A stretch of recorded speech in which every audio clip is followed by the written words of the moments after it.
What's going on, guys? Chainsaw here, and as from the title of the stream, we're gonna complete all of Fontaine's story in this one stream. Yep, this is my first super stream, so if you guys like me to do more, make sure to subscribe and like the stream. Alright, let's get started.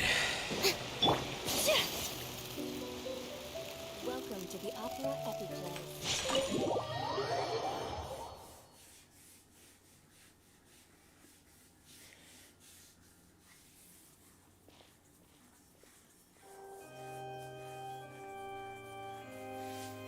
Traveler and Paimon, good to see you. I knew you two would come. Are you kidding? We wouldn't miss it for the world. We've been looking forward to it. I can tell, judging by how early you've arrived. But you're actually right on time. The audience still hasn't started entering the venue yet, which means now is the perfect chance for us to take you to the best seats in the house. Wait just a moment. I'll fetch the tickets.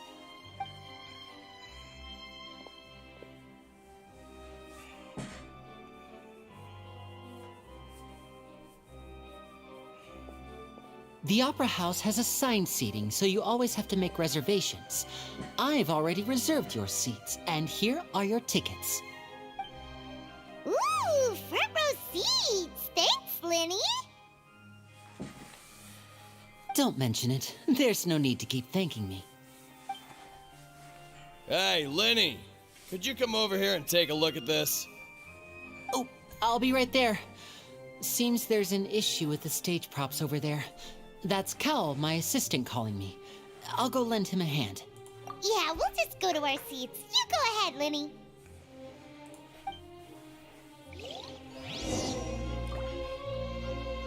And yes, I know, like, it's version 4. Was it 5 or 4.4 or 5 or something?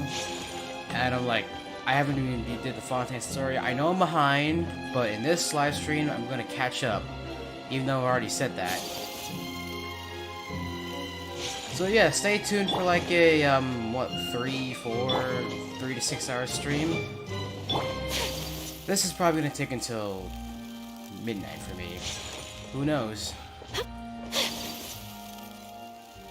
Could take until like 9 p.m. or it could take until midnight. Who knows?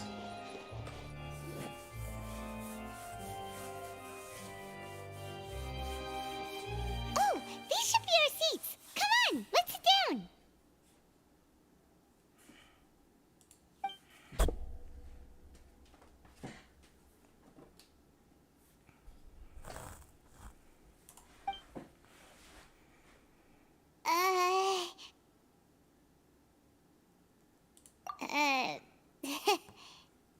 This is awkward. Hey, Traveler. Maybe we should strike up a conversation with the person next to us. Since we're sitting together and the rest of the place is practically empty still, it's kinda awkward if we don't say anything. Oh, you little... Of course you put this on Paimon. Excuse me, I did not realize you felt awkward. I am terribly sorry. I would be perfectly happy to chat with you if that is what you would like. Oh, so you heard all of that, did ya? Boy, you sure have good ears. Paimon thought she was keeping her voice down. Wait, that's not it. Paimon's sorry. Paimon's the one who was being rude, talking under her breath like that. So let's talk, but, what should we talk about? Oh, Paimon's got it. You're also here early and sitting in the front. Are you a friend of Linny's too? A friend, you say? Well, if Mr. Linney would like to be my friend, I would be more than happy to reciprocate. Oh, so you're not friends with Linny then? Oh, this is getting more awkward by the second. Paimon nearly forgot to make her introduction. Nice to meet you. Paimon is Paimon, and this is the Traveler. We just arrived in Fontaine. What's up? It is an honor to meet you two. I have heard of your deeds across Teyvat. And as required by proper etiquette, I will also introduce myself. I am... Oh, Monsieur Nervillet, what an honor it is to have you here to see my show. Ah, Mr. Linney. I should say it is in fact an honor for me to see your performance in person. Wait, Nervillet? Could he be... I saw you all chatting just now, but it seems you still don't know who Monsieur Nervillet is. Allow me to introduce you to Fontaine's Chief Justice. That seat is always reserved for him. It wouldn't be too much to say that he's the symbol of justice and honesty. Sorry for being so rude just now. Paimon had no idea you were such an important person. No offense taken. Being Chief Justice is merely what I do for work. Nearly every person has their usual reserved seat, so I'm not so special, really. And by the way, I should probably let you know, even though I would prefer not to. There's someone sitting up there in the VIP seats that has been striking a pose for quite a while now. I believe she is trying to give you a most elegant and impressive first impression. So I think you should take notice of her sooner rather than later. Otherwise, she may become flustered.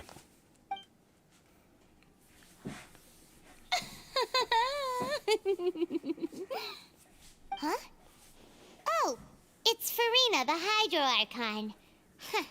She sure has a smug and satisfied look on her face. Guess she has no idea that you saw right through her act. Very good. That is for the best. No need to pay her any more attention. We may now enjoy the show. Huh? So is this what things are like between the Chief Justice and the Hydro Archon? All right, please wait just a moment longer. I've pretty much finished my preparations, and the performance will start as soon as the audience has made their way to their seats. Yay! The show is finally about to start! Paimon can hardly wait! Paimon's never seen a real live magic show before!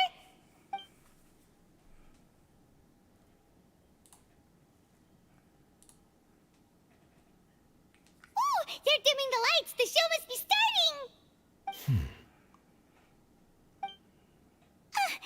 Sorry. Paimon will try to stay quiet.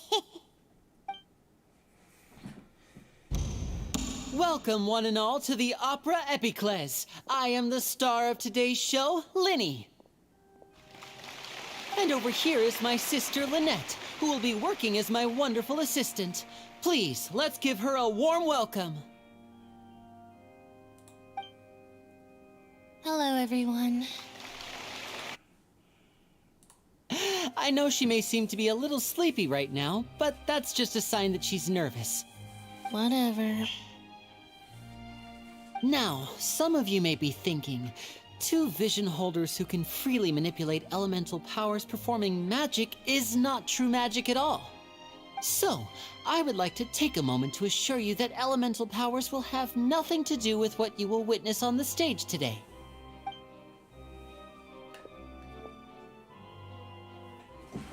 Both Lynette and myself have removed our visions for the show.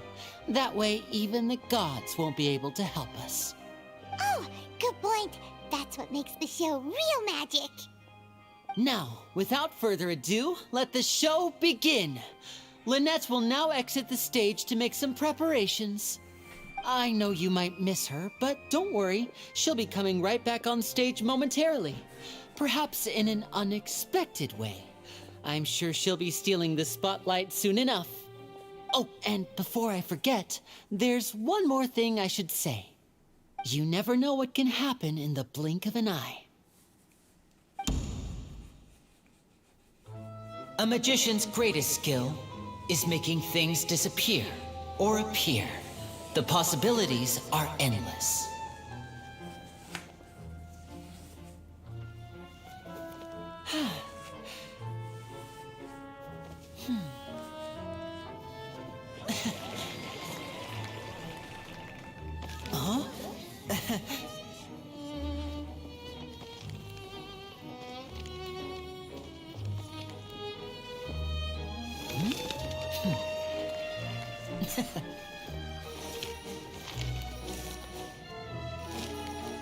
But this isn't what you came for.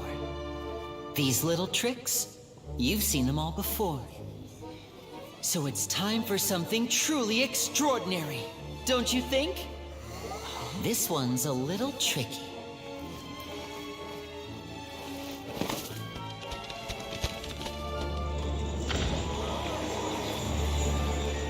Using this water tank, I shall make my sister vanish completely, right before your very eyes.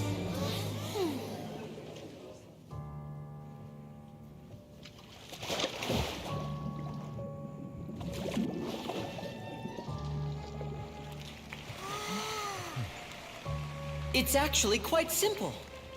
She'll just turn into air bubbles and float right out of the top.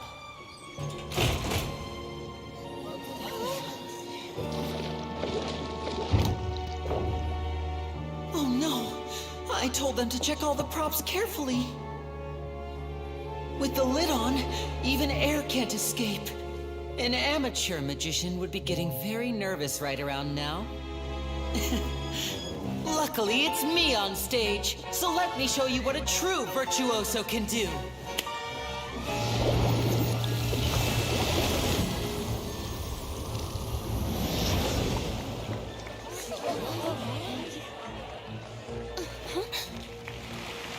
Lynette, are you still there? Don't go too far. We don't want to use up all our magic. Hi, I'm back. Uh-huh.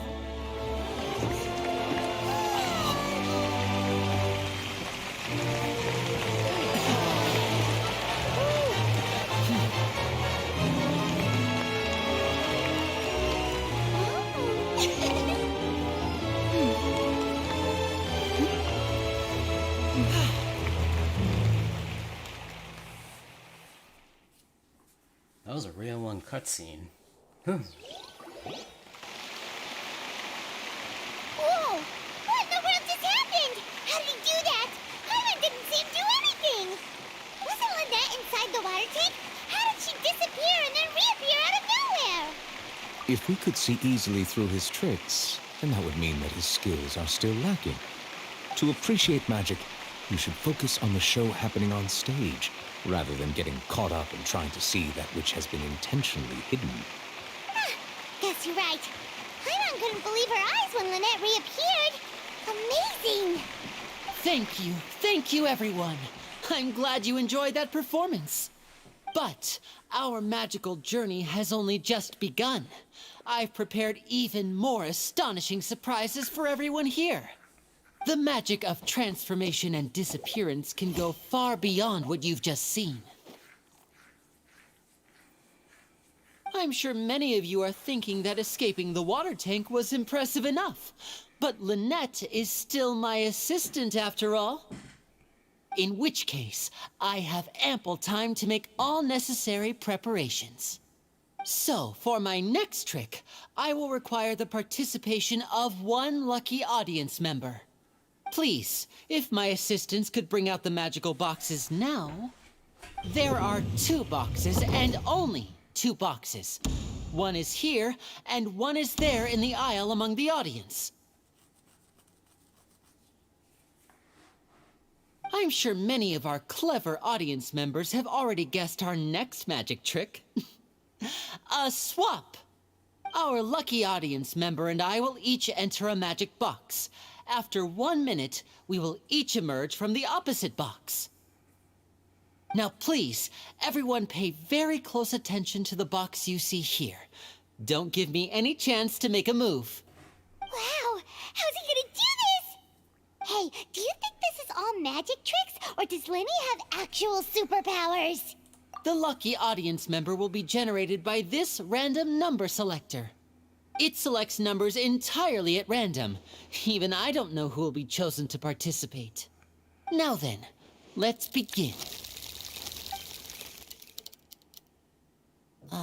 Let me see. Oh, row 7, seat 3. Congratulations! You now have the chance to experience magic firsthand for an entire minute. Please, come forward. My assistant will take you beside the magic box. I'm sorry, it might be a little cramped inside, but no need to feel nervous. We've carefully arranged everything for you to be as comfortable as possible. You don't need to do anything, but no matter what strange things may happen, don't come out of the box. If the magic is interrupted, who knows where you might end up? You might even find yourself in the Fortress of Meropide. Oh, okay. All right. Before I enter the magic box, there is one more thing I need to ask the audience to do. Could you all give me a countdown? Like this. 60, 59, 58. Just keep counting down. You can go a little faster or slower if you like. I won't be able to see anything in the pitch black box, so I'll be relying on your voices to know when time is up. Oh, and no tricks now. If you quickly count from 60 in just 30 seconds, then I'll be in a tough spot. Ooh, Paimon kinda wants to count faster after hearing him say that. No, that won't do. I can see it in your eyes. You still can't be trusted. Let's practice together. Come on, repeat after me. 60, 59, 58. 60, 59, 58! That's right, perfect. Keep it going. All right, I'll see you all on the other side once you've finished counting. 54, 53, 52? Huh? Why aren't you counting, Neverlet? I am counting in my head. I think things are exciting enough in here as it is. Merely a consequence of my identity and personality. Do not worry about me. Just enjoy the show. Oh, all right. You look so serious that Paimon thought you might be feeling uncomfortable or something. 40, 39, 38! Mr. Linney, are you all right in there? Is everything ready? Yes, I'm fine. I'm just double-checking the direction of the magic. It would be a disaster if we get sent to the wrong places. For example, mid-air right above the audience. Even though he's saying that, Lenny doesn't seem nervous at all.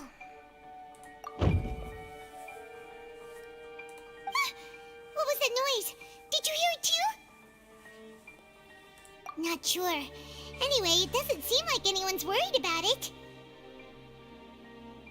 25! 24! 23! What's wrong, Mr. Linney? I can still hear you moving in there. I seem to have accidentally knocked over a decoration. I'm trying to fix it, but it's pitch black in here. I can't tell left from right. Never mind the decorations. There's no time for that. The show is what's important. No, that's unacceptable. I want my show to be perfect. Don't worry, we still have 20 seconds. Hear them counting? 19! 18! 17! It seems things aren't quite going as planned. I apologize, everyone. It feels like you're all starting to count faster, but that's all right. I know it can be tiring to do such a long countdown. 10 seconds and change is still plenty of time. 10! Almost there now. Whew. Swapping two people is harder work than you might think. Even a master magician like me can't guarantee I'll get it right the first time. Hey, wait. Is this the back one? I can't tell. They both look the same inside. Huh? No, that's not it. I'll try again. 7! Hey, slow down! Honestly. 5! 4! 3! Whoops! That doesn't count! 0!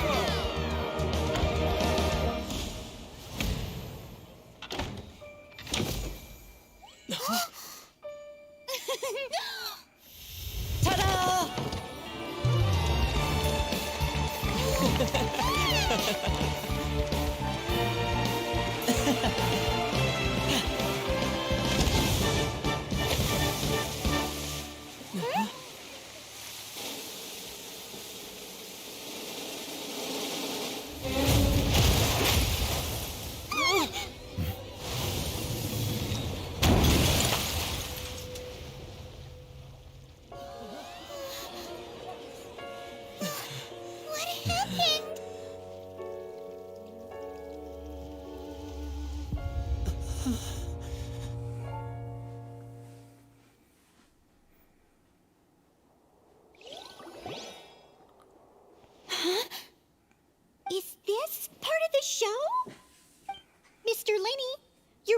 use magic to fix the stage now, right?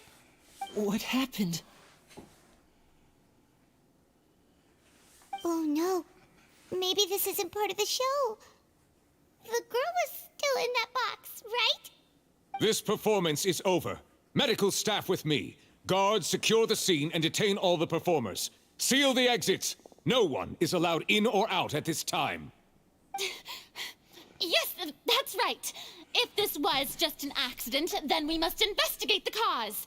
But if this was all part of some scheme, then those accountable will not escape the judgment of the God of Justice. No need to be alarmed, you two. We'll get to the bottom of this soon enough.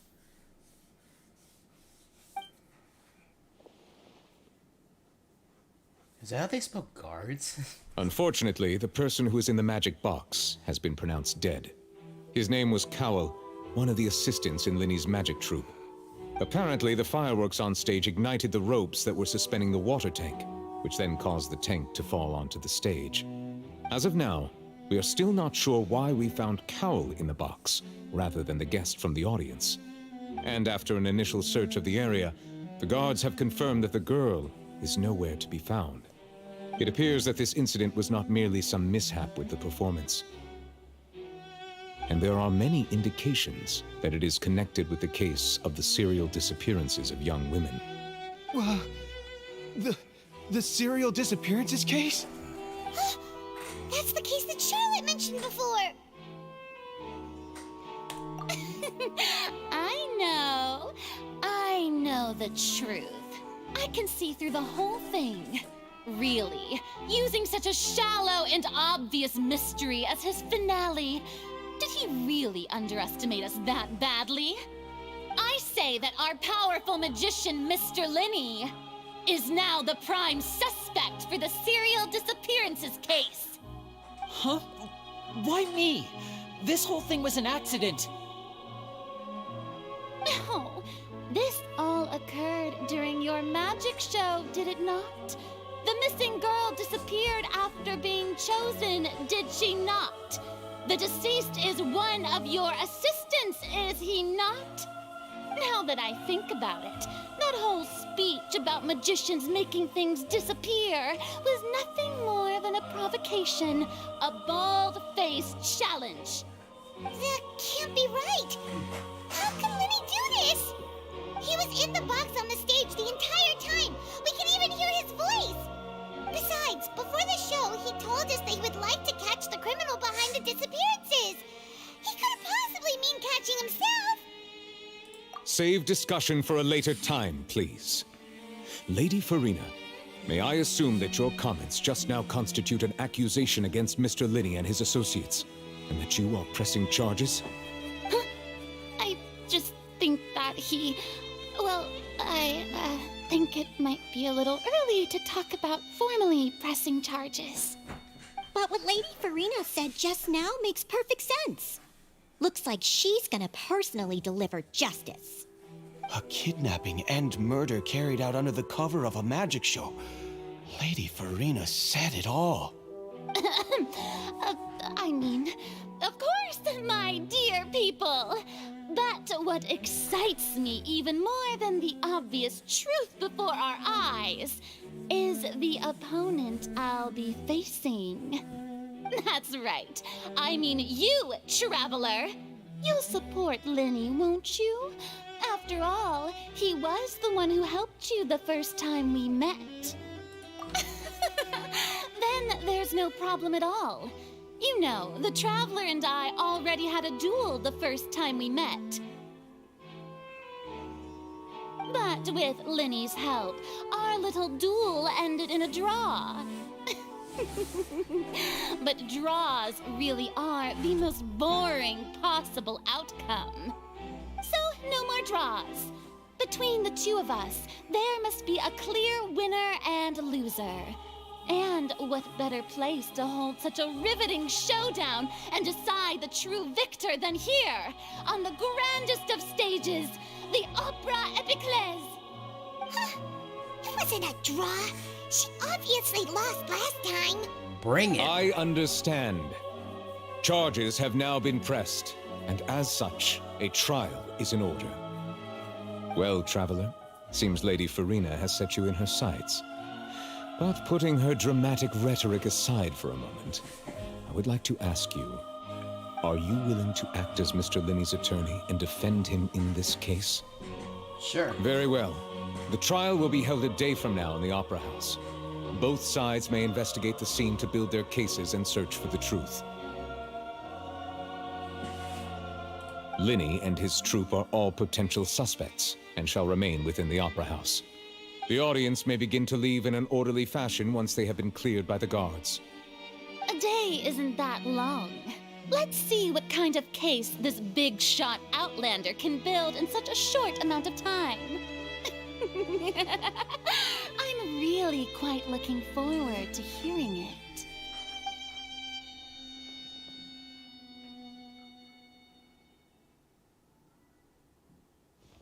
Linny!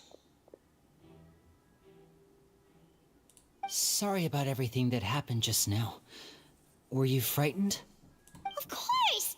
Who wouldn't be scared after witnessing an accident like that? Yeah, I'm a little shaken up myself. How could this happen? And poor Cal. I know you already claimed that you would defend me, but now it's just us talking. Tell me, do you think I could possibly be the murderer? Good to hear. Thank you so much for trusting me. I'm sure everyone sees me as the biggest suspect at this point. But if you ask me, the whole thing is mysteries layered upon mysteries, such that all that's left is confusion. I don't know whether what happened there on the stage was purely an accident or not, and I don't know why poor Cal was in the box. As for how that girl chosen from the audience could suddenly disappear, I'm afraid I don't have any answers either. If someone tampered with my performance, then we need to figure out what they did. Even a skilled and knowledgeable magician like myself couldn't pull all that off in just 1 minute. Which is precisely why we need to investigate. As this book says, the impossible could not have happened. Whatever happened must have been that which is possible. Paimon bought them when we were reading at the bookshop in the city earlier. Pretty cool, huh? Don't worry, Paimon used her own savings to buy them. It wasn't from our travel funds. I think they look cute on you, Paimon. You have good taste, Lynette. That's the right attitude. Feeling depressed isn't going to help me now. I need to get back to my normal self. But with the guards watching our every move, it's going to be especially difficult for Lynette and I to prove our own innocence. Good thing you agreed to be our attorneys. Thanks for that. We'll be counting on you. Yes, thank you so much. Yeah, just leave it to us. Bring it. Oh, since we're going to start investigating, Paimon has a question first. Where did Lynette go during the performance?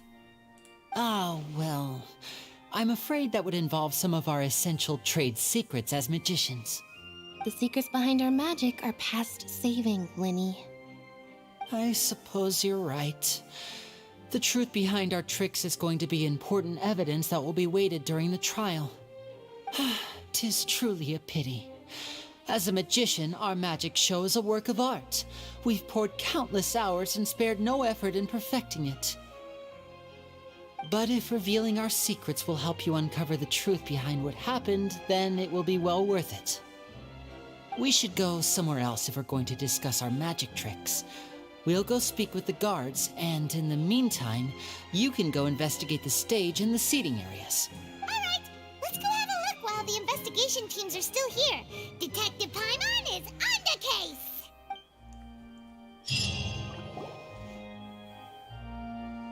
Hello, officer. How's the investigation going? I see. You must be the traveler that Lady Farina mentioned. Listen, I'll be perfectly honest with you. I'd avoid getting mixed up in this whirlpool of a mess if I were you. Huh? What do you mean? Come with me and you'll see. The deceased is one of Linny's assistants named Cal. Even though he hadn't joined the troupe long, he was hardworking and everyone generally liked him. The assistants are usually in charge of setting up and inspecting the props, as well as assisting with the show and keeping the crowd engaged. As you probably saw when you were in the audience, the water tank suddenly fell and smashed the box with Cowl inside it. This is the real mystery. We've already searched the scene and were unable to find any traces of the girl. However, if you look carefully, the box was positioned directly under the water tank. The ropes holding the tank were then burned by the pyrotechnics on stage, causing them to snap. All these factors lining up so perfectly makes it hard to see this as a mere accident. If anything, the more logical explanation is that the whole incident was intentionally planned, and Linny is the most likely person to have access to all these areas. But he doesn't have a motive. Are you both good friends of his? Well, you can't say we're good friends, but we've known each other for a little while. So in just a short time, he was not only able to win your trust, but even convince you to act as his attorneys. I know there's no such thing as magic. The real trick of a magician is I've seen a lot of cases, and I can tell you that people are the least reliable kind of evidence. Hold on, give me a second, guys.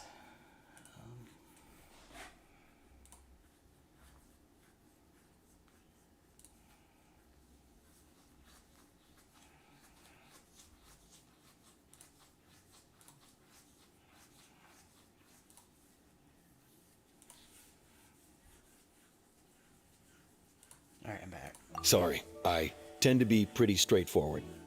Just know that I'm warning you for your own good. Anyway, you may investigate the scene of the crime yourselves if you're curious. Who knows, maybe you'll be able to come up with some new evidence.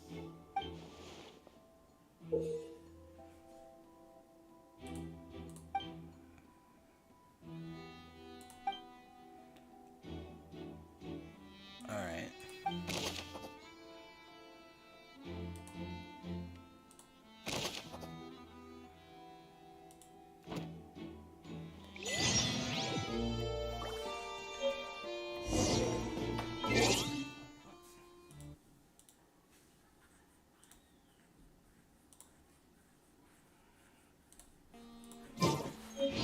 Alright,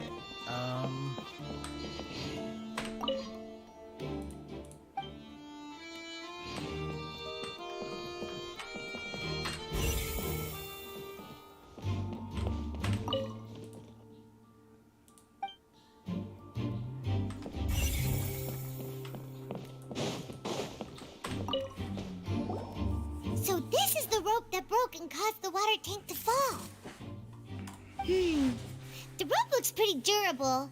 How can it be burned through so quickly by fireworks? Why are you suddenly so serious, Traveler?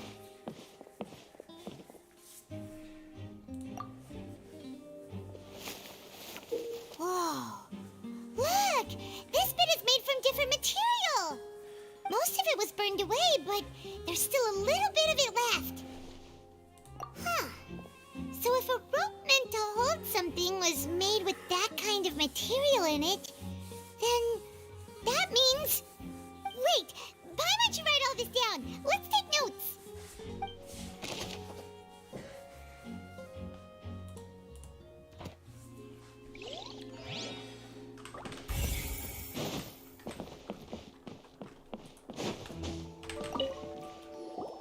Hello there. What are you investigating? Oh, this location has also been cordoned off because the Magic Troupe members are currently considered prime suspects. The investigation team is still collecting evidence. The seats were all booked in advance, so we were able to deduce the missing woman's identity by checking the guest list. Sure, it's not like this is confidential information. We will publish it later anyway when we petition the public to help us find the missing person. Her name is Halsey. She's a painter from Fontaine who's made a bit of a name for herself. Apparently, she wasn't a regular at the Opera House, but she'd been feeling some pressure with her work lately, which made her decide to come see the magic show. The Magic Troupe members all claim not to know her. We have looked into her social connections. It seems that she has no personal grievances or conflicts of interest with the suspects. Simply put, she wasn't related to the magic troupe at all, which matches the features of the previous serial disappearances. Were the victims of previous cases also chosen at random? That's how it seems to us, in any case. Apart from the fact that they were all young women of around the same age range, there really weren't any other connections between them. Okay then. No need to be so formal. If you do happen to see the missing girl, please be sure to contact us. It is of utmost importance that we get to the bottom of these disappearances.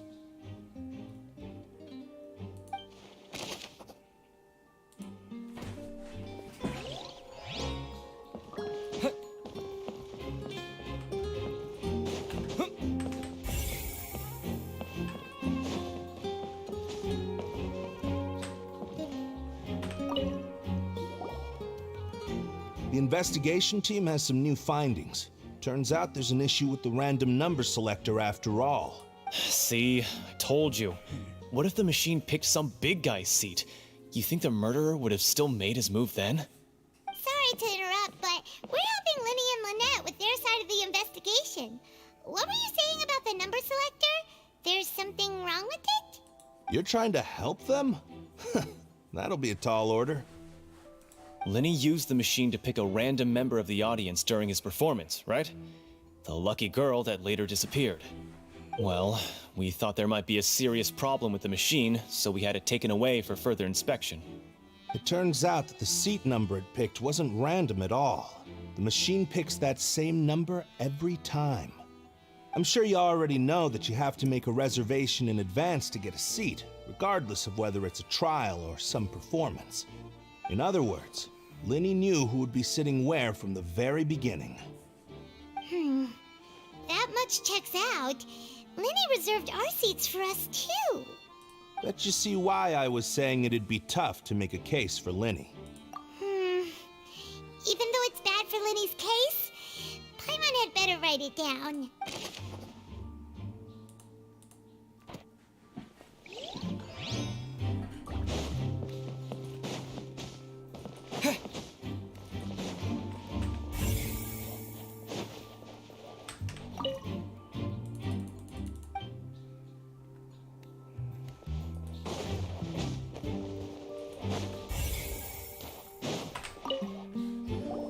I see that you're investigating the area. Well, it just so happens that I'm interested too. If you find any new and interesting leads, be sure to share them with me, all right? We don't have too many thoughts yet. Then why don't I tell you my hypothesis first? The way I see it. And I'll start it with that loud thud. The thud? Oh, you mean the sound that happened during the countdown? Yes, exactly. It wasn't terribly loud, but I suspect that most people heard it. It's just that everyone was awaiting the results of Linny's trick with bated breath, so no one paid it much mind. But now that the incident has happened, the thud has become an important clue. That makes sense. So, what do you make of it? I'm of the opinion that it may have been the sound of Linny's accomplice. Lynette, perhaps. Jumping atop the water tank, or something like that. And when the pyrotechnics went off, she cut the rope, sending the water tank crashing down. But wasn't the noise we heard too loud for that? Perhaps the balance wasn't right, leading to a particularly rough landing. Oh, that's true. I suppose I must reconsider. That does remind Paimon, though. What was with that sound?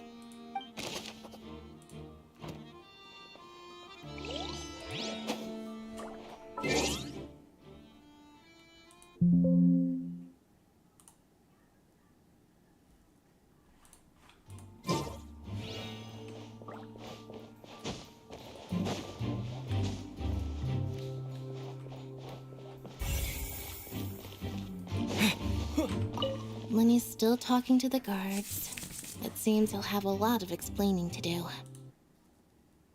Trying to monitor us later, but that's alright.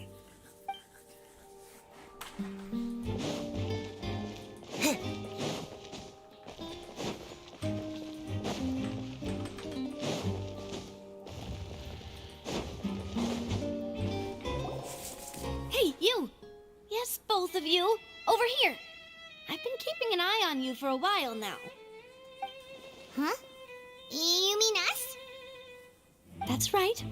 If I'm not mistaken, you're also among those who wish to cut down the thorns and pursue the truth. No? And by the looks of it, you're not from Fontaine. Well, you're right on the more about that one, but who are you?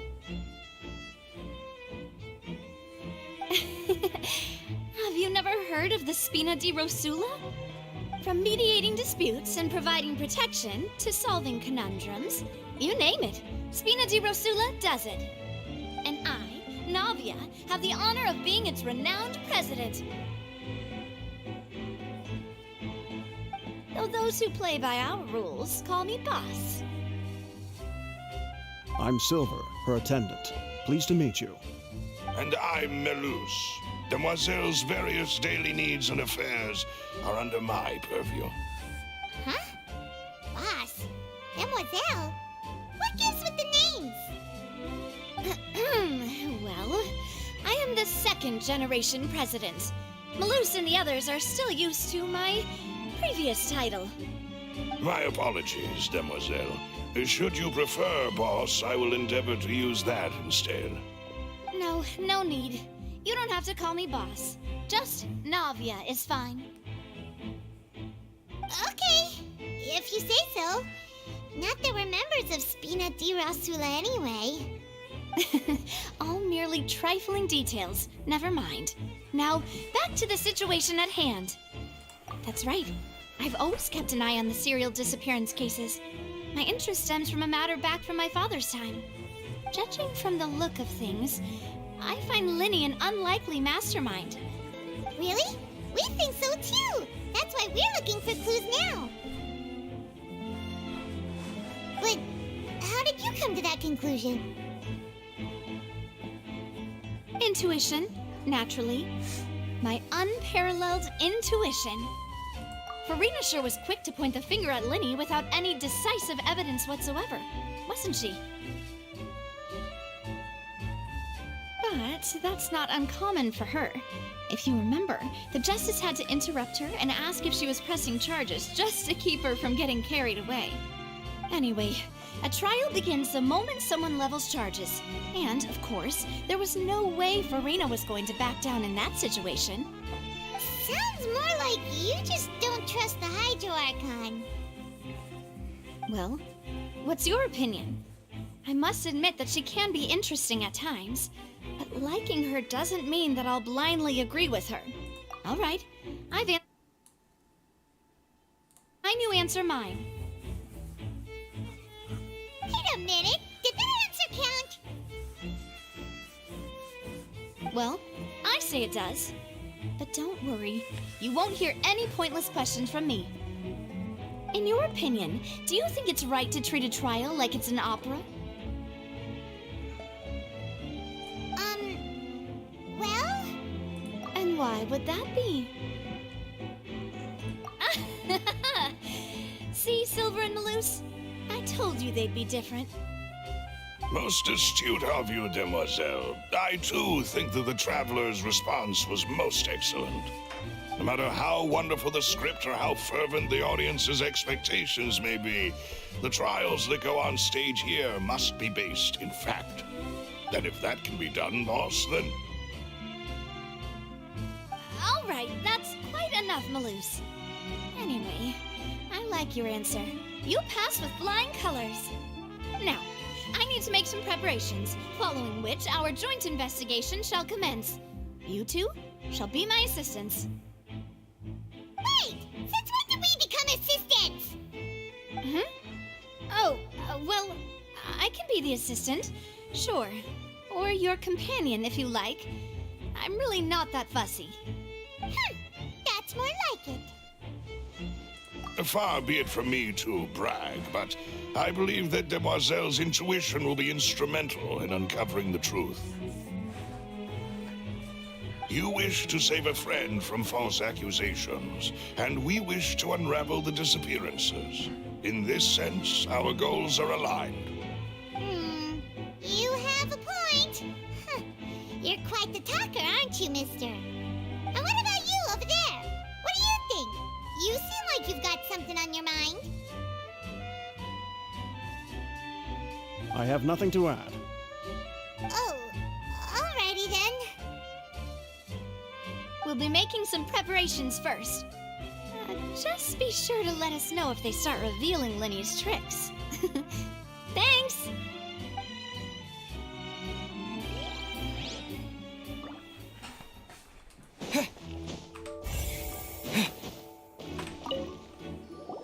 Sorry, but no one can freely enter or exit the Opera House at the moment. If you wish to leave, you must register your identity with us first. No, we're not leaving. We're representing Linny and Lynette as attorneys, so we're investigating the case. Were you always guarding this entrance? Yes, after the Chief Justice gave the order, everyone coming in or out must undergo a strict inspection. So, the missing girl couldn't have left from here. At least, not from that point on. I doubt there was much opportunity then, either. How can you be so sure, Well, because I was in charge of security near the entrance at that time. I couldn't see Linny's performance from here, which was quite a shame. Just my luck. But still, I did not abandon my post, and I stayed put no matter how loud the applause was. If someone had so much as even approached the door, I would have noticed it, let alone if they had tried to leave. We Melazines are good at that sort of thing, you know. So, it's safe to say the girl couldn't have left through here. Alright, thank you for your help. This will be useful info.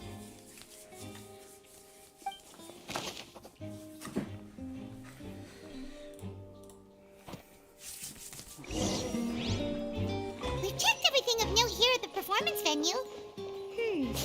Paimon wonders how Linny's discussion with the guards is going.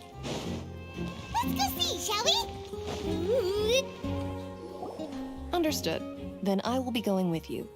Just so you're aware, I will be monitoring your actions and making notes as necessary. Very good. Thanks for being so agreeable.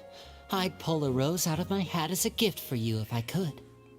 You may spare the pleasantries. I'm just doing my job. You've arrived. Who's this? Me? I'm Spina di Rosula's guardian angel. If you've got a problem, I've got the firepower. Sorry, I got a little carried away there. Call me Navia. I'm a partner of theirs, and we'll be helping investigate this whole situation. And these are my companions. Would you mind if they join as well? Fine by me. Oh, new helpers? I would be most grateful. Well, let's just say we're tagging along. It's not every day you get to see the secrets behind magic performed on such a large scale. I appreciate your kind interest. Come with me. We'll be heading below stage.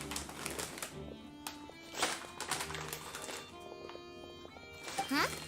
Below stage? Yes, a world of secrets is hidden beneath this magic box, prepared specifically for this switcheroo trick. But before I reveal everything, you should have a look first. Notice anything strange here?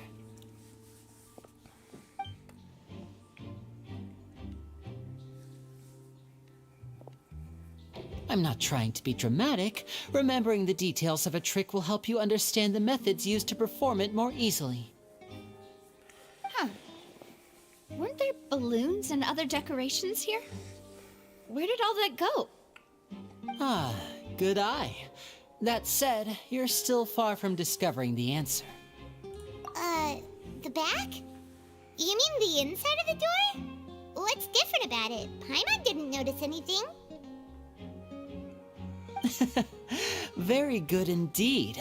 I thought you might not be able to catch that, given that you were sitting in the first row. The back of this door was patterned. Those patterns are now gone, replaced by a smooth wooden board. So, if you put 2 and 2 together, what do you get? Exactly. All right, let's go. I'll tell you how it works as we head down.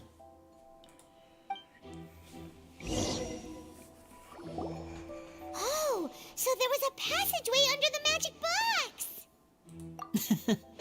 I knew you'd figure out most of it as soon as you saw this place. The two magic boxes are positioned right above the two entrances of the tunnel. See this flatbed trolley? The box with the lucky audience member in it would be shuttled over to the other side using the trolley. This trolley can raise and lower and even rotate, ensuring that the box will face in the right direction. I see. So that's the purpose of the box inside another box. Precisely. The inner box would descend after the audience member was put inside and be moved along the trolley, all while the outer box would remain on stage as if nothing had ever changed. So that's how you did it! Once the box was lowered, the trolley would store some energy through this device here, with which it would complete the rest of the steps. The audience member would only be able to feel some slight movements in the dark, and by the time she walked out, she would already be back on stage. Right! You were talking that whole time, and you even came out for a moment near the end! Ah, yes. A phonograph operated by Lynette was used to achieve that effect. My assistant and I had already scripted our conversation beforehand. When the countdown began, I had already gone to the opposite box via a tunnel using that ladder. And what about Lynette? Where was she? I was in the mezzanine space in the back of the box. Oh, interesting! That's how we were able to coordinate Linny's lines with the assistant. And, by the way, I was the one who walked out of the box at the end. I mean, we are twins. All it takes is a change of clothes and no one can tell who's who. And that's my favorite part of this trick. Only Lynette and I can perform it. So that's how it all worked! Wow, every detail you revealed was more amazing than the last! Lynette would briefly walk out of the box and then go back in, jumping into the tunnel and escaping before the box on the trolley could finish ascending. And then I walk out of the other box in the audience area, and the trick would be complete. The operative word here being would. But as you saw, Cal was in the box, not our audience member. She, on the other hand, mysteriously vanished. We really don't know how that happened. If not for that interlude, this would have been an astonishing trick. I probably never would have figured out how you pulled it off. And yet, to think that someone was able to use this magic trick to commit a crime. Could we have a look around? I think we can come up with some more leads. This is the scene of the crime, so Linny and Lynette are not permitted to stay here. I'll escort them back up. Yes, of course. No need to be so strict now. I won't disappear into thin air, you know. Thanks, everyone. We're counting on you.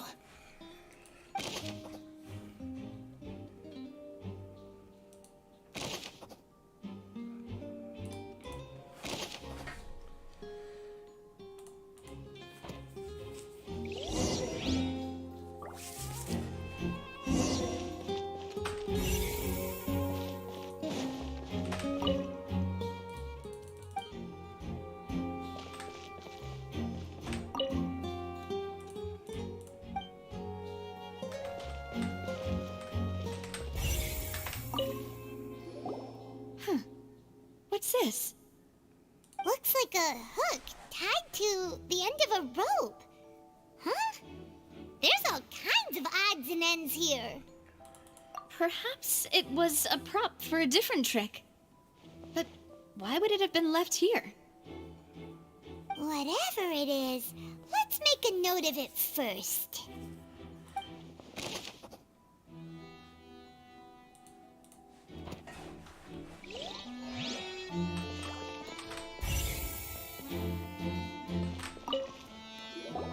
The floor is wet. Please be careful not to slip.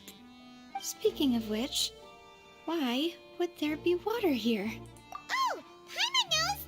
It's one of those tricks where you pour water into a jug and then flip the jug over only for the water to disappear. And here's a broken vase. Huh. Did the trolley knock it down while moving? That can't be. The trolley moves along tracks from start to finish. It couldn't have hit the vase at this distance. Let's note this down too and think about it later.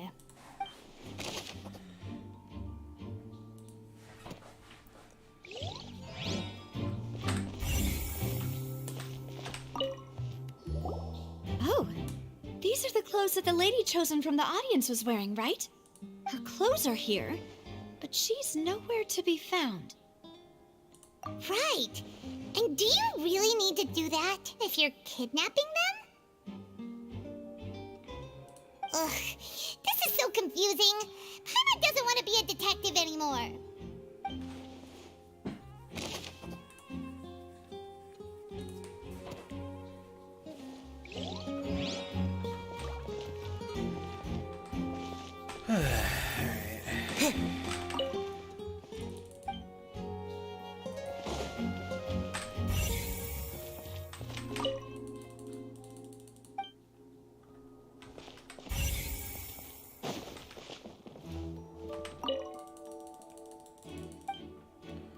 Ooh, a vent. What is this place? It seems someone could fit through here. Could this have been the suspect's escape route? Alone, perhaps. But if they had to pull another person with them, the space would be too narrow. But there are no other ways in or out of here. Oh, you're right. Let Paimon write that down.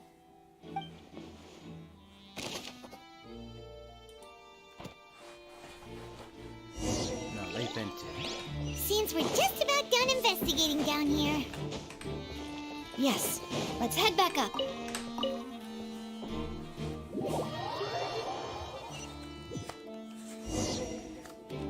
Well, we've ascertained the state of the crime scene.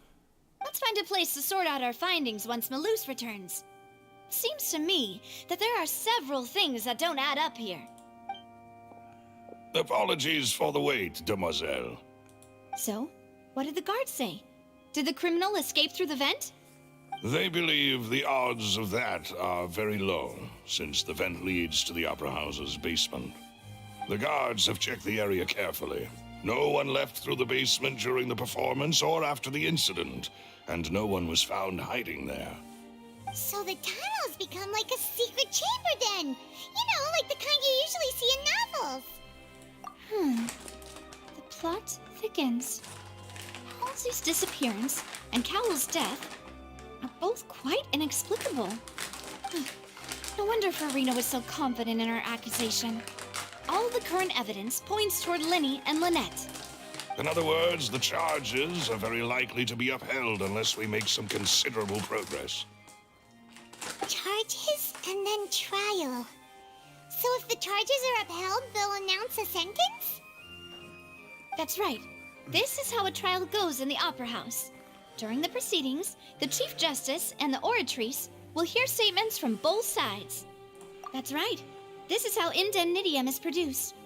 The statements from both sides, the defenses from attorneys, witness testimonies, and even the audience's emotions will all be projected on the Oratrice. To put it simply, it's as if the Oratrice has its own will and is a judge in its own right. This also precludes any kind of favoritism on the part of the Chief Justice. Not that this has ever happened anyway. Once both sides have finished speaking, the Chief Justice will make his final decision. This, too, will be used by the Oratrice as a reference. Then, finally, the Oratrice will be consulted by officials. The result it returns is the will of justice itself. Huh? So that machine is the one that actually decides? Paimon thought Neverlet called the shots. In practice, there is very little difference. Both have always come to the same judgment, which is why people have great faith in the Chief Justice. Yes, the guards also asked me to convey that none of us will be allowed to leave this place before the trial. Huh? Why? Because we've chosen to act as the twins' proxies. That makes us persons related to the case. They're concerned that we might be colluding with outside parties, or that we might find outside help to disrupt the case. And even if that were not so, it could prove problematic if we happen to spread key information about the case ahead of time. I'm ready to break out at any time. Whoa, whoa! There's no need for that! Paimon thinks they have a point. That said, are they providing food? Wow. Of course. I just hope you don't mind the lack of options. I'm afraid that catering to all tastes is not in the cards, nor is any guarantee of balanced nutrition. In that case, let's just sort out our findings together here. Pity.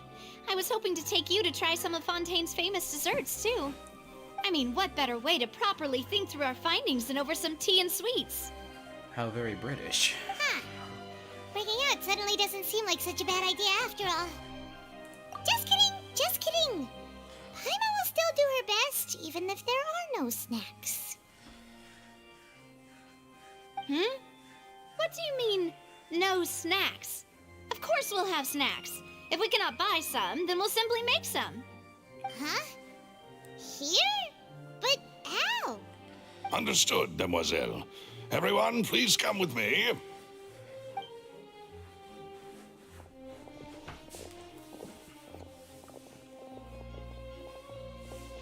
Wait, you're carrying a portable stove with you? Yes, I must be prepared to meet the demoiselle's baking needs whenever the fancy strikes her.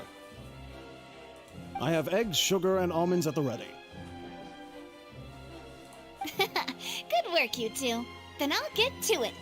Please sit tight for a moment. You'll get to taste my awesome snacks soon enough. These three are quite the interesting group.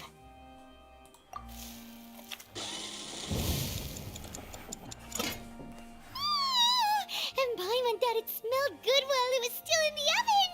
Oh, it's even better now. Paimon can't stop drooling. From the way you had these two guys carrying all that stuff around, Paimon thought you'd have them do more during the baking process. But you ended up doing the entire thing by yourself. Beating the egg whites, grinding almonds, everything. I was applauding. And I was giving encouraging smiles. Paimon was just thinking, aren't you worried about getting your fancy dress dirty, beating egg whites and baking like this? Well, I don't think it's carved in stone anywhere that fancy ladies can only read books, sip tea, ride horses, and play the piano. I just really enjoy making snacks.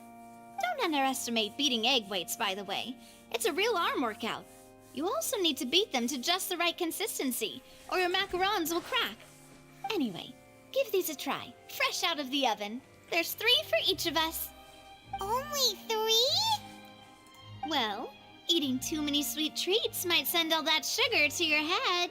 You wouldn't be able to think clearly about the case on a sugar rush, would you? Tea is ready to be served as well. This is Demoiselle's favorite, strong black tea with a floral fragrance that clears the mind and lifts the spirit. No need for concern. I'm merely doing as I should.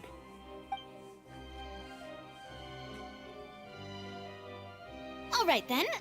Down to business. As Paimon mentioned previously, the tunnel seems to be something of a secret chamber.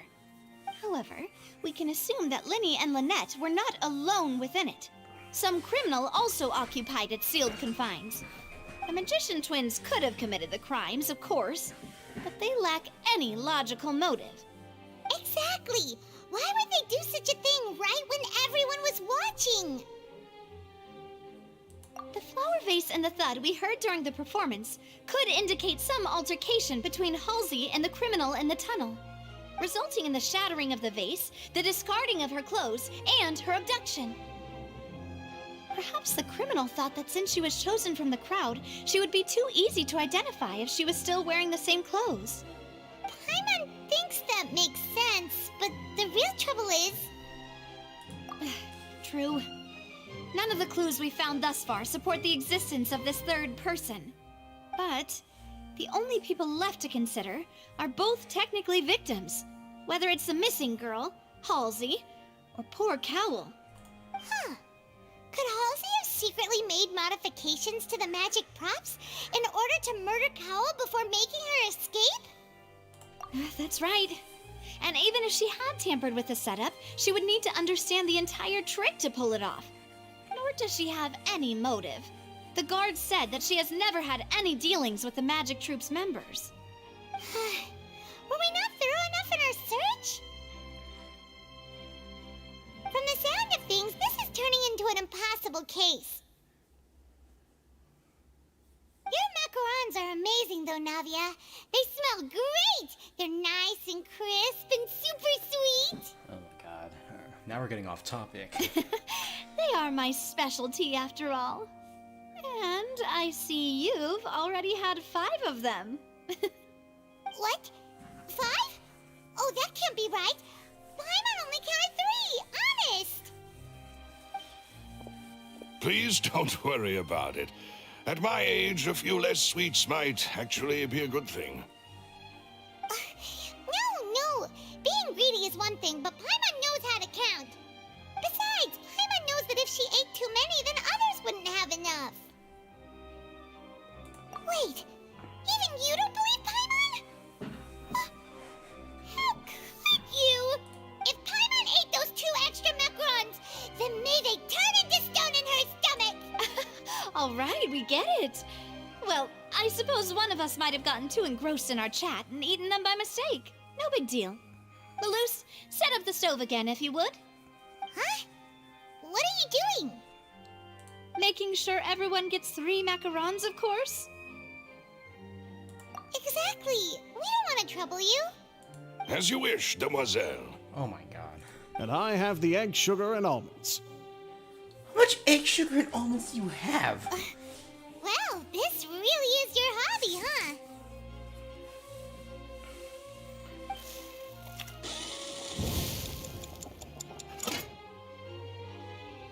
Well, that's it for snack time. I'm going to have another look around the area. I don't know what we're looking for yet, but we've still got some time. As attorneys, I suggest the 2 of you think the case over again. It would be awkward if you got all tongue-tied on stage during the trial. All right, thanks for your help, and for the snacks. It was nothing. A small task for the Spina di Rosula. Silver, Malus, it's time to go. I'll be back if I find anything new.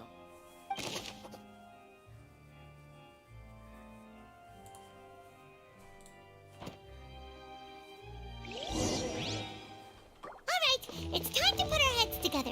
We've got to get our defense ready for the trial. Oh, it's probably gonna be a long and difficult case. There's no point in worrying about that now. We just need to prepare. Here.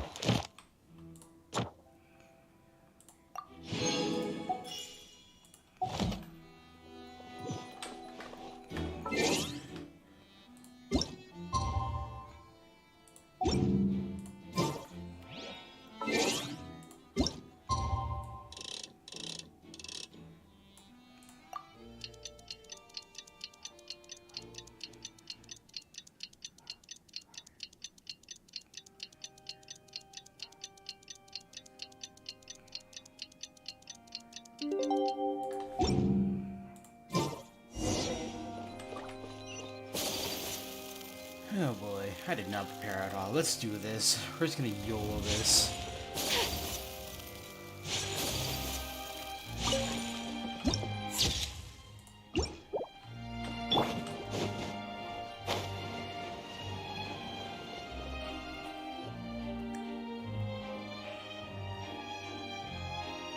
What do we do?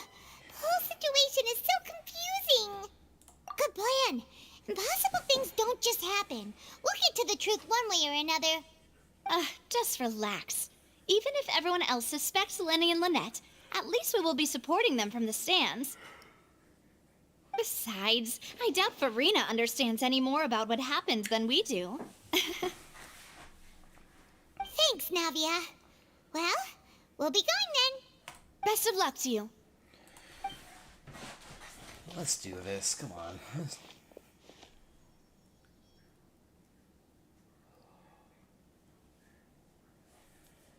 Oh boy, alright. Ah, finally, you're back. Well, how did your investigation go? To be honest, you might be disappointed. No. We're already very grateful that you were willing to help. Well, now, don't you all look disappointed. Don't tell me that your investigation came up empty-handed. That was to be expected, of course. The guilty can never produce proof of their innocence. What about your end, huh? But don't let that stop you. I shall be terribly disappointed should you, my most anticipated foe, concede so easily. Since both parties are present, I declare that the trial regarding the magic show incident is now in session. Firstly, in order for the audience to understand the causes and results of the incident, could we please have Mr. Linney explain the trick? Yes, of course. I will explain while Lynette demonstrates on stage. All the necessary items have been prepared.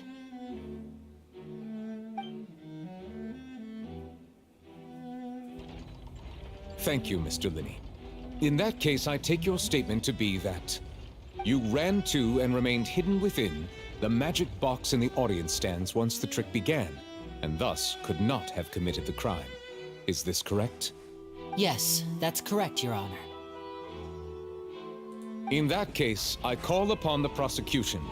Lady Farina, do you wish to refute his statement in any way? Why, of course I do. Allow me to take the first shot and break this case wide open. Mr. Linney is clearly lying. There is no way you could have been in the box the whole time if you were to abduct Halsey and murder Cowell. In fact, I'd say you were hardly in that tunnel at all. That is simply your hypothesis based on the presumption that I'm guilty. Oh, is that so? And if I may ask, what did you hear while you were inside your box? The roaring countdown of the crowd, of course. That's how I kept track of the time and built anticipation for the finale. And you didn't hear anything else at all? Nothing that might leave an impression of any kind? No, nothing. I see. But when the count reached 30 seconds or so, there was a thud. One so loud that I believe practically everyone heard it. Huh? Hey, hang on. Something's not right here.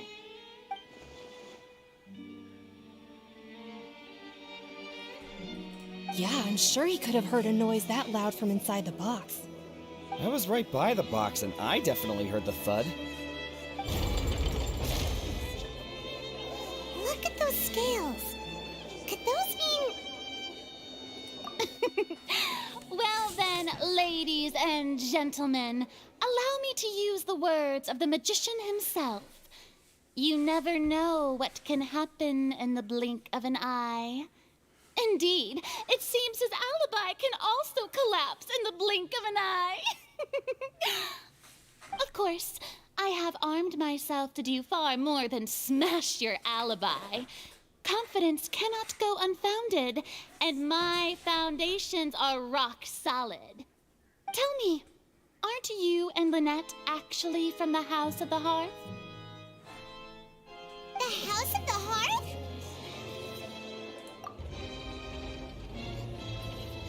No wonder they did something like this. So the serial disappearances were the Fatsui's doing. Now it all makes sense. I've got a feeling that what happened on stage probably wasn't just an accident. That's irrelevant. Our identities have nothing to do with what happened. Indeed.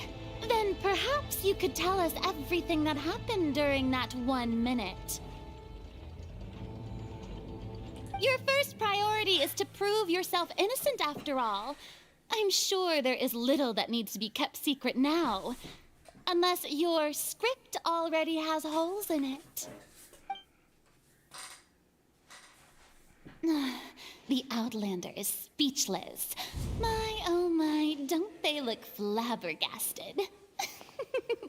Now comes the infighting and discord, I suppose. This was almost too easy. We haven't even said anything back. Good thing I made all those preparations. Seems the all-nighter I pulled last night is really paying off. Hey, Linny, why didn't you tell us this before?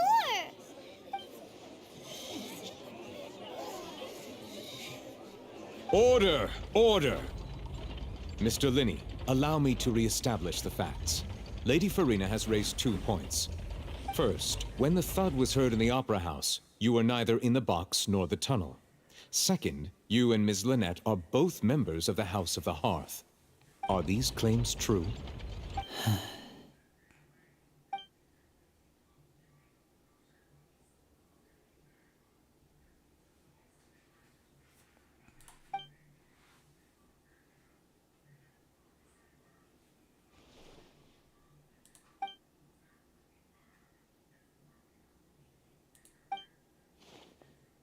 Please answer my question, Mr. Linney. I'm sorry. Yes, they're true, Your Honor. I knew it! Well, that's it. We might as well move on to the sentencing already. What should we do now? Granted.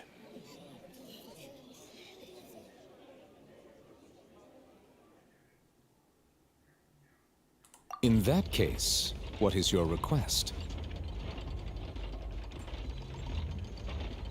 Is that really necessary? They're already as good as guilty. The defendant deceived their own attorneys. What is there left to discuss? Order! Order, I say! Your request is reasonable, and we shall adjourn. This trial will reconvene in 1 hour. So you would stick to Mr. Linney's defense even after knowing what you do now? You certainly have more professionalism than I thought. In that case, my dear audience, let's allow the joy of victory to steep for a little while longer.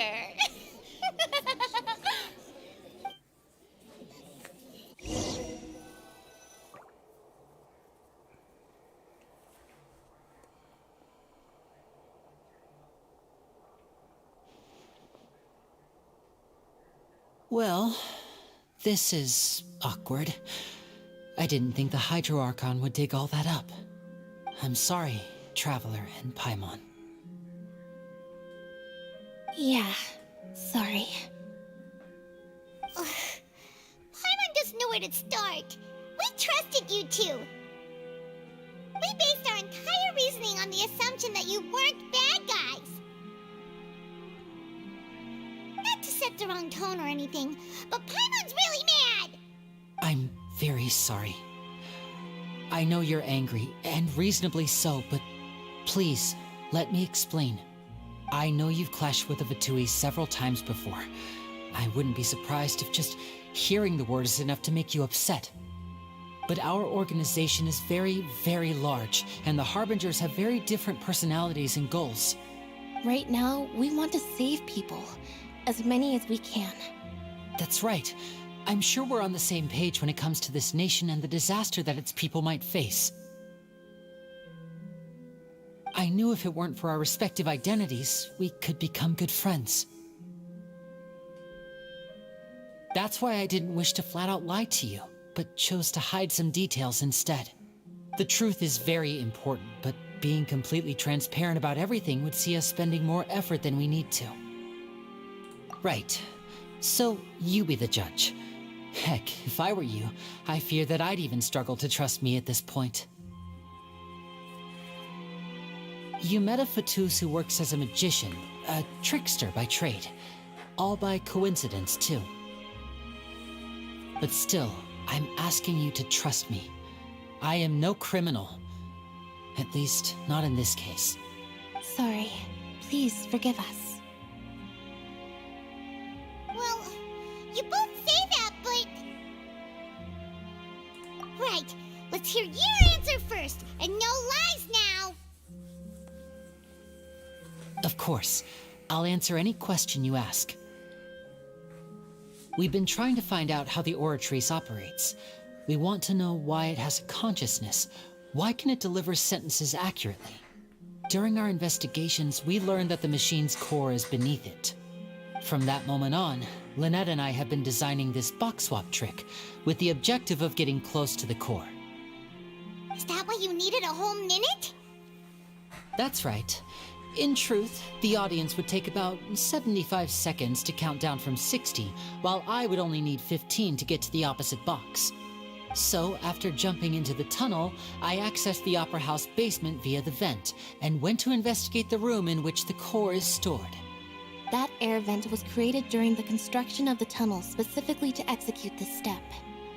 Well, nothing. As soon as I reached that room and was about to investigate, I heard someone's voice. Which should have been impossible, of course. I was quite certain that I was the only one in the room. That voice seemed to recognize me and tried to speak to me. I chose to err on the side of caution and retreated the way I came. On the way back, I saw the broken vase and the clothes on the ground, but the countdown was almost finished, so there wasn't time to give it any thought. After that, the homicide occurred just as you saw. Well, that explains why you didn't hear the thud. Because of that prophecy I told you about, of course. We must know all we can about this nation's secrets in order to deal with that prophesized crisis. That's the only way we can save everyone. So, there you have it. The whole truth. I swear, I didn't hide anything from you this time. It was never my wish to proceed under this cloud of mistrust either. But, like I said earlier, you can be the judge. If you want to leave because you don't trust the Fatui, there's nothing I can do to stop you. Well, Traveler, you decide. Paimon will follow your lead however you choose.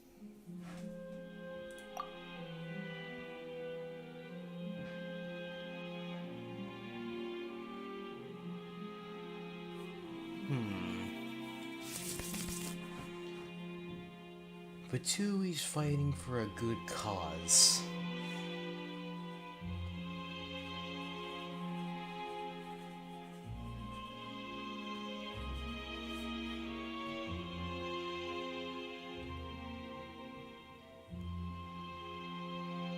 Okay, thank you.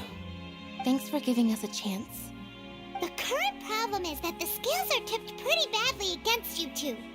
If we want to refute the Hydro Archon's accusations, we're gonna need a seriously watertight defense. Huh? Oh, Paimon thinks she gets what you mean.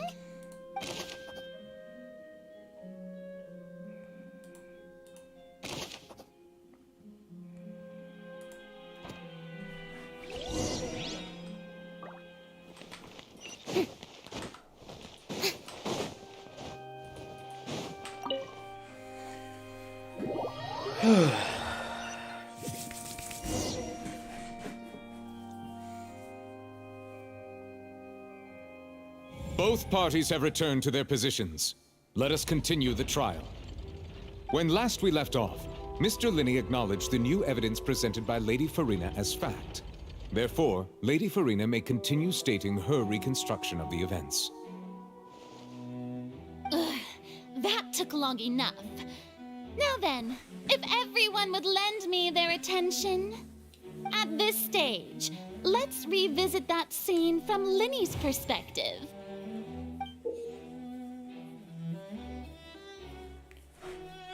Also, I kind of want to beat the Hydro Archon as well, so...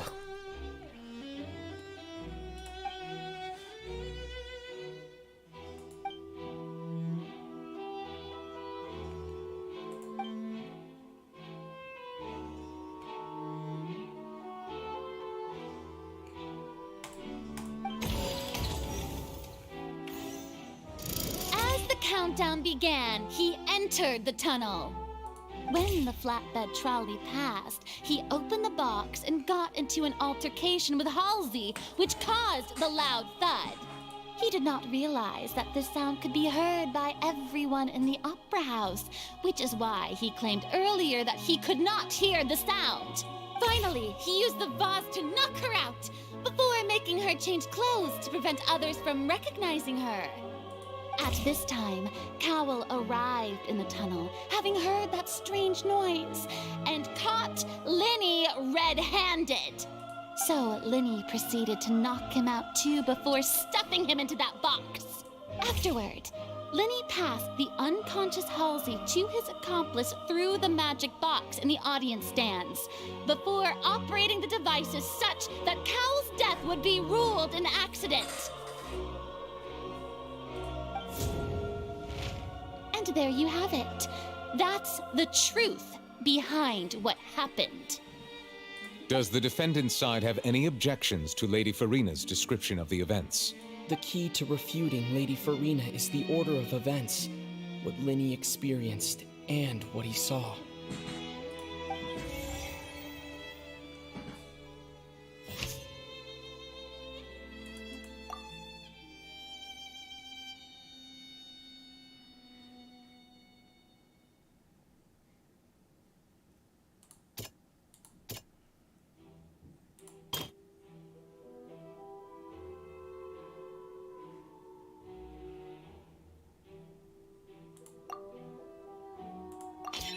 According to Linny, he left via the vent after entering the tunnel. He couldn't have had that altercation with Halsey.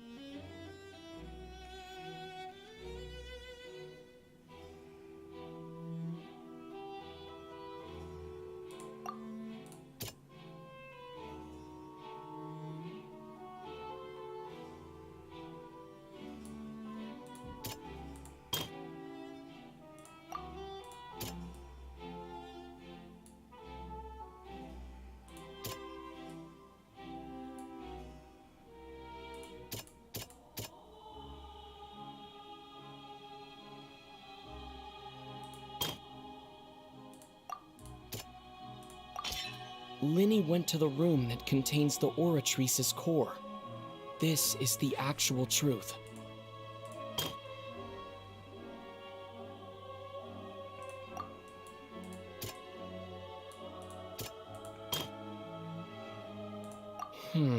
Seems this won't produce a...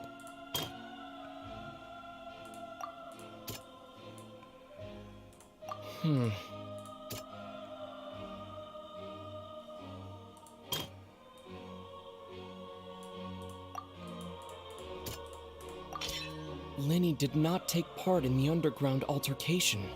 He only witnessed traces of the aftermath. Attention! Ace Detective Paimon has something to say! When the countdown started, Linny did indeed go into the tunnel. But he immediately used a vent to access the Opera House basement, which is where the underground core of the Oratrice is stored. Once he reached that area, he heard a voice in what should have been an empty room. Since he felt something was amiss, he returned immediately.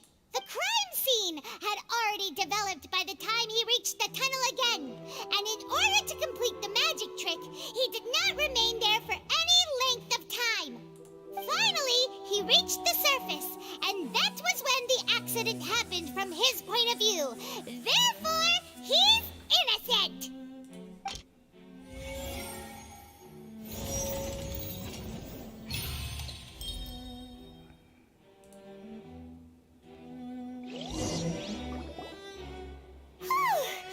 Paimon did it!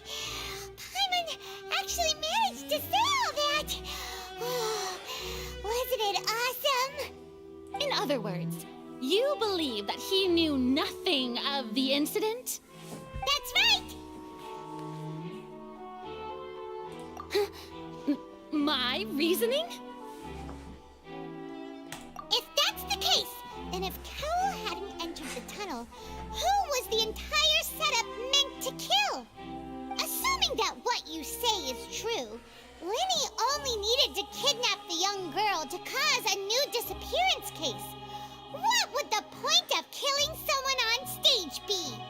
Oh, they have a point. That's right, you tell them! And that's why they're partners of mine. They've managed to turn things around. Oh, well, your denial is very strident, I'll give you that. But what proof do you have to back your claims? Of course I do. If he had been in the magic box the whole time, how could he have not heard that sound? Why do you ask? You're saying that he wasn't.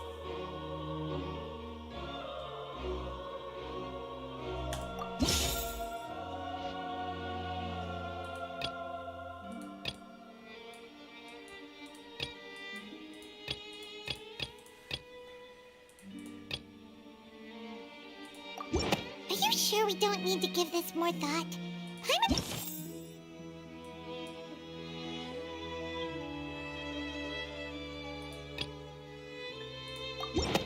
That's right! Lenny wasn't in the box or in the tunnel. Oh, right. That's why he didn't hear anything strange during the performance. This means that when the crime happened, Lenny had already entered the basement via the vent. The same clue you used to disprove his alibi has now become the best proof! How do you like that? Well played. To think you'd use such logic. Well then, if it wasn't Lenny who committed the crimes, then who was it?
Could there have been a third person involved? Is that really a possibility? The deceased's name is Cowell, Lenny's assistant. He would have been able to tamper with the equipment.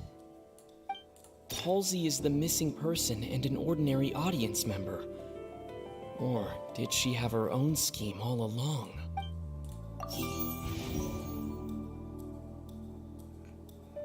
Could there have been a third person?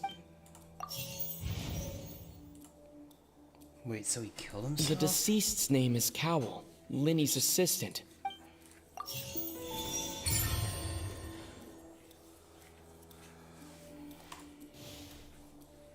Huh? That can't be right. Are you serious? The killer was, in fact, Cowell, the deceased! I don't... Oh, is that so? I don't get this How whatsoever. interesting! Let's hear your reasoning then. What I must do next is recreate the truth.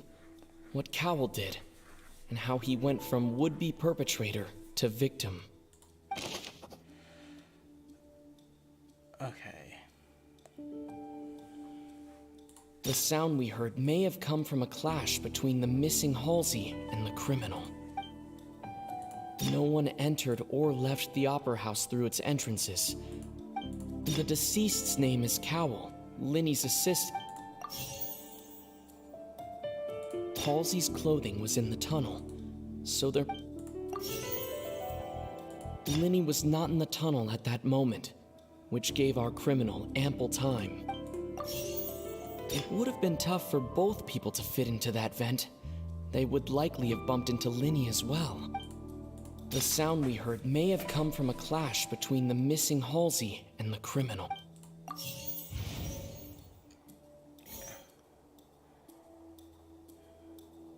Linny was not in the tunnel at that moment. The sound we heard may have come from a clash between... The deceased's name is Cowell. The sound we heard may have come from a clash between the missing Halsey and the criminal. I don't know what I'm doing. Halsey's clothing was in the tunnel. Okay, so that's right. No one entered or left. No. It would have been tough for both people. Halsey's clothing was in the tunnel, so there must have been some fear that she would attract attention. The deceased's name is Cowell. No one entered or left the Opera House through its entrance. The deceased's name is...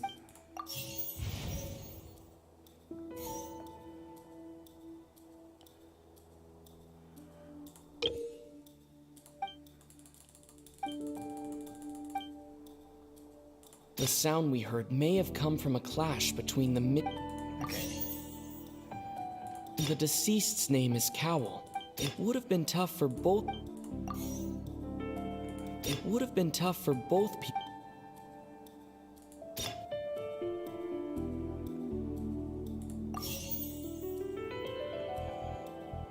It would have been tough for both people to fit into that vent. No one entered or... Fuck, man. Okay. Oh, sorry for swearing. Who is the prime suspect currently? The deceased's name is Cow. No one entered or left. God, I fucking failed.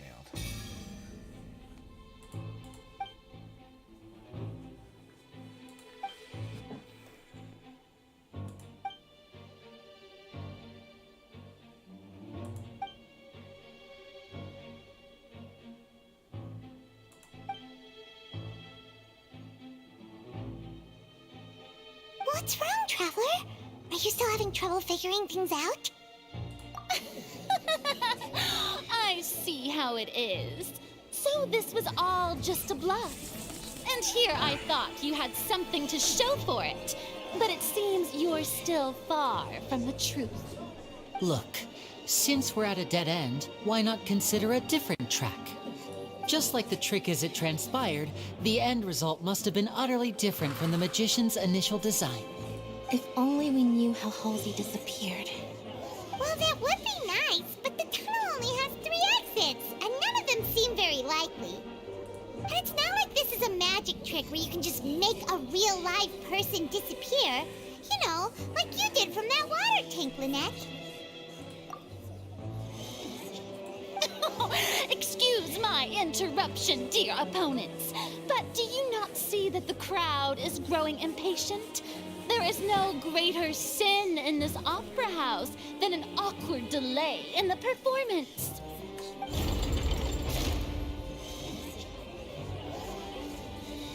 If the defense is unable to make further effective arguments, we will move on to the next stage of the trial. Linny was not in the tunnel at that moment, which gave our criminal ample time. The sound we heard may have come from a clash between the missing Halsey and the criminal. The deceased's name is Cowell, Linny's assistant. He would have been able to tamper with the equipment. The vase was not broken by chance. It was used to cover important evidence. The water. That's what we were missing. Alright. Oh, Paimon gets it! It all comes together if Halsey disappeared instead of being kidnapped. Lynette escaped from the water tank, vanishing gradually and leaving only clothes behind. If there's a similar method where a person could be transformed into water... Just a moment, please. I do hope you know how preposterous you sound at the moment. How could a person ever be transformed into water? This is reality we're talking about here, not some magic trick. Must we really? I should think that of anyone. Your friend Linny already knows this truth very well. Magic tricks are ultimately just illusions and misdirection. But Halsey's disappearance is very real. We're talking about two completely different things. Even so, I trust the Traveler's judgment. The truth must be out there somewhere. Perhaps some new line of reasoning may open if we try to gather all the focal points that don't make sense.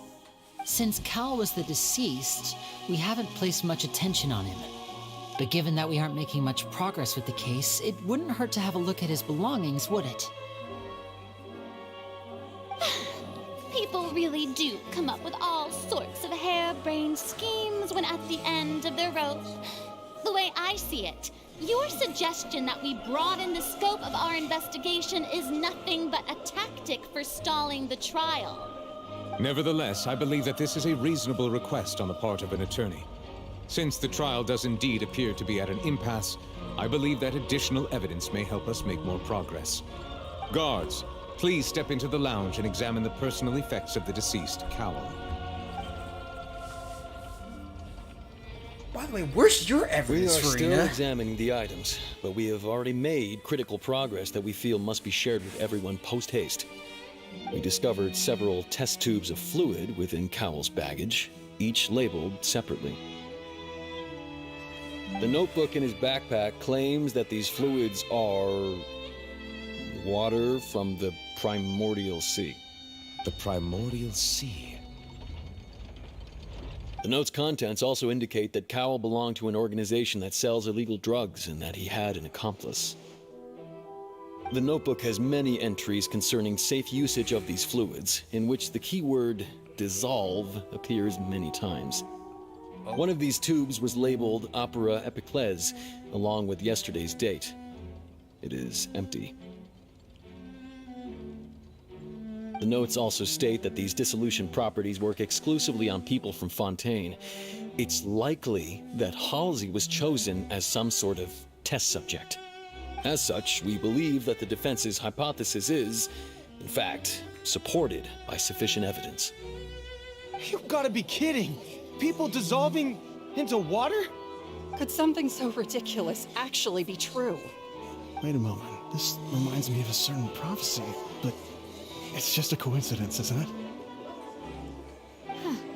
If people can become water, does that mean that the water tank's real use was as a means to hide water stains? And if Cowell was targeting that girl... Wait just a minute. Could that mean... You two, with me, quick! Demoiselle, wait! What about your partners? Let's go. Just trust me. Order! Order! It is undeniable that further examination of the deceased's personal effects has yielded some surprising results, but we cannot yet verify the veracity of these clues. Still, let us assume that these clues are indeed authentic, albeit with the understanding that Ms. Halsey has yet to be found. Guards, please continue examining the items along these lines. Mr. Linney, it appears your hypothesis is supported by the evidence, so please continue speaking. Of course. Thank you, Your Honor.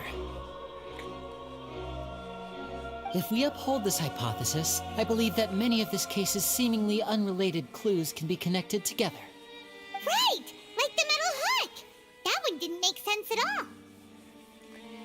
Let's think about this.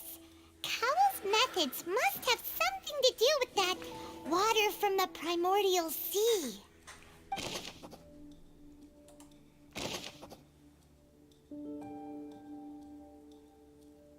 The deceased's name is Cowell. Oh, Linny's that's supposed to answer the assistant. question. All right. He would have been able to.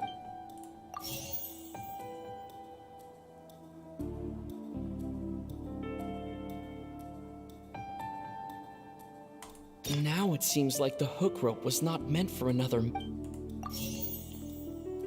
The water from the primordial sea should already have been prepped before Halsey entered the magic box.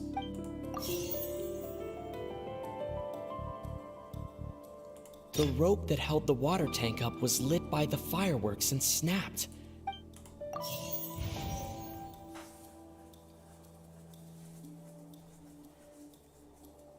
I remember there was something else. Oh, okay. Now I get it.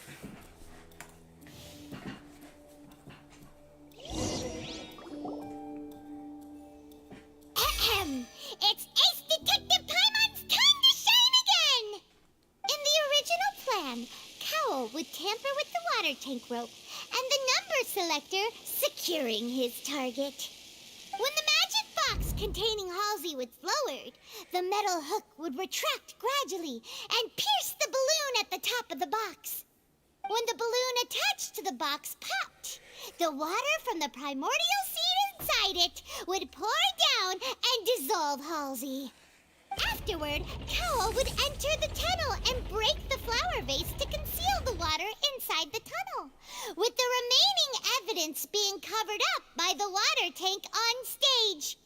But he encountered something unexpected in the tunnel and wound up being fatally hit by the same water tank he meant to use to cover his tracks. Huh. That does make sense. That actually links together a lot of the more confusing pieces of evidence.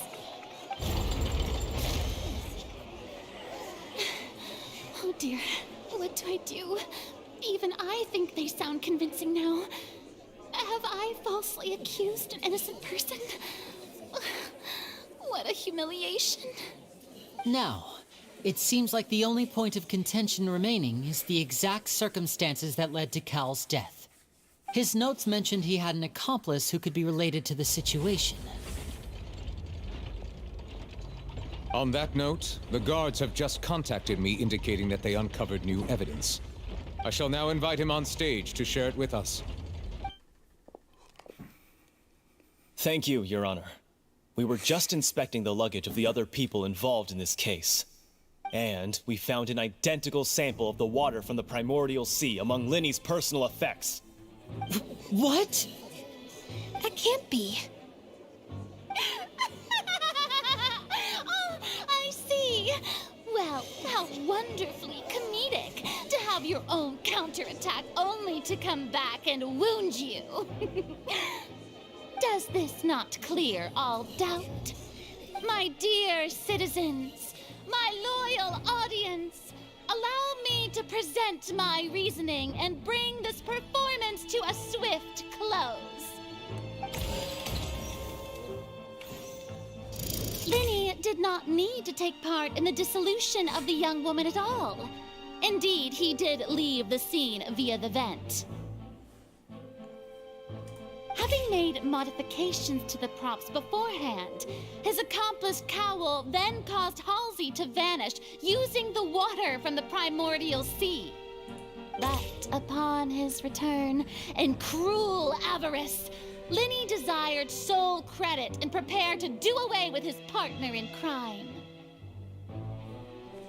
Ultimately, he knocked Cowell out, and the tool meant to cover the crime up also became a murder weapon. Now, as much as I regret having come to such a viciously straightforward conclusion, it does seem that the famed Fatui is quite the cold-blooded and ruthless organization. Am I right, Mr. Linny? We've used up all the evidence we collected. There's no way for us to make a rebuttal here. Is this the end of the road?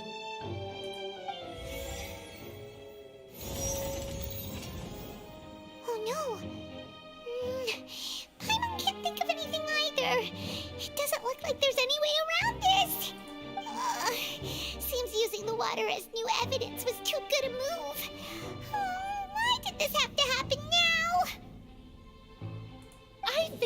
all seen enough now, and we have ample witnesses to my flawless reasoning. I believe this is indeed the finale. Now then, my good, noble Chief Justice, should we not, in your view, move... Excuse me, everyone, but I must interject. Miss, I must ask you not to shout, and to respect the ongoing legal proceedings. Oh, come on. Don't be hasty. I have a good reason for interrupting, you know. Now, would anyone here like to take a little break from all this debate and see a little magic? I'll show you an amazing trick. One that can bring a young woman who has disappeared back in the flesh, right before your very eyes. Please, do the honors, Mr. Linney, if you would be so kind. What in the world is she saying? No offense, miss, but miracles like that are beyond my scope as a magician.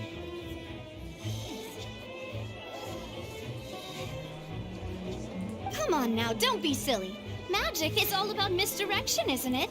It often conceals the truth while presenting a fascinating illusion. But once everyone believes the illusion, can't magic reveal the truth to them once again?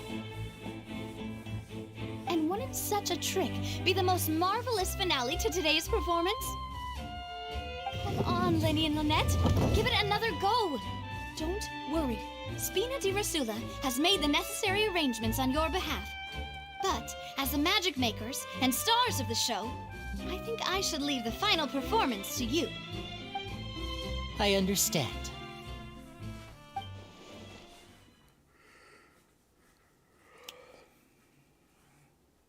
And voila.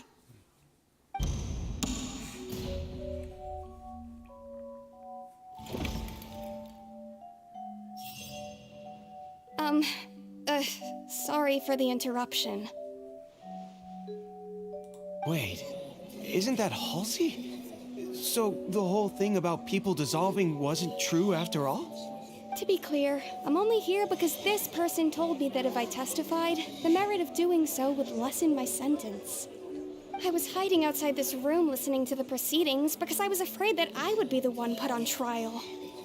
I was just feeling happy that no one had noticed me, and then before I knew it, she caught me. That'll teach you to underestimate us three. Where should I begin?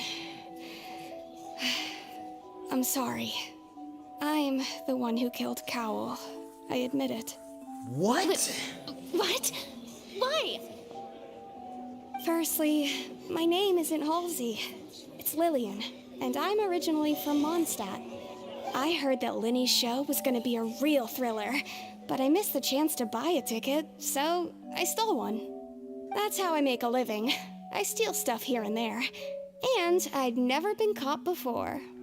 But I was noticed at the harbor a few days ago, and I barely got away. Linny was the one who caught me in the act. Hey, no wonder you look familiar. So you were the thief. Liddy even mentioned that you were pretty skilled. Well, and I thought that would have been the end of it, but then the number selector chose me. He even mentioned the Fortress of Meripede. That's a prison, isn't it? So you can imagine how shocked I was. I thought he was onto me for sure. So I played along with the show while looking for an opening to flee, but then I got water poured on me for no reason, and then someone jumped into the tunnel to nab me. I wasn't going to take that lying down, so I knocked him out and stuffed him into the box. There was nowhere to run from there, though, so I had to change my clothes and hide in a box containing performance costumes. I slipped out after the first guard arrived at the scene and continued hiding inside the opera house. Can a person even hide in there?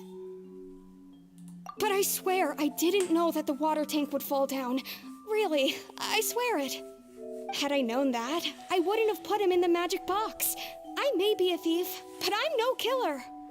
Well, that makes everything pretty clear now, doesn't it? This time, we need to tell the entire story from Lily-Ann's perspective.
What is going on? Okay, oh wait, this is this.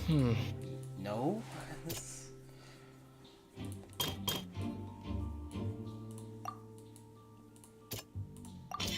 The strange sound wasn't from a fight. It was Lily-Ann's attempt to break out when she was frightened.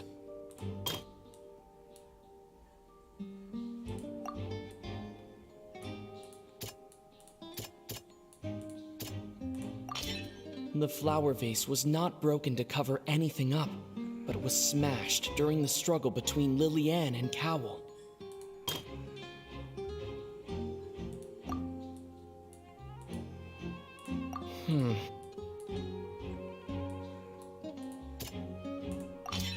Lily-Ann was afraid that she would be recognized if she left, so she changed clothes and hid, biding her time. Just what one might expect of an experienced thief. And it's Ace Detective Paimon time! Having been selected out of the blue, Lily-Ann panicked. Her panic only intensified after she entered the tunnel and had water poured on her head. So she kicked the door open, producing the thud we all heard. Hearing the commotion, Cowl leapt into the tunnel, only to discover that Lily-Ann had not dissolved. He did not know that Lily-Ann was not from Fontaine, but was a thief who made her way in by stealing a ticket. Mistakenly believing that the water from the primordial sea needed time to take effect, he tried to force Lily-Ann back into the box. The two broke the flower vase during the struggle, but Lily-Ann came out on top, knocking Cowl out and putting him in the box. With no way of escaping, she changed her clothes and hid in the costume trunk until the performance ended.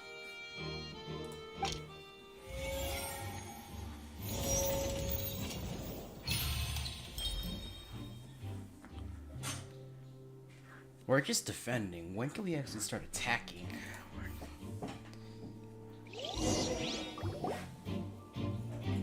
She knew that she would have to go through guard inspection if she tried to leave afterward. So, she has been trapped in the Opera House these last 2 days. She had already become desperately hungry by the time we were chatting over macarons. So, she swiped 2 of them right under our noses. Talk about a sneaky thief. At this point, all the events that happened in the tunnel have now come to light. Ah, so that's the whole story. Bravo! Bravo! Now then, Lady Farina, do you wish to speak against the defense's statements? Please answer the question, Lady Farina. Also, if I may add, the trial has not yet ended. As such, I request that the prosecution not leave the room before the proceedings have concluded. What? Are you reading my mind now? No, I have no further arguments. I admit defeat.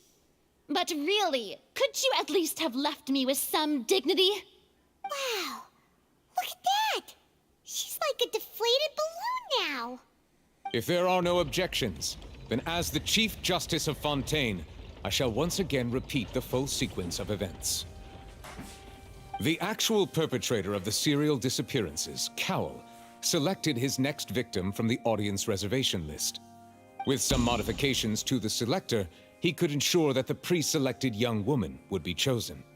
To cover up any evidence while committing the deed, Cowl thought of allowing the water tank to fall, which would conceal the water left behind after the young woman was dissolved. He also tampered with the rope suspending the water tank using the fireworks at the end of the performance to cause the tank to drop and hide the watermarks. He poured the water from the primordial sea into a balloon during the preparation of the magic box and stuck it to the box's lid. Finally, he passed the prepared hook on a rope through the gap in the magic box's door when bringing the young woman to said box.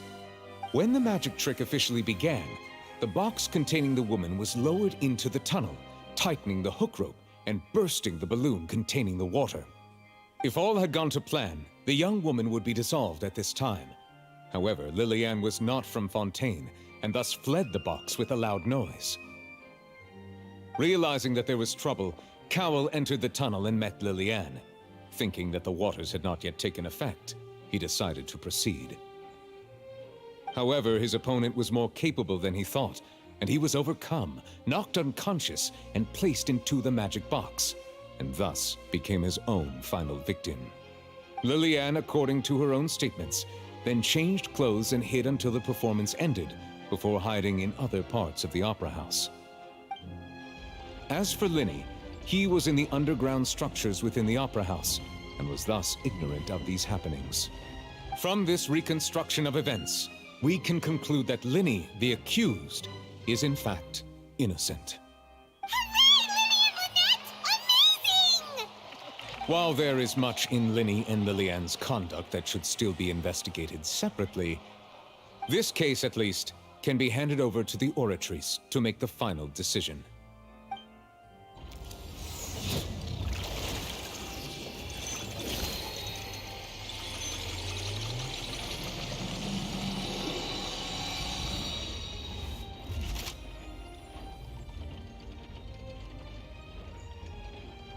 As such, Linny and Lynette are officially declared not guilty.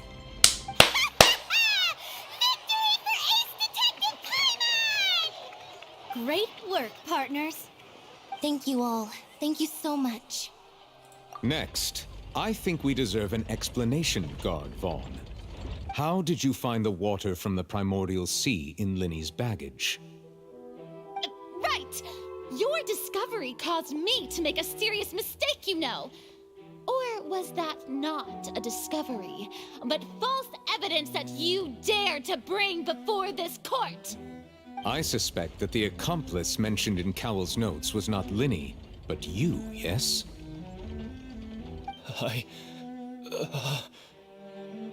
I'm sure you know what you must do to lessen your sentence. Speak quickly! Unless you want to earn yourself a one-way ticket to Coupon Town. I was just following orders. We were supposed to place blame for the serial disappearances onto Linny, and thus cause suspicion to fall on the Fatui. The higher-ups said this was the best opportunity to do so. And now that your plan has fallen through, and the secrets of the water have been revealed, you have become a liability to said higher-ups, yes? Therefore, you would be wise to tell everything you know, and seek the protection of the guards. Yes, I'll tell you everything I know. Our boss discovered that the water can cause people to dissolve. It can also be made into a potion, which when extremely diluted, can cause people to experience unforgettable exhilaration. We've been in this business for a while now, and have made decent mora off it. The disappearances were also the boss's idea. I mean, this is the boss we're talking about. The...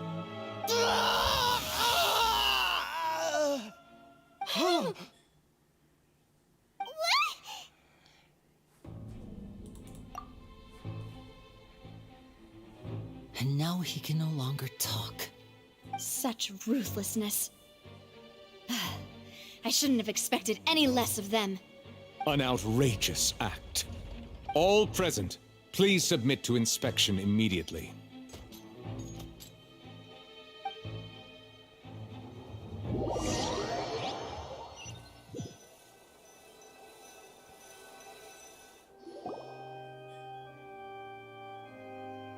So, we're just going back now? That's true, but... Traveler, Paimon, please wait. Linny... I know you may not want to speak to me right now. Maybe you don't even want to look at me. But still, let me thank you again for defending me to the end, even after you learned that I'm a member of the Fatui. I guess. But regardless, I'd like the opportunity to set things straight. I didn't approach you with any ulterior motives or ill intent. I've spoken to you as myself, just plain Linny this entire time. As for why I'm a Fatus, it's because the goals of the House of the Hearth align with those of an orphan like me. That's all. That was how Father, who you might know as the Knave, approached recruiting us back then too. The Knave? The one who controls the House of the Hearth? She's your father? That's right. And since we're here, I was wondering, would you mind hearing a story? It's about my past. Back when our parents first died, Lynette and I were left wandering the streets. To survive, I took to surreptitiously observing an older street performer who did magic. It took me several days to figure out how he pulled off his amazing tricks. I took my sister through several streets until we found a crowded corner, and we began to perform magic tricks there. To my surprise, we proved to be pretty popular, and we could at least stop worrying about where our next meal would come from for a time. But I didn't want my sister to remain a street rat together with me forever. Before long, an aristocrat came to me and claimed that he wished to take us in after watching my performances. So you went from orphans to nobility just like that? That was how we felt at first too. As if fate was on our side and we could say goodbye to those painful days. But I gradually discovered that while we were called foster children, he was really after my talent for magic tricks. He would constantly take me to all sorts of banquets to garner attention, which he would then use to expand his social circles. That doesn't seem too bad either. Better than roaming the streets at any rate. It took a while for me to realize just how dark his heart really was. After one particular performance at a banquet, I discovered that Lynette was not on the same return vehicle as me. I waited a long time after we returned home, but she did not come back. I went to that noble's bedroom and asked him about her whereabouts. Uh-oh. The answer he gave me was, she caught the eye of the most eminent person at the banquet, so I sent her over as a gift. I mean, you'll be able to perform your magic regardless of who your assistant is, yes? Oh no. So he was gonna... But wouldn't Fontaine's laws deal with such people? As far as outsiders are concerned, this is a relationship akin to adoption or foster care, and they have their ways of escaping the eye of the law. I managed to ferret out the location of the mansion of that so-called eminent person and hurried through the night. But by the time I leaped over the walls, avoided the guards, and made my way in, all I saw was the moonlit ground covered in blood, and the knave standing there in the darkness. So, she'd already taken care of that guy. That's right. She had rescued my sister before she could come to any harm, and had even discovered several girls hidden in a basement, all of them orphans. Father, I mean, the knave, might have seen something in me, and so she made me an offer. The House of the Hearth welcomes you, for your interests align with ours. Here, none will ever betray you. Indeed, betrayal shall never be permitted here. I was hesitant to trust her. I mean, I had just been betrayed by nobles. But she was also quick to destroy the noble who had taken us in at first, giving us back our freedom. Oh, so that's how the two of you joined the House of the Hearth. She has her own plans. She has gained permission from the Tsaritsa to first use the Gnosis' power when she obtains it. She plans to use it to find a way to break the prophecy and save Fontaine. So, she believes in that prophecy too? That's right. The whole House of the Hearth is currently working to combat that crisis. Today's case has also proven that people from Fontaine can indeed dissolve into some sort of water, thus further supporting the prophecy. Everyone at Hotel Bouffe d'été, including the knave, has their roots in Fontaine. And we will always defend our homeland. To us orphans, the only connection we have left to this world, apart from our family, is our homeland. So, from small deeds like distributing magic pockets to huge schemes like stealing a gnosis, everything is aimed at dealing with that prophecy. It's all right. I understand. The only thing I can do is relate all this to you. I just hope you can understand that even as a member of the House, I have never stopped making my own decisions, and that I believe what I'm doing is right. If you should need anything at all in the future, feel free to find me. I will do my best to help you, as plain Linny. Bye, Linny!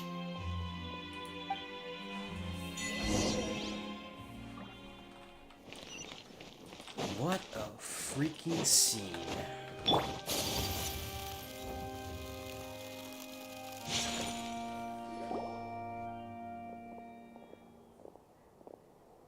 Hey there. What was with the disappearing act you pulled right as the trial ended? Were you looking for us, Navia? Well, this whole thing isn't exactly over, is it?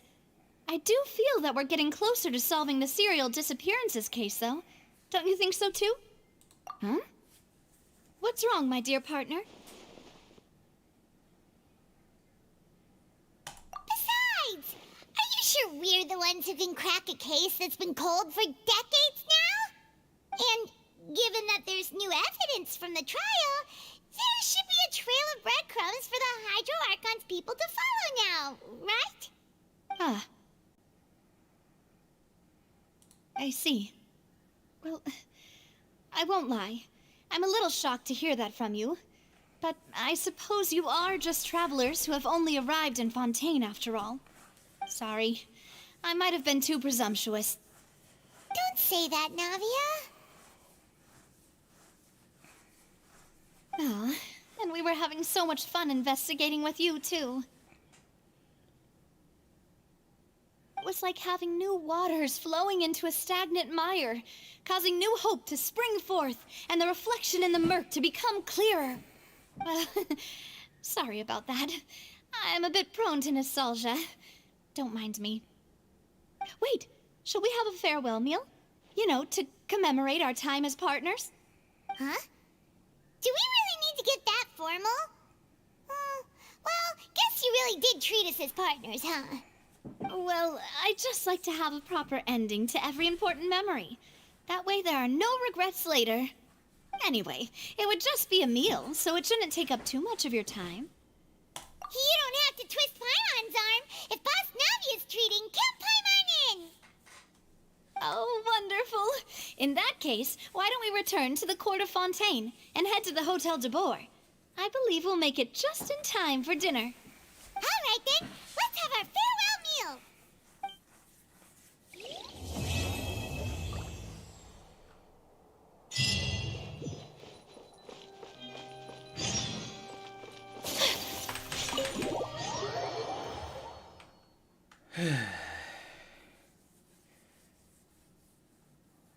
So how far are we? 2 hours?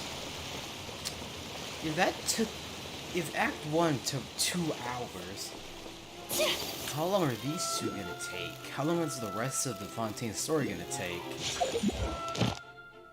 Hold on a second.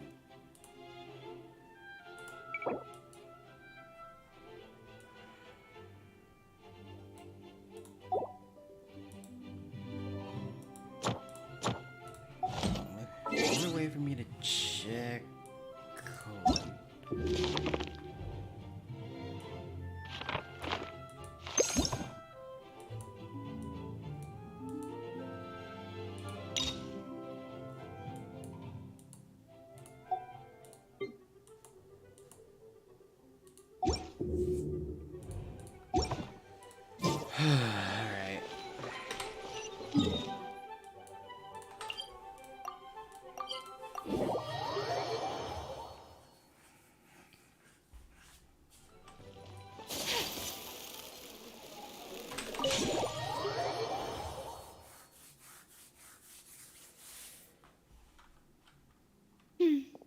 came here several times with my father when I was little, but stopped eating here as often after growing up.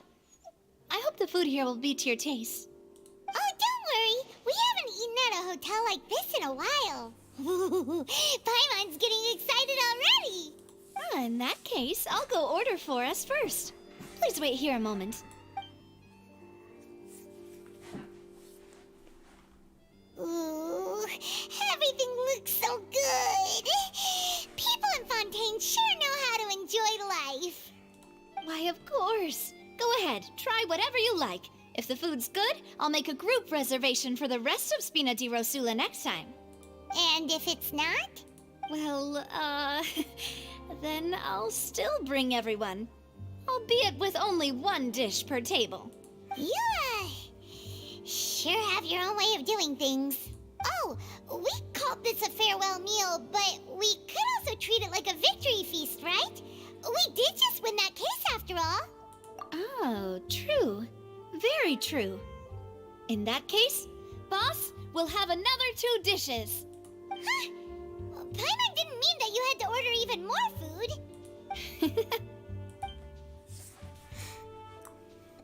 Speaking of cases, do you think that the mastermind behind the serial disappearances will get caught soon now that this has all happened?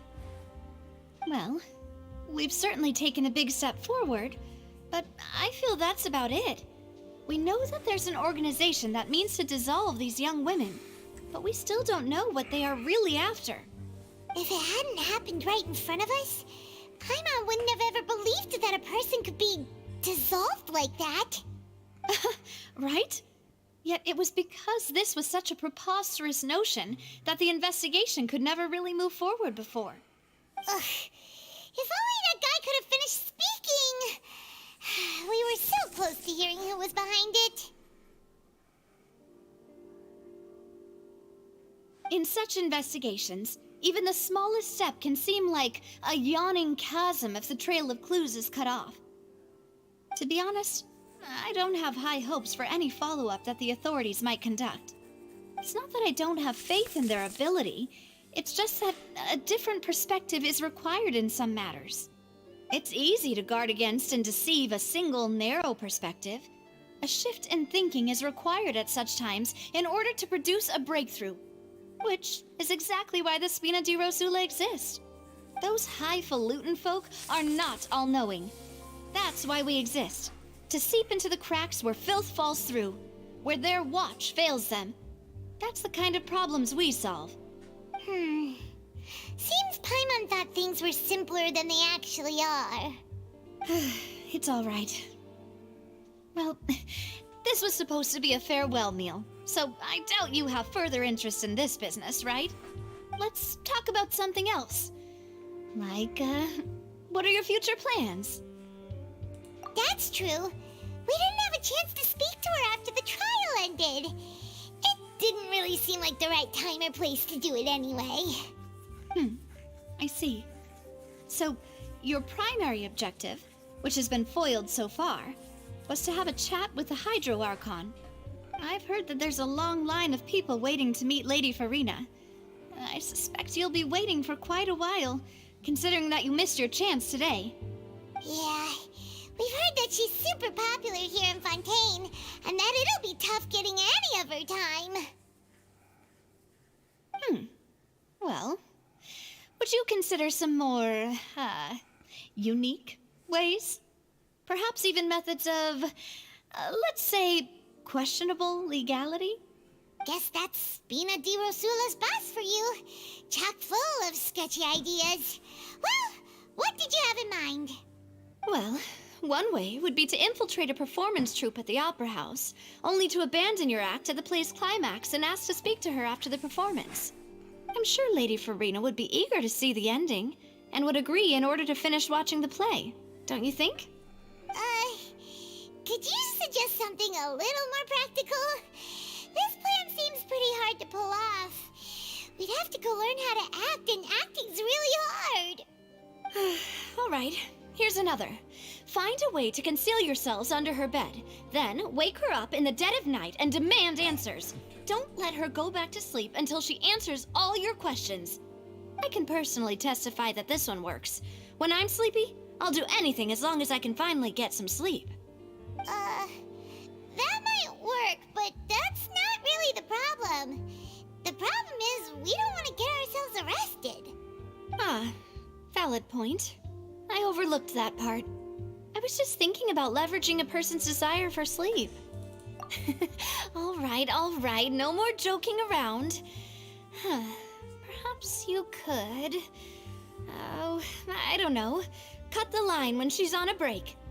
You did defeat her in court, clearing citizens of hers from false accusations. False accusations she had nearly upheld personally. I imagine that she feels quite ashamed about the whole thing. You mean that if we catch her while she's on a break, she might be too embarrassed to refuse? Oh, that does make some sense. Why don't we give it a try after this meal? You know, strike while the iron is hot and all. Huh? Paimon, did you drink my Fanta? Was this your drink? Sorry about that. Paimon wasn't really paying attention and the cup was right next to Paimon. Would you like to order another? No, it's fine. We're just about done here. Alright. Honestly, Paimon wouldn't recommend Fanta anyway. It tastes kind of salty and icky. Is that so? Huh. Well, in that case, we'll have to blacklist the Fanta here then.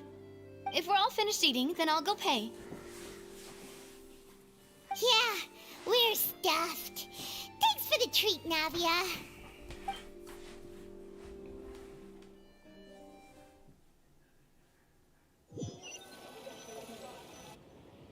Oh, so full. Paimon can barely float anymore. Can't you see Paimon's barely an inch off the ground? Okay. As for expenses this month, we're left with... Hey, Navia! What are you doing over there? Oh, nothing. It was just a meal, you know? Nothing the Spina di Rosula can't cover.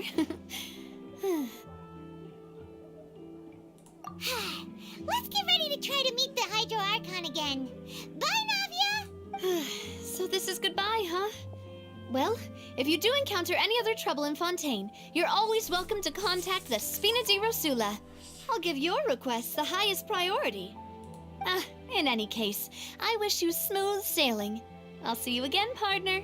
See ya!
anymore. Looks like that boat we took to Araneus might have been the last one. Vache. Looks like we're back here again. Huh? Traveler? Are you hearing voices again? Ugh. That's kinda spooky. Are you sure we don't want to come back in the morning? Vache? Vache. Hey, why are you still walking towards it? There might be something nasty in the water. Huh? Hang on. Paimon can kinda hear a voice. It's calling for Vache, right? Hey, Traveler? Stop walking! Come on, wake up!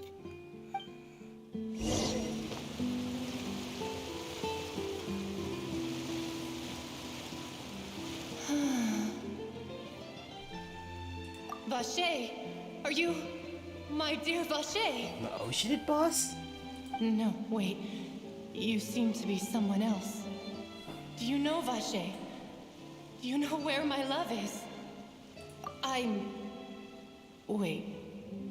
Who am I? I'm very sorry. I fear I do not know. My memories feel like they have been washed away like a flood. So many fragments dissolved amidst the tide, never to be recovered. How much have I lost? How many things that I once held dear while on land have I since forgotten? Yes, that is what I was once. But now, I am but the consciousness of one who is lost, therefore. I do not know how I came to be like this either.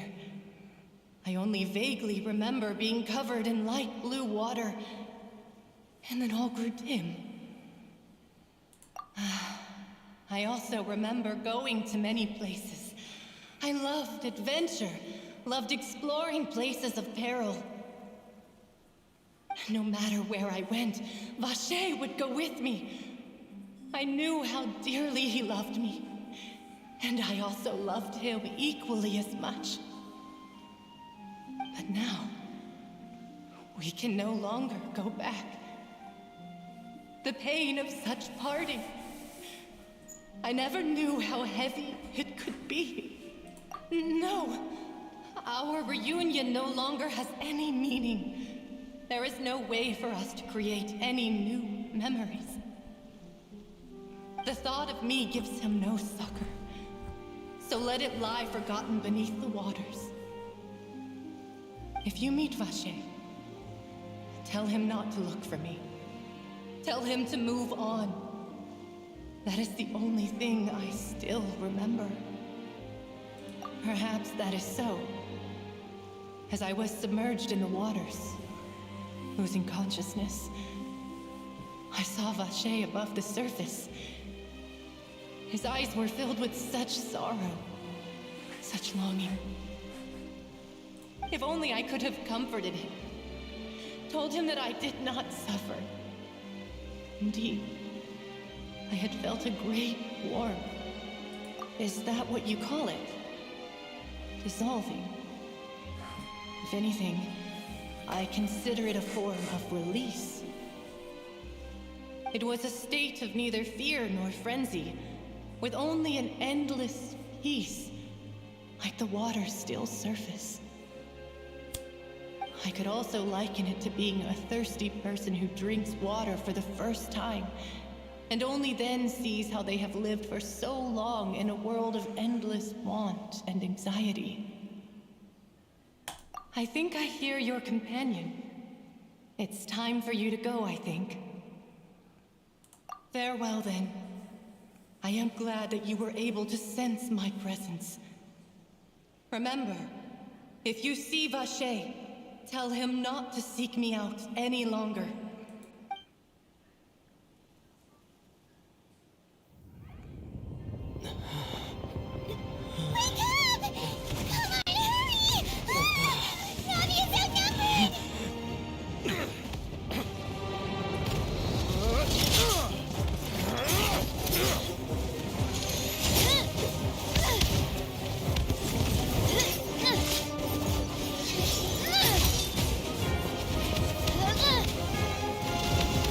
now! Look out!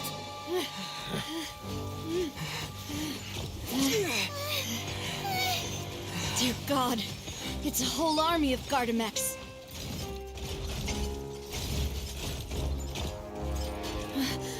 Chlorand?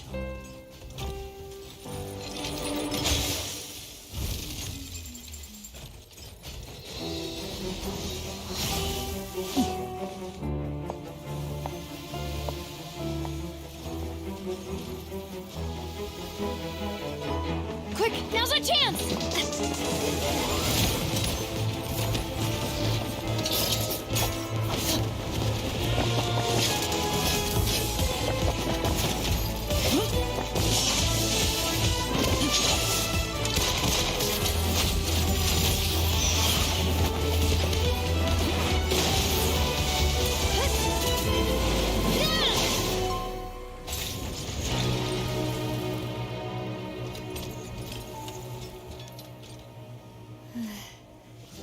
Is that a white blind?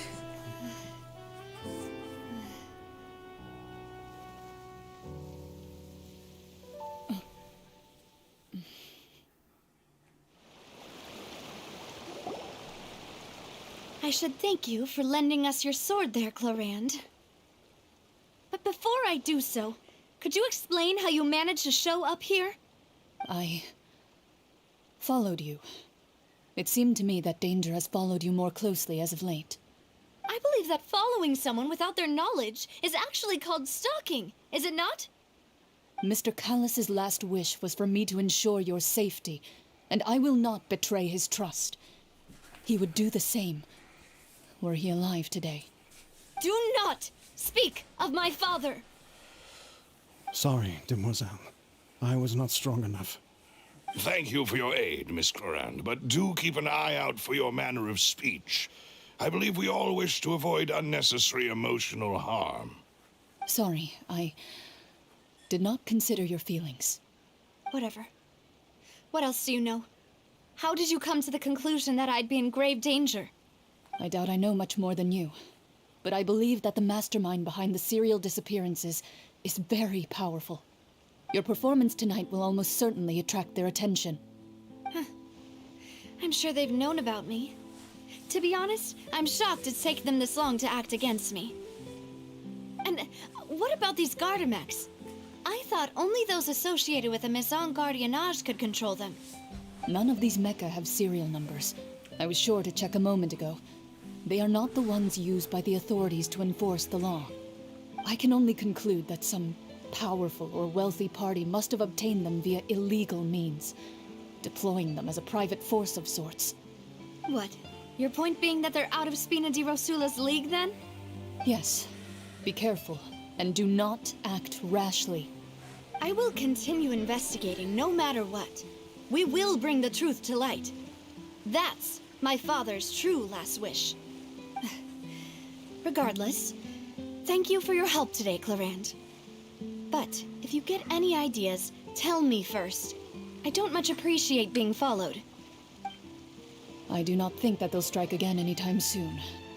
So I shall stop following you. Good day, all.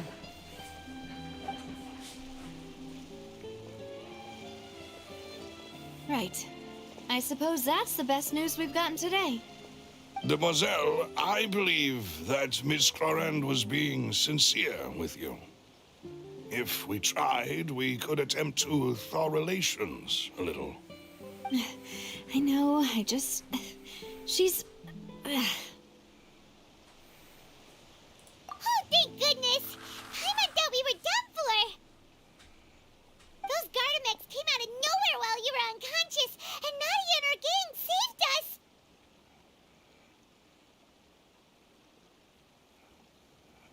Oh, and there was that champion duelist named Clorand who came out to save us too!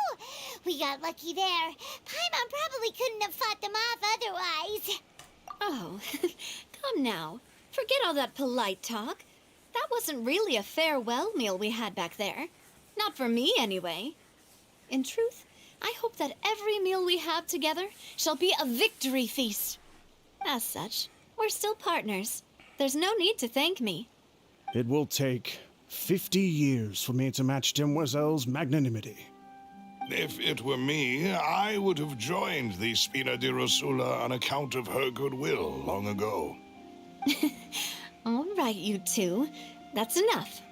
Actually, Navia, how did you know that we were in danger? You sure did show up in the nick of time.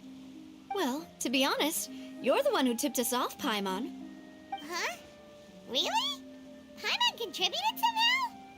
Ooh, Paimon's even more amazing than she thought! Yes, all thanks to you grabbing my drink by mistake.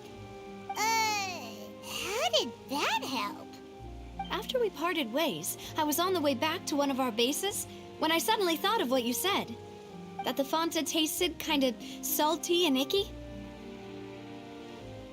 Fanta only comes in sweet flavors, so how could it have tasted salty? The color of the drink, if I recall, had also been a bit off. So the Fanta had been spiked with water from the primordial sea? Yes. So, if you hadn't drunk that cup for me...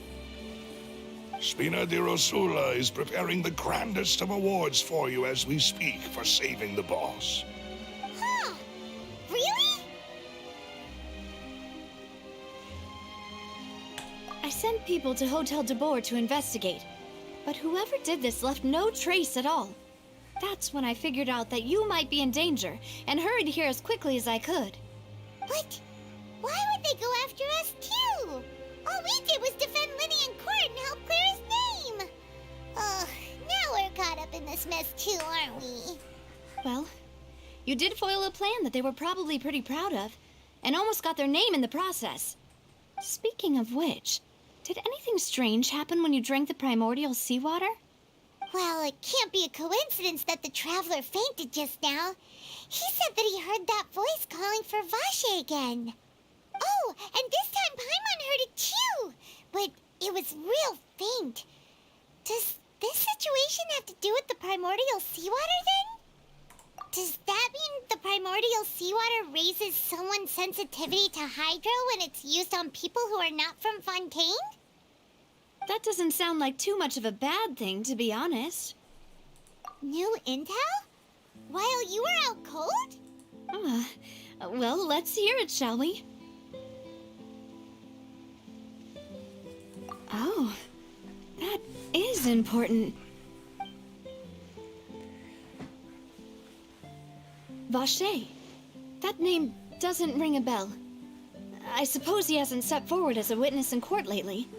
Since he saw that young woman dissolve, he was at least at the crime scene. But he never gave testimony or any information regarding people dissolving in the primordial seawater. Could he have been threatened? Yes, thank you. This is very important information indeed. We will continue to investigate. Oh, you mean you'll help us investigate? Well, you did say that our farewell meal didn't really count. That means we're still partners, right? And besides, we're in this now whether we like it or not. You're not gonna let those people who targeted us get off the hook so easily, are you, Traveler? Demoiselle, do try not to look quite so pleased. You are the face of Spina di Rosula, after all. You talk too much.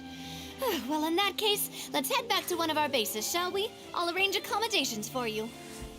We also have some plans to go over, and hopefully we can deepen our bonds as partners. But we'll take that one step at a time, I guess. Don't worry, you two. With us around, our base is definitely secure.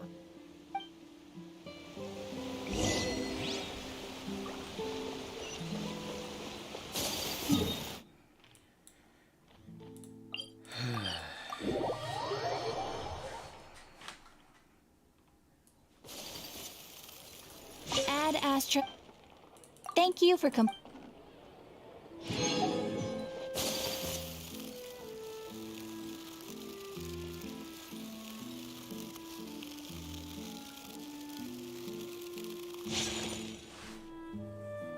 It's right up ahead, but let's make sure we weren't followed first. I've been keeping watch, Demoiselle. I haven't spotted anyone suspicious thus far. Very good. But let's not let our guard down for now. I shall find rooms for our respected guests. Thank you, Malus. Now, Let's continue, traveler.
This is your base? It's not quite what Paimon imagined. Your accommodations have been arranged. Under the present circumstances, I can confidently say it's the best we have. Well, our funds have been a little tight lately. After all, we don't allow illegal or unethical profiteering. In fact, our funds often come from citizenry who support us. Seems like it's tough times for everyone. But if you have the support of the people, that does sound like it's worth it. To be honest, our financial situation was a lot better back when my father was in charge a few years ago. I'm afraid I'm not quite his equal. Your father... he was the previous boss of Spina di Rosula, right? How did he... Demoiselle, if you'll allow me to explain. No. I'll explain it myself. I suppose I couldn't run from this topic forever. And as partners, this is something I hope they can understand. My father's name is Callus. Yes, the same one they call Callus the Unfaithful in the streets. 3 years ago, he was accused of murdering his own friend. But he chose a duel to defend his honor instead of standing trial. He died in the duelist's ring. Oh no. But I do not believe my father was a murderer. I'm sure he was set up. At the time, I believed that if he only stood trial and was duly investigated, something amiss would crop up and prove his innocence. But strangely, he not only requested the duel himself, but rumor has it that even after being seriously injured, to the point where he could be deemed as having lost the duel, he refused to surrender, determined to die in the arena. 3 years later, I still don't understand why he did that. How could he protect his honor if he's dead? If anything, he gave up his chance to defend himself. The closest piece of info I have is that my father had been investigating the serial disappearances case at the time of his death. Ah, so that's why you're so determined to get to the bottom of that case. That's right. I've also tried to investigate the murder my father was implicated in, but I haven't found a single new clue in my countless reviews of the investigation records. However, I believe that if the murder case is related to those behind the disappearances, they must know something. I must know what really happened. Was my father coerced? Framed? Even if he really did kill his friend, I must get to the truth. If only he'd been more open with me when he was still alive. He even hid the fact that my mother died due to complications when giving birth to me. And now, here I am investigating his death. You really are a handful, aren't you, Papa? Demoiselle, please, if there is anything I can do, anything at all. I also will never believe that Master Callus murdered anyone. There are none whom I respect more than the two of you, demoiselle. Master Callus did so much good in life, yet all it took was one murder case for him to be dubbed Callus the Unfaithful. Even our supporters decreased greatly due to that incident, hence our strained finances at present. Wait, if Callus was such a good man, wouldn't people at least be a little suspicious when he was accused? No. Perhaps people just revel in that kind of drama. It's not something exclusive to people from Fontaine, really. Everyone's like that. People love watching the evil turn over a new leaf, but they also enjoy watching good people fall into an abyss from one slip-up just as much. But how could... never mind. If Callus was really falsely accused, we have to find the truth. He didn't deserve to have that happen to him. There is one other thing. Master Callus's opponent in the duel was Ms. Clorand. Oh, her? Well, then, isn't that as good as saying that she was the one who killed him? Yeah, that's not the sort of thing that you can just let go and move on from. Ms. Clorand has always placed great emphasis on the honorable nature of the duel. If her opponent doesn't yield, she will not stop either. She knew Master Callus beforehand and greatly respected him, but seeing how he was resolute in the arena, there was only ever one choice she could have made. It's not that I don't understand her at all, but I just can't deal with this yet. Don't worry, Navia. Paimon knows how you feel. You don't have to force yourself to do that.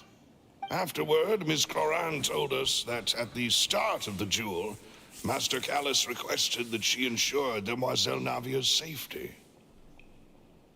Yes, that is our understanding as well. Oh, Papa. What madness drove you to ask the person who killed you to take care of me? All right, anyway, that's the information I wanted to share with you. Even if it did sound like I was just complaining towards the end. Thanks. You two should go and rest. This was quite a day after all. Yeah, Paimon's beat. Please, relax and get some sleep. We will ensure you rest soundly.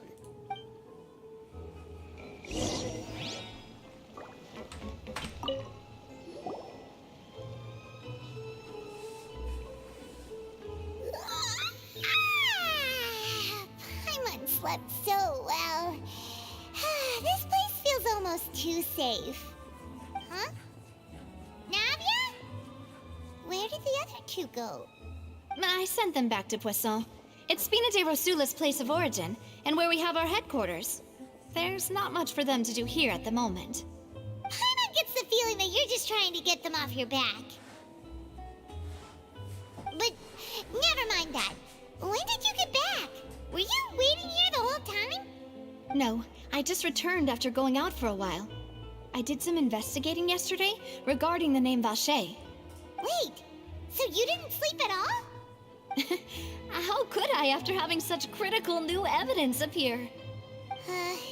Guess Paimon wasn't speaking for everyone just now, huh? Unfortunately, this name seems to have been wiped from existence. It doesn't seem to have a match anywhere. I suspect that those behind this have already taken steps to hinder an investigation from this angle. But that does prove that this Vacher person is a key witness in the incident. Does that mean we're too late, though? No. There is one ray of hope.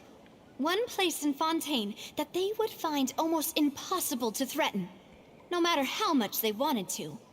And that is the archives kept by Chief Justice Neuvillette, a place where detailed files on all the cases in recent years are kept. If the Oceanid you met is one of the young women who went missing recently, we should be able to find some related information there. So Neuvillette maintains an archive of case files? Whew, guess that's the hard-working Chief Justice for you. In that case, let's go talk to him, shall we? Aren't you coming along, Navia? Did you get tired? No, it's nothing. Let's go see the Honorable Chief Justice.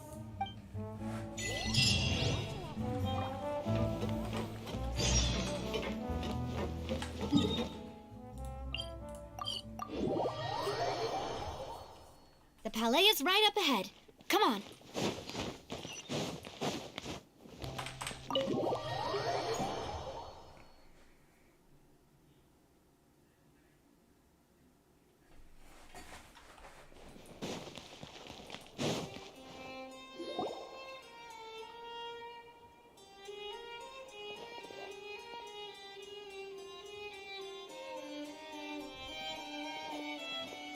Halt! Please state your business here. The Chief Justice is presently occupied with official matters.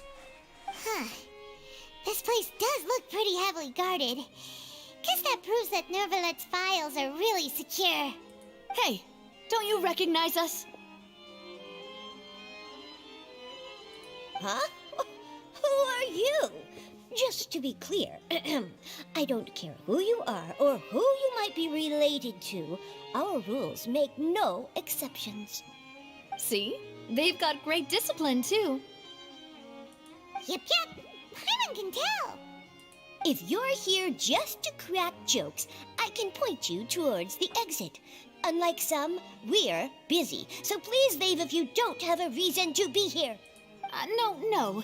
What I meant to say is, shouldn't you remember us from a few days ago? We were at the trial of the great magician Linny. Oh, yes, I remember. I read about it in the Steambird. You must be Linny's attorneys. It's all coming back to me now. We're here today to report and archive some information on a follow-up case. Huh. Is that even a thing? Of course. Don't worry. We're here on official business. You can trust us. All right then, I'll let you through. The Chief Justice is just inside. Thanks so much.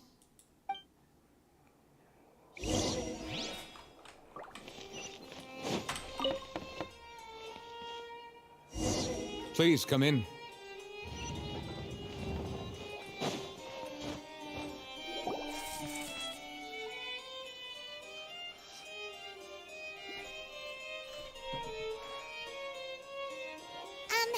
Sorry to barge in, Monsieur Nervalet.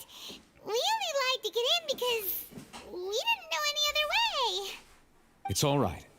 Please let me know how I may be of assistance to you. So you're not mad at us? We're looking for a man called Vacher. He may have been an eyewitness in the serial disappearances case. If we can find him, we may be able to unearth some key information on the case. Ah, I see. In that case, please wait here a moment while I browse through the files.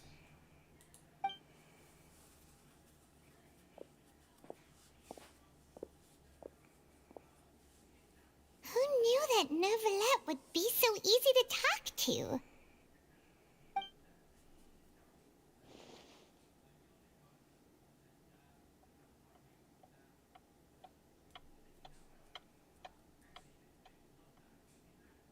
Unfortunately, I'm quite certain that no one by the name of Vacher has been involved in any case, criminal or civil, in the past several years. There are no records of him either in the files or in my memory. Traveler, what if it was really just a dream?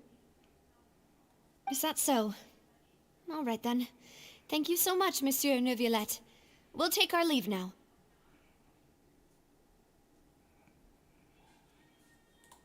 Ahem.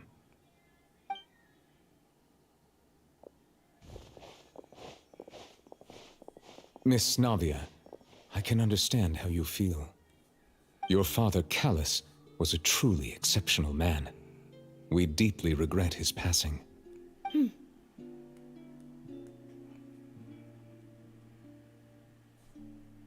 And what are you trying to say, Monsieur Neuvillette? Are you trying to console me? Extend your sympathy? Or just express some tendril of regret? No. You are not trying to do any of that. I can hear it in your voice. There's no emotion behind your words. You only said those things because you felt like you should.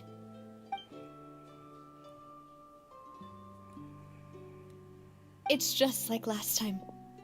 After my father took his place in the duelist ring, I pushed through the guards to talk to you as a last resort. You even told me then that you thought there was something fishy with the case, yet you still allowed the duel to go ahead. In your eyes, the value of a human life is nothing compared to those cold laws you hold so dear. If you truly regret my father's death, then why didn't you call a stop to the duel? Why didn't you give me the power to stop him from throwing his life away? Why did you just let him die, despised and hated by all?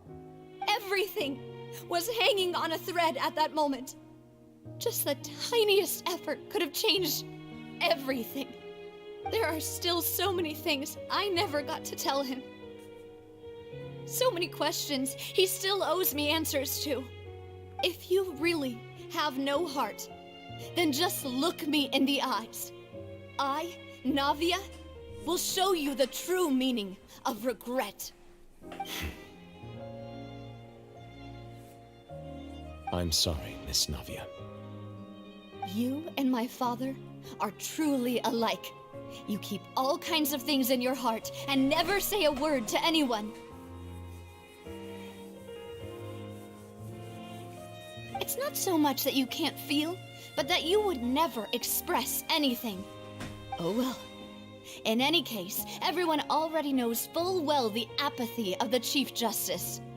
My apologies for taking my emotions out on you, Monsieur Chief Justice. Let's go, Traveler and Paimon.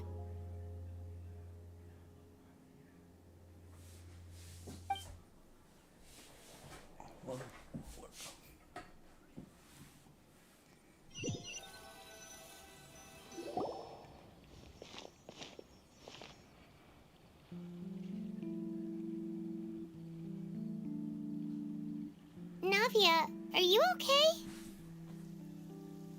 I'm fine. And it just starts raining as well. Rain. It's raining. You're right. Wasn't it still sunny when we went into the building? And there shouldn't be any active trials today. How strange. Now that I think of it, on the day my father was convicted of murder, it was also raining. What is it? Did you think of something? Yeah, he was outside. It was uncovered and the rain could fall there. Why? Do you think the rain could have affected the crime scene? That thought has occurred to us before. We've even expanded the search area to try to account for that, but didn't find anything of value. Oh? Wait. You don't mean... So you're saying that the true murderer could have been turned into water and then got washed away with the rain? Yeah, and if that's what had happened, then no one would have believed your dad, even if he explained what he saw to the authorities. I really think I found a true genius for a partner. You're completely right. How did I not connect the dots earlier? All right, let's go to Poisson. With this new lead in mind, we'll get to the bottom of my father's case for sure. Yeah, we're gonna make progress for sure this time. Do you want to go with me now? Or do you want to head over by yourself later? Great. Let's go then.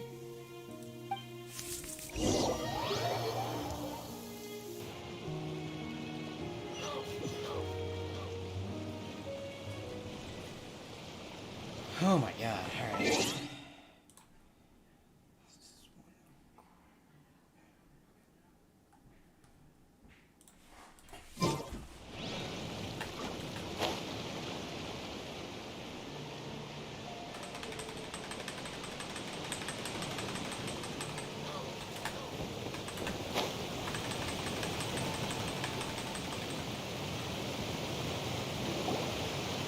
Whoa, what a huge...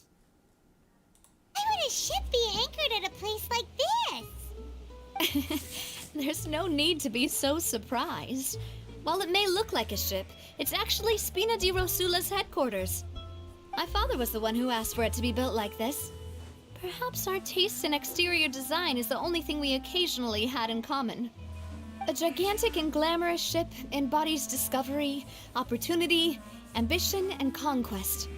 It symbolizes Spina di Rosula's bright and limitless future.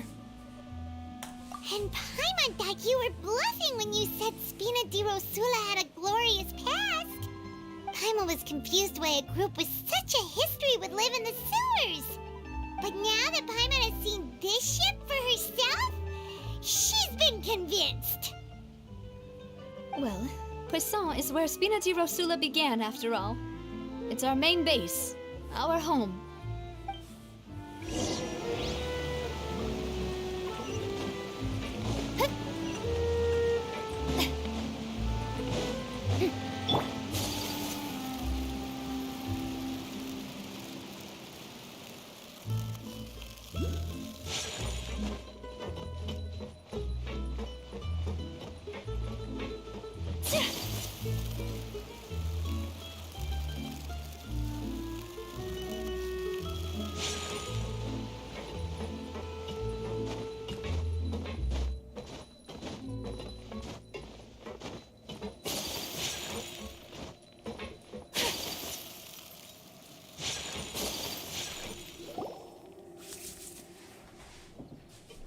Melus, we're back!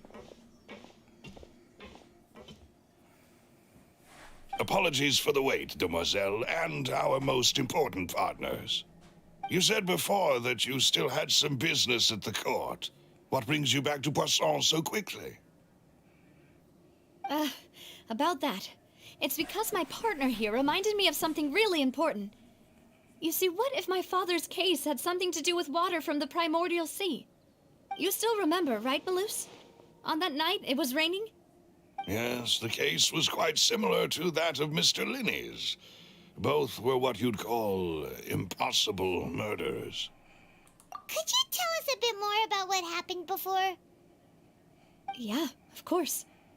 Many years ago, something called synth began to gain popularity in Poisson. At a glance, it was a kind of drink that could excite your mood and produce many pleasant hallucinations. Wait!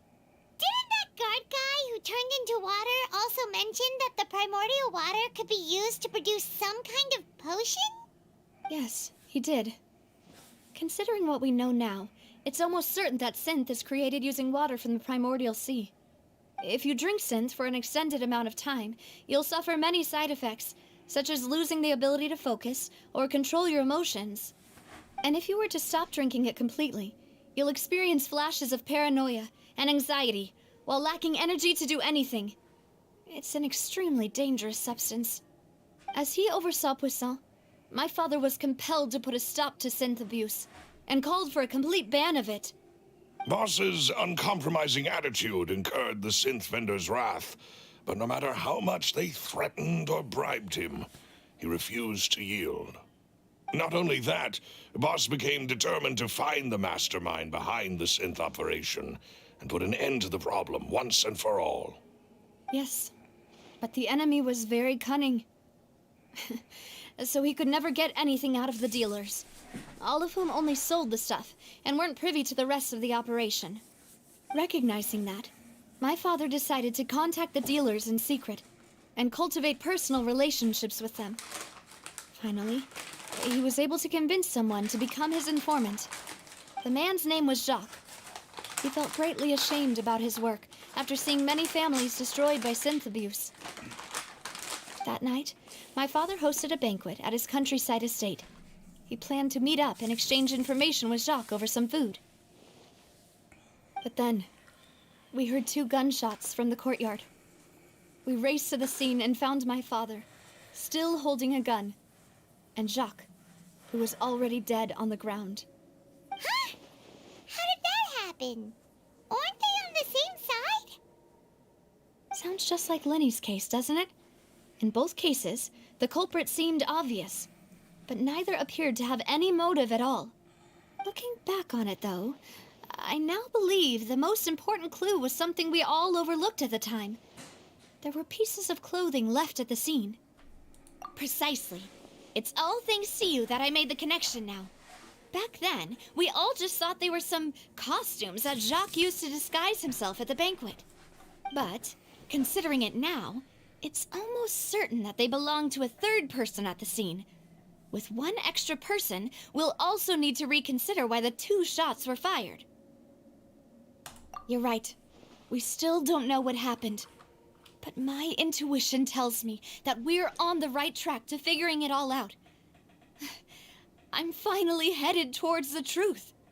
Jacques was an empathetic man who was infinitely remorseful for his past actions. It's unlikely that he turned on Boss with 0 warning. I think this third person is probably the key to the full truth. On that note, however, even though this will not please you, demoiselle, as your and your father's butler, I must still offer a word of warning. Our opponent is insidious and cruel. They are extremely difficult to deal with, and Boss has already lost his life trying to bring them to justice. Even though Spina de Rosula has lost most of its former glory, Poisson has welcomed a new time of peace, and we have been allowed to live out our lives. There is no need to follow your father's path. It would be both wise and in line with Boss's wishes to step back and give up on the case. If that's indeed what he wished for, then he should have told me that himself. Was I not the closest person to him? And yet, I was the one most kept in the dark. What was the point of him dying without sharing any of the secrets he knew? Did he manage to protect anything in the end? Synth is still here. Callus the Unfaithful is still his epithet. And Spina di Rosula is barely getting by. Nothing has changed. Did he think I'd just accept his meaningless death and live out my life just as meaninglessly? I've never accepted that. Ever. Not since that day, and certainly not now. I want to find out the real answer for everyone's sake. For the missing girls, for the victims, and for myself. Navia. This is indeed the best moment to act. Your partner appears to be quite reliable, and more importantly, demoiselle, I think you're also ready to take this on. So you do know something else, Malus? Yes, I do. In fact, even before that banquet, Boss already knew of the connection between Synth and the serial disappearances case. But what drove all the tensions to the boiling point was the revelation that you, demoiselle, had been selected as the next target to disappear. What? Boss also didn't tell you that he had been diagnosed with a rare illness. The doctors told him that he had no more than 5 years left to live. And the serial disappearances case caused him great anxiety. 5 years was nowhere near enough time to resolve this long-standing conflict. But once he passed away, all the danger would pass on to you. Knowing all of this, he decided to use one final intimidation tactic before his death. He claimed to have already gotten his hands on some key incriminating evidence for the other side, and even told some members of Spina de Rosula about the details. But as long as you remained safe, he would not share the evidence with the public. If something were to happen to you, then he and all those he told would immediately expose all they knew about Synth and the disappeared victims. Right, so nobody would be able to get off scot-free. As we've seen, Boss's tactic has worked. Even though Boss has been gone for a long time, the other side has not tried to take Demoiselle's life. No, I don't believe it. He never appeared to look sick to me. No father wants their daughter to see them weak and haggard, especially someone as proud as Boss. To him, dying in a duel and suffering lasting dishonor as the unfaithful were still far preferable than losing face in front of his daughter.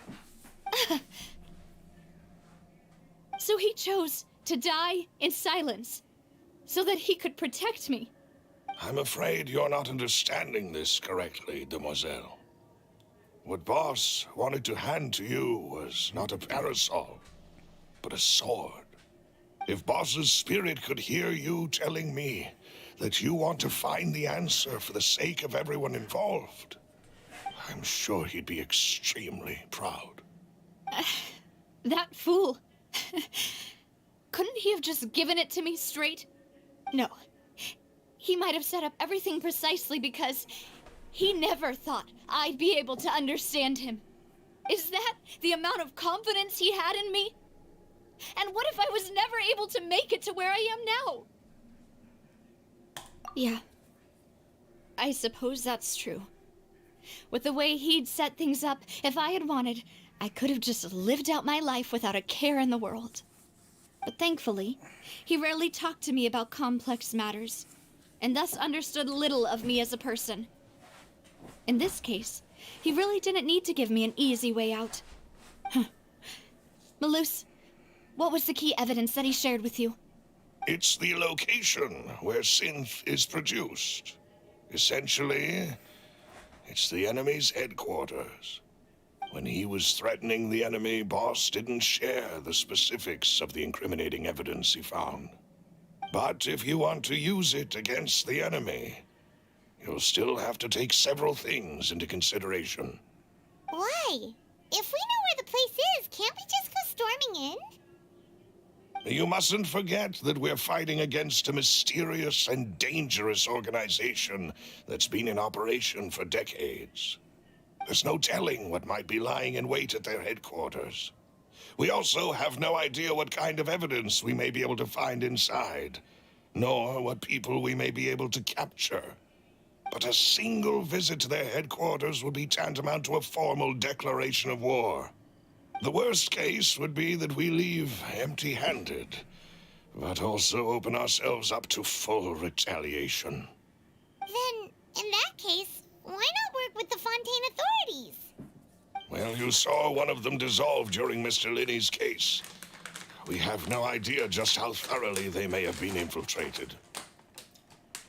Huh. That's true.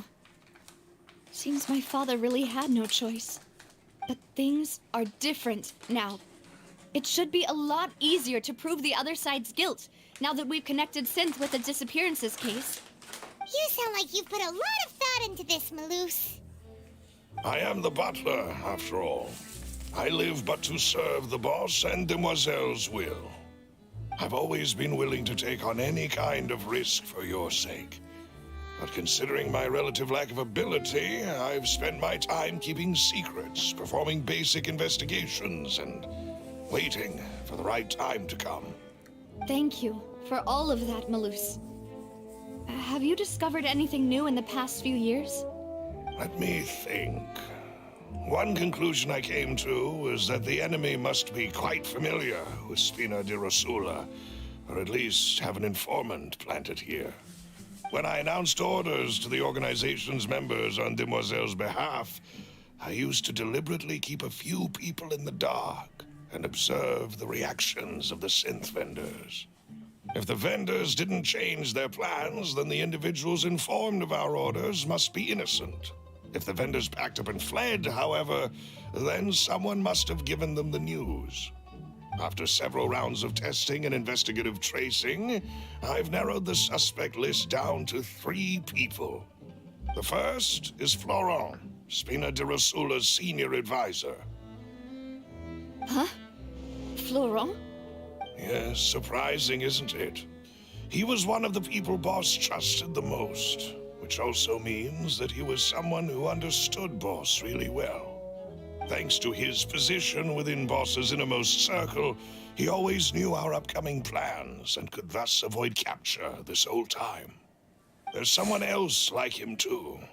Marcel, the head of Confrérie of Cabrières. Uncle Marcel. It's a guild in Poisson. Boss helped it to grow to its current size and prominence. In the beginning, they were only reselling some daily goods, but now they're, One of the richest guilds around, with a lot of business connections in the city. So, they're like a sister organization of Spina di Rosula? Yes, you can say that. When we were fighting against the synth dealers, they provided us with plenty of support. It's a bit difficult to imagine someone using their own money to hunt down themselves. The final suspect is Thierry, the man responsible for coordinating information between Spina di Rosula and the guards. Although the guards mostly leave us to our own devices, there are still many activities we have to report to the local authorities. Since Thierry is always in the know about our current activities, he could theoretically always plan one step ahead. I see. These are all people who I communicate with quite regularly. To think that the enemy we've been fighting against has been right next to me all along, among those I trust the most. It's almost too hard to believe. If you want to investigate them, please take every precaution to not alert the quarry. Judging from our experience, the enemy is extremely cautious. Of course. And thank you, Malus. You've provided us with a lot of great information. You're too kind, my lady. I'm just doing my duty. And before I forget, proving Boss's innocence would also mean clearing him of blame in Jacques' death. After that incident, Jacques' wife and daughter were taken into the Spina's care. They still live in Poisson today. If it might help, you could also pay them a visit. I can make the necessary arrangements. Oh, thank you so much, Malus. You really are the best. A new case awaits, my dear partner. I hope we can work together to uncover the truth and end this case once and for all. Here we go again.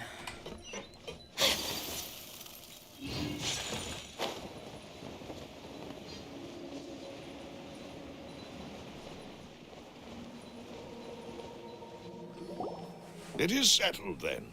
Please excuse me, and enjoy your conversation at your leisure. Thank you for arranging everything for us, Malus. Excuse me, miss. Do you need anything from us? Oh, Hey, Navia's all quiet. This isn't like her at all. I'm sorry that I only came to visit after all this time. After what happened, I didn't know how I was supposed to face the two of you. Ah, if it's about that, there's no need to apologize. After my husband died, Spina di Rosula sent us a lot of mora and support. I understood your guilt and apology to be genuine.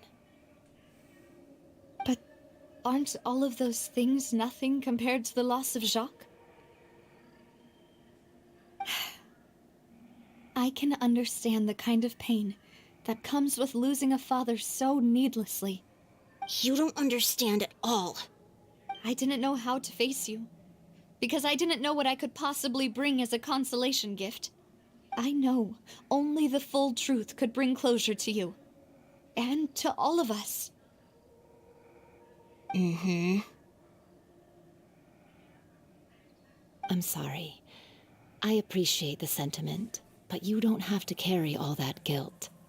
On the matter regarding my husband, my daughter and I have more or less found our answer already. Would you mind sharing it with me? I really can't believe that my father could ever bring himself to shoot Jacques.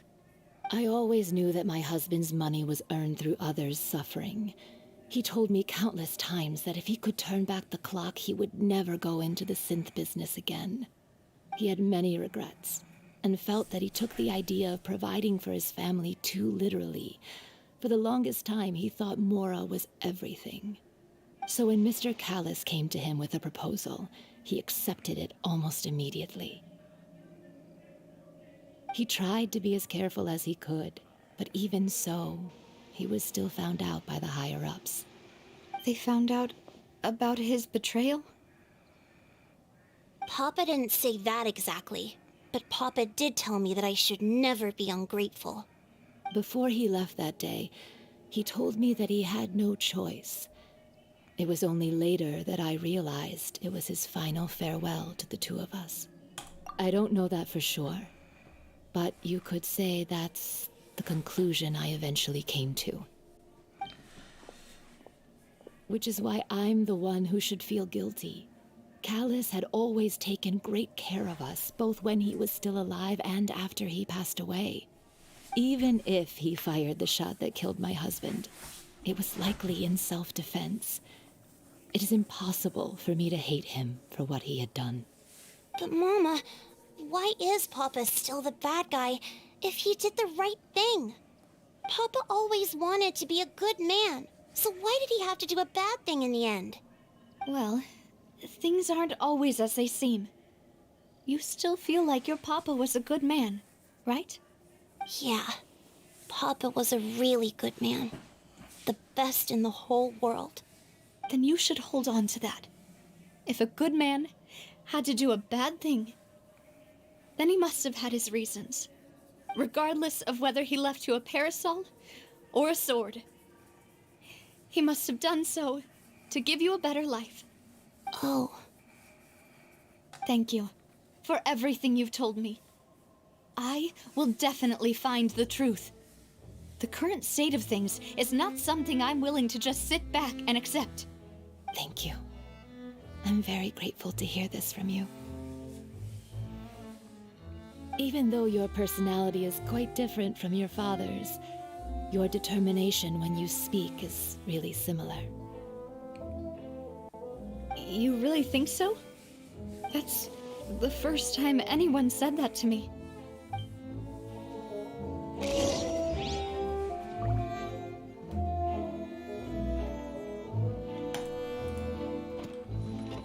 Are you okay, Navia? I'm fine. Don't worry. Let's investigate the 3 suspects next. Florence should be nearby, and we should be able to find Thierry and Uncle. Greetings, boss. How may I be of assistance today? I'm sure you've heard about what happened at the Opera House. Someone got turned into water right in front of us. Yeah, I've heard. With something that dramatic, I'm sure journalists will milk it for all it's worth. And it'll be all the talk for the next several weeks. It also reminded me, on the day that the incident happened with my father, it was raining outside, and we found some clothes left at the scene. After my partner here put the dots together for me, I feel like we should try to reopen his case. Can you do me a favor and try to recall what happened that night? Let me think. Mr. Callus was feeling pretty upbeat that day. So he was drinking and bantering away with us at the table. After that, he told us that he wanted to go get some fresh air. So we let him go without thinking much of it. Who knew that we would hear 2 gunshots ring out right after? My first reaction was that Mr. Callus's life was in danger. So I grabbed my holster and made a mad dash toward the scene. But when I got there, it was already too late. Mr. Callus was standing over a dead body with a gun in his hands. All we could do was look back and forth at each other, not knowing what to say. So you also remember 2 gunshots then? Indeed. The guard said that the first shot didn't hit anyone, while the second killed Jacques. But I've never really bought that explanation. Reason being, Mr. Callus had left his gun on the table. I even made sure to confirm that before running to the scene. But according to the guards, that doesn't mean he couldn't have had other guns on his person. About the clothes left at the scene that you mentioned, do you think there was a third person there who was turned into water? At least from our perspective, my father had no reason to kill. So he would also have no reason to bring an extra gun with him. The gun he was holding probably belonged to Jacques, or a third person on the scene. Yeah, that makes a lot of sense. So you're saying Mr. Callus ended up with the gun because he seized it from one of the other guys? But hold on. If that's what had happened, then why didn't he share the truth with any of us? He didn't even want to face the Oratrice machine. and chose instead to prove his honor in a duel. Did he lose all faith in the courts after seeing someone dissolve right in front of his eyes? About that, Maloof's told me a thing or two. So, I think I can understand why he committed to the duel. I'll tell you everything once the whole truth has been revealed. I understand. Then I'll leave Mr. Callus's honor in your hands, boss. And if I may just say one more thing. The whole Callus the Unfaithful epithet has been a thorn in my side since the day it was invented. Many people have laughed at me for still calling him Mr. Callus, even after so many years have passed. But it was Mr. Callus's trust that allowed me to rise through the ranks of Spina di Rosula and live the life I lead today. No matter what others might say, he'll always be the man I respect the most. And he'll always be my boss. Don't worry. I will definitely find the truth. You and all our other comrades at the Spina deserve to know the truth as well.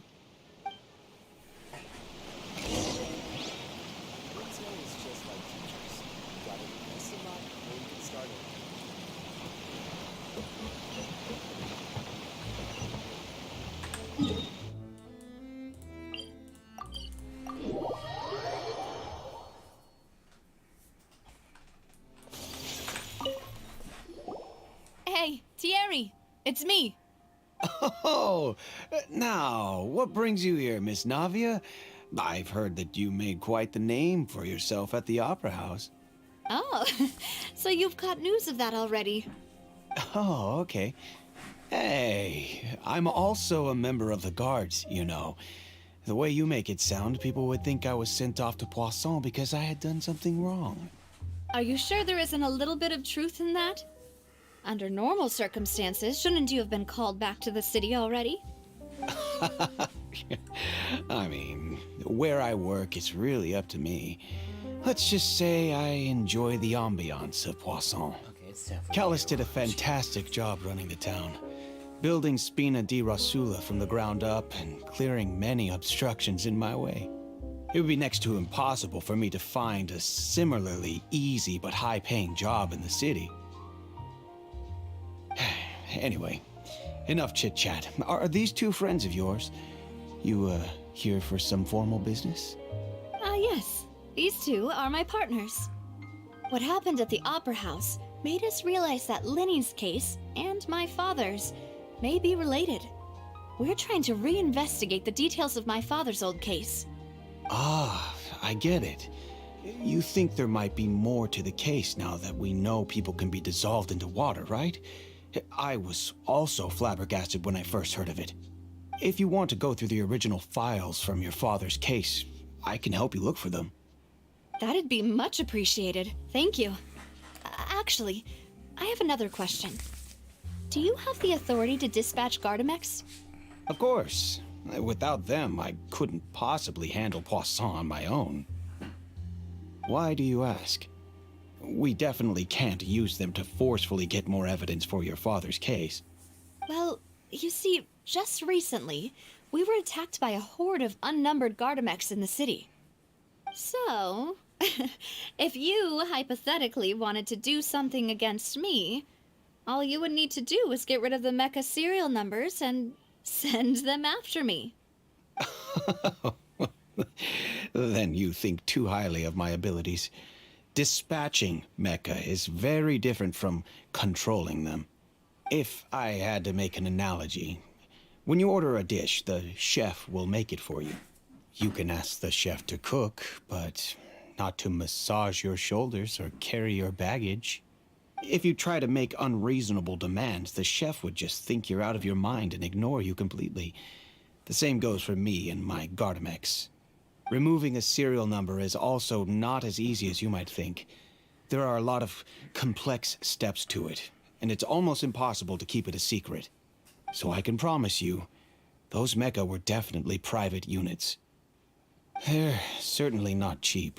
So whoever their owner is must be super rich, powerful, or both.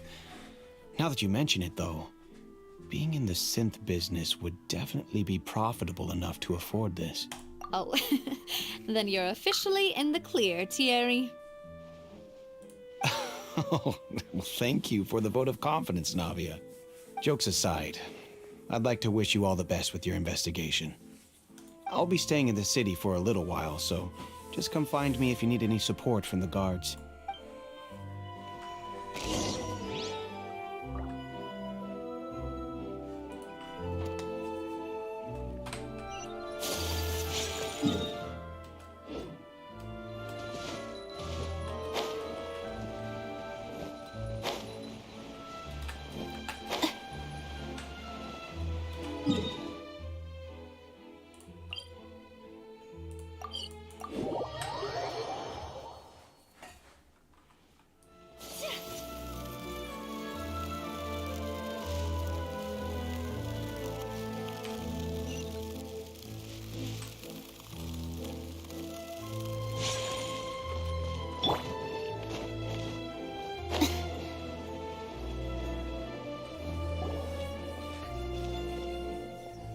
Hello.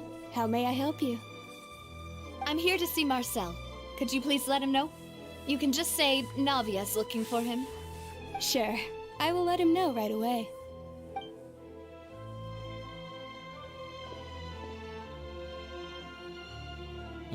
Navia, hello.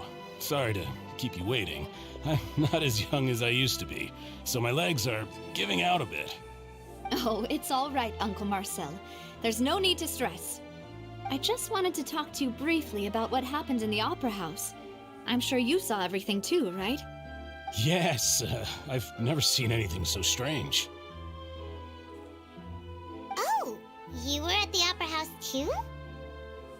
That's right. I went there with Navia to see the magic show. Who knew it would turn into a whole murder mystery? I also witnessed your marvelous sleuthing work. Quite impressive.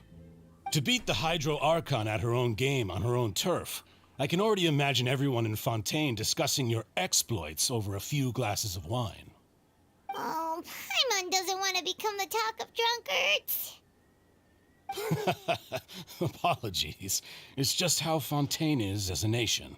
Everyone loves drama and theatrics. Uncle Marcel, you've also noticed that other thing, right? The fact that humans can dissolve in water? Yes, I was reminded of your father's case right away. Is that what you're investigating now? Exactly. I still don't have much solid proof, but I can sense that the other side has already begun to act. Oh, and what makes you say that? We were attacked on Araneus by some unnumbered Gardamex. And there was also an attempt to get me to drink water from the primordial sea. If not for the vigilance of my partner, I probably wouldn't even be here talking to you right now. Oh, you're giving us too much credit. Wasn't it you who protected us? Alas, it seems things are heating up again. The peace that Callus sought so dearly will soon become a thing of the past. But rest assured, Navia, Poisson will always remain a safe haven for you. If you're scared, you can always return there.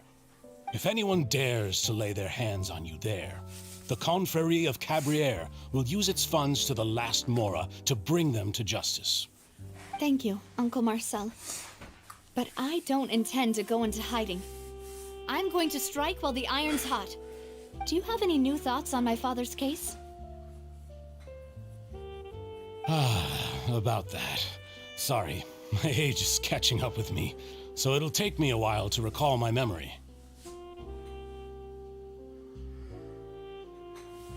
The Confrérie was responsible for that banquet, so I was out and about the whole time making sure things were running smoothly.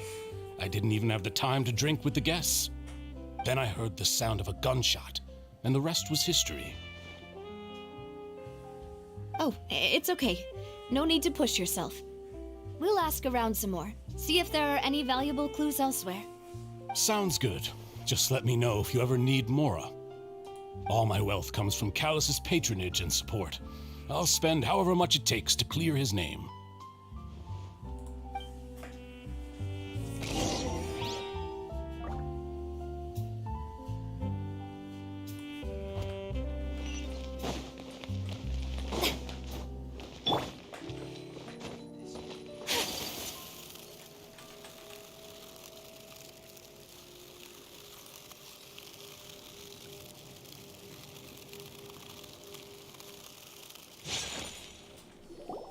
we've talked to all 3 suspects, purely based on their conversations with me. None of them sounded particularly suspicious. I suppose that's to be expected, though. If a single conversation's all that's needed to find them out, then my father wouldn't have needed to investigate the case for so many years. Anyway, even though we didn't make a breakthrough, let's still compile what we were able to find. But where should we start? Ah, you're right! Flora mentioned that Callus probably only ended up with the gun because of circumstance. That makes sense. According to Jacques' family members, he already told them that he had been discovered, and that he had no choice before he left home that day. If I had to guess, he probably received an order from the synth boss to kill my father. Had he refused, he and his family's lives would have been forfeit. So, Jacques fired the first shot? Oh? And why is that? Ooh, that's a good point. Jacques probably already knew that he was just being used as a tool for murder. And once he had completed his mission, he'd be of no more use to his boss. So, what would make more sense from his perspective would be to turn his back on the Order and seek protection from my father. Makes sense. But without evidence, that's still just a theory. Besides Jacques, the attack from the Gardamex has been bothering me quite a bit as well. It's obvious that our enemy has become more antsy after the secret of the primordial seawater was revealed. Do you think he knew, even then, that we'd follow this lead to the end? Given everything that's happened since, it's quite possible. But who among the 3 suspects would have the ability to control privately owned Gardamex? Thierry, you say? It is possible that he's figured out a way to convert the Gardamex for personal use. But I didn't feel like he was lying when he was talking to us about the mecha. I also don't think he'd be able to keep that kind of tampering under wraps. Yeah, had he actually tampered with the mecha, we'd be able to prove it with a simple check of the guard's inventory. If the mecha were taken from the guards, it should be pretty easy to find out when and how that happened.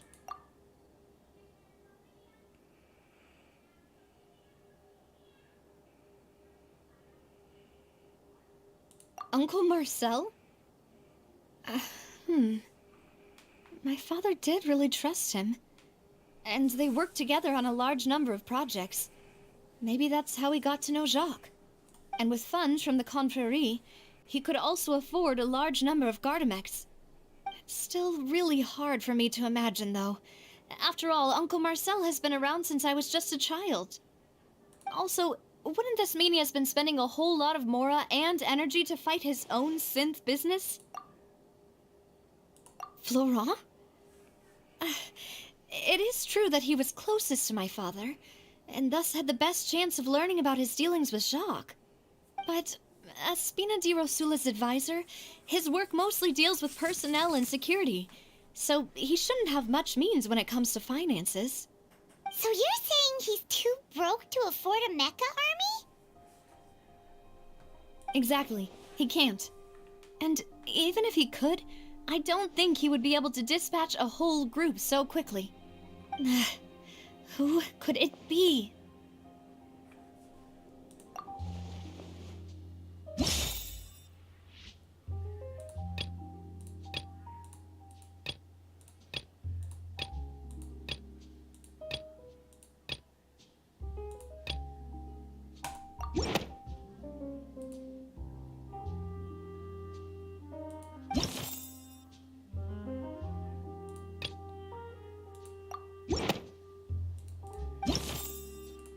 So it is Marcel. What? Okay.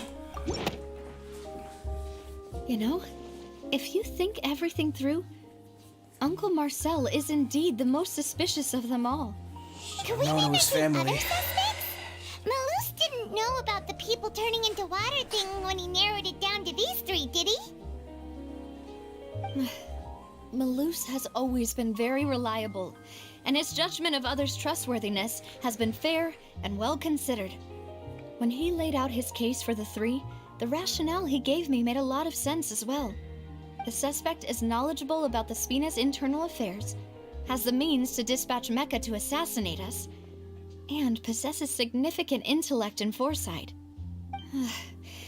Even if I don't want to believe it, I'm starting to see how things could all tie back to Uncle Marcel. Well, we still have another trump card on top of all the theorizing and speculating. Yes, Malus did say that charging straight in there would be extremely risky. But we don't have any other options right now. We need far more solid proof before we can hope to go charging in on our enemy. Navia, here you are. Oh, I've been looking for you. Huh? Aren't you the guy from the guards? Did something happen? Yeah. News came from Irenaeus just after you left.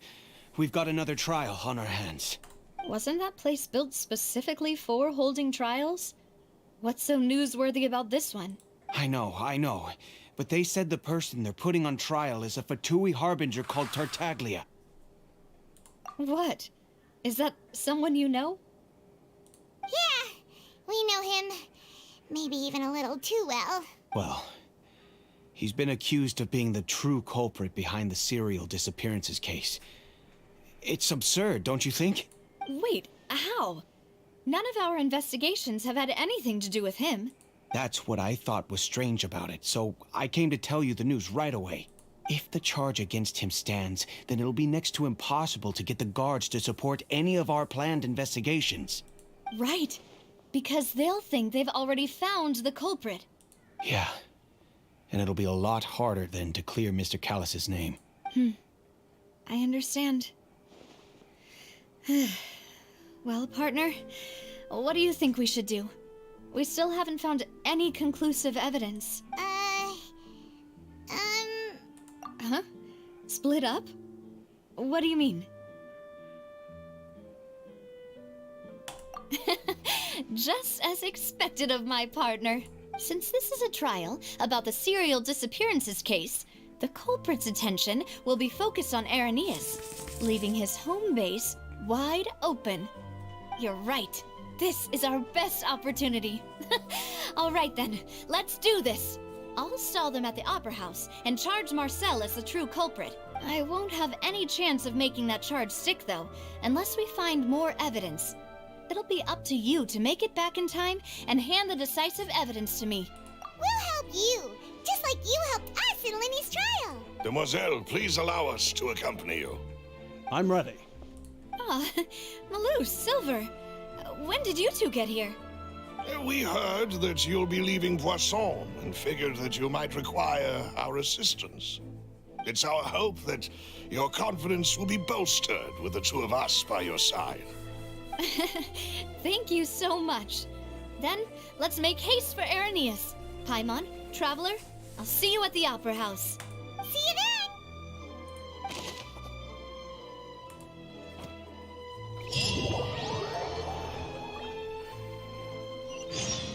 Now that Navia has set out for Irenaeus, we should also get going.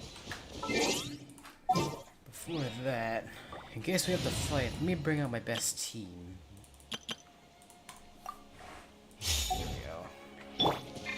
The location has already been marked on the map, so let's head over. Huh. According to Malus's info, the synth production base is underwater. Let's go and try to find the entrance.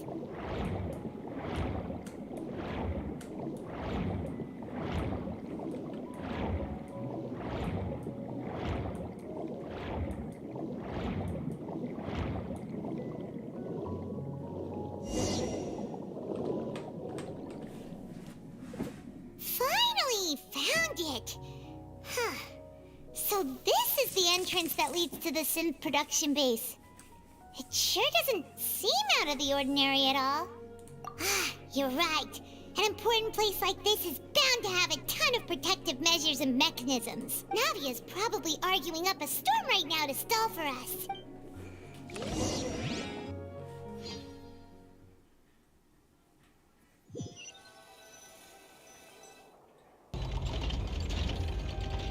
It would appear that I must repeat my question again, Mr. Tartaglia.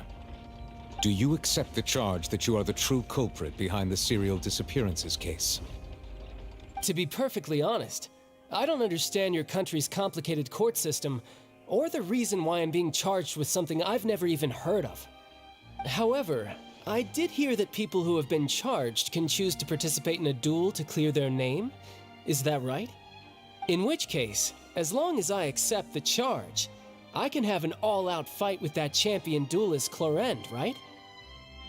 I've got to admit, that's one of the most enticing offers I've ever received. When I privately sparred with her last time, she was obviously holding back. Real disappointing. Hey! Don't you understand? You're currently the prime suspect for a major case. This isn't the place for you to be looking for fights. Oh? Sounds like the Hydro Archon wants to lecture me on the ways of the Opera House. Then why don't you duel me too? I'm the kind of student that learns best in the heat of battle. No. That's not what I meant. Alas, it would appear that communication with the defendant is going poorly, and we have made very little progress.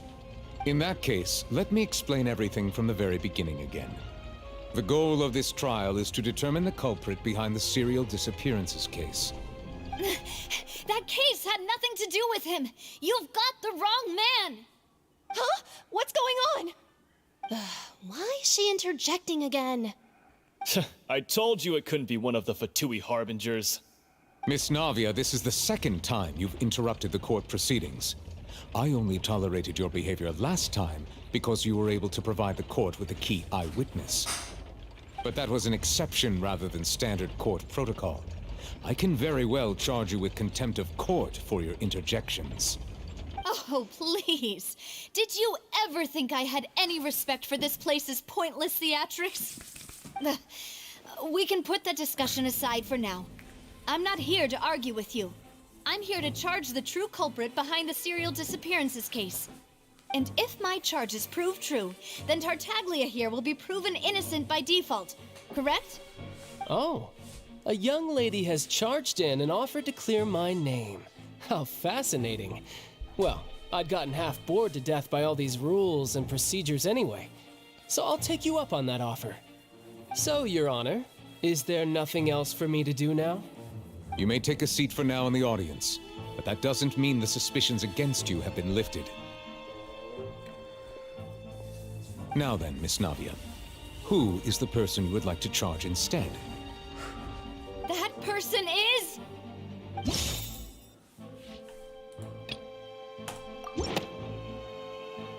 Marcel, the head of Confrérie of Cabriere! Huh? What confrérie? Never heard of them in my life. I've heard of them, but weren't they Spina di Rosula's sister organization? Oh, is this going to be a friends to enemies type situation? Please let me remind you, Miss Navia, that charging someone is an incredibly serious matter. Committing to the charge also means taking on the legal responsibilities associated with it. And if the charge fails, depending on the circumstances, you may also be charged with the crime of making a false accusation. Knowing this, do you still wish to charge this man? Yes, I do. In that case, I declare the charge to be valid. Miss Navia and attorneys, please take your places on the court. Members of the guards, please contact Mr. Marcel right away so that he may stand trial.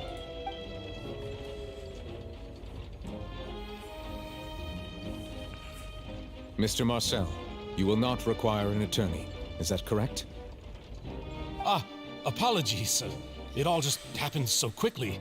I still haven't figured out what's going on. I think an attorney won't be necessary. This is probably just a misunderstanding between me and Navia. Very well. In that case, since both sides have now arrived, Miss Navia, please present your charges. I would like to take everyone back to 3 years ago, to the case of Callus the Unfaithful. Only through elucidating what really happened in that case can we connect all the dots for the serial disappearances case. Navia, do you really think that I was the one who killed your father? Come on, why would I do that? Callus was my benefactor, and remember, both you and I only ran to the scene when we heard the sound of a gun. If that's enough to make me a suspect, wouldn't that make everyone at that banquet a suspect as well? I think there's no point in getting into the specifics right now. The audience doesn't even have the big picture yet. Even I'm struggling to remember some details of that case. Exactly correct, Your Honor. I must refresh everyone's memory about that case before I can explain my charge and reasoning. I see. In which case, I will recount the findings about that case as originally recorded by Maison Gardiennage.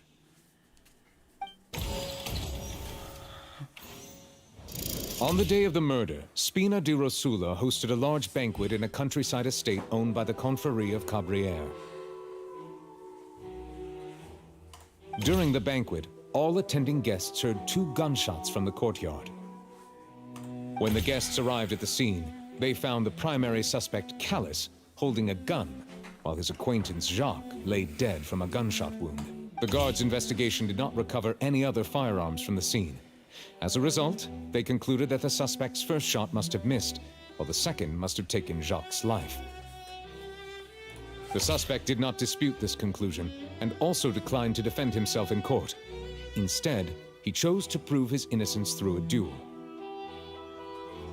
Callus was defeated by champion duelist Clarande in the ensuing duel, and soon succumbed to the injuries. These are the known facts about the case.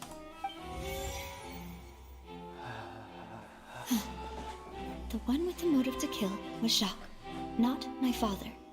And even so, Jacques still had no reason to pull the trigger. In truth, the third person shot Jacques first, and was shot in turn by my father when my father seized the gun from him. After that, the true culprit turned the third person into water, erasing all traces of him from the scene. Thank you for the summary, Your Honor. Of course, the guard's conclusion appeared quite sensible to us at the time. However, we should revisit the case now that we've gained new information about the abilities of water from the primordial sea.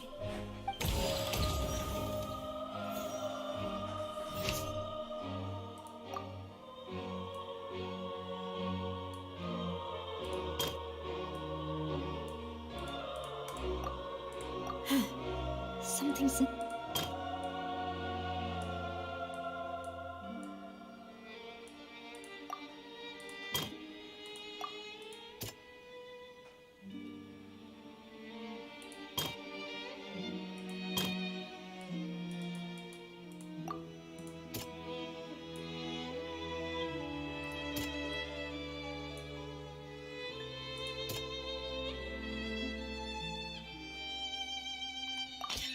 A pile of clothing was found at the scene. The guards once believed they were used by Jacques as a costume to disguise himself. But now, it is clear that the clothes were proof that there was a third person at the scene, and that they were turned into water after committing the murder.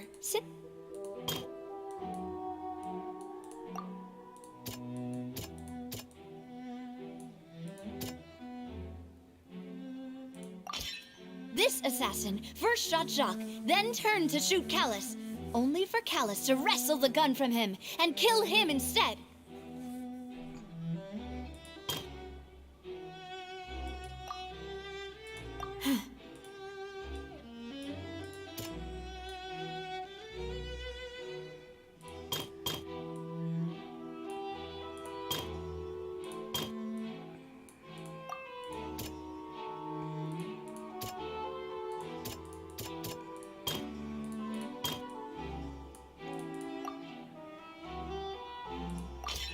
The testimony of the victim's family confirms that Jacques had thoughts of assassinating Callus when he set out for the banquet. However, in the end, he reconsidered, and instead shared everything with Callus, hoping to seek the latter's protection.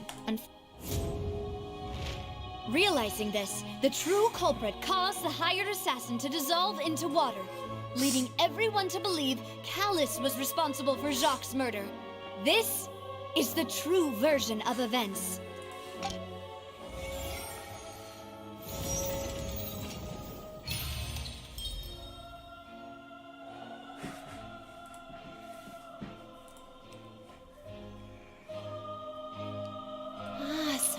that's what happened. Wait, you're telling me something as dangerous as water from the primordial sea has been used for all these years? What a great theory. It also explains Callus's and Jacques' respective motives. I guess they didn't shoot each other after all. Mr. Marcel, you are the one being charged with the crime. You should provide a rebuttal if you wish to prove your innocence. Ah, but I think I agree with everything Navia just said. In fact, there was nothing in her speech that directly implicated me. Then, may I ask some questions? In my opinion, we primarily need to determine two things. One, do you have the evidence to back up your claims? I'm afraid not. At least not at this very moment. Boo! If you don't have any evidence, you should just go home! I may not have the evidence with me, but I know where I could go to collect it. If we look up the deserted clothes against a record of people who went missing around the same time, we should be able to find a match. Considering the serial disappearances case, the guards probably kept careful records of all missing persons from around that time, regardless of age or gender. That makes sense to me. Monsieur Neuvillette, I would consider this to be a reasonable investigative direction. Why do I feel like Farina's acting a little differently today? Maybe she's scared of embarrassing herself again?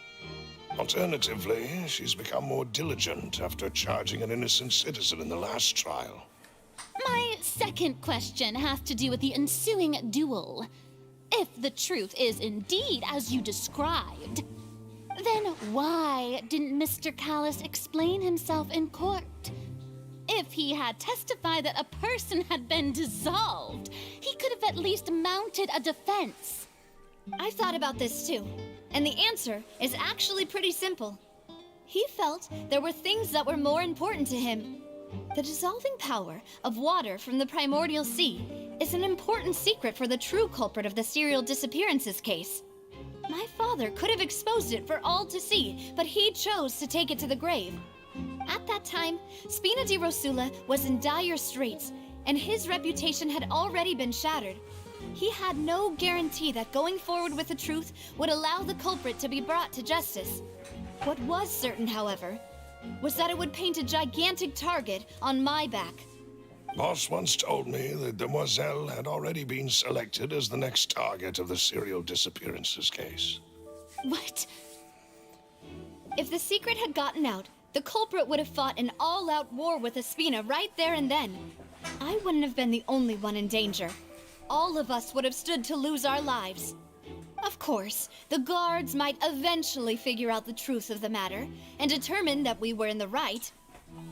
But what good would that do? How can a hollow verdict protect anyone? Had this opera house ever given my father any kind of confidence in its brand of justice, Spina di Rosula would have had no reason to exist. But by staying silent, we retained the ability to deter our opponents and continue the stalemate. I was able to become Spina di Rosula's president, which made me harder to target, as well as giving me more time to grow and learn. And once I have figured out the truth and stepped up to the challenge, I will do what this opera house cannot, and restore my father's truth and honor back to him. So, you mean to say, your father intended to die in the duelist's ring? That's right. Do you have any proof? Of course. All you need is to ask his opponent, Clarand. I don't need your apology, your guilt, or your support from the shadows. You don't have to do anything for my sake. But since he entrusted his will to you, Clarand, you should tell us the truth about his sacrifice. So, during the duel, did you believe that Callus was intending to die? Yes, I did.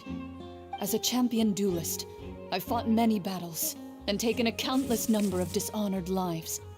In my line of work, I've seen all kinds of people give their all for the faintest hope to continue living. Some were determined, others passionate, and some even manic and twisted. Just one look and I can tell if a duelist is hoping to live, or if they're looking to die. I hereby swear on my name and honor as a champion duelist that Mr. Callus never intended to leave the ring alive. Since that's your testimony, I have no more questions. It appears there really are good grounds to reopen this case. I concur. However, Miss Navia, you still have not explained the link between your father's case and the serial disappearances case. Right? What she said was fascinating, but kind of beside the point. Wait, weren't they just talking about the serial disappearances case? Of course, Your Honor. The two cases are connected via a matter of timing. In my father's case, the culprit intended to kill both Jacques and Callus. As a result, they planned to act after hearing 2 gunshots. And at the end of Linny's trial, the culprit also only dissolved the victim in front of everyone because they realized they were at risk of being identified. The culprit could only time their actions so precisely if they were already at the scene. Coincidentally, Marcel attended both the banquet and the trial. So that's why you suspected me. Even after hearing your reasoning, I still can't help but find it a little preposterous. I'm used to it, though. You've always been an impulsive and sentimental child, Navia. It's one of your most endearing traits. No need to appeal to pathos. I won't try to refute your points one by one, but even if everything you just said was true, can you prove that I was the only person present at both events? On top of that, does a person have to be physically present to control the timing? Can't someone remotely monitor the place? Don't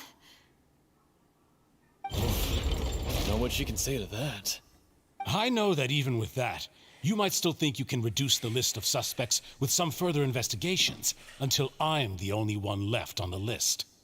Alas, who won't feel at least a little hurt by an accusation of murder from a girl you see as your own daughter? But if I were to dismiss this completely, you'd also think I'm not being considerate of your feelings. Ah well, let Uncle Marcel teach you another lesson. Do you know what the biggest flaw in your reasoning is? I suppose you're gonna tell me anyways. It's timing again. I'm a businessman by trade. From that standpoint, there's no reason for me to kidnap young women.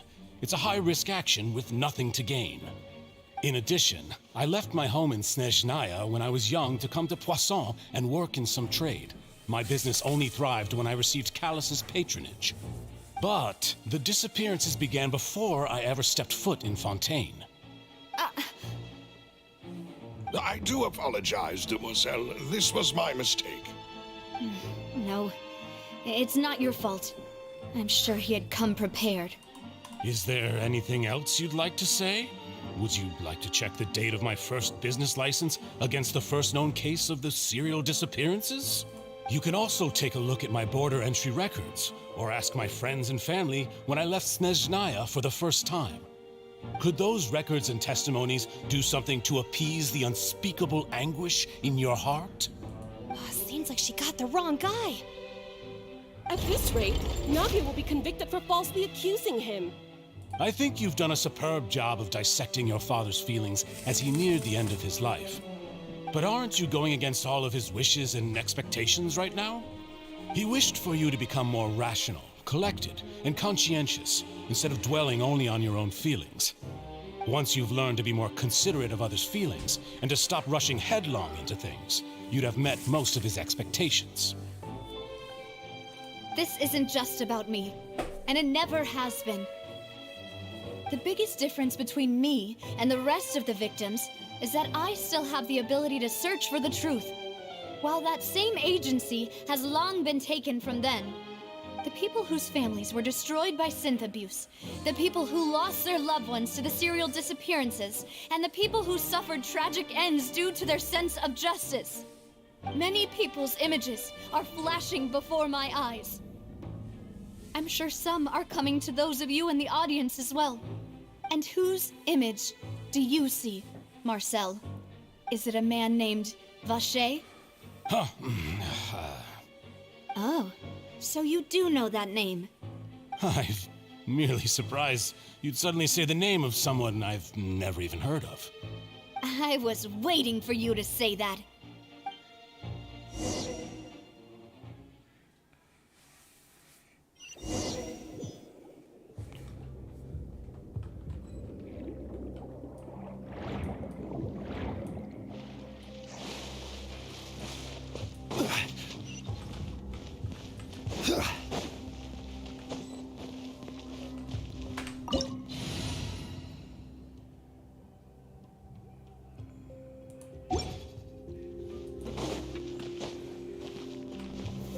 Gather!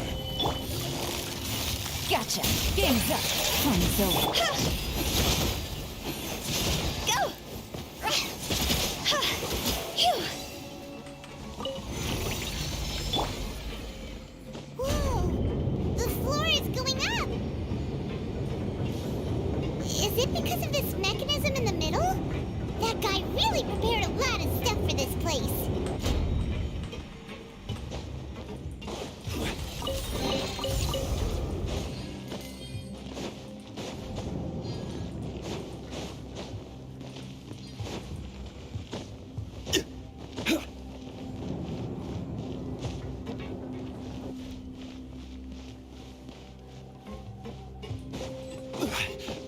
Paimon thinks we need to go up, but Paimon doesn't see a way.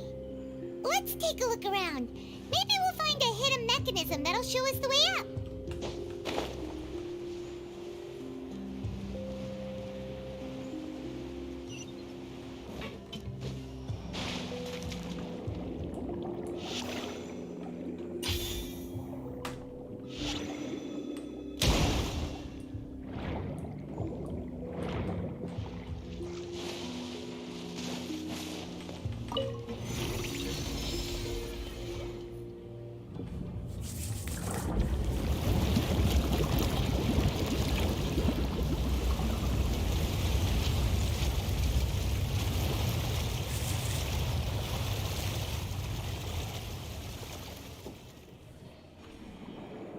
The water level is rising. Now we can swim to the top. But this is still a ways away from where we need to go.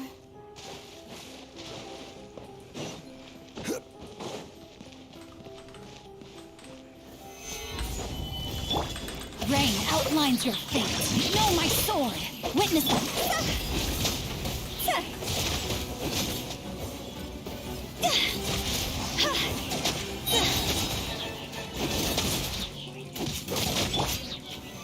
Solidify! Go!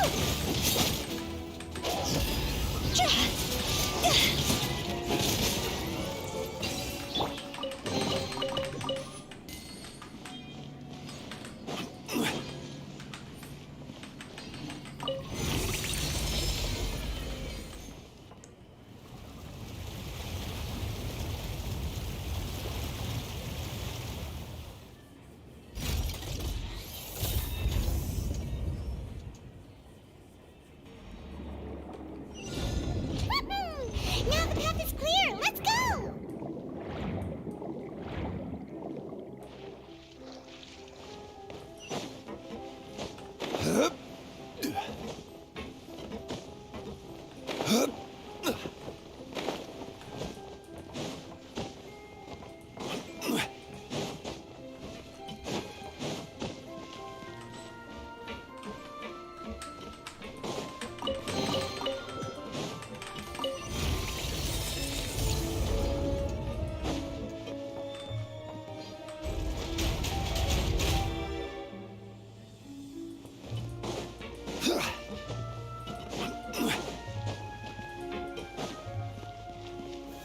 Gather!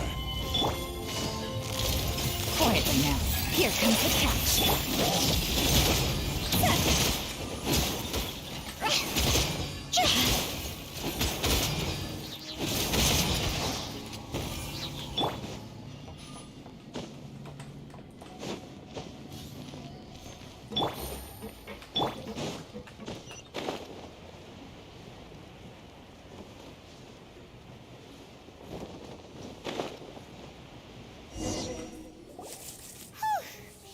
After all that, we finally sanctum. Though, as expected, the mastermind isn't here.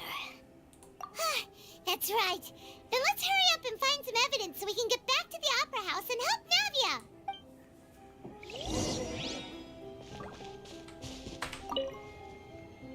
What's all this? Oh, pink accessories, a hair tie, a necklace, even a makeup box. Oh, Paimon sees it too, but why are all these cute things labeled with different girls' names? Huh? You mean the girls from the serial disappearances? They were brought here? And then they were turned into water. And all the boxes of things. These names. That means... Oh, this is terrible.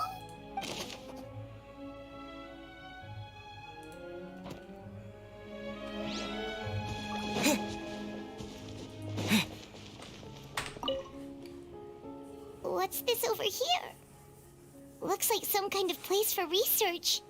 Experiment number 16 aims to verify Jacob Ingold's research conclusions on the primordial sea and use his theory as a foundation to achieve a breakthrough. The experiment was a failure. No individual managed to resurface from the water from the primordial sea. Female specimens 22, 23, and 24 were dissolved. Sorry, Traveler. Paimon will try her best. It's just that Paimon's never read something so scary before. How could someone write something that terrible in such a matter-of-fact tone? You read the rest. Paimon's too scared to keep going.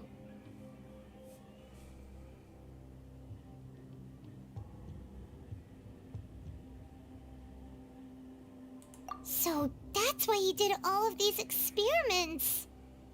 But did he really think he'd be able to find a way just by dissolving people over and over? That's just insane! Huh? Isn't that the name you heard by the fountain? Paimon thought he was an eyewitness in the serial disappearances case. You mean Vache is the one who did all of these... experiments? So that's it! Vache was no victim, but personally took his lover and... No, that's not it either! If that's the case, why would he want people to resurface from the water? In any case, Paimon will write it all down.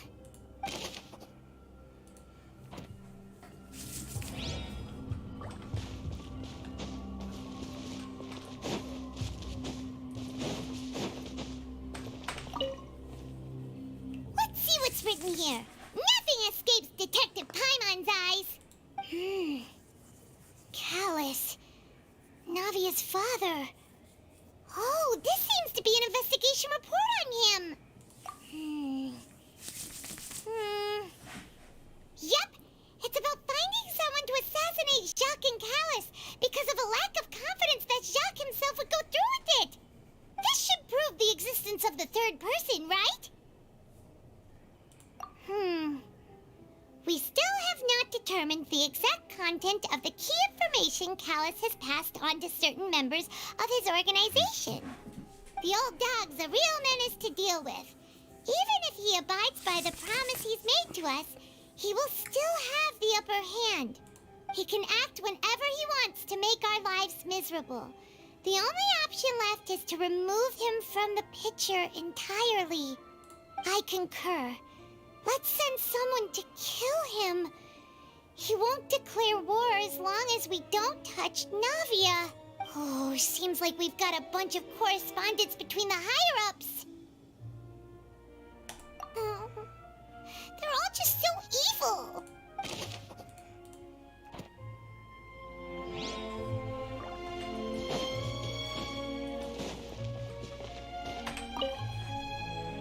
Oh, look!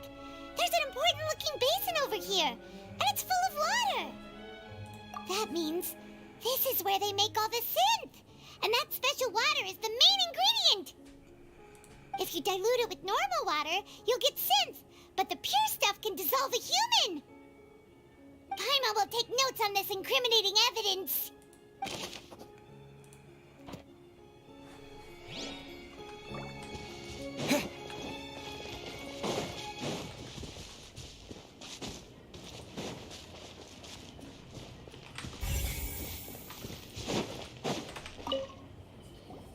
Whoa! There's so much synth here!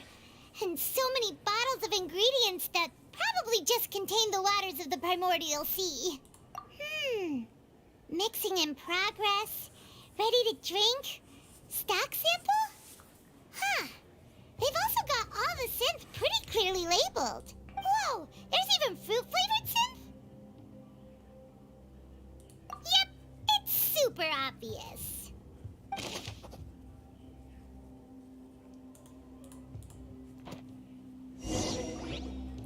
We've looked at almost everything here, and it seems like our theories were spot on. But yeah, we haven't found anything that reveals his true identity. No wonder even Neuvillette wasn't able to find anything. Whoever it is probably destroyed everything to do with that name a long time ago. That way, even if we bring all this back to the opera, we won't be able to identify the true culprit. Sure thing. Paimon won't admit defeat to this guy either.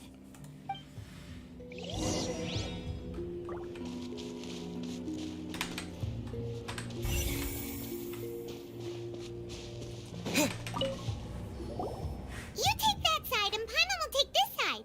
Check everything.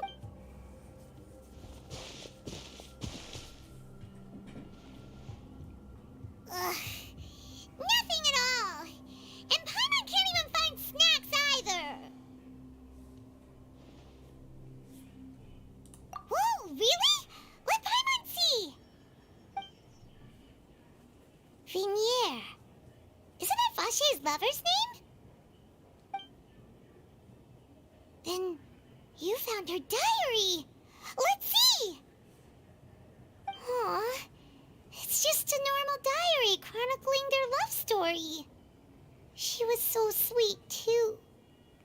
Oh, Paimon feels even worse for her now.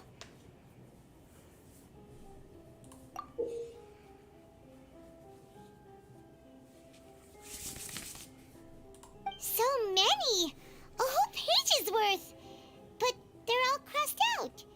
Was she unhappy with all of them? The final name she decided on was Marcel. Wait, but Marcel's pretty old. Has this case been going on for so long that he's Vache and Vinier's grown son? Hey! Paimon still hasn't figured it out yet.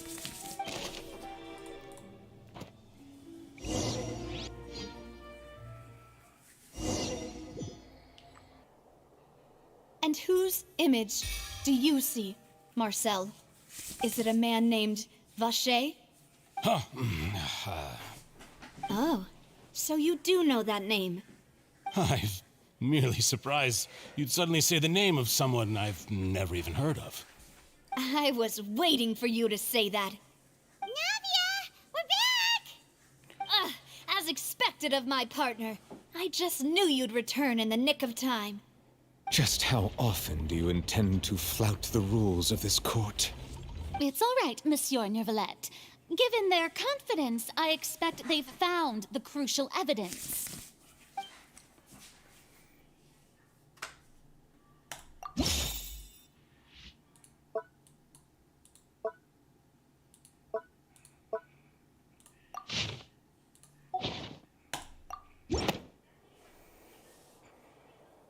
But the truth of it, Marcel, is that you've always been Vache. Huh? We've investigated your lair and we already know everything. After your lover, Vinier, was dissolved, you kept abducting young women to experiment on the hopes of bringing her back to you. You even created Marcel as a new identity and destroyed all records of your past as Vache. So that's it. Even the villains in opera performances rarely go that far. And with that, Marcel's motive has now been established. This information regarding your past also dismantles your prior timing defense. Well, Marcel, do you know where you went wrong? You fixated your gaze on the lover that passed away, instead of paying attention to the living people around you. So, you never noticed how we changed, or how we grew as individuals. You also never understood Boss's real expectations for his daughter. Or our determination to see things through. Your determination. Mr. Marcel, please speak up now if you would like to defend yourself. Otherwise, the trial will move on to the next stage. Do you really think I wanted to do any of this? Pay attention to you? What for? Have you ever paid attention to me? Ever empathized with my pain? Ever known how it feels to watch the love of your life dissolve right in front of your eyes? No one helped me. No one even believed me. All those decades ago, even the officers from the Maison Gardiennage were laughing at me. They said there's no way a human being can turn into water. So I must have gone mad from grief. Vignier's death was brushed away by all of you as if it didn't matter at all. Well, now you know, don't you? Ha! Well, it's too late now. All those who were dissolved are gone forever. You only have yourselves to blame. You set up this ornate opera house in pursuit of your so-called justice, your beloved drama, while turning a blind eye to the suffering of the people. Vignier is dead. We promised each other that we would always be together. Wherever she goes, I will follow. But I'm not from this blasted place, so I can't be dissolved, no matter what I do. Hey, is that water from the primordial sea that he's drinking? I can't dissolve! Can't dissolve! Can't dissolve! Do you all see? I can't go, I can't follow. So if I can't go where she is, what choice do I have but to try to bring her back? I did all of that, and in the end, that accursed Callus still got the better of me. I spent my entire life living on pins and needles, only to get stabbed by his idiot daughter at the very end. The suspect is exhibiting signs of mental distress. Guards, please restrain him. Don't touch me! Don't anybody come near me. I still need to save Vignier. A promise. We made a promise. Vignier. Vignier. Please, Vignier. Don't think badly of me. All I want to do is fulfill our promise. At this point, the verdict of this trial is clear. With Mr. Marcel's conviction, the charges against Mr. Tartaglia no longer have any basis. Fine by me. I was in a bad mood, but after a show like that, I'm actually feeling pretty good. Traveler, please submit all the evidence you have collected to the guards, so that I might review and summarize the truth behind the serial disappearances case.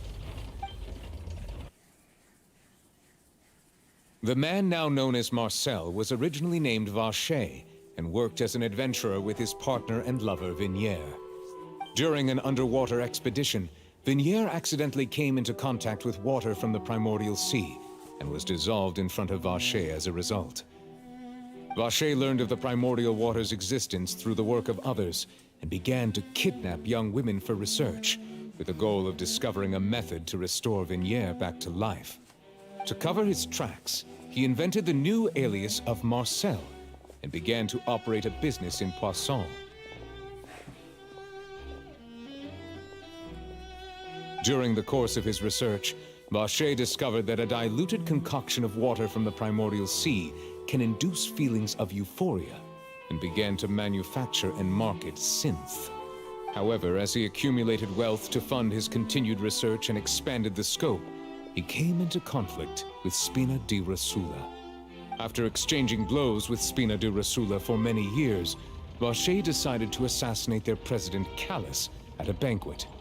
Although the assassination did not go as Vacher expected, he was able to turn Callus into the murder suspect by dissolving the assassin he sent to the scene. And just recently, Vacher attempted to frame Linny as the culprit of the serial disappearances case, using a similar method. However, his attempt to frame Linny failed, and the power of water from the primordial sea became public knowledge. This case also exposed enough of Vacher's machinations that he was eventually successfully charged in court.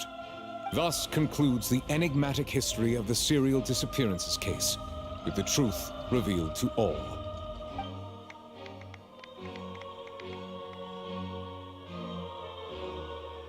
The Oratrice will now deliver the final verdict regarding the charges against Mr. Vacher.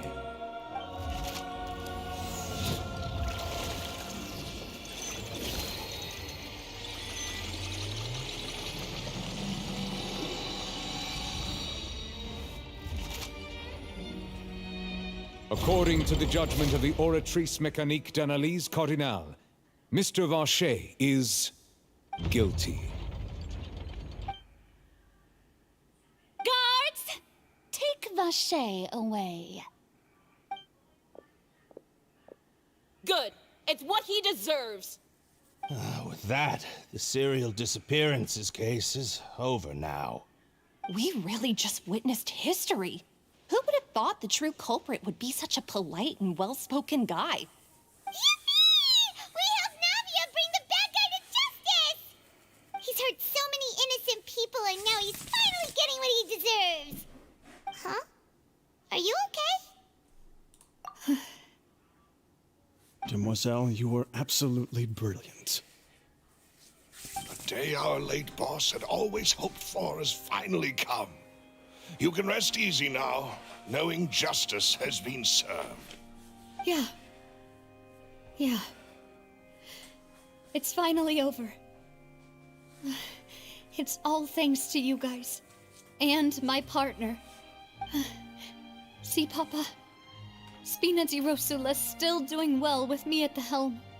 Well now, hasn't this been a most delicious piece of drama? The villain has been caught, justice has been served, past wrongs have been righted, and it's a big ol' happy ending. Since it's been such a great show, I'll just let the false accusations against me slide. Either way, I've still got some business to attend to, so if you'll excuse me... Please wait just one moment, Mr. Tartaglia. What now?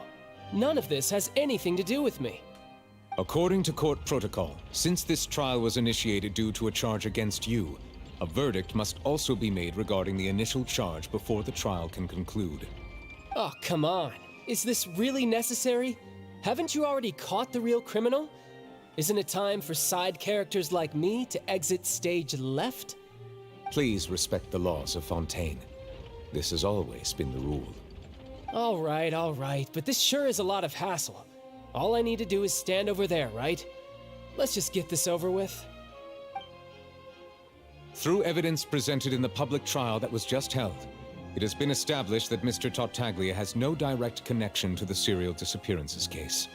The guilty party has been identified, and thus it is logical to suppose Mr. Tartaglia is innocent of the charges. We now turn to the Oratrice Mécanique d'Analyse Cardinale to render the final verdict on the charges. Why did say guilty? According to the judgment of the Oratrice Mécanique d'Analyse Cardinale, Mr. Tartaglia is guilty. What? Hey! That's not funny! Didn't you just say I'm supposed to be innocent? What's with this verdict? Is your justice machine malfunctioning? Huh? This has never happened before. The Oratrice actually returned a different verdict from the Chief Justice. I mean, have you ever heard of an innocent Fatui Harbinger? Do you think the Oratrice might have just convicted him on general principle?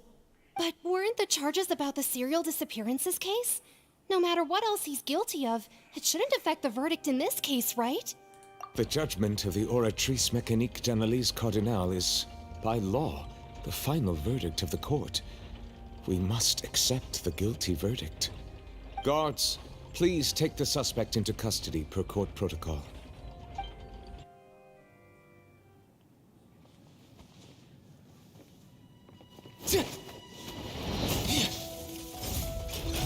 So this is how justice is done in Fontaine. What a joke. You've got your rules. Well, I've got mine too!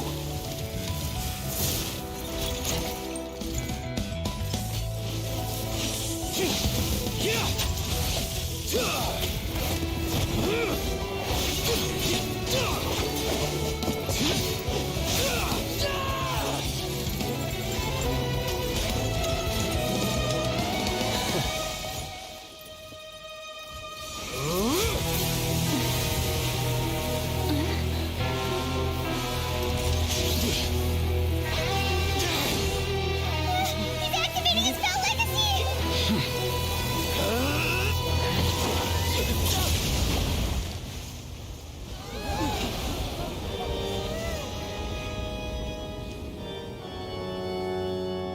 I am sorry. If you have been wronged, we will find the truth. But the rules of the court must be upheld.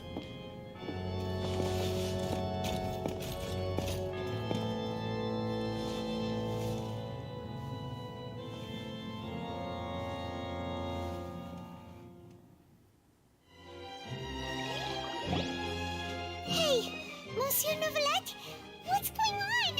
Shouldn't they have been cleared already? Apologies. This is also the first time I've encountered such a situation. However, according to the rules established at the conception of Fontaine's court system, the Oratrice's judgment is the final verdict of the court. All I do is follow court procedure. As for why the Oratrice arrived at the conclusion it did, you should probably ask someone more knowledgeable than me. Why are you looking at me?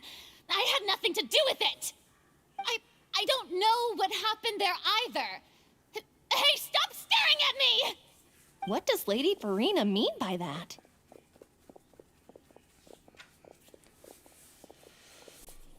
She says she has no idea either, but that's impossible. Didn't she create the Oratrice herself? Yeah, so are the verdicts reliable or not? Can results like this really be called justice?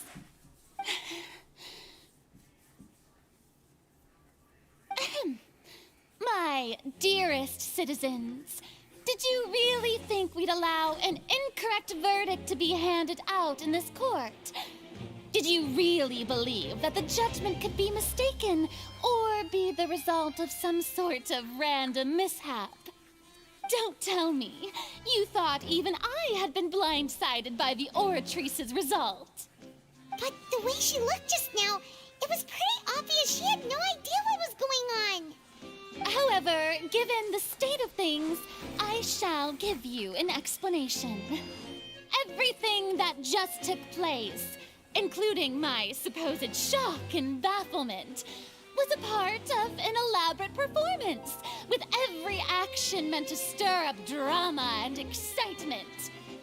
And, of course, for every performance, there is a script. Everything has unfolded exactly as I expected from the very beginning. As the embodiment of the very concept of justice, the Oratrice shall never render an arbitrary judgment! If you thought Child had nothing to do with the serial disappearances case, it is only because you've been blinded by the superficial appearance of innocence. Everything he's done, not to mention the danger he poses, are beyond ordinary comprehension and completely unforgivable! All shall be revealed in time. You will come to understand my noble intentions, as well as the absolute correctness of the Oratrice's verdict. Wow, how'd she recover from that? Now, having said that, although I hate to leave things hanging in suspense, it is now time for this performance to end. As the lead actress, I shall be the first to take my leave. Toodaloo! So she chose to make her escape after all, did she? So you're saying we we shouldn't put much stock into what she just said? She probably just put on that performance to save face. As for the truth, it's unlikely that she actually has any idea. However, please be assured that I will continue to investigate this case in a personal capacity.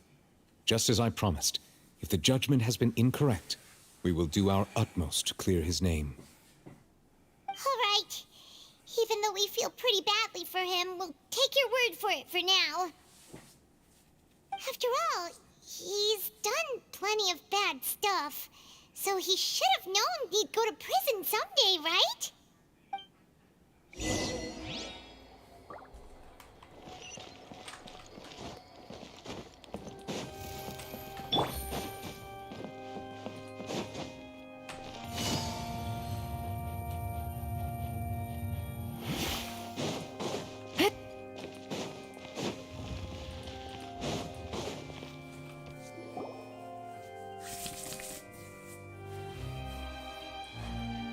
Hey, what are you doing? Quick, stop him!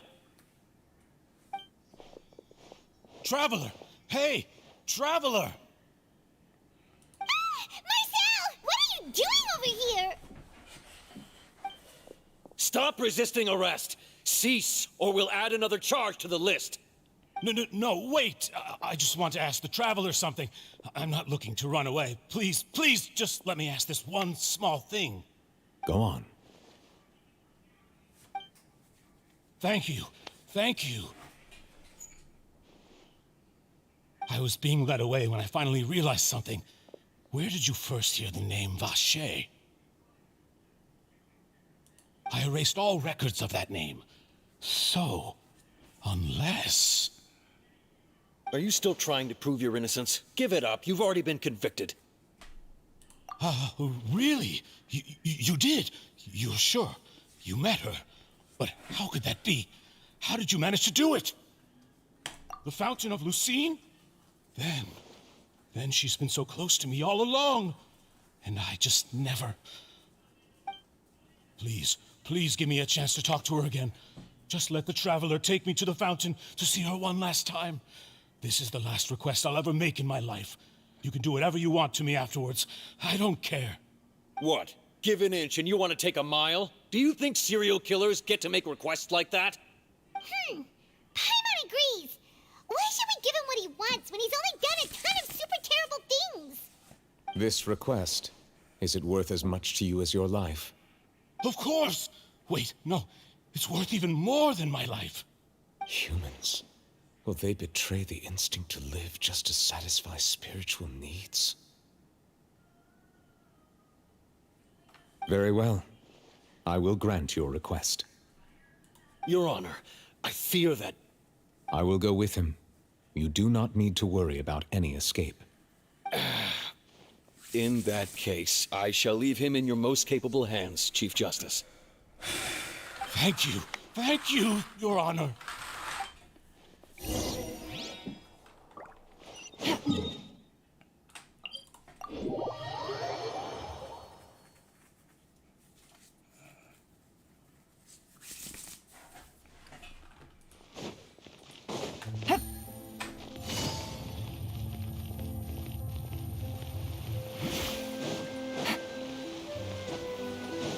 Take it easy.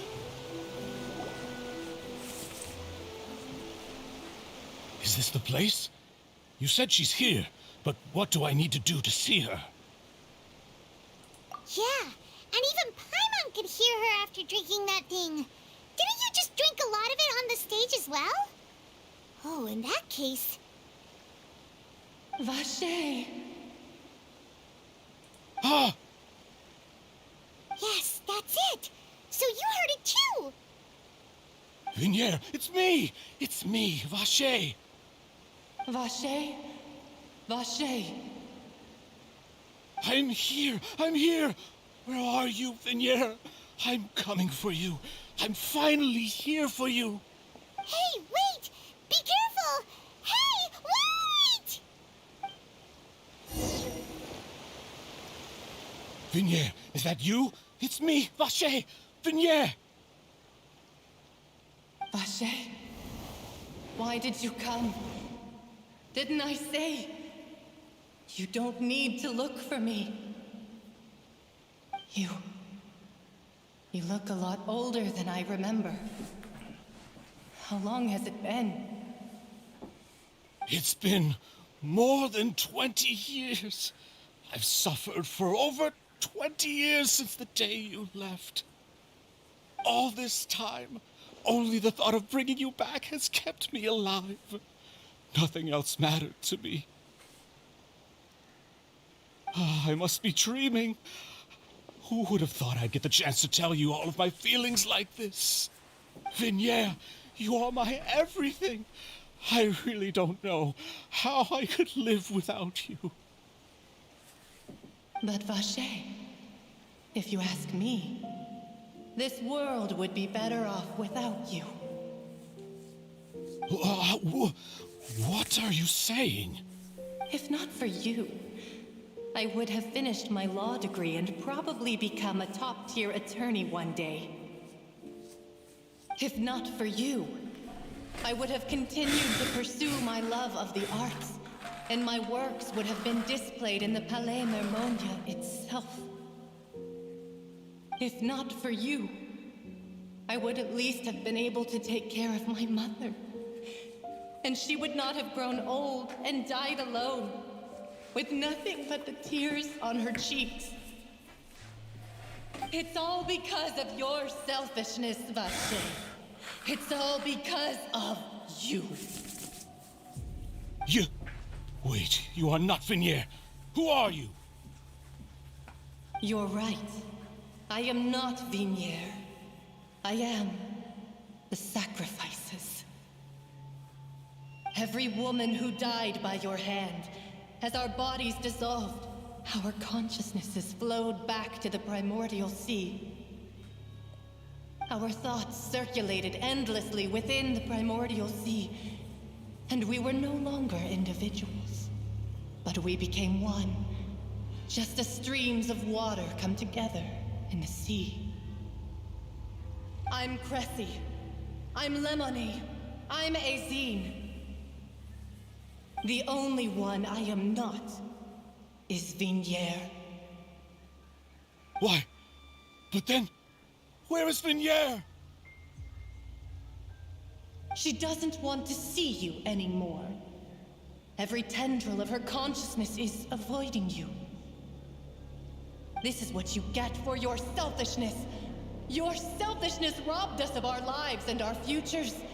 You said time and time again that you'd do any and everything for her. But did you ever consider whether she'd want to see you do the things that you did? If she would despise you for what you became?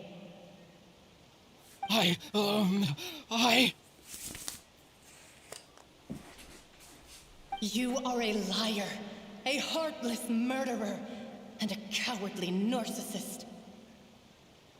The only thing you are not is Vignier's beloved.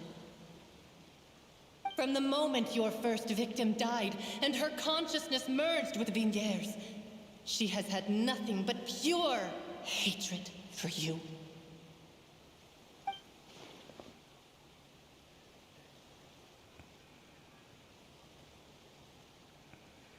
No! Vignier! She can't hate me. Let me see her. Please, have mercy. You still don't understand. When I said don't look for me, that came from the real Vignier. She really doesn't want to see you anymore. But on top of that, she also said that because it's her final drop of pity for you. She said that because she knew that if you did come here, we will show no mercy to you. Vacher. Vacher? Vacher. Vacher. Vacher. Vacher. Drown.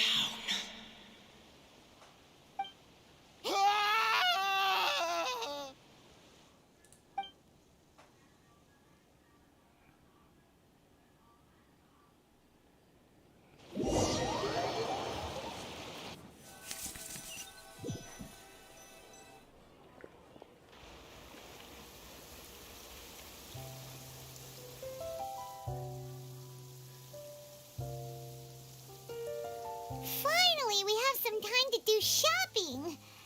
Gosh, it's really been a long time since we've been able to relax. Huh. Well met, partner.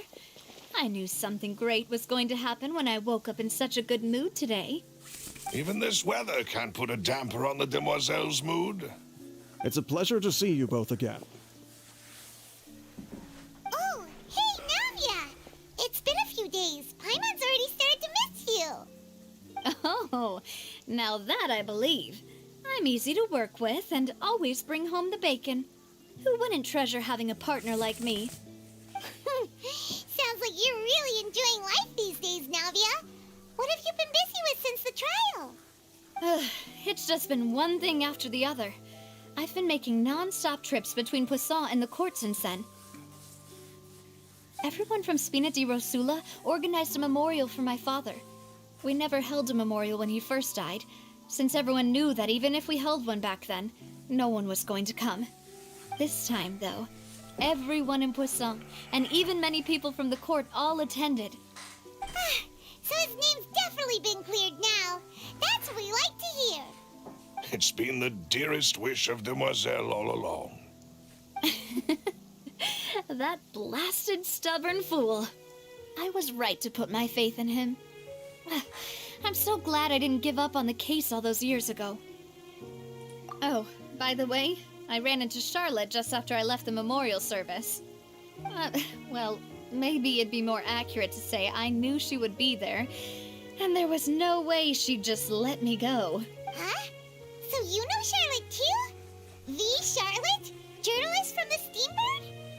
Yeah, way back when I first became the president of the Spina di Rosula, she was all over me. Wouldn't take no for an answer. I believe the story was called The True Heart of Darkness, Secret Tales of the Yellow Rose. To be fair, though, it was a really flattering feature. So, we've been on pretty good terms ever since. She was trying to lean on our friendship to get me to do an exclusive piece on the serial disappearances case. Oh yeah, she told us about that. She's always been super interested in that case, so now her wish has finally come true too. Anyway, I told her to make sure that when she writes about you guys entering the opera house with the critical evidence, that you both sound really cool. Now that's another thing to look forward to. We trust Charlotte's skills with a pen for sure. Oh, and in other news, I also took Clarande out for a meal. Oh, are you two on better terms now? While you were investigating Vaché's headquarters, Clarande gave testimony on my father's behalf. It was thanks to her that we were able to turn the tide. I wanted to thank her. I mean, there's also no point in being awkward all the time, so we took the chance to reconcile with each other. Oh, that's great. Paimon also thought Clarande wasn't actually a bad person. It's always good to have more friends. Anyway, now that the case has finally been solved, perhaps it will slowly begin to fade from the public consciousness. Oh, actually, there's still one last thing I need to do. What is it? I should pay a visit to my father's grave and tell him the truth of what happened, as well as how it all ended. And on top of that, just how much people still look up to him to this day. That includes me, too. Miss Navia. Indeed. Mm-hmm. We want to go too. We also think Callus is a really admirable person. Sure thing. I'd like you two to share the moment with me. After all, without you, there might not have been such a positive ending. And in that case, everyone, let's be off. Considering the recent weather, we'll be lucky if we can reach Poisson before dark. Yeah, you're right. It's been raining non-stop for a few days now.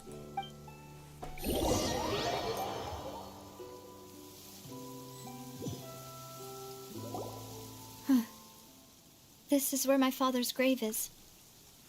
To be perfectly honest, even I haven't been back here for a long time. Huh? There's someone there already. Wait. That figure. It can't be... Hmm? Is here? Huh? Navia?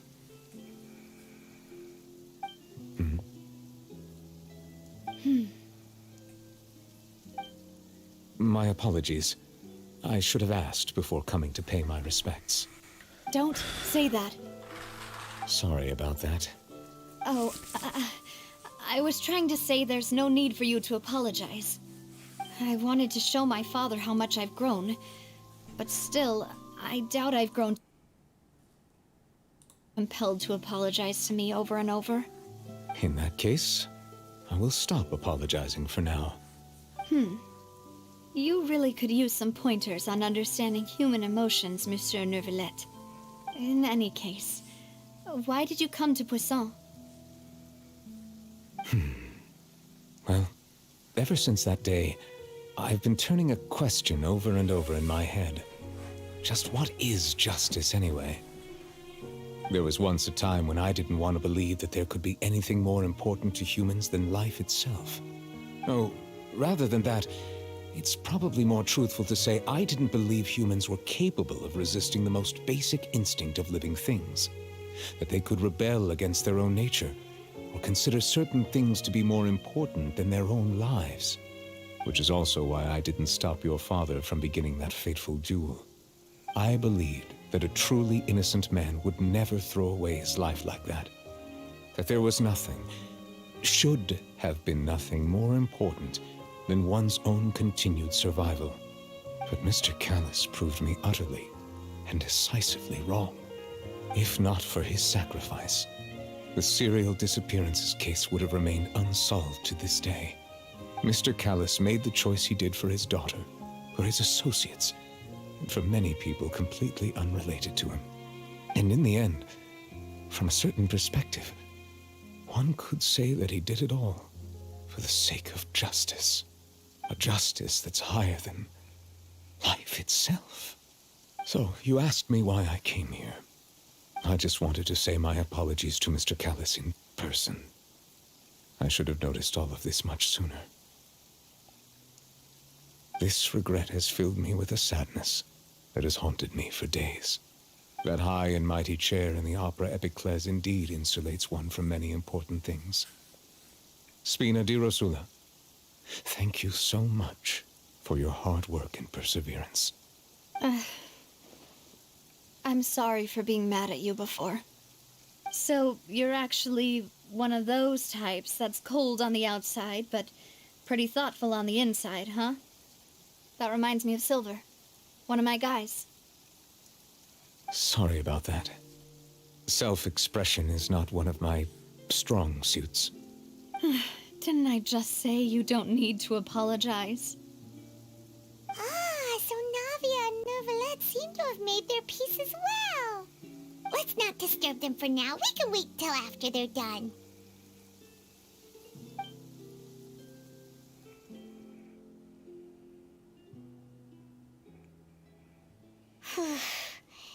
Paimon's never paid respects at someone's grave before. Did Paimon do anything rude there? Huh? Oh, Paimon didn't know that was a thing. But Paimon doesn't know what she would do if she can't fly. Oh no. Paimon hopes Miss Navia won't be too mad. Anyway, Neuvillette is still standing around there. It's not often that we can catch him alone like this, so why don't we go talk to him for a bit? If we can't talk to Lady Farina, we can at least talk to him, right?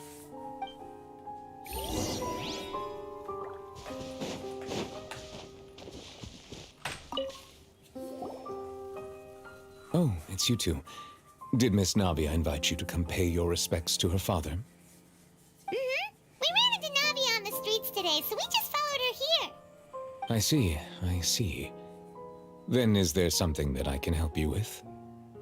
Well, it's pretty hard to run into you like this since you're usually super busy. So we figured we could try to ask you a few questions, if that's okay. Please feel free. Though outsiders, you helped us solve one of the greatest mysteries in Fontaine, and it would be my pleasure to return the favor.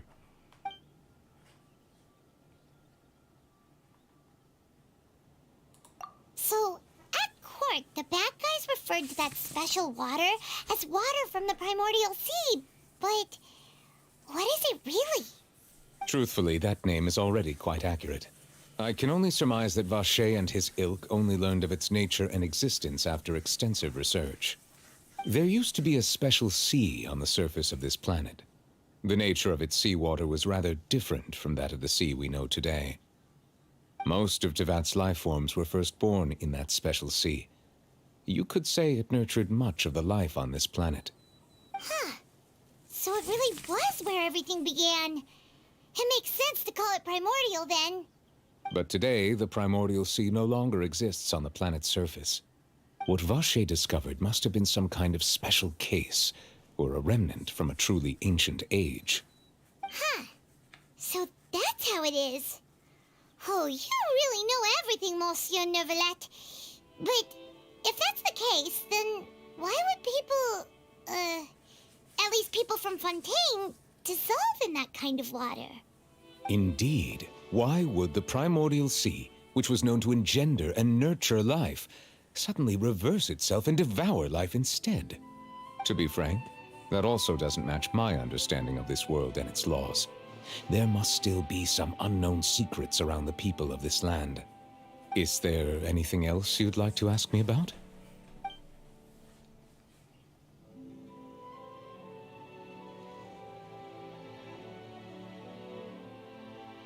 That the sea levels will rise and everyone will be dissolved in water, leaving Farina crying alone on her throne, but the sins of the people will be finally washed away for good. Does that appropriately summarize the version you've heard? That's right! It was Linny that told us back then. And that about covers all the main points. Yes, up to the present, I think we reached a point where we have no choice but to confront this prophecy directly. Rumors have it that this prophecy is rooted in the last words the former Hydro Archon left to the world before she passed away. A prophecy? Of the former Hydro Archon? Wow. This is the first time that we've ever heard of it. Two parts of the prophecy have already proven correct.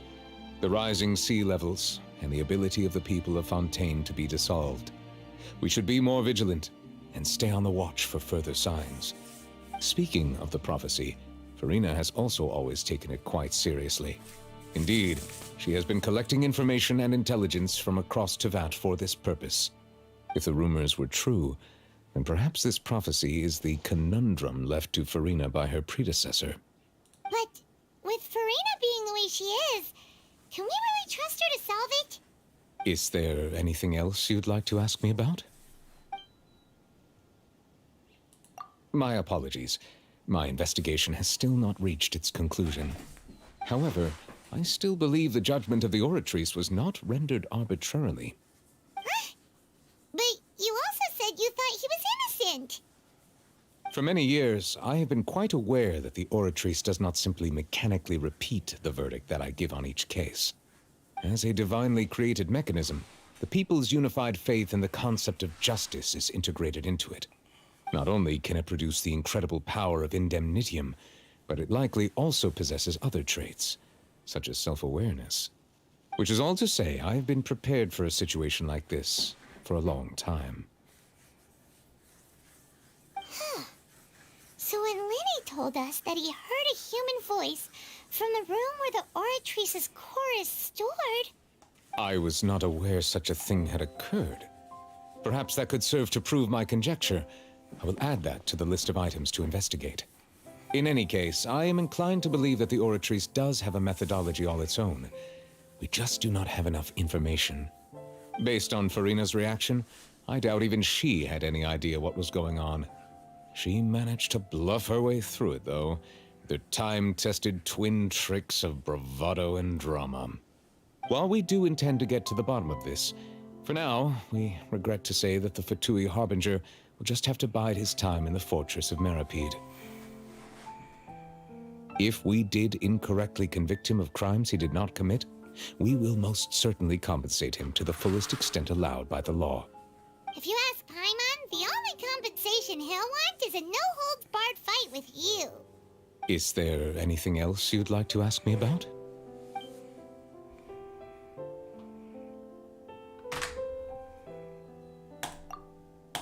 Your sibling? Another blonde-haired traveler?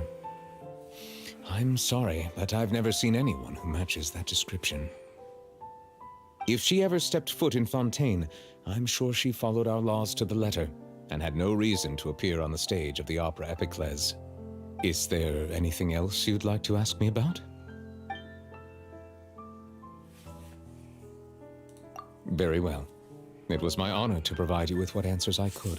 I very much enjoyed conversing with you. It will soon be time for me to leave this blissful tranquility behind and return to Palais Memornia. You really are super busy, Monsieur Neuvillette. Paimon thought you only came here to pay your respects today because you had the day off. Crime and villainy do not have the day off, and so justice must work around the clock as well. This is merely the nature of a justice's work. All right. You've got a point. Huh? Paimon just noticed that the rain has stopped.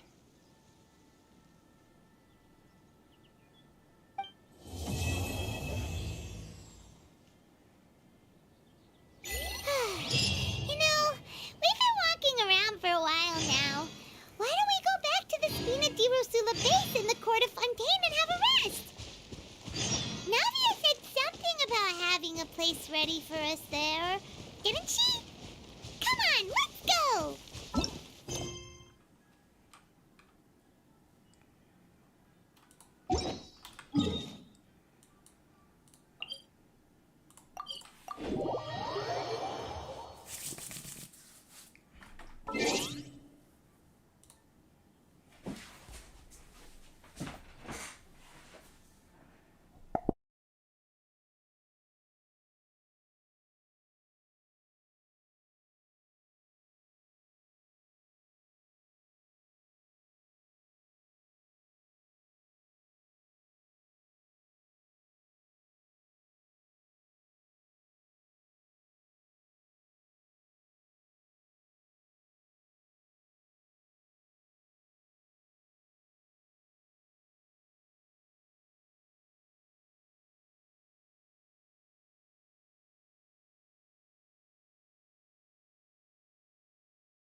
Alright, I'm back. I just took a short break.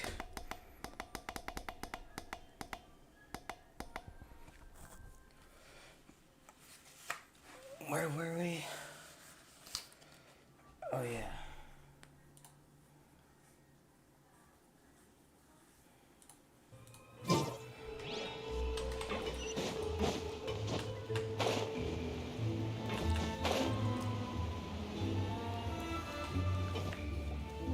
Yep, here's the room, and it's empty and waiting for us as promised. Navia is such a good person. Now that the serial disappearances case has been solved, no one's going to come after us for anything. Even without Silver standing guard, we can just completely relax. Why don't we stay and rest up here for a while? Even machines in Fontaine need to stop and recharge now and then. Oh, come on! This place isn't that bad. Besides, how often do we get to stay in an actual base? Oh, fine. Remember that detective story Paimon read before? Well, the author is about to release a new book, so Paimon wanted to buy it as soon as it came out and have a quiet place to read it. Yippee! Then it's agreed. Come on, let's get some sleep. We'll need to be up first thing in the morning to get in line and buy a copy.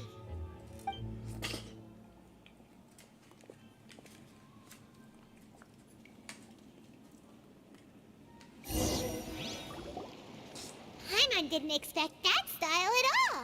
Even though it's a detective novel, it's also like a social documentary. Ooh, it's actually pretty good. No! Paimon just spends a bit more time sleeping than you, that's all. Excuse me, but do you know if the Traveler and Paimon are lodging here? Huh? Who are you? Paimon doesn't recall seeing you before. Wait, you're not here to give us trouble, are you? A blonde traveler and a chatty little fairy. Whew, looks like I found the place. Good thing I asked the Spina di Rosula. Seems they sent me the right way. Hey, what do you mean by chatty? Paimon's always careful not to talk too much.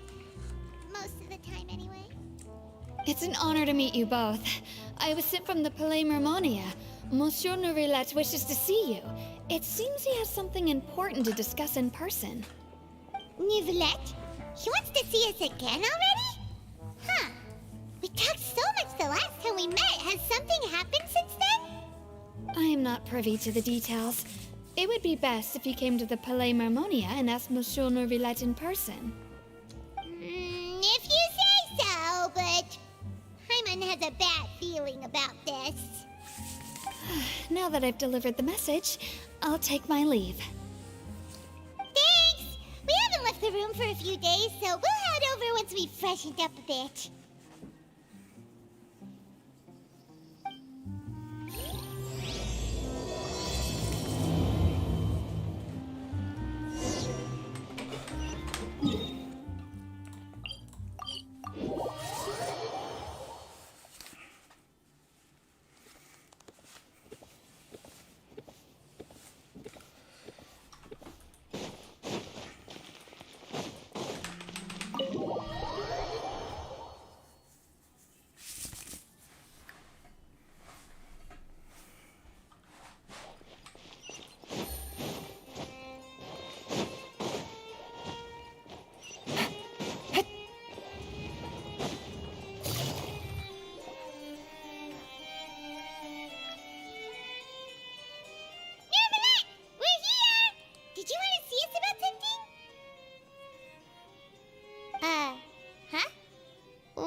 Standing there.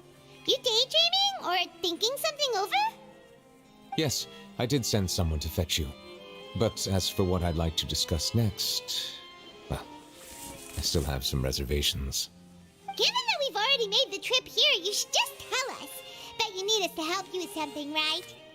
I do indeed have something I'd like to ask you to do. However, you should wait until after I tell you the details, then decide for yourselves whether you'd like to help or not. The situation is this.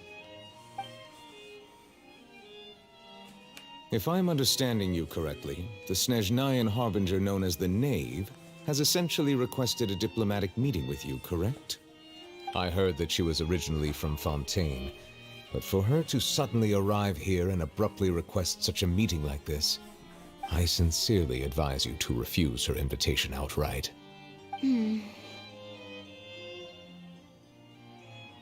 I'm sure you're aware that her purpose is most likely related to Child's recent predicament. We convicted one of the Snezhnayan harbingers in a court of law, but we have yet to provide any form of detailed report on the matter.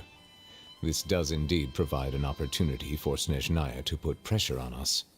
I believe we should adopt an evasive stance until we can provide a proper explanation and have a preliminary plan on how to deal with the matter. No, we shouldn't. I think we should agree to the meeting. Oh? Well, you see, we are the ones that owe an explanation. If we keep putting off the meeting, it could easily result in the problem escalating, right? It's like a fight between two friends. If they don't agree to see each other and talk in person, isn't it possible that the friendship could end entirely? Though diplomatic relations between Fontaine and Snezhnaya could be considered as friendly, it is only superficially so. You wouldn't go so far as to say that our nations are friends, as you did in your example. It was just an analogy. An analogy, okay? Moreover, even if we were to talk in person, if we don't have sufficient information prepared, it is quite possible the result wouldn't be restored relations, but a complete falling out.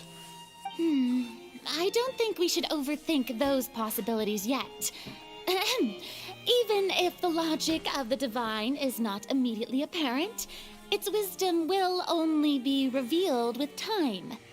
Besides, you'll be at the meeting. If any problems do pop up, you'll have no problem navigating them. I must clarify that interacting and communicating with people outside of court is not my cup of tea. It seems you think too much of me. But more importantly, when did I agree to join the meeting with you? You mean you won't come? No, that won't do. I can't go to the meeting alone. You have to accompany me. I must take you with me. Lady Farina, could there be something else regarding this matter that is being kept from me? No, not at all. Look, I am the Hydro Archon of Fontaine, Focalor, the god of justice who is loved and adored by many. So I only hope that justice will be served in this matter. Don't overthink it. I'll go find someone to arrange the meeting.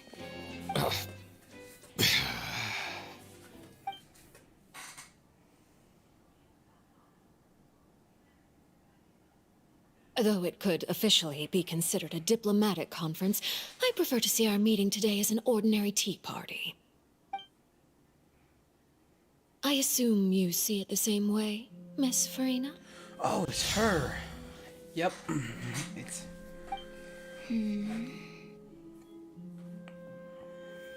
Lady Farina? Yes, that's right. Just like you said, a tea party. I should thank you for providing the pastries. They look delectable. To make this tea party even more lively, I've invited someone else to join us today. It's a pleasure to meet you, Monsieur Neuvillette. I was born in Fontaine, so naturally, there's no need to introduce the nation's revered Eudex to me. Hello. The pleasure is also mine. First, I would like to thank the two of you. I'm often away on business outside of Fontaine, and I'm told that the children of the House of the Hearth have been well taken care of by you. Oh, I'm not referring to when my children, Linny and Lynette, were falsely accused by you. Please don't misunderstand. The children of the House of the Hearth are often misunderstood. Perhaps due to the reputation of the Fatui. There's no getting around that. All I meant to say is that Fontaine has been stable in recent years. The people are well off and the children lead happy, fulfilled lives. That is something truly worth cherishing, and no one wishes to disrupt such peace. Now then, you have come regarding the matter of child, correct? Well, yes. It appears the ever-busy Judex Nuvilette doesn't wish to waste time with diplomatic pleasantries, and hopes that we can get straight to the point of our talk. Yes, as you surmised, understanding Child's situation is indeed one of the goals of this trip.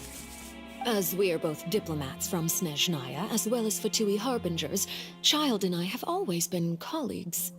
Were anything to happen in Fontaine, each of us would serve as the other's attorney to resolve the issue. So now, in my capacity as his attorney, I request that Child be turned over to Snezhnaya. We have a responsibility to cooperate with Fontaine and resolve what has happened to him together. The rules governing attorneys only apply before a trial has concluded. Since a verdict has already been rendered, we see the case as settled.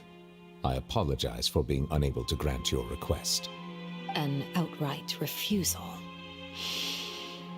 Very well. I respect all the rules of Fontaine's courts, just as I respect you as Chief Justice. Okay, why don't we back up a step? You don't need to transfer Child to us. I only request to enter the fortress of Meripede to see Child and confirm his condition. It's not like you couldn't even manage to fulfill a simple request like that. Right, Miss Farina? About that. The fortress of Meripede has always been completely autonomous. Even we have no authority to interfere there, and diplomatic issues do not suffice as an excuse. However, if you absolutely must confirm the situation of the Harbinger, I have a proposal.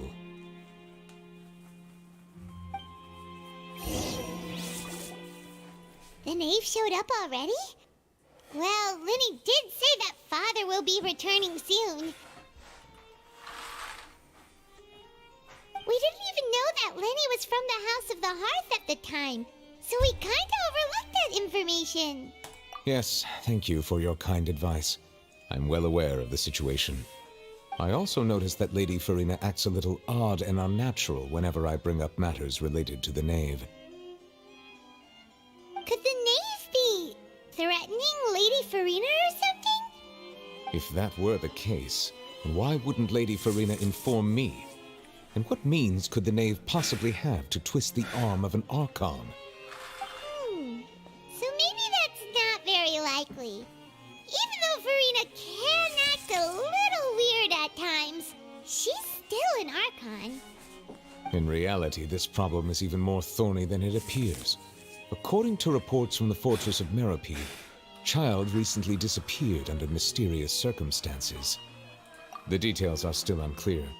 We cannot rule out an escape, but there have also been no reports of him outside of the fortress of Meripede. Special guards oversee the fortress, and its internal systems are extensive. Combined with the special characteristics of the surrounding terrain, an escape should not be possible. I suspect that there's something else behind Child's disappearance. I was only willing to share this information with you because you are friends of Child, and it is my duty to see justice done. So this is what you wanted to see us about before. Yes. I would like you to go to the fortress of Meripede and investigate Child's disappearance. This was my proposal during our meeting with the knave. Rather than allowing her to intervene, I offered to send someone to find out about Child's situation and report back to her in detail. The knave did not seem satisfied by my proposal, but she still agreed to go along with it for the time being. Her words were, "We will talk more once we have that report." So that means we bought ourselves some time. Firstly, you're already acquainted with Child. Your eyes may discern relevant details there that others would miss. And secondly, is the consideration of the unique nature of the fortress of Meripede. Isn't it just Fontaine's prison? I would not define it so crudely. The fortress of Meripede is not affiliated with the court system of Fontaine on paper. It has always existed as an autonomous entity. Early in Fontaine's history, criminals were punished with exile, not imprisonment.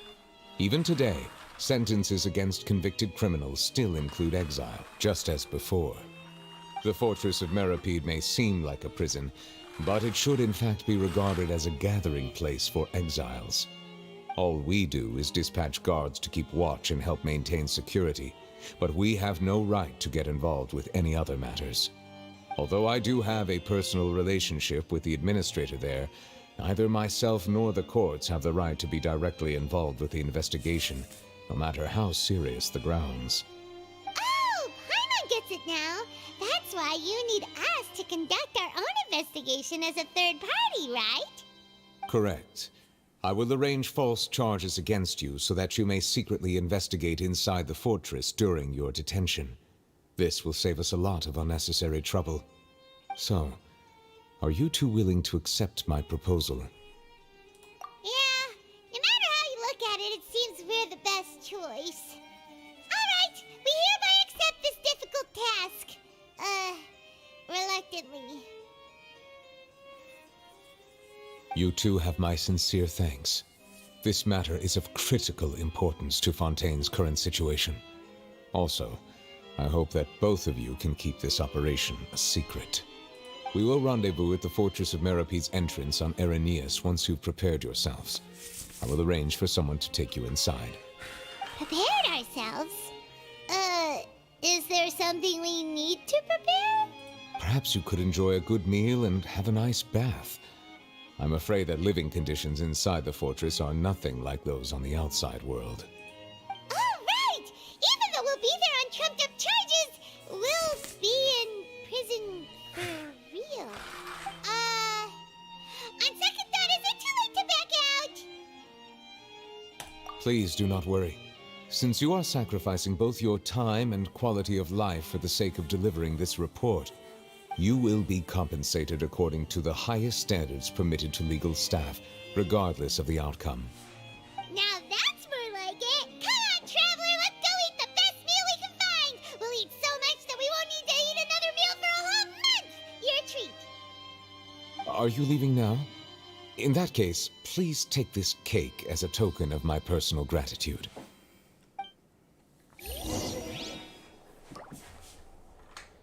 Oops. My bad. Take it easy.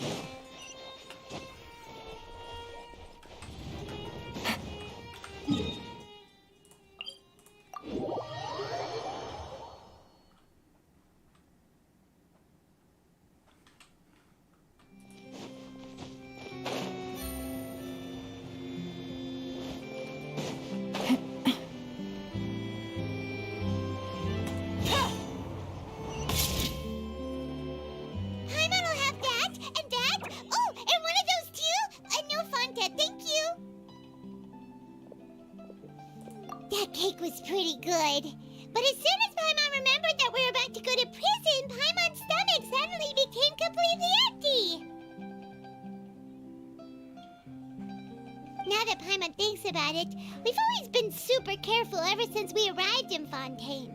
Just to avoid breaking any strange laws here. But here we are, about to willingly send ourselves off to the Fortress of Meripede. Maybe this is what they call fate. Let's just try our best to investigate everything quickly once we get there. Paimon doesn't want to stay in prison too long.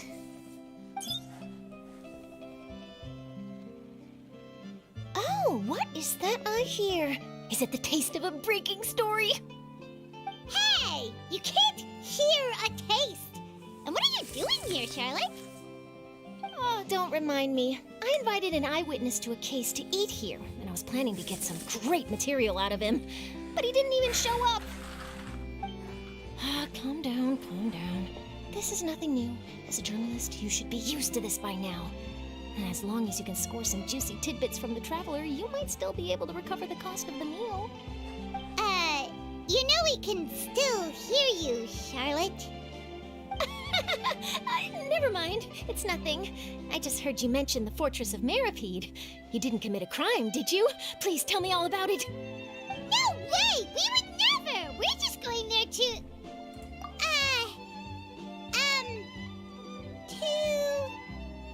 Oh no, Paimon almost forgot that Neverlet told us to keep it a secret.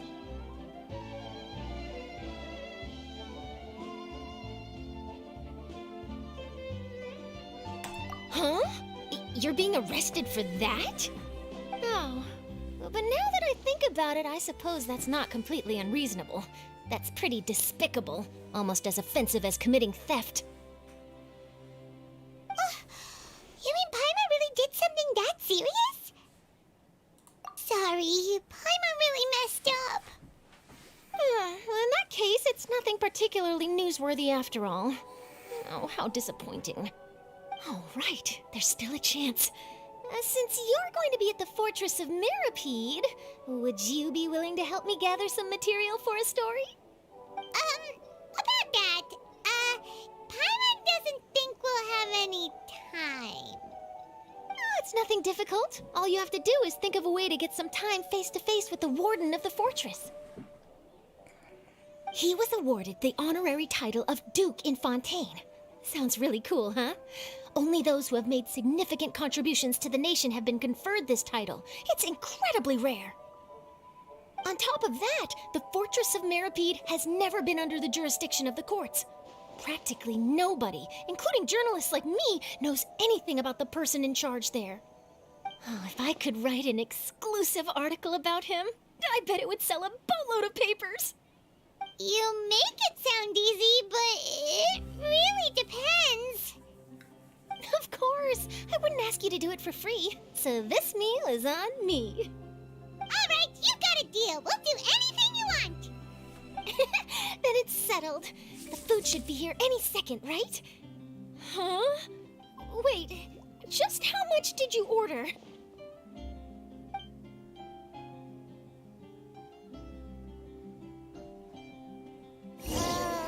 Paimon's so full. Well, guess we have nothing to regret now, so let's get going. Wait. Paimon just said something really ominous, didn't she?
You have come, just as promised.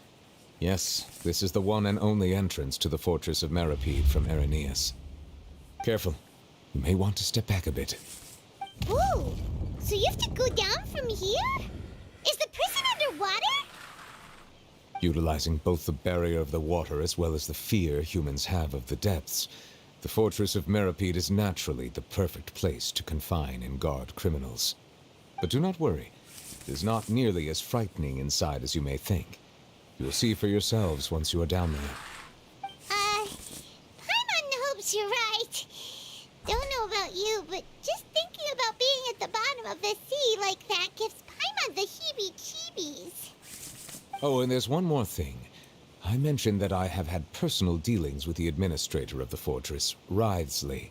He's a very shrewd fellow. Yeah, we heard about him too. He's that Duke, right?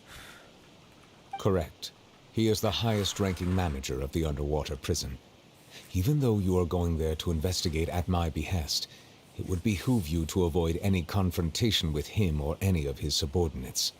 The Duke rarely ever leaves the Fortress of Meripede, but that does not mean he is not privy to all that is happening inside and outside the fortress. He is quiet, but not unaware, so please bear that in mind. All right, it's about all the time that we have to talk privately. I'm counting on you two. Don't worry, we won't let you down. Good. Madeline! I'm here, Monsieur Nervalet. These two are the newest convicts, I presume? Don't worry, they won't escape on my watch. Like we would try. Please follow me, you two. I'll process your paperwork for entering the Fortress of Meripede.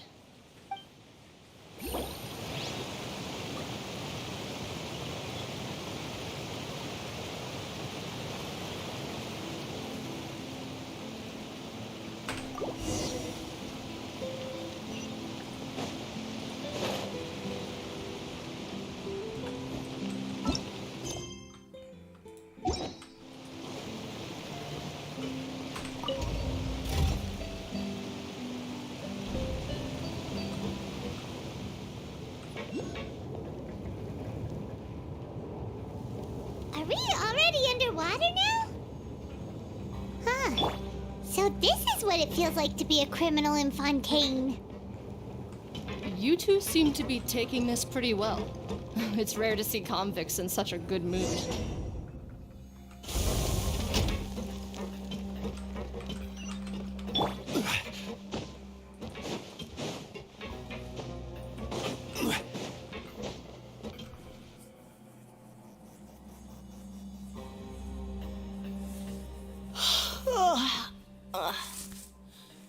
Oh, it's you, Madeline.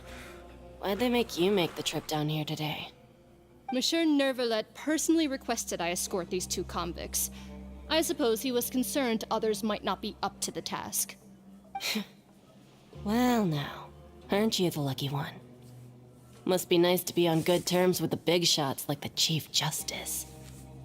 The only people I get to see every day are the new inmates. Well, have you tried service with a smile? Who knows, it might help your professional reputation. Yeah, right. As if. Every criminal comes through here looking miserable. How can I smile with such a toxic work environment? And even if I did smile at them, the convicts would probably just think that I'm some freak getting some kind of twisted enjoyment from their pain. Oh, she's got a point. Well, I've finished transferring you. You two will register here, and Marette will guide you through the remaining procedures. Yep, I'll take it from here. You head on back to that bright and sunny world above. Okay, let me see. You are the Traveler and Paimon, correct? That would be us! Let me confirm your charges and sentence. Let's see. You two are charged with eating a cake specially prepared for the Archon by a Snezhnayan envoy without the Archon's permission, thereby incapacitating the political center of Fontaine for a brief period. Sentence: 45 days? Huh? Wait, you mean the cake that Nervalet gave us was... Just looking at the charges, it seems you two are capable of causing some serious trouble. And considering how fond Lady Furina is of sweets, this crime is tantamount to trying to assassinate the Hydro Archon herself. Now I've seen everything. Anyway, we still need to finish processing you before you can enter the Fortress of Meripede. Please stand in front of the board over there. I'll take your mugshots with my camera. Oh, all right. But be sure to catch Paimon's good side.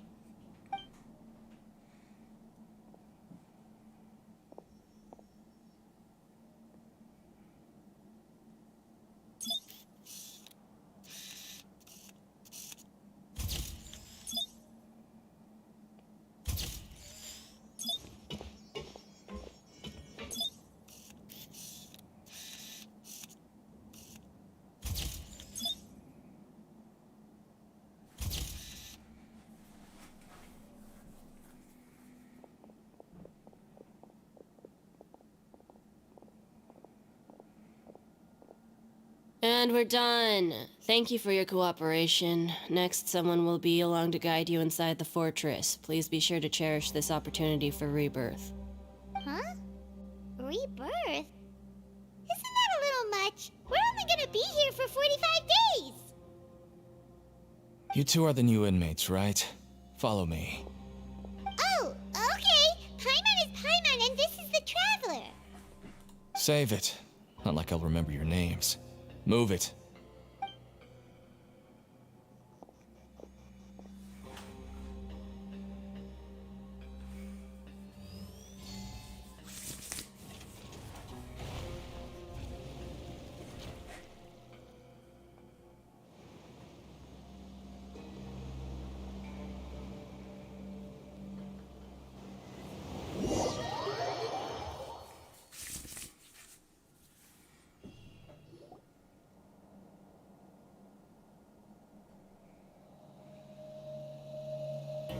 So, are you one of the guards here? Is there anything we should be careful of while we're here?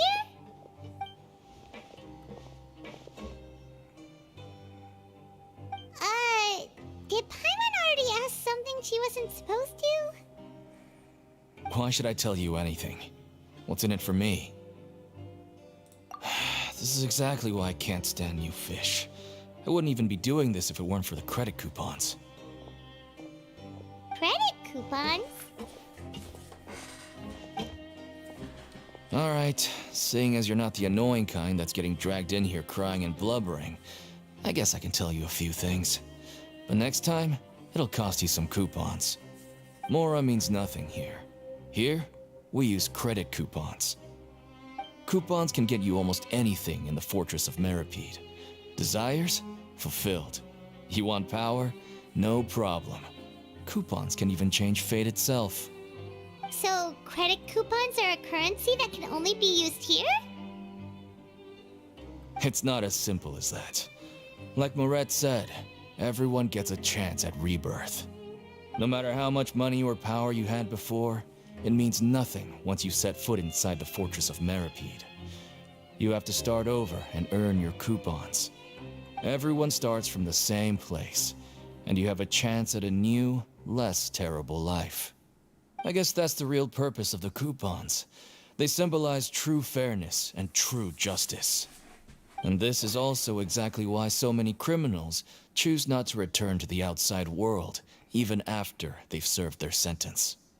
Oh, so that's what the Fortress of Meripede is like. Huh. Paimon was under the impression that it'd be more like a prison. It certainly ain't all sunshine and roses here, but it's also not the worst place to be. You'd better take a good look at the scenery now. It'll be the last chance you get for a while. After being away from the sunlight for so long, even the terrifying depths of the sea start to feel like home. It just stops feeling oppressive, you know? Oh, I'm actually an inmate like you two. Welcoming newcomers is a job I've picked up to earn some extra coupons.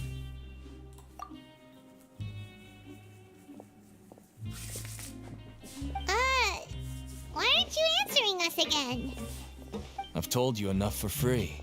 Any more info is gonna cost you. So all you care about is Mora! Wait, no. Coupons? Almost there. It's down through here. Your turn to give it a try.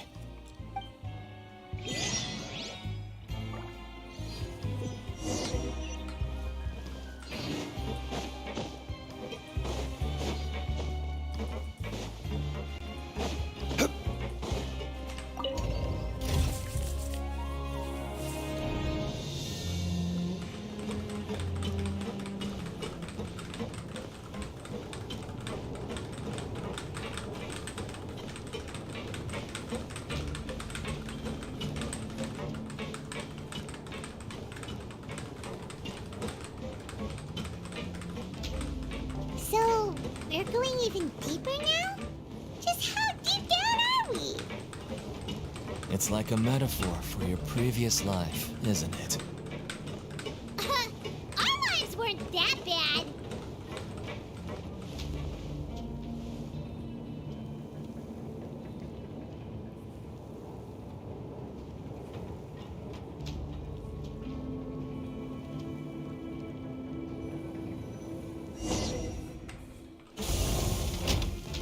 So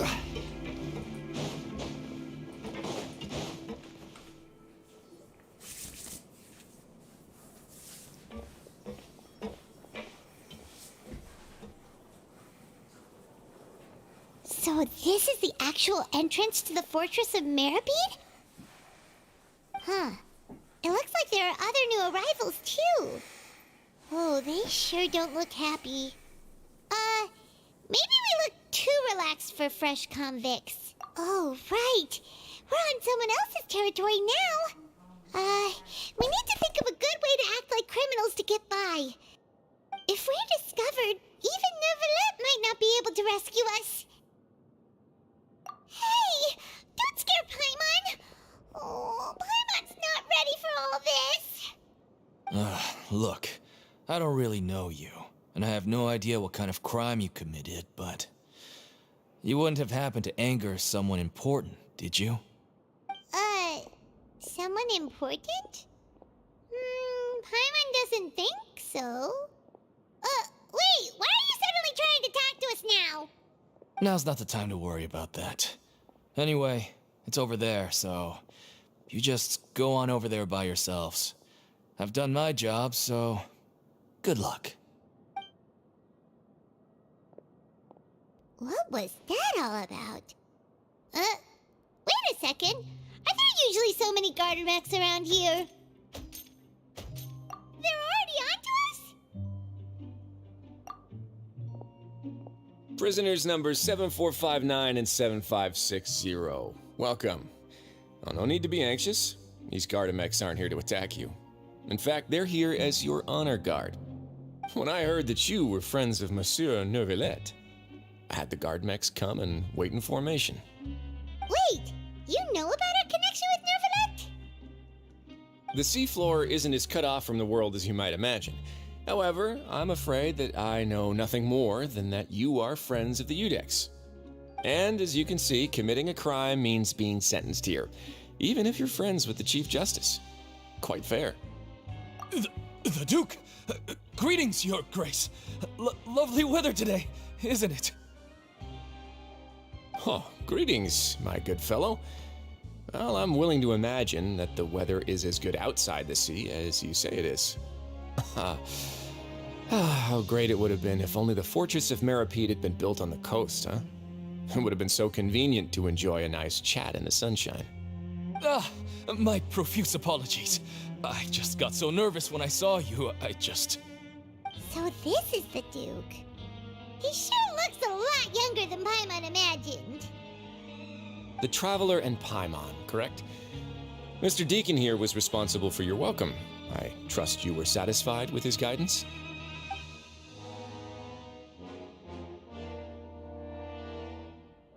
Ah, I see. In that case, I regret to announce that Deacon here has just missed the best opportunity in his prison career to be promoted. I admit that I was only thinking about the coupons. I'm sorry to have disappointed you, Your Grace. I once hoped for a chance to do some higher-level work. I had no idea you two were big shots who were worthy of speaking with His Grace. Losing out on such a big opportunity because I couldn't see past my own nose. Plenty of time ahead, Deacon. There'll be more opportunities. Well, I believe that concludes the introductions. We've already taken enough time here. Deacon, if you would. Yes, Your Grace. I'll take my leave now.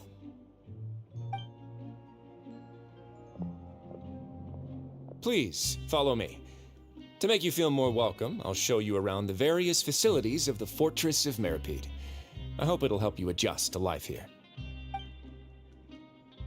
He's going to personally give us a cure? Huh. No wonder Charlotte's so interested in him. He's one of those mysterious types. Alright, let's keep up with him. Oh boy. Alright.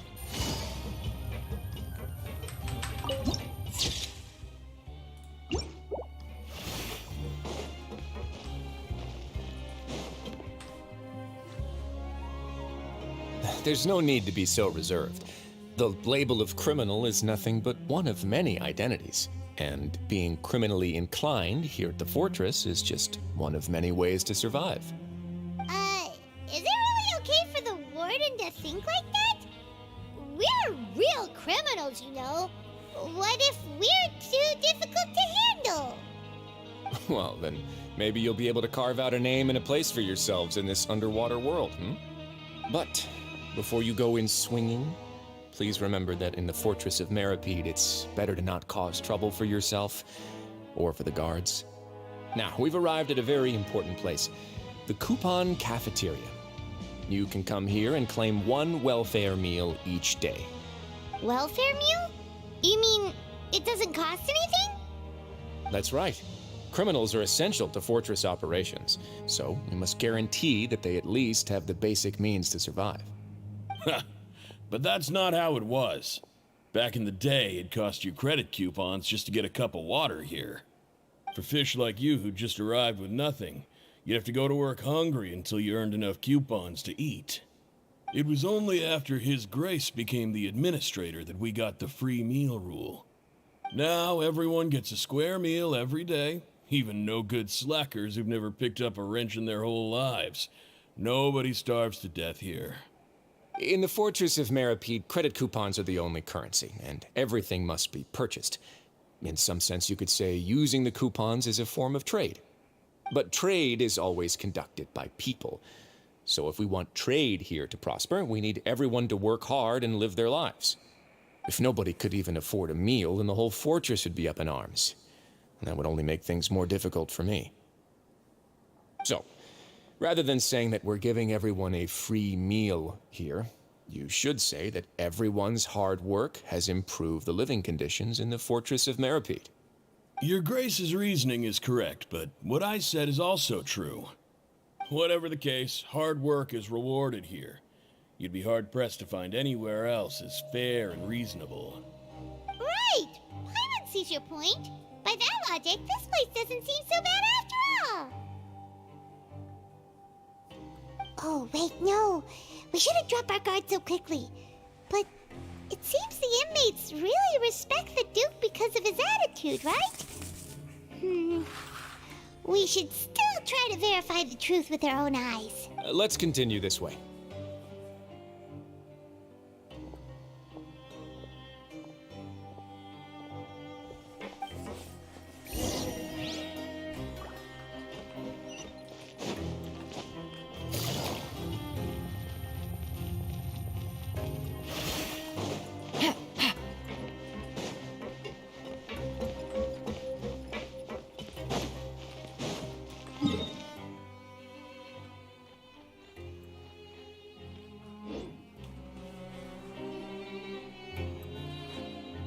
This place is known as the Pancration Ring.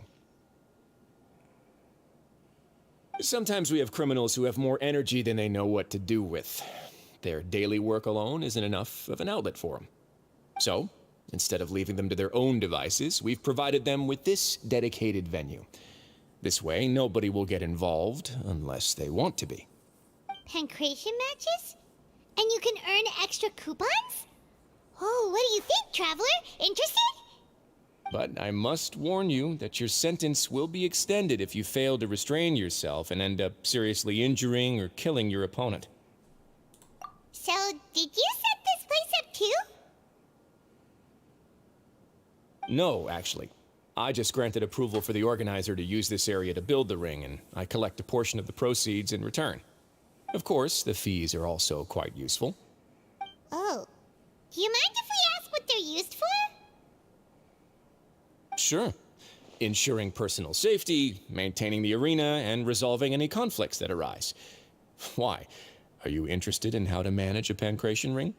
Oh, no. Paimon was just wondering if that's how you paid for everyone's welfare meals. A reasonable guess. I see you have a talent for entrepreneurship. Oh, you hear that? Paimon has a talent! So we can start a business here? That is something you can discuss between yourselves later. Let's move on for now.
Your Grace.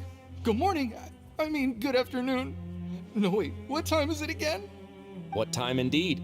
Time waits for no one, so it's best to keep an eye on it.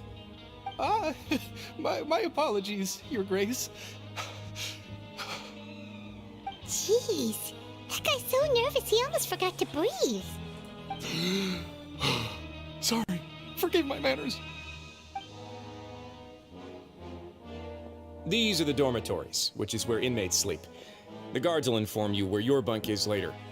In the Fortress of Meripede, criminals usually spend most of their time in either the production zone or the sleeping areas.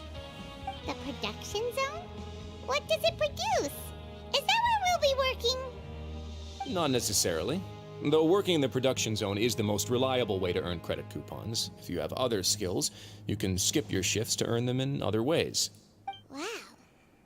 Wait, you're the manager of this place, and you're just telling us to our faces that it's okay to skip work? The fact that the Fortress of Meripede has continued operating completely autonomously is proof enough that most people are willing to work honestly and earn a stable income. As for what we produce, many of the clockwork machines seen all over Fontaine originate from our workshop. Therefore, the Fortress of Meripede is not only a place where criminals serve their sentences, but also a giant machine factory. There's no need for me to get into specifics about the production process now.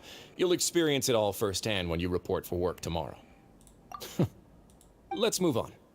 The tour continues over this way.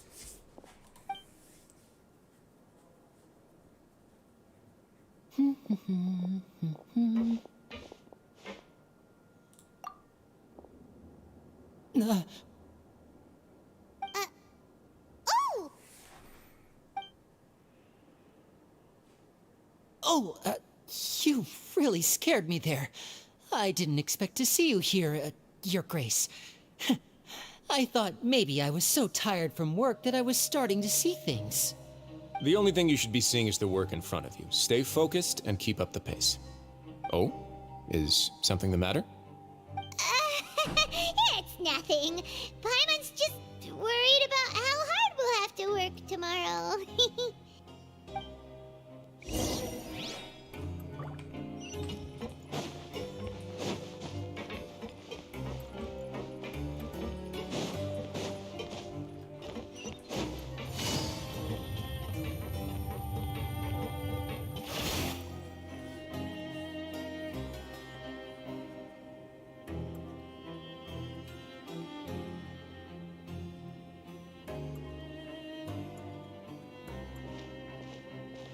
Your Grace?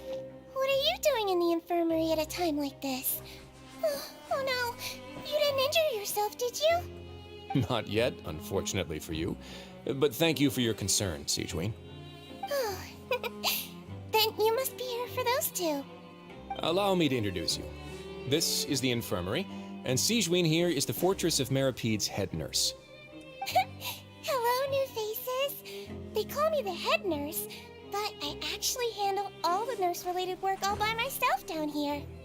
Since you seem to have some rare downtime with no patients, perhaps you could find the time to join us for dinner? Oh, then these two must be some important convicts. Sure, I'll join the welcome party.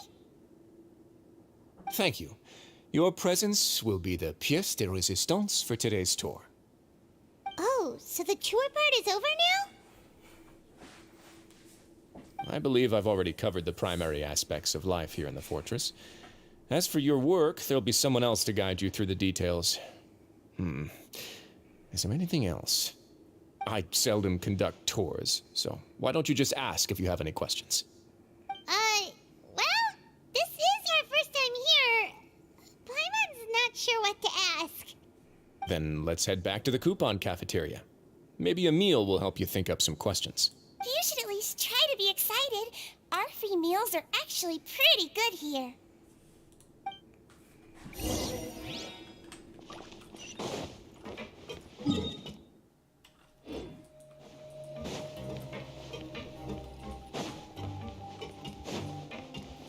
Take it easy.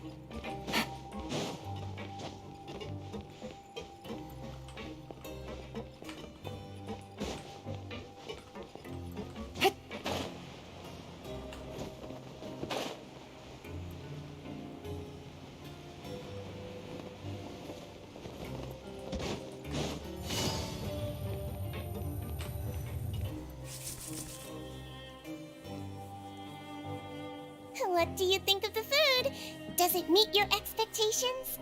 Wow, it looks delicious!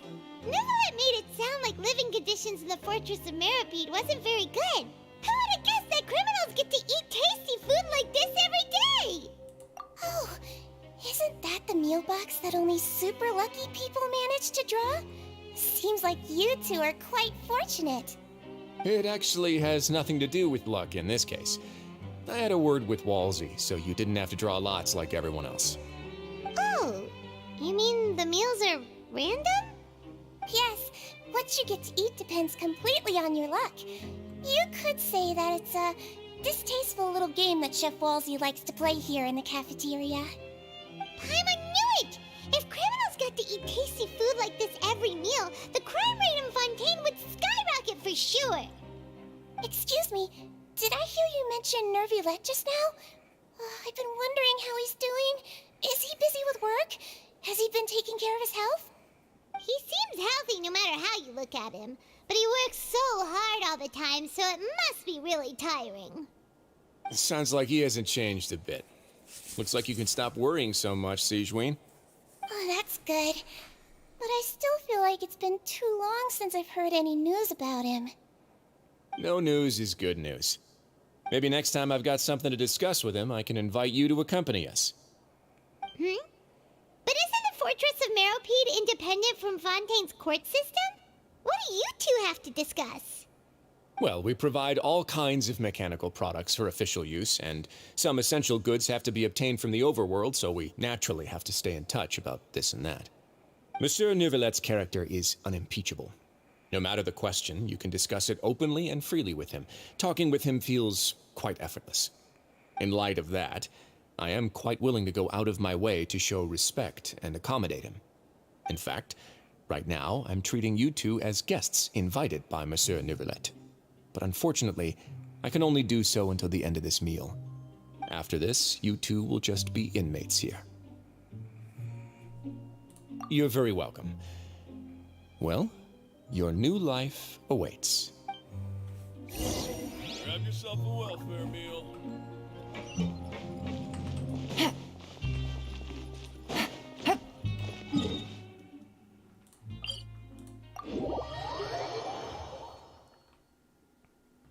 Take it easy.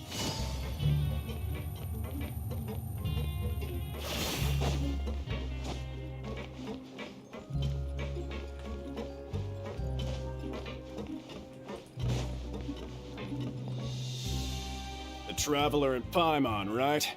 Listen up.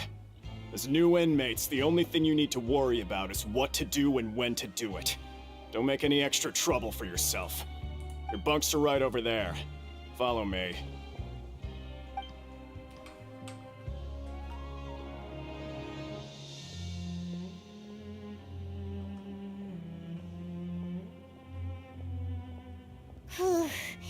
So this is where we'll be sleeping from now on. Oh, Paimon can't believe this! The days of staying home and reading detective stories are like a dream now. By the way, Traveler, we saw a lot of things worth investigating just now. Even though the Duke didn't say it too directly, judging from what he said at the end, it seems that he was only welcoming because we know Nervulette. We are criminals, and Paimon did eat that cake, but we're actually here to help Nervulette. Is it possible that he knows we're here on a mission? Or is Paimon overthinking things? Yeah, Paimon thinks so too. He probably knew why we came here from the very beginning and intentionally wanted to send us a message. Maybe something like, "Hey, I have my eyes on you, so don't try anything funny." Yeah, you're right. It's not like we can go back to Neuvillette empty-handed and say, the dude looks scary, so we gave up.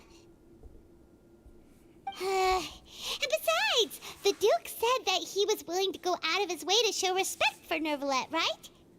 So, we at least need to try. But Paimon hasn't gotten a clue where we should start our investigation. You mean... Yeah, that's what Paimon was thinking too. Paimon almost spilled the beans when we ran into him. Fortunately, based on his attitude, it looks like the Duke sees Linny as just another inmate. We worked so hard to help clear Linny and Lynette's names, and yet we turn around and bam! He's in prison anyway! Oh, right! Linny and Lynette are from the House of the Hearth. They work for the Knave, so they could be here to investigate too! Huh? Oh, it's a card! Paimon didn't notice it earlier.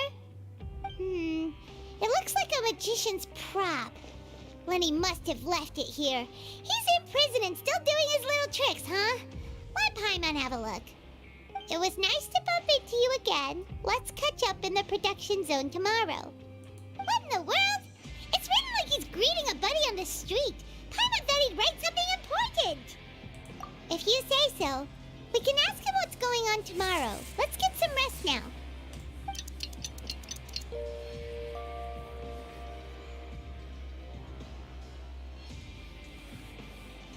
Hey, you're finally awake! Well, it's Paimon's first day as a prisoner. Last night, Paimon dreamed about getting interrogated by the guards until Paimon told them everything, and then Paimon woke up. Hey, come on! It's just a dream, okay? Paimon wouldn't really squeal. Maybe? Hey, lazy bones. What are you still doing here? If you don't want to starve, then get yourselves over to the production zone. Sorry! We're going right away!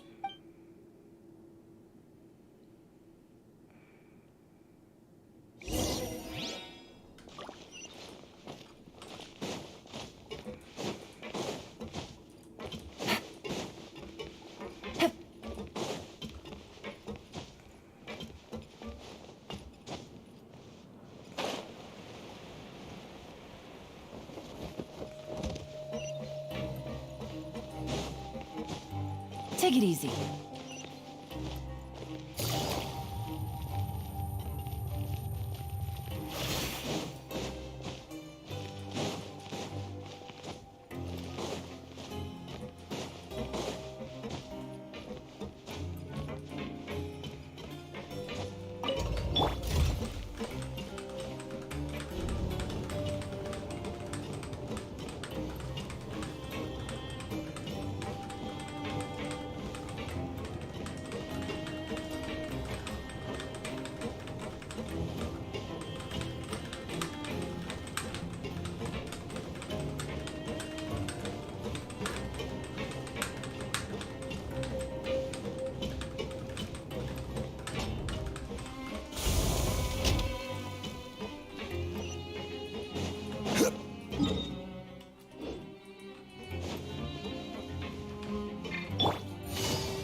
You must be the catch of the day. Looks like you've got some luck getting assigned this space. Yep, we just arrived yesterday and... Don't interrupt me when I'm speaking. Yes, sir. Listen carefully to my instructions. I don't want any mishaps. Every machine here is worth more than the both of you. Working around these machines can be very dangerous. Do your job well, and you can eat in the cafeteria after your shift. Get sloppy, and you dine in the infirmary. Anyway, the Fortress of Merope doesn't want to lose a single one of its machines. And it also doesn't want to waste the production potential of any inmate. You got that? Got it! Your job is to use the machine over there to process widgets. Watch carefully, and make sure you step on the pedal at the right time. If the machine gets jammed, then give it a little maintenance with your fist. Here, take this. Bring me the process widgets, and I'll give you some credit coupons in exchange.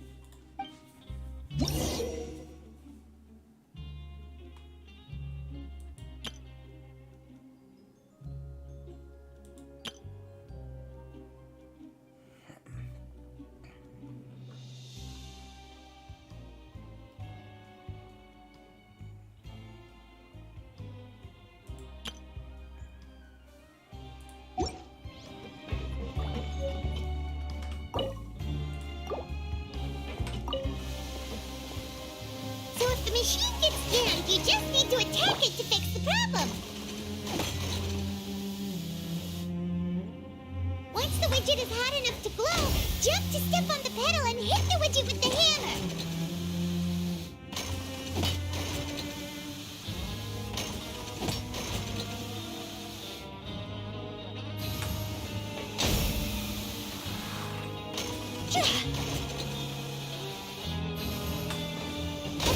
You got this!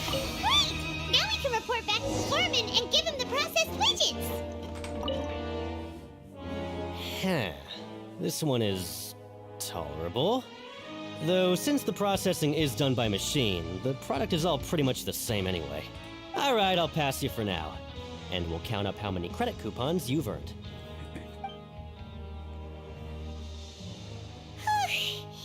Paimon's exhausted. We're done now, right? Oh, that foreman. He's so scary that Paimon couldn't even speak. Ugh. Even though Paimon's starving and wants to head straight to the coupon cafeteria, we still need to meet Lenny first, right? He probably just finished up his work, too. He should be around here somewhere.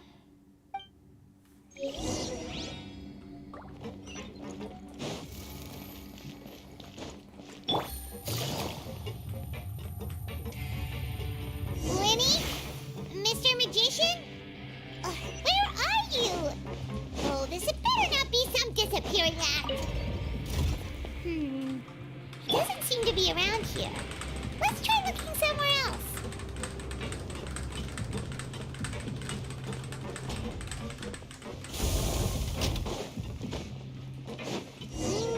Where could he be?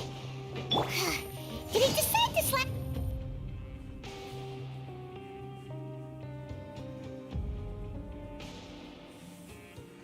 Hey, over here. Oh, you scared Paimon! How did you appear out of nowhere like that? Oh, you scare so easily now?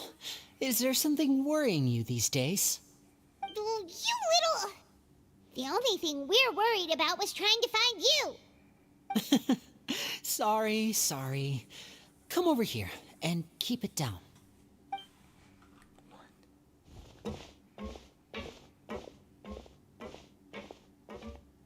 Oh, Lynette! You're here too! You two really are inseparable. That's right. My brother simply can't stand to be away from me. It's not just Lynette. Fremine is also here. Do you still remember him? Oh, you mean that diver from the House of the Hearth, right? Pyro remembers seeing him in the court of Fontaine before. Now hurry up and tell us, how did you end up as criminals this time? We fought so hard at court to prove you were innocent, but now it looks like our incredible court battle was for nothing!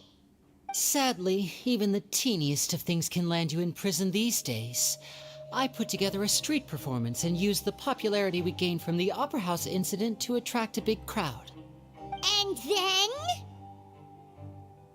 Next, I invited several audience members to participate in the show. And then, with the entire audience watching, their wallet suddenly disappeared. My brother was charged with theft, and I was charged as his accomplice, having assisted him in his crime. It really isn't that bad. The missing wallets are all in the leftmost drawer of the Maison Gardiennage's big filing cabinet. We just need to see how long it takes to discover them. Yep, we should be released then. In terms of the magic trick itself, I think the performance went perfectly. Leave it to Lenny to magic himself into prison. Indeed. Last time I hid my identity from you, I promised that I'd tell you absolutely everything if you were angry about it. No more secrets. So I don't plan on keeping anything from you this time either. At the moment, the House of the Hearth's interests don't conflict with yours at all. We were instructed by the father of our house, the Knave, to come here and conduct an investigation. Told you so. See? Paimon guessed right. As for what we're investigating, perhaps you haven't heard, but the fortress of Meropide hides a secret. Some even say that the entire fortress exists just to protect it. The House of the Hearth has been investigating this for a very long time, trying to uncover its mysteries. But recently, all of our informants, including the ones that had infiltrated the guards, suddenly vanished and have not been heard from since. We believe that this is a direct provocation, and it's the reason why we came here. Father has somehow managed to confirm that Focalors does not have Fontaine's gnosis. Huh? How did she manage to learn information that important? Father has her ways. Many of them are beyond our imagination, and we've never had the chance to see her at work. But we trust her conclusions. It was this information that led us to suspect that Fontaine's gnosis might be in the fortress of Meropide and is related to that secret. So it's all about the gnosis again. Well, that's about it from our side. How about you two? Did Monsieur Nervulet send you here? Bingo! The Knave has been applying a lot of pressure. She wants to know what happened to Child, so we came here to investigate. Traveler, are we allowed to tell them? You don't need to worry too much about that. She's just asking for a report on Master Child's predicament as a means of pressuring you. Father used this situation as a pretext to negotiate with two high-ranking officials in the court of Fontaine. She actually just wants to be able to make concessions on this matter for gains elsewhere, almost like a bargaining chip. Sometimes you need an excuse to do things you otherwise couldn't. And a harbinger is more valuable than you might imagine. Of course, it's not a complete farce. If we do manage to find out what happened to Master Child too, then diplomatic relations with Fontaine could improve, and Snezhnaya might even be able to adjust its stance a bit. Is it just Paimon, or does it feel like we're the only ones who actually care about Child's situation? The relationship between the Harbingers must be as bad as ever. I wouldn't go that far. Father just has different standards than we do when it comes to what can be sacrificed for an advantage. By the way, I have a suggestion. Why don't we team up? Even though we have different objectives, we're both here to investigate the fortress of Meropide. It would be more efficient for us to work together. As you know, the House of the Hearth has many reasons to seek the Gnosis, but our highest priority remains resolving the prophesized crisis. You can trust us on that.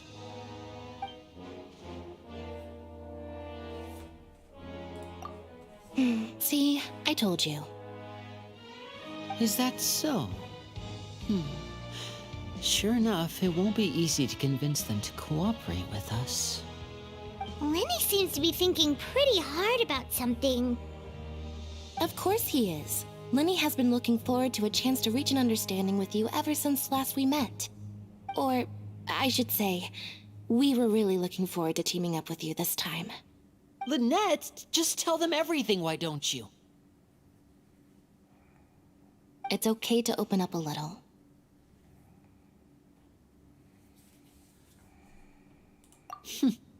Very prudent of you, and consistent with your behavior since we first met. That's reasonable enough, and I agreed to cooperate on these terms as well. I was prepared for the worst, but you were actually more agreeable than I anticipated. All right then, there's no time to lose.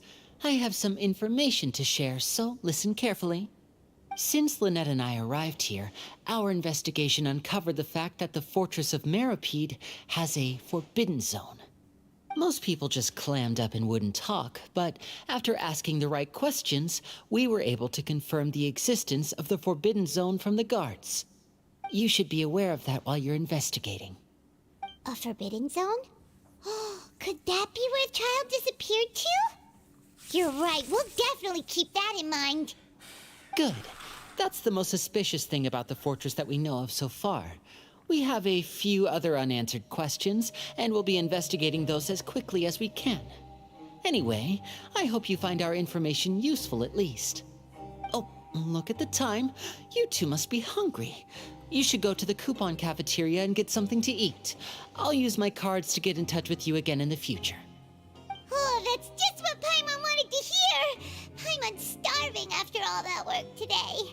We can talk more about the investigation later. Let's go get some grub! Take it easy.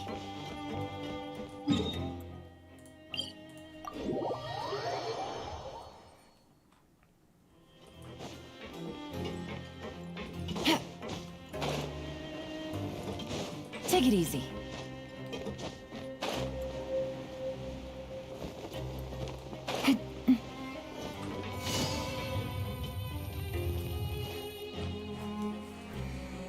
Oh, he wasn't kidding.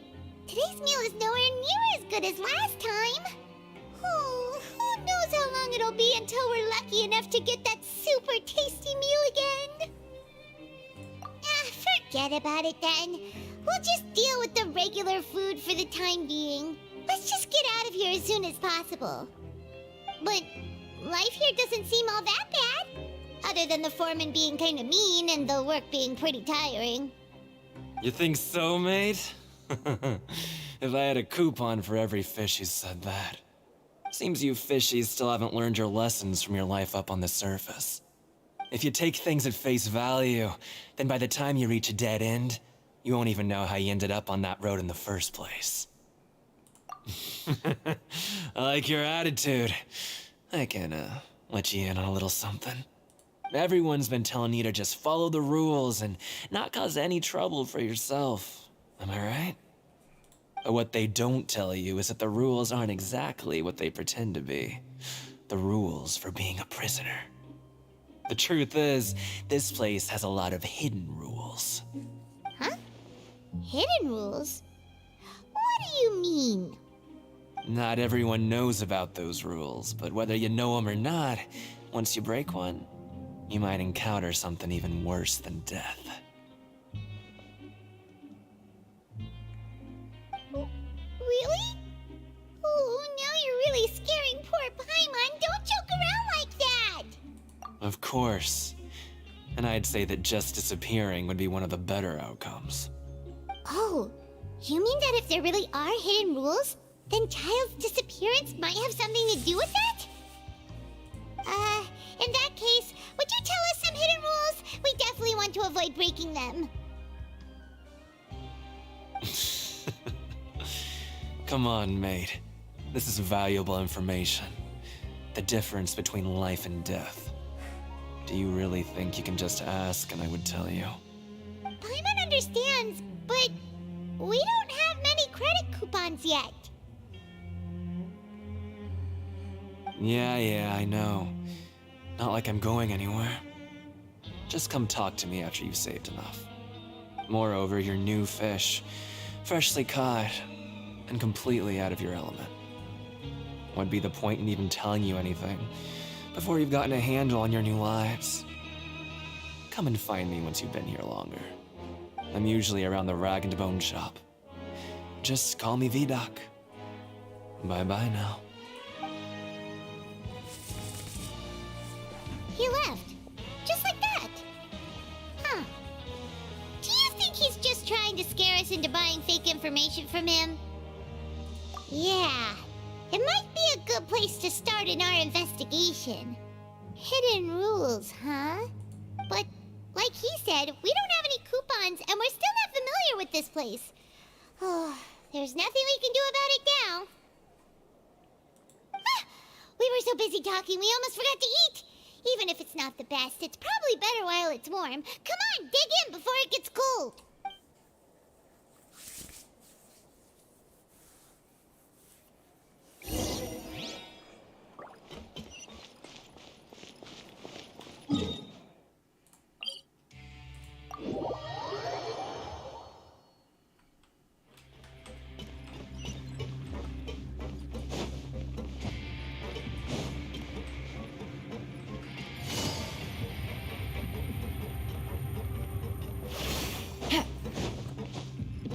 Take it easy.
Take it easy.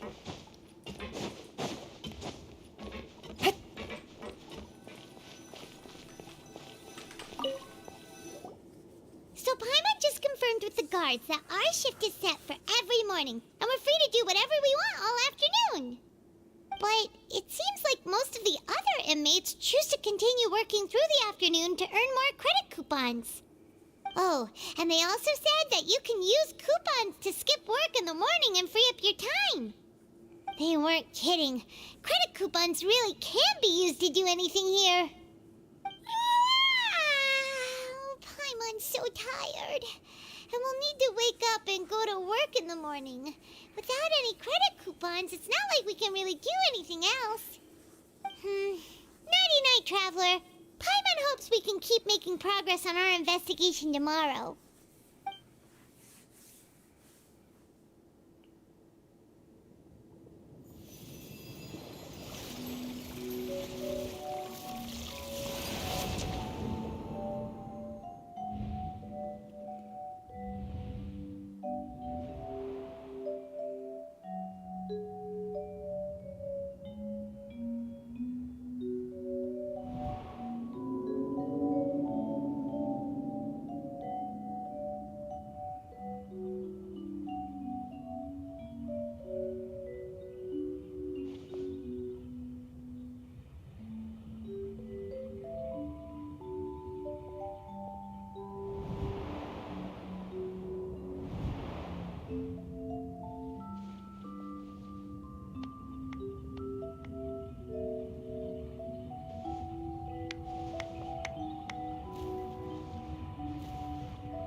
What's wrong? You seem to have something on your mind. Did you dream about something last night? Is that even possible? Unless it wasn't an ordinary dream? Oh, Child's vision! So you had it with you this whole time? Maybe the vision connected Child's consciousness to yours. And our investigation has its first major breakthrough! Good thing you brought the vision with you here. So what did you see in the dream? Do you know where Child went? Huh. Okay. Well, hopefully it'll be a bit more helpful in the future. What's more important now is that it's the start of another new day as prisoners. Let's do our best to earn more credit coupons. What's the plan for today? Let's go! It's time to start working. If that guard Fielding catches us skulking about, He's sure to give us an earful.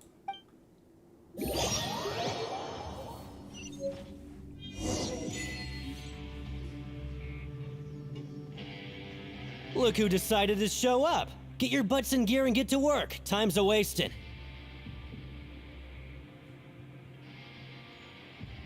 Good, here you go. Remember to give me the widget once you've finished processing it.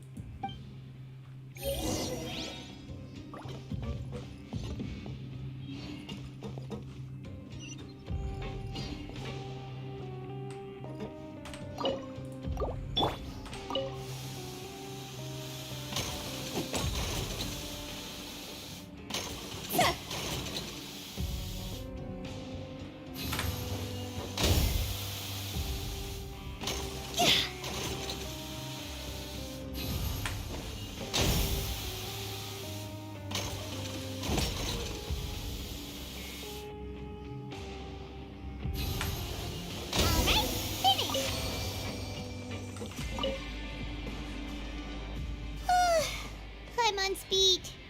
But after so many shifts, it seems we're really getting the hang of it now. Hey there, fellow shift mates. I saw you finished your work, so I thought I'd come over and say hi. Oh, hey there! We've seen you before. Your assigned workspace is really close, isn't it? That's right. The name's Rowan. This past few days, I couldn't help but notice the new faces working nearby. I guess we were destined to meet.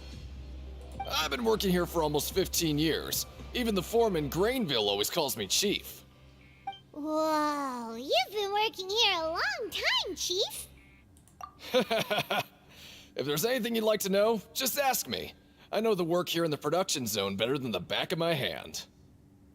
All right, Chief. We'll be sure to come to you first. Did you just ask about the rules?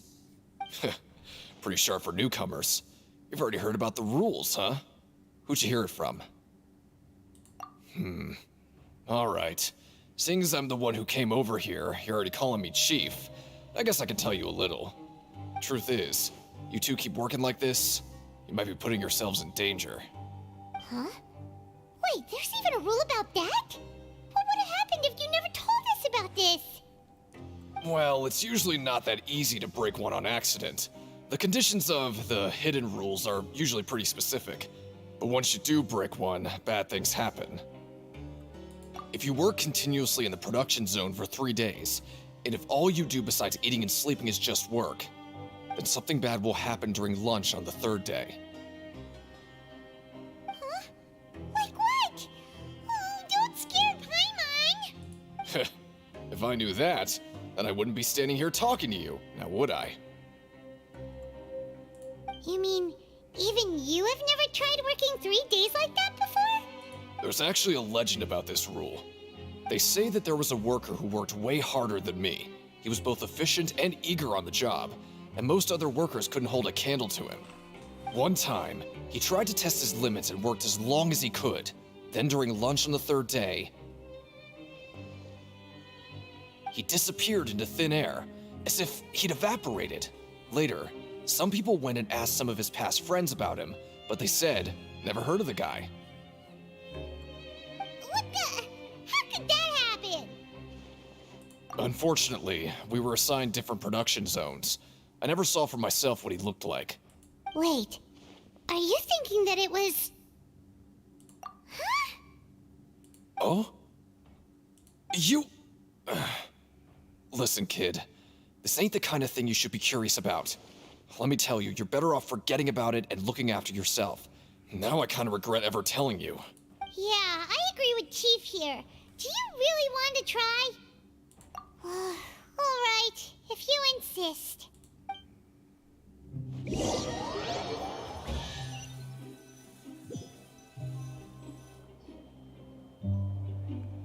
Whoa! Isn't this the Super Lucky Meal? Looks like hard work really does get rewarded. Paimon's gonna take her time and savor every bite. What would you like to do this afternoon?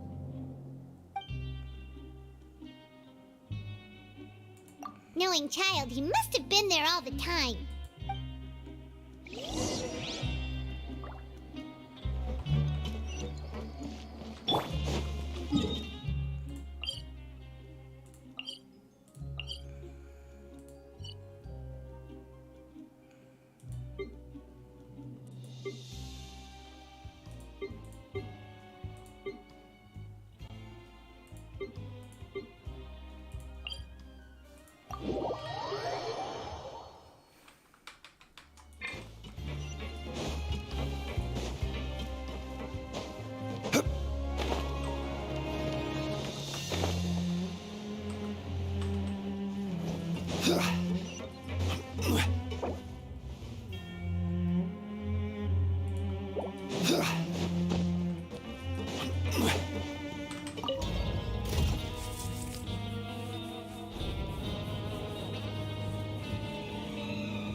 Oh, you must be the Traveler, huh? Sorry, mate, but competitors as strong as you are prohibited from participating. I don't make the rules, mind you, but I was given very specific instructions. Even convicts value their lives, don't they? I hope you can understand. But we have a game here that'll let you show off your strength, and you'll even earn some credit coupons in the process. What do you think? Interested? And if we lose the game, will it cost us credit coupons? Of course. That's the cruel reality facing every competitor in a place like the Pancration Ring. Okay, great. Let me walk you through the rules. The targets in front of you will pop up one after another. You'll need to hit the targets in the same order that they popped up.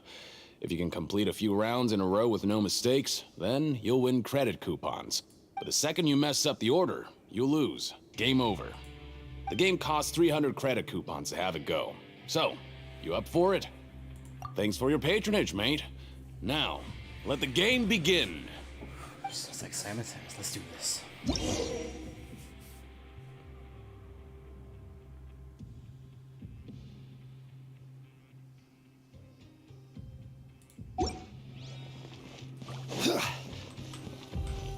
Okay, do your best to hit the targets, just like Colin said.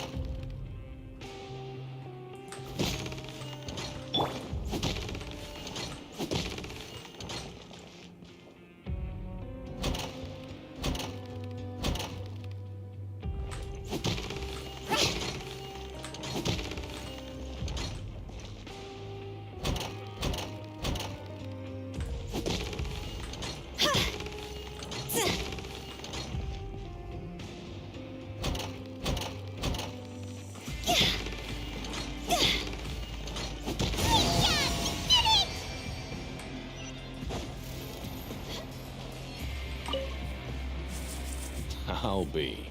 They weren't exaggerating about how strong you are. Don't worry, I wouldn't dream of shortchanging you. Here's the credit coupons you won. Put them somewhere safe. We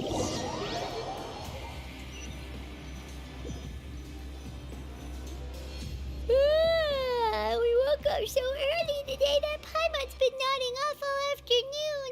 Good thing it's finally time for bed.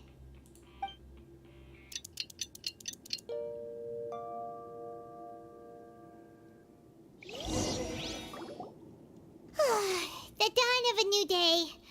Paimon feels like we're getting used to life as convicts. Is that a good thing or a bad thing? What do you have planned for us?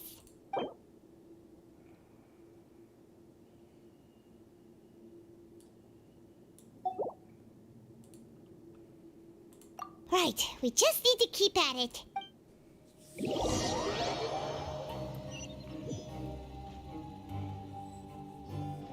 Look who decided to show up. Get your butts in gear and get to work. Time's a-wasting. Oh?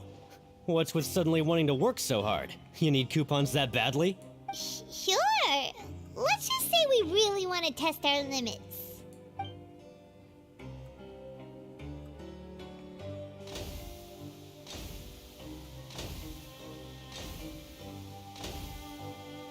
Nice! We did well today. Let's keep it up!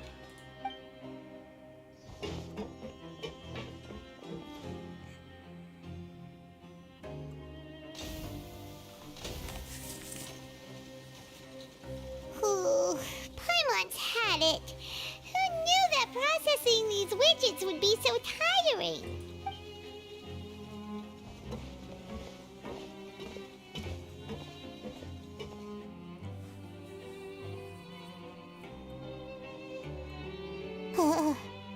That's it. Paimon doesn't even have the energy to talk anymore. Is it time to eat yet?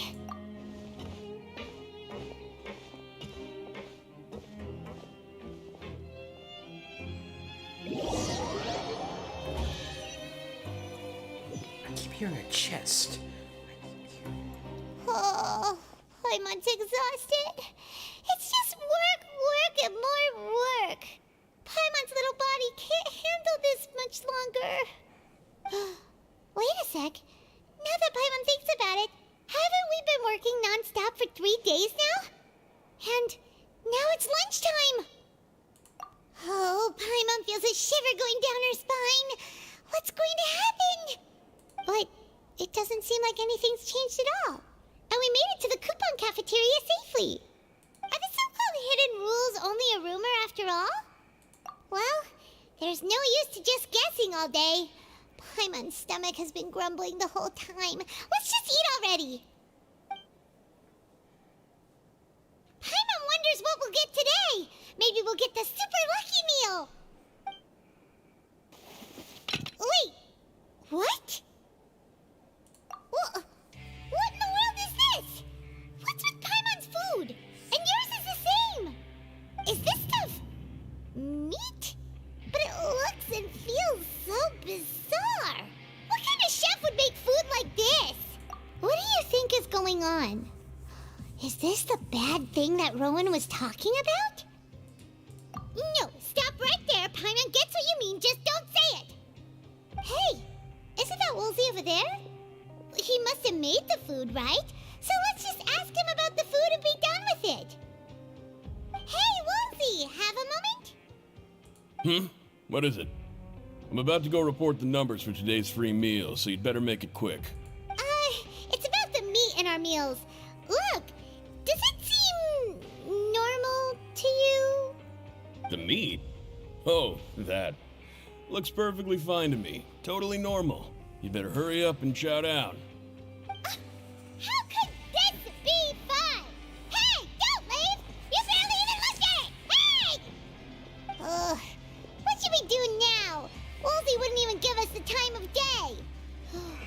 Is he trying to hide something? Yeah, looks like we have no other choice. Paimon was positively famished a minute ago, but now she's lost her appetite.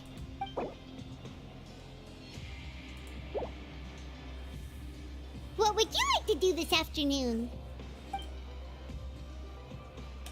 Okay, let's see if we can find any new leads.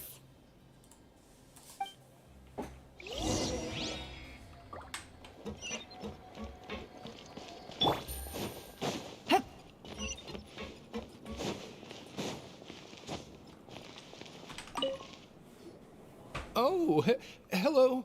You two are the ones who were with His Grace. No need to be so nervous. Sorry, I couldn't help but think of His Grace once I saw you, and I... well, it's hard to say. Maybe I am. He's got a very overwhelming presence. It makes me feel like I'm just some insignificant little bug. Wait, seriously? Oh, I'm always indecisive, and I tend to make a mess of things. It's like a reflex. I just instantly start to tense up the moment I see a smart and capable person like His Grace. What? Please, don't say anything like that out loud. How could you possibly think something like that?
Take it easy.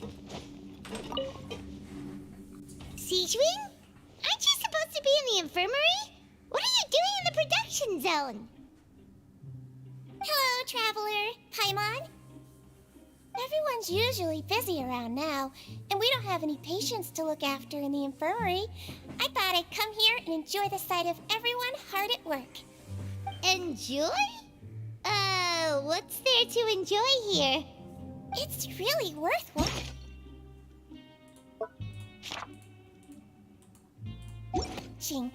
I often stand here and observe everyone. Humans are just so interesting and adorable. I like to watch your expressions while you work. Are you talking about pets or people?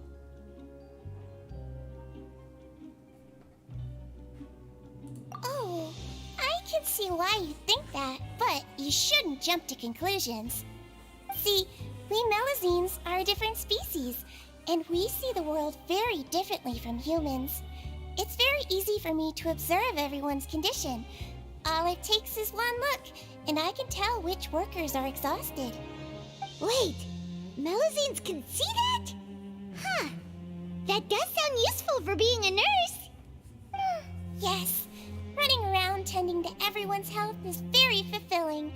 But I'd much prefer it if you're all happy and free from exhaustion and pain in the first place. Take care of your body, and make sure you eat well. Always rest when you're tired from work, and don't push yourself too hard. We'll definitely take care of ourselves. Thanks for the reminder.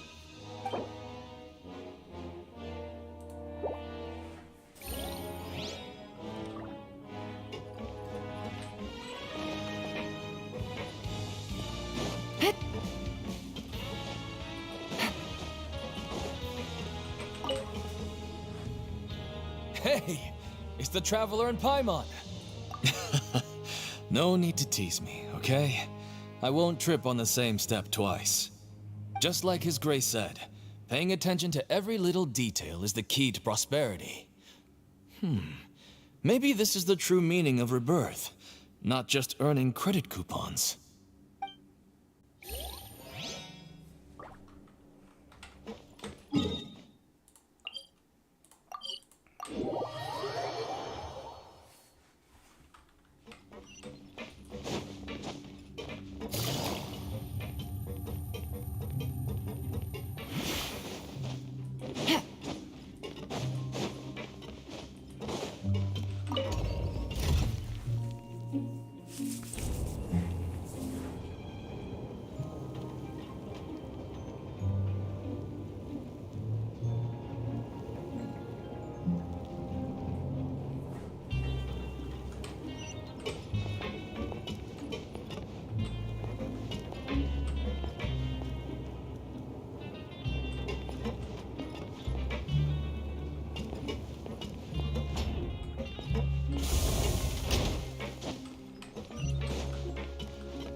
I was injured a bit just now.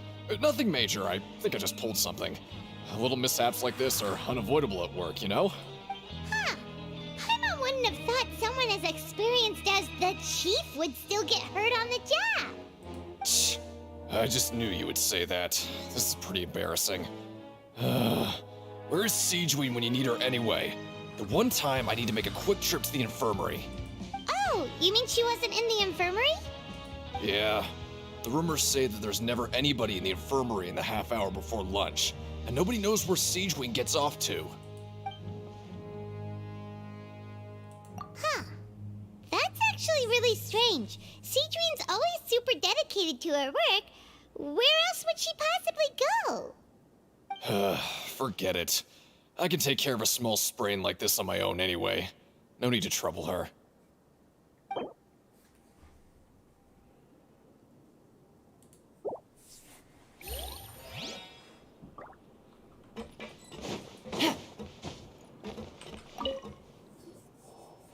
Oh, wonderful. I was worried that you'd be busy trying to earn credit coupons all the time, but it seems like you haven't neglected your investigation work after all. Paimon likes having more coupons, but no one wants to work all the time. Have you also been investigating the area, Lynette? No, I was just slacking off, and you happened to catch me. My brother is still obsessed with anything remotely related to the Forbidden Zone. But knowing him, it won't be long before we get more leads. Oh, before I forget, this is for you. Huh? Credit coupons? Why are you giving us these? I've been here longer than you, so credit coupons aren't a resource in particularly short supply. What is in short supply are interesting people to talk with. Aw, that's so nice of you, Lynette. We'll be sure to make good use of these coupons then. Thanks a bunch!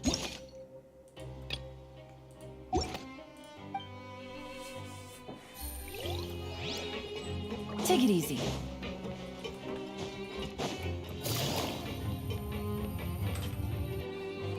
Hey, look! There's something here! Looks like a research notebook. That suspicious guy peeking into the infirmary just now. Is he a fan of Seedream? He must have dropped this. Let Paimon read it real quick. The Melusine perceive the world very differently from humans. There are significant deviations. As a result, their sense of aesthetics and beauty is also very different from that of humans. This must be taken into consideration when giving gifts. Ooh, this all sounds pretty serious. He sure did his homework. And as for the notebook, let's take it.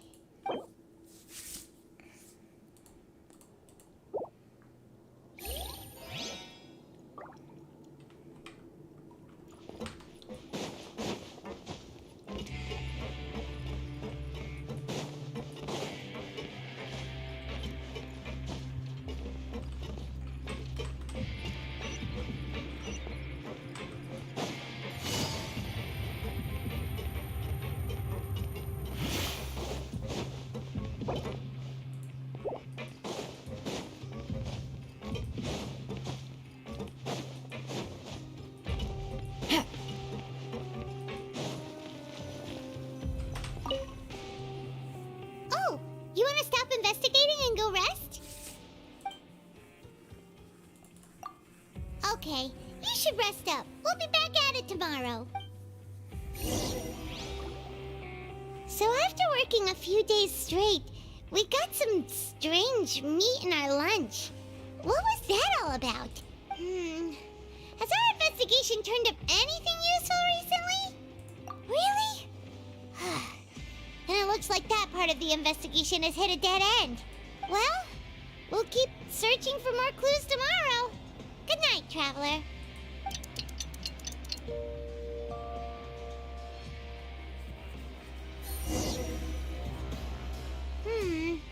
Maybe we can make some progress in our investigation today. What do you have planned for us?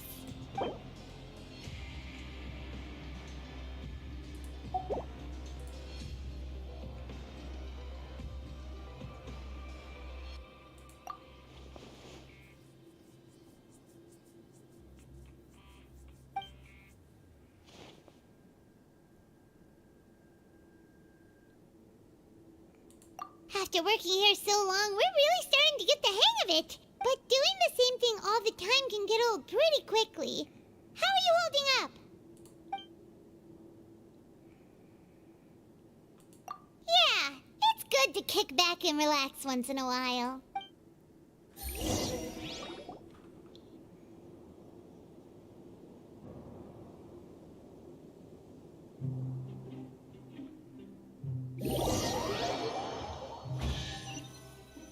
I keep hearing a chest. Whoa! Isn't this the Super Lucky Meal? Looks like hard work really does get rewarded. Paimon's gonna take her time and savor every bite. What would you like to do this afternoon? Maybe we'll be able to find some leads there.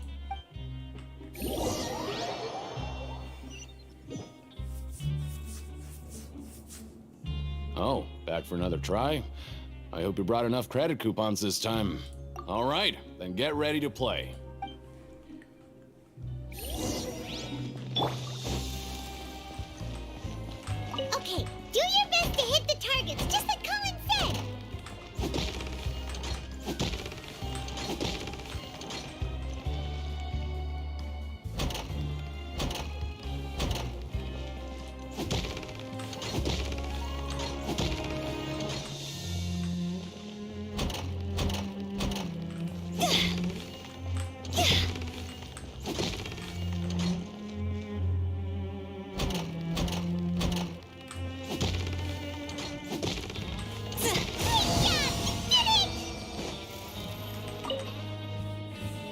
Your strength really shouldn't be underestimated. Now I get why you're prohibited from participating in any official fights. Nobody who values their life would be willing to get in the ring with you. However, you two haven't tried betting on the outcome of a pancration match yet, have you? Just go talk to Rusimov. Buy a ticket for whichever fighter you think will win. There's a big payout if the fighter you support comes out on top. But we don't know anything about the fighters. How can we possibly know who to support? That's normal. Just watch a few matches and get a feel for the fighters. It won't be long before you can pick winners in your sleep. He's got a point.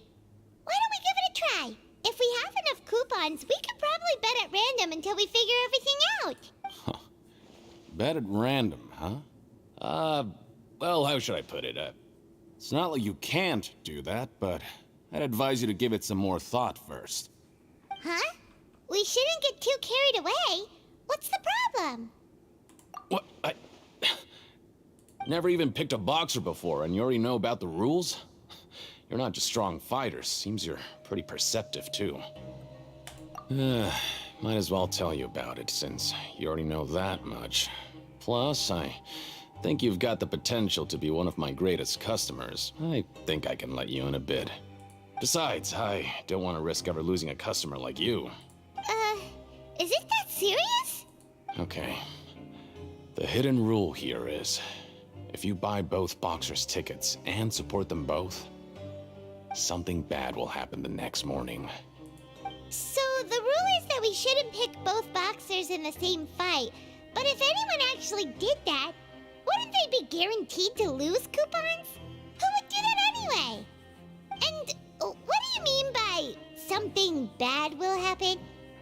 How would I know? Not like I'm stupid enough to do that. But I've heard a story about the rule.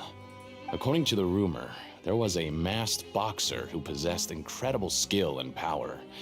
None of his opponents even stood a chance against him. However, in the final match, the organizers told him to take off his mask. He refused and never showed up to the fight. And after that, he was never seen again. Some say he died, or that he was taken care of by the event's organizers. But everyone remembers that he was someone who cherished honor above all else. In his eyes, supporting both boxers in a match would dishonor the competition itself.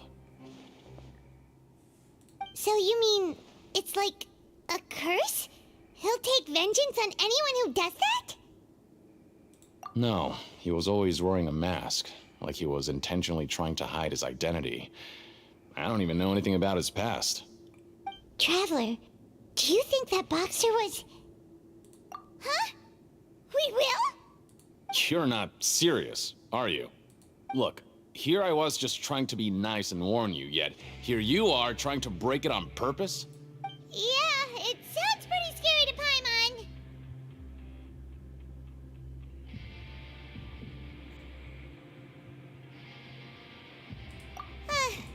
Seems you... Betting on both fighters will set you back about 3,000 credit coupons. If you have enough, then go ahead.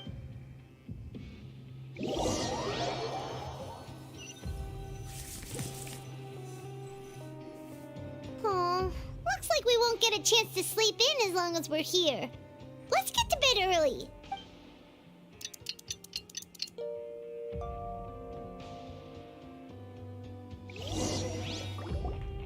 Oh, Paimon doesn't want to get up. Paimon still feels completely exhausted from yesterday. What do you have planned for us?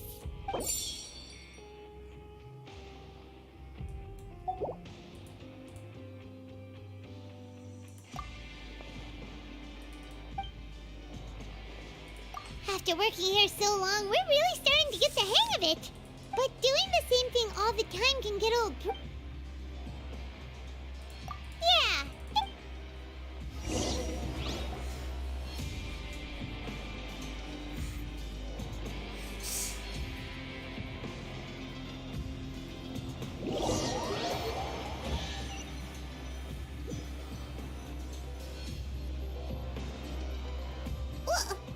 What is this garbage?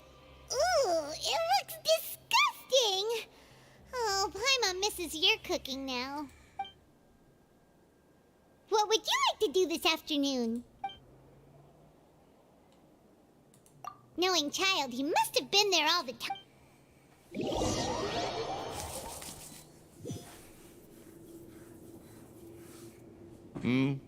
Are you two here to buy tickets?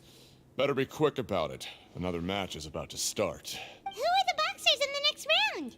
We have the reigning champ, Le Grappler, versus a contender from the Eastern Prison Block, Demon Horde. Are those their nicknames, or did they choose those names themselves? Either way, super weird. Since you're new around here, I'll help you out and give you a little suggestion. Even though Le Grappler is the crowd favorite, Demon Horde is a first-class dark horse with incredible potential. Anyway, for this match, I recommend that you pick... Huh? For both fighters? I could tell you're new to this, but I didn't think you were completely clueless. Maybe you don't quite understand the rules, no? Let me try to explain again for you more clearly. You see... Oh, no need. We're aware that we're going to lose coupons. All right then, if you're absolutely sure. Remember, no refunds once you buy the tickets. Yeah, we got it. Just shut up and take our coupons.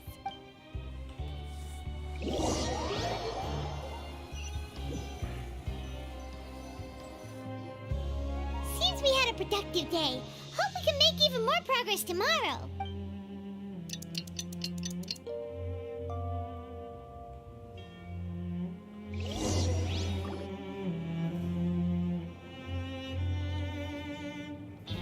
Hey, Traveler. Paimon. Package here for you. The next time you buy something, go pick it up yourself. I'm not a delivery man, you know. Huh? A package? For us? Did you buy something, Traveler? Paimon's not quite awake yet, so why don't you go take a look? Right! Yesterday we broke the hidden rule and bought tickets for both boxers. Oh, maybe this package is the bad thing that Colin said would happen. Paimon suddenly feels wide awake. Wait, maybe let Paimon go hide somewhere first. Just call Paimon after you opened it. Hey, wait! Paimon's still here! Don't open it! Huh? What is it? Are you okay? Let Paimon take a peek too. Oh, it's just a small bottle. But the color of the liquid inside looks so wrong. Almost like... Alright, that's enough of that. No need to say it out loud. Paimon already knows what you're trying to say. Ugh, no way. Get that stuff away from Paimon. Paimon thinks we shouldn't open the bottle until we figured out what's going on. Just trust Paimon on this one, okay?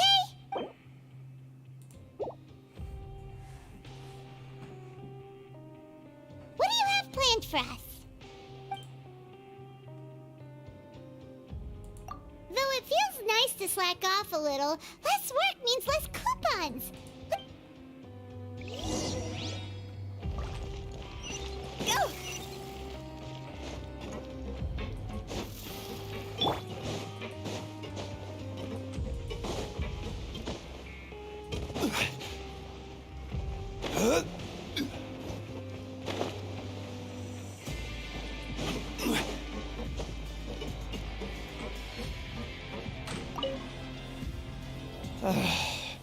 If there's no way to send it all out, maybe I'll never get a chance to leave.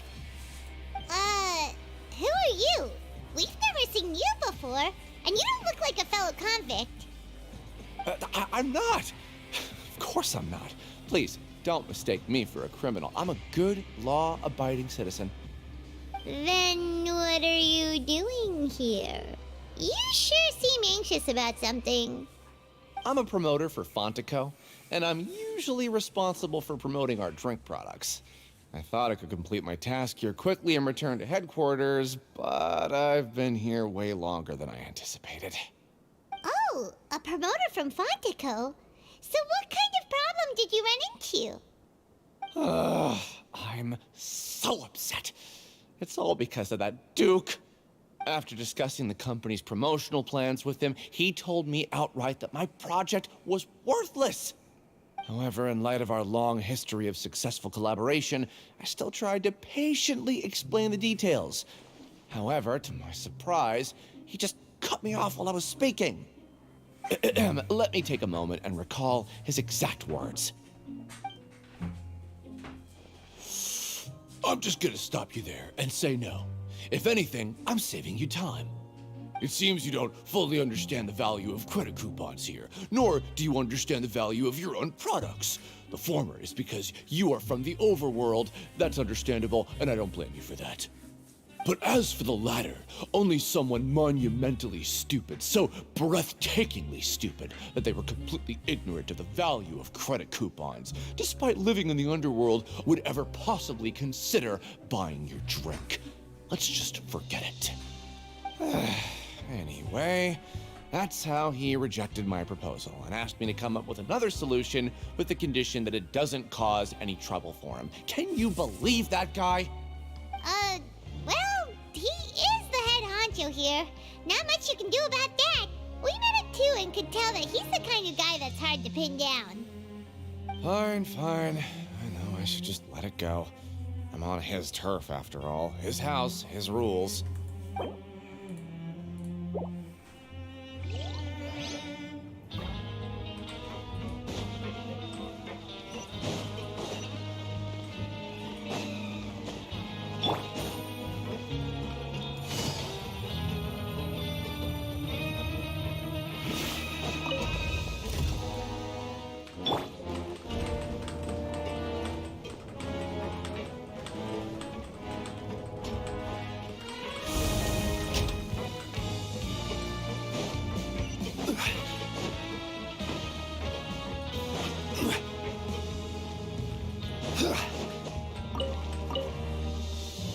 Hey, I heard you crazy fools really did it. You bought tickets to support both fighters, didn't ya? Well, did anything happen? Well, the next day we received a mysterious package, but we still haven't made any sense of the contents. So it is real. You didn't become cursed or anything like that, did ya? Are you both still okay? Wait, are you sure that it's still you controlling your bodies right now? Paimon's not sure. What do you think, Traveler? Is Paimon still Paimon?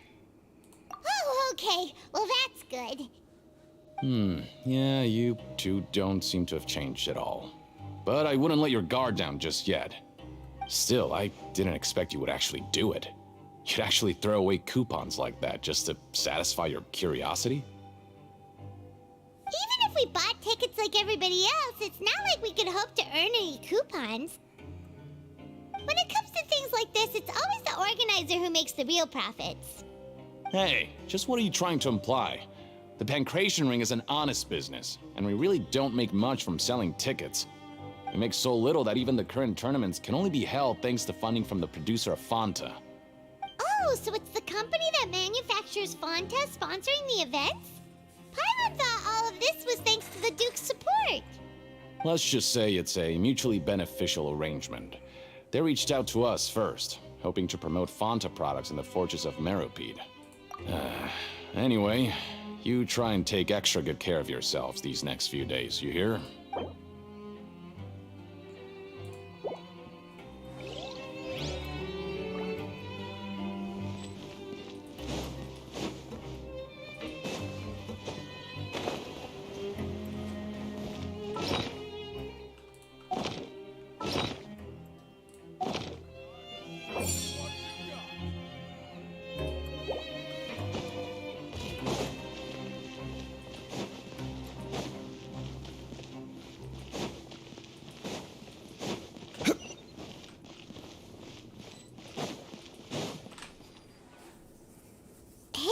What are these papers scattered all over the ground?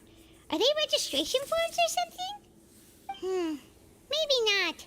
Every page has the Fontaco symbol on it. Maybe it's some flyers from the company.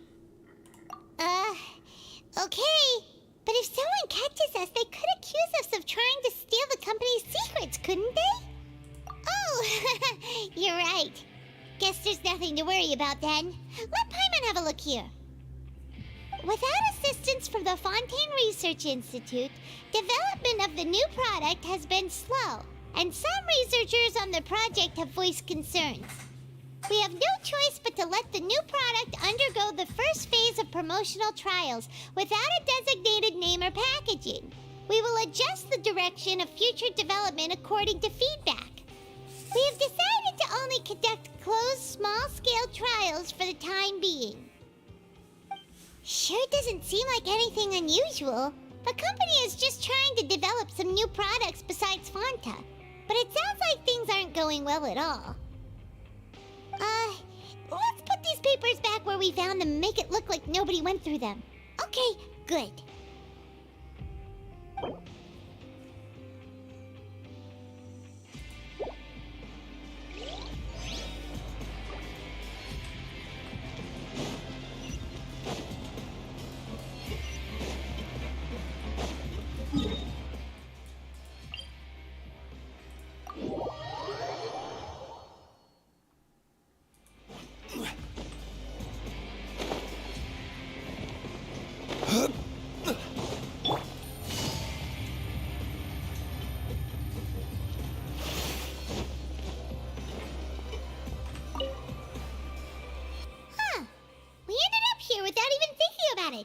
Wanna grab something to eat? Alright, but remember that we bought this time with coupons, so let's make better use of it next time.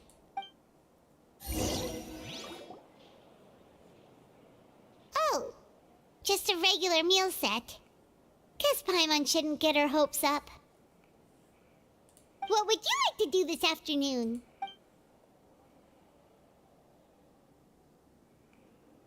Seems you're really getting the hang of things at the Pancration Ring now. But just playing the same game over and over? It's getting kinda tiring. Yeah, why don't we have Collins lower the difficulty a little? You know, so we can just breeze through each level.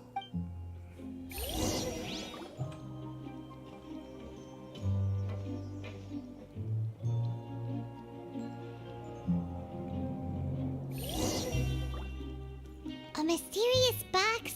A bottle of crimson liquid? Paimon still doesn't know what to make of it. Do you have any ideas, Traveler? Really?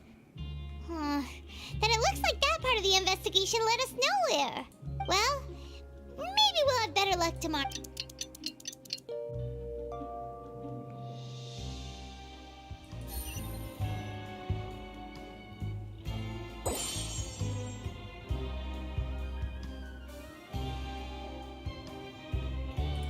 Okay, so we've investigated 2 of the hidden rules.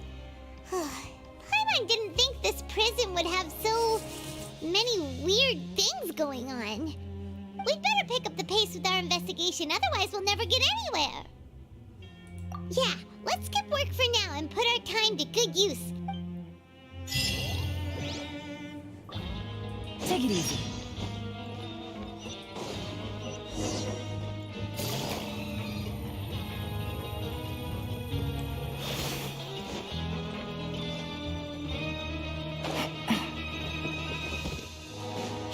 Isn't that Vidoc over there? Is it just Paimon, or are there fewer people than usual here today?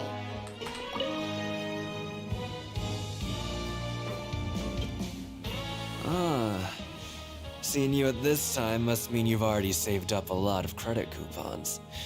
Or at least enough to skip work. Seems you're getting into the swing of things around here. Impressive. Very impressive.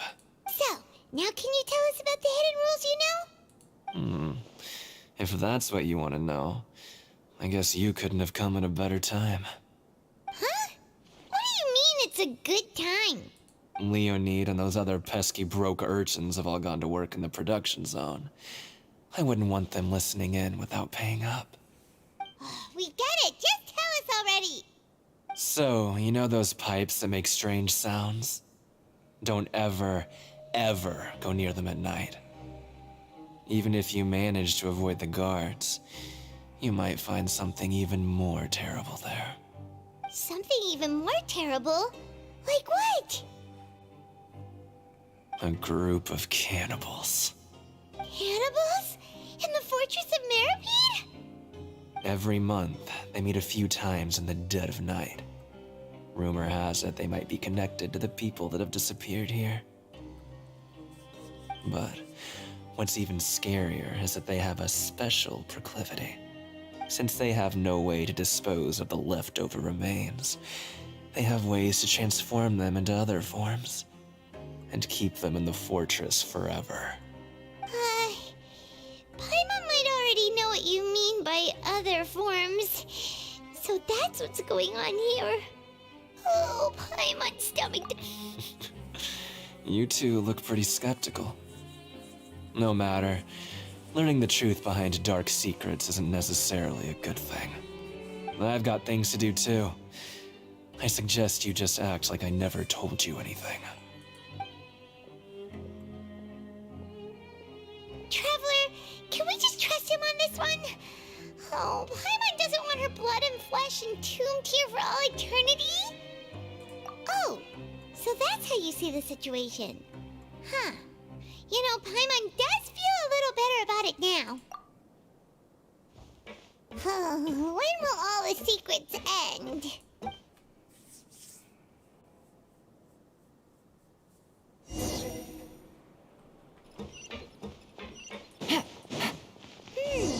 Vidok isn't here. But the guys who went to work in the morning are back. Let's go ask them. What are you talking about? Listen, you should keep your nose out of other people's business. He sounds familiar. What? What are you saying? You shouldn't go around saying stuff like that.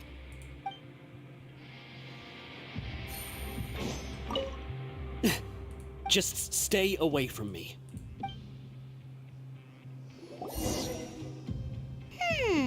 Their attitude sure is suspicious. Like they're trying to avoid us. But if they're being so obvious about acting weirdly, do you think they might just be trying to lure us in? Oh, this is all getting way too creepy for Paimon. So you mean we still need to investigate some more? Okay, if you say so.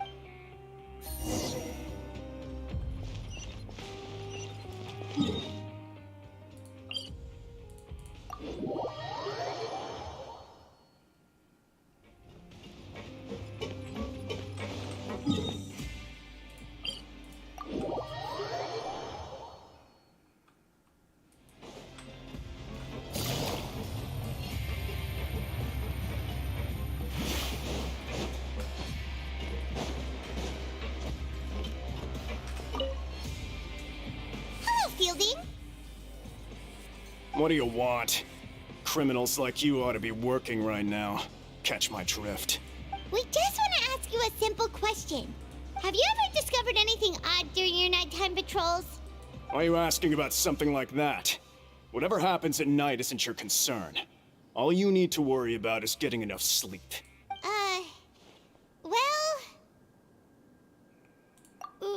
Right! We've heard it happens a few times every month. Paimon has sensitive... Really? I see. But it's not like I'm on duty every night. And now that you mention it, I recall my colleagues talking about something like that before. They say that strange things tend to happen at night on pipe cleaning days. Lots of us don't willingly take those shifts. So, what happens at night on pipe cleaning days? And they just conduct regular cleaning of the fortress's drainage facilities. There are 3 pipe cleaning days per month, and it just so happens that today is one of the scheduled days. You can try to confirm the sounds tonight if you want, and if they're real, then I can report the issue to my superiors for you. Oh, okay. Then we'll keep both ears out tonight. If that's all, then I'll be leaving now. I advise you not to try anything funny, though. Even if I'm not on duty tonight, someone will still be watching you. Don't worry, we don't want any time added to our sentences. Oh, he left. So what do you think about the pipe cleaning days he mentioned? Right, both are a possibility. But Fielding did say that tonight is a cleaning night. Paimon knew you would say that. Alright, sounds like we'll be up all night tonight.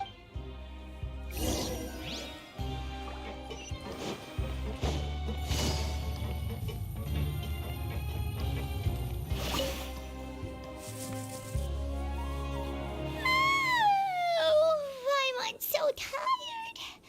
But we can't sleep yet. They'll be cleaning the pipes tonight, so it's the perfect chance for us to investigate. Whatever. Just be sure to wake Paimon if she dozes off. Paimon's worried something might happen if you go alone. Huh? Traveler? Did you fall asleep already?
Traveler, come on, wake up!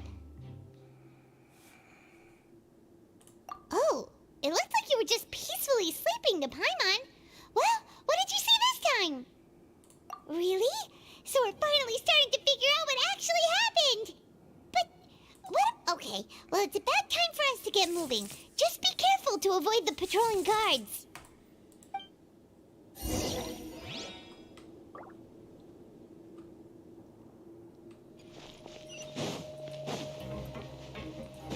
Take it easy.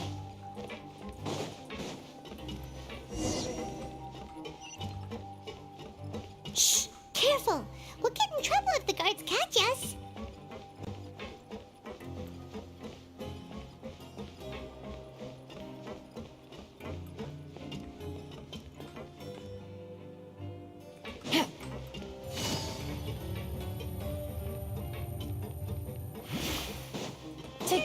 This should be the place.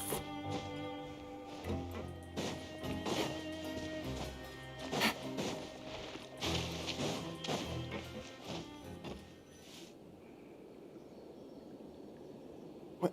I know you. You were the ones we saw. Huh. You've got guts showing up here. You know who we are, right? You'd better leave now. Ain't nobody coming here to save you. What'd you say? Yeah, so what if they were? If you push us, we can make those rumors a reality at any time. Hey, what's the point of all those rumors anyway? What exactly are you trying to do? I don't have to tell you anything. If you turn around, go back to the dormitories, and act like you never saw anything, then I'll pretend that you never showed up here. Yeah, scram. Nothing worth seeing here. Huh? What did you say? Isn't that exactly what Boss said when he left? Hey, do you know our boss? Whoa. We had no idea our boss was such a big deal. He always kept his identity a secret. So, did he have you come here to find us? Oh, so your child's crew here? Seems like he had no problem fitting in. We're the only ones who heard him say those words when he left that night. So, unless he somehow told you those exact same words after that... All right. I guess that's proof enough for me. I believe you. Wow, those dreams of yours sure come in handy. We gave him the business for a while, and would always give him a hard time when he first came to the fortress of Maripede. But here in the fortress, the strong will always earn respect. He was working the longest hours and racking up wins in the Pancration Ring. You could always see how amazing he was, even when he was teaching us a lesson. So eventually, we all decided to follow him. But one day, He suddenly told us that he had to find a way to escape this place, no matter the cost. He said it was because he heard that call again. And as his crew, if the boss wants something, then it's our job to get it done. So, we got to work and used the hidden rules that were here to make up and spread the rumor about the cannibal rule. We just wanted to give him a better chance of escaping on a night after the pipes had been cleaned. Oh, thanks to your rumor, nobody would want to come anywhere near here, prisoner or guard. Wow, it sure is easy to exploit people's fear of the unknown. But has a child already escaped? Why are you all still coming here after pipe cleaning day? Because as far as we know, the pipe he went into isn't actually an exit. It should be a dead end. It leads to an abandoned factory area, and even if there were a way to escape from there into the sea, we're still way too deep. No one could ever reach the surface alive. But Boss still insisted on going in. It's like he was obsessed about it. So we told him that we'd pretend as if he never existed while he was gone. And that if he wanted to come back, he should wait for nighttime on a pipe cleaning day. That way, we could meet him here and help cover the whole thing up. So you come and wait here through the night a few times a month just because of that promise?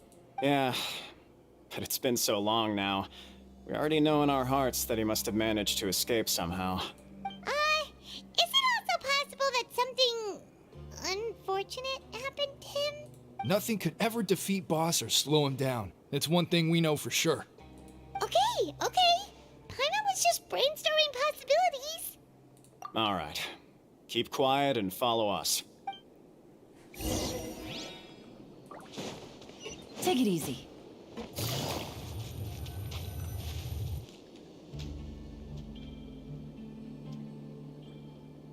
The way up from here has been sealed off. It's impossible to get through.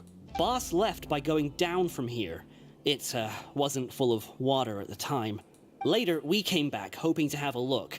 That's when we found out it had been completely flooded. It's impossible to navigate unless you're an extremely skilled diver. Do you think Child got trapped by the water? Not likely. We all know that Boss was an incredible swimmer. Really?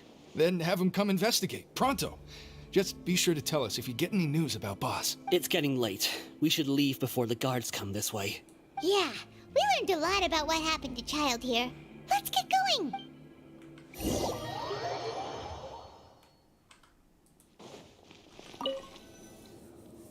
Whew. We finally learned some key information. Seems all of our investigative work has finally started to pay off. When you said you knew a diver, you were talking about Fremine, right? If we ask Linny, he'll definitely have Fremine help us. Ugh. Why is Child like this? What was he doing going into the pipes? Not making our jobs easier, that's for sure. Fortunately, though, it seems like it's only a matter of time now before we find out what really happened. Now that we can finally relax, I'm starting to feel super sleepy.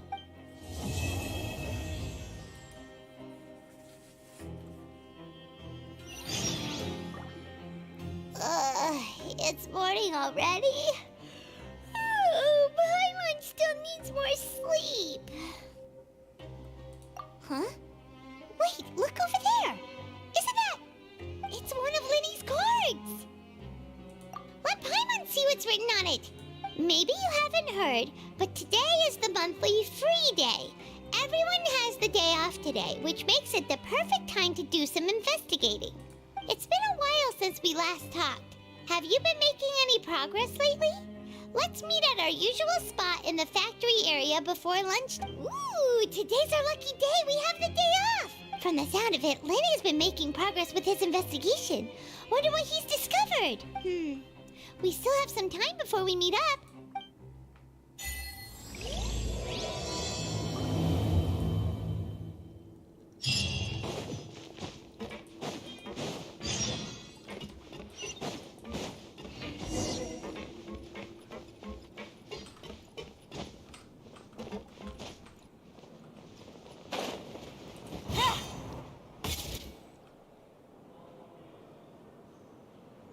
Look, there are some people talking over there. Let's listen in on the conversation.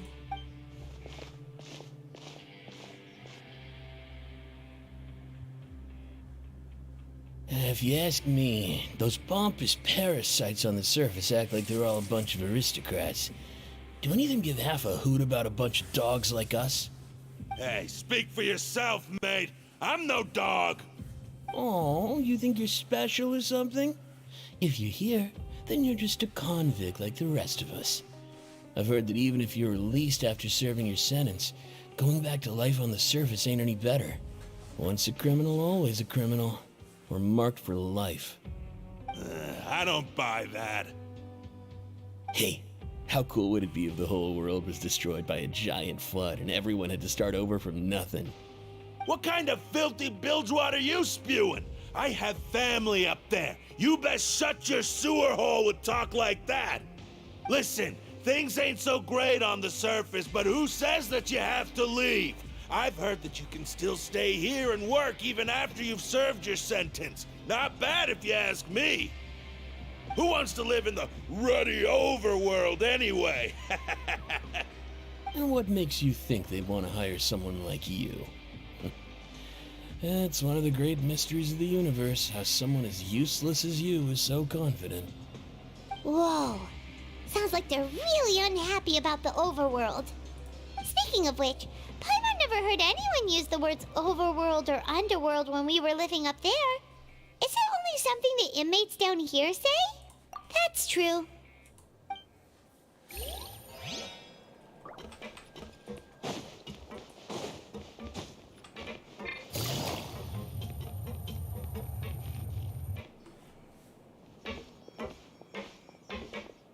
There's a group of people over there. Let's go listen in.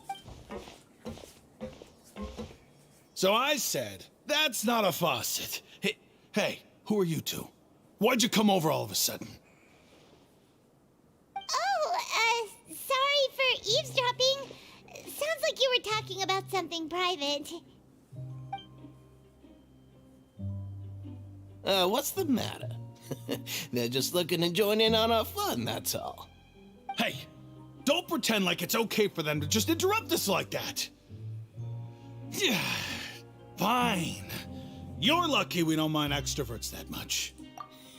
You hear that, Quisto? What nice! Your expressions tell me you're looking to hear some juicy info, am I right? But before that, it just so happens that I know you two. Really? Are we that famous? You're kidding. How often does anyone get a personal tour led by His Grace himself? Practically everyone was talking about it. Word has it that you also caused quite the kerfuffle. A little mistake, huh? I like the way you put it. You see, people with a good attitude can join our group anytime, unlike some of the others here. Your group? I'm Quisto, and this is Lavaroon. People usually call us the Bombshell Bros, but don't worry, we're not playing with bombs or anything. It's just that our information is always so explosive, and we blow minds on the regular. So, you two really like to gossip? Whew, you sure know how to embellish. No, you don't get it.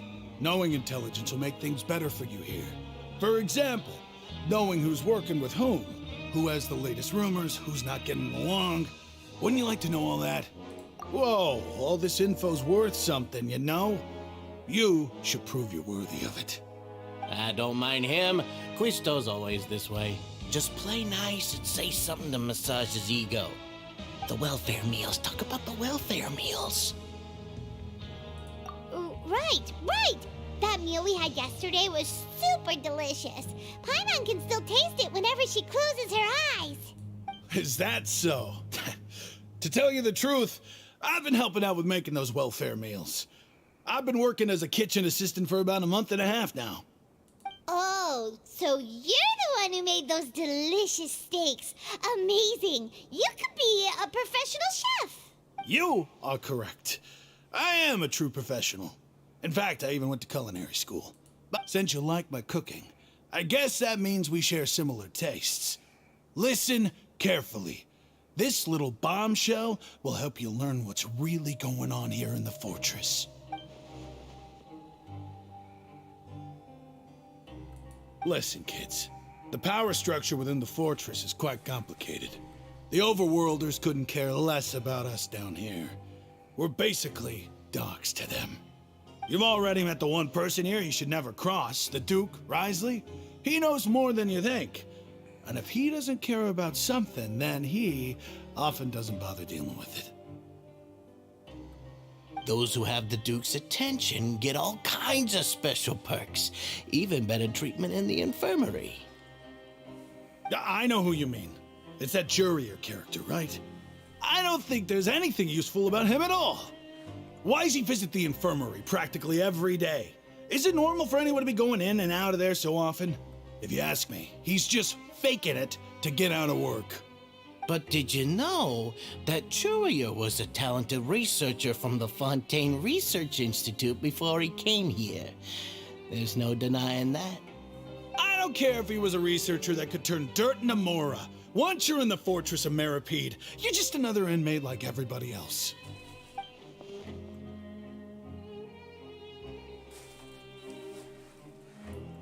Speaking of which, the last time I saw him, he was passing by in the corridor with Lorvine. I also heard they started arguing in the library and got into a fight, right? Guess that's just how terrible of a guy he is. You mean he hit a woman? Wow, I never imagined he was that bad. But that Lorvine's also quite the odd one, you know? She's always gabbing away, got into a fight with a man, and she also got sent to the infirmary. Come to think of it, I always see her going to the sick bay every couple of days, too. Huh. Wait a second. You don't think? Do you think could it be that they're secretly meeting there to go on dates? But it's really hard to imagine. After all, I do remember seeing Lorvine beat Jurier to a pulp that one time. And we might be overthinking things.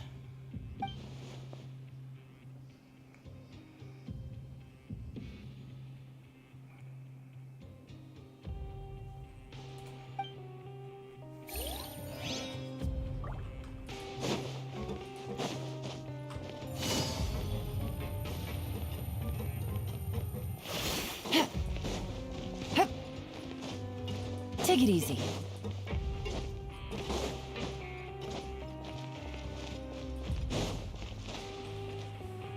Hey, you over there? Yeah, you. Say, do you like playing card games? You know, like Genius Invocation TCG? You TCG players are like mint in the wild, literally sprouting up everywhere. Hey, come on now. What's wrong with finding fellow Invocation aficionados? Anyway, care to join me for a game? All right. No pressure. But why would you be looking for people to play Genius Invocation in a place like this? Don't people usually come here to fight? Whether you're throwing down cards or throwing punches, it's all a competition, isn't it? It's all the same in my eyes. There are lots of card players here in the fortress. When I saw you, I immediately thought, hey, even outsiders from other nations play cards. So I came over to say hi. Sure. Great! Since you've been here longer than us, you need to flex your seniority a little bit, right? Maybe you could start by telling us newcomers some stories about this place. I thought you would have already heard everything by now. All right, then. Did you have anything specific in mind?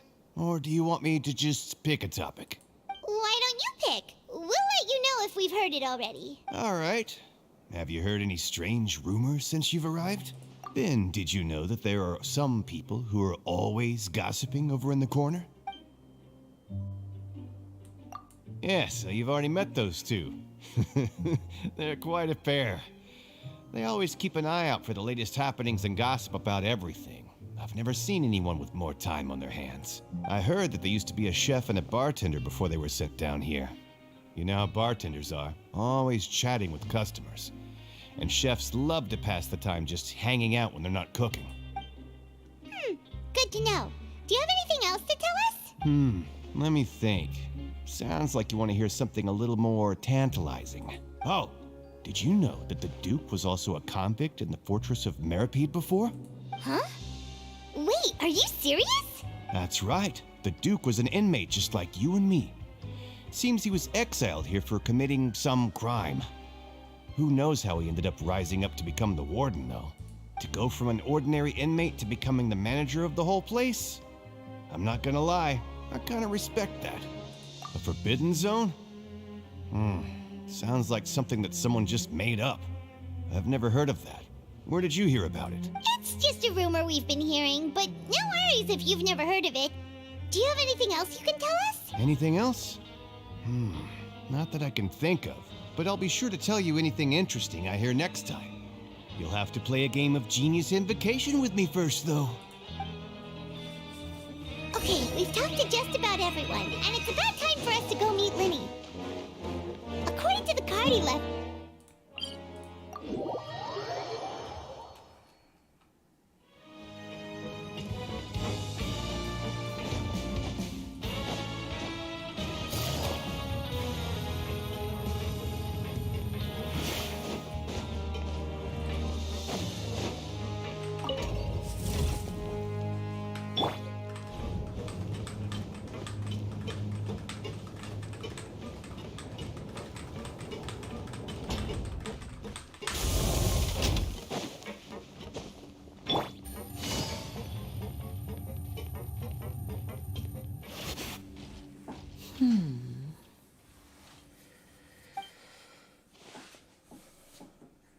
Huh?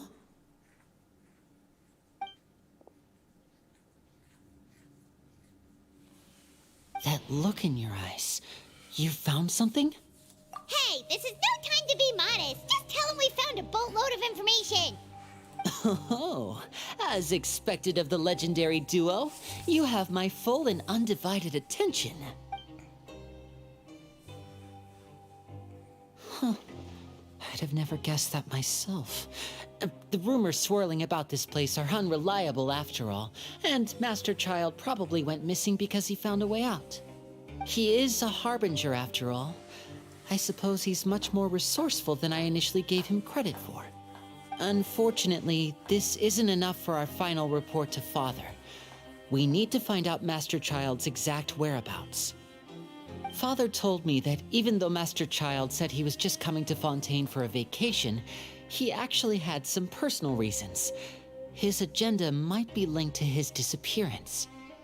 His escape route is already flooded, so we'll have to task someone with professional diving skills to chase after him. Well, when you put it that way, it's obvious that only Fremine would be up to the task. Bingo! Is he around? He's working today. Coming here as a group would have attracted too much attention. I'll talk to him about it later. It's the least I can do. We're all in this together, so it's only fair for us to fulfill our end of the bargain.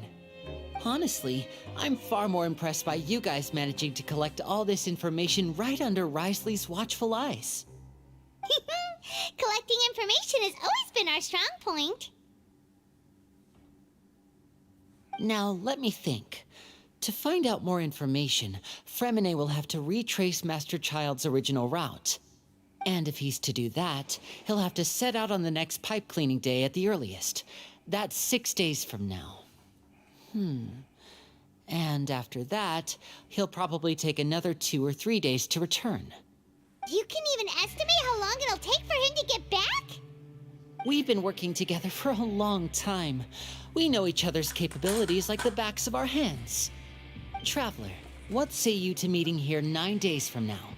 We'll be able to pick up Fremine while we're at it, too.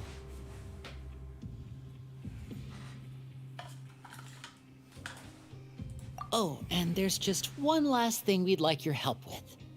Though we can just sit back and wait for Fremine's report on Master Child's whereabouts, we still need to make more progress on the investigation of the Forbidden Zone. Fremine's no master of disguise, Lynette's still working on getting intel from the other areas, and I'll need to spend some time helping Fremine prepare for his diving mission. So, you are the only ones we can count on. What do you want us to do? Will it be hard? Well, I won't call it easy per se, but I think you'll be able to pull it off. Listen carefully. You'll need to find an excuse to get into the infirmary and investigate the room and environs. You've mentioned several sketchy-looking people always meeting at the infirmary earlier, so it probably has something to do with the secret we're hoping to uncover. You've already met the head nurse, so she'll be less suspicious of you. Investigate the internal structure of the infirmary and any active dealings within, and pass those on to me alongside anything else you're able to discover. But also, there's no need to take risks. Don't forget, safety always comes first. My apologies, I just started rambling out of habit. It was almost as if I was talking to my younger brother. But that's not a bad thing, right? All right, then we'll head out as soon as we finish our prep. Let's go our separate ways for now then. Don't forget, we meet here again in 9 days. Stay safe.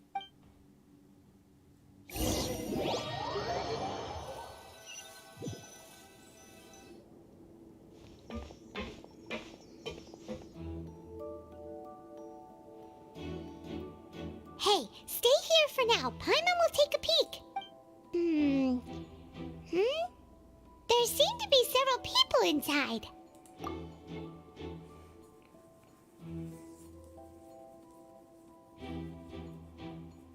Right. I feel like It's not impossible. Oh.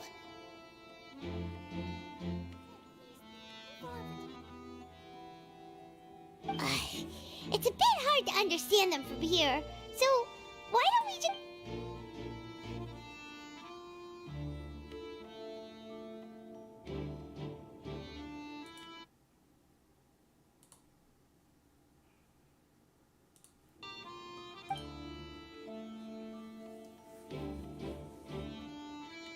Someone! Please help! He's sick!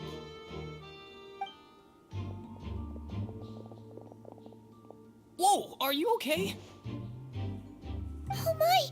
What's wrong, little one? There's no need to panic.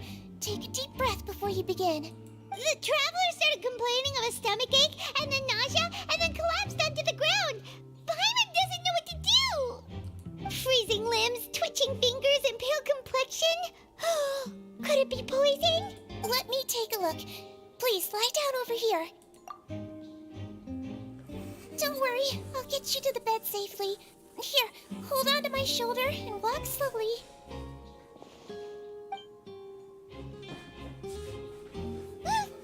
You can do it, traveler. Don't apologize. You're sick after all. Now, please relax. I'm just going to do a preliminary checkup on you.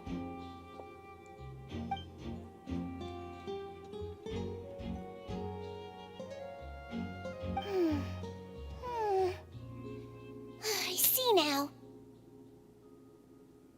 My checkup has confirmed that he's not in any mortal danger. That's our worst fear out of the way. Eh? Oh, that's good. But... I'll continue my diagnosis of the patient now. Please, relax and take a deep breath.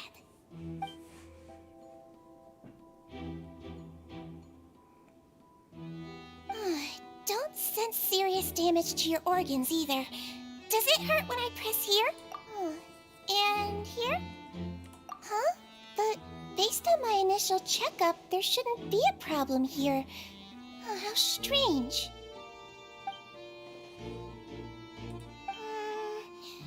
What about here?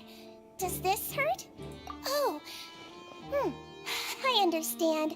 So that's what it is. I think you just ate something that disagreed with you. That's all. Nothing too serious. Outside of a pretty bad stomachache when it decides to act up. So that's what it is. Thank goodness it's not anything more serious. And there have been other inmates complaining about the food recently. I'll inform our head chef, Mr. Wolsey, of this problem as soon as possible. Congratulations! The health risk is incredibly low, so you should recover within a couple days. Why don't you take a rest here while I go get some medicine for you? Miss Levine, I'll have to trouble you to help me look after this new patient while I'm gone. Very well. And she hopped away just like that.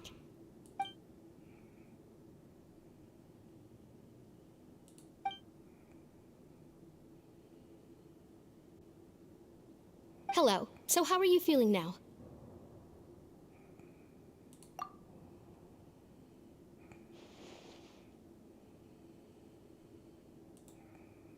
His stomach ache's really bad. He was stumbling about the whole way here, so Paimon's really worried. If Miss Sijuin says it's not a serious problem, then there's no need to worry. She's the best medic we've got down here. But it also looks like she's the only medic you've got down here. Well, that's true. What do you mean, that's true? That's really misrepresenting the situation. Of course I can't speak for the whole fortress, but it's not like everyone imprisoned here is useless, you know? Though they may have committed crimes and gotten locked up here as a result, they still know a thing or two about medicine, and they help Miss Sishuing take care of the sick and injured. Yeah, you're right. But did you have to lecture me about it in front of another patient? Aren't you a patient too? Where did all your energy come from? That's correct. Sorry, I got a bit ahead of myself. Are you two also sick? We've been sick a while. I come back every once in a while for checkups, and to pick up the medicines Miss Sijuin prescribes for us. That's just the nature of chronic illnesses. As for her... you could say she fancies herself as Miss Sijuin's capable helper because she learned a bit of medical knowledge ages ago. Please watch your mouth, Mr. Jurier. Don't forget that you are the primary reason I have frequent heart palpitations. Hey, don't start arguing now. Please, keep it civil at least.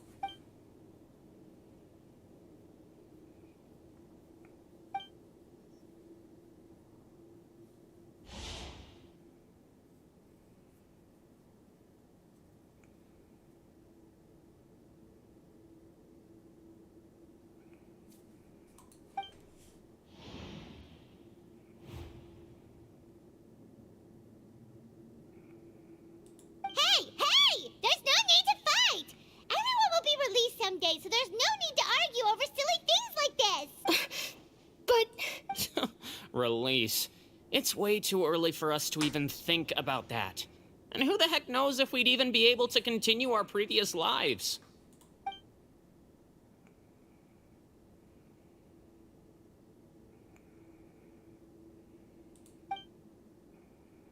Please allow me to end this boring and useless conversation.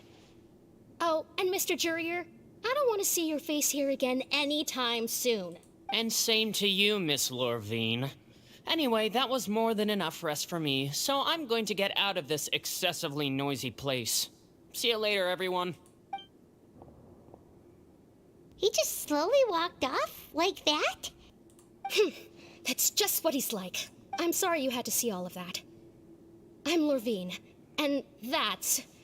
Well, his name is Jurier, but I hope you'll never have cause to remember his name. You really can't stand him, huh? I mean, can you blame me? Who would like someone who's as arrogant and obsessed with weird research topics as he is?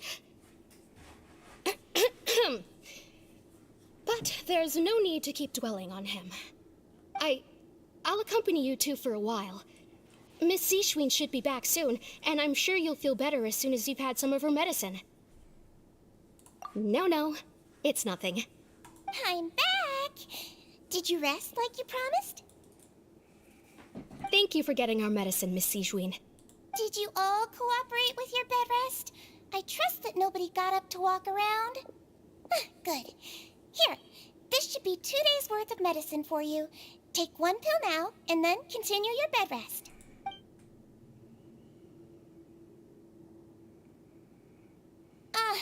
Miss Lorvine, I left in a bit of a hurry just now.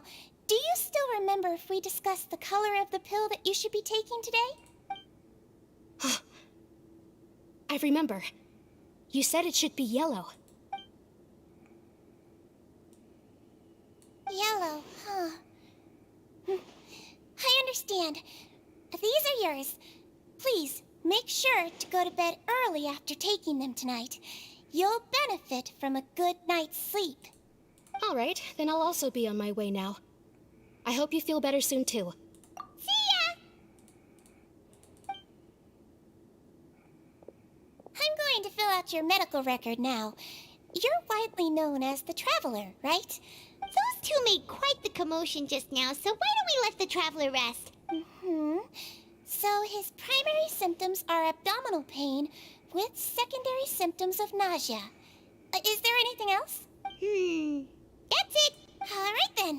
Is there anything we should know besides to take the meds? No, his base constitution is quite good, so I'm sure he'll recover quite quickly after taking the medicine. Please make sure to stick to bland or less stimulating foods, and don't stay up too late at night. Got it. Paimon will hold the Traveler to that for sure.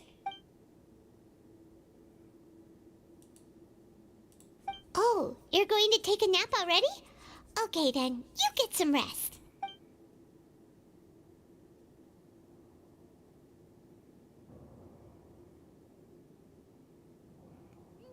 We've been to lots of places together.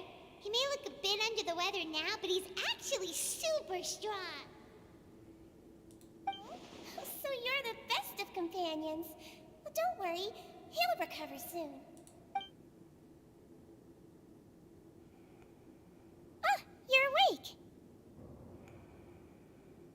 How do you feel? You slept for a really long time, but we never left. Well, now you can go back without a worry in the world. Remember to take the meds regularly, and don't forget, bland foods. Thank you, Miss Sijuin.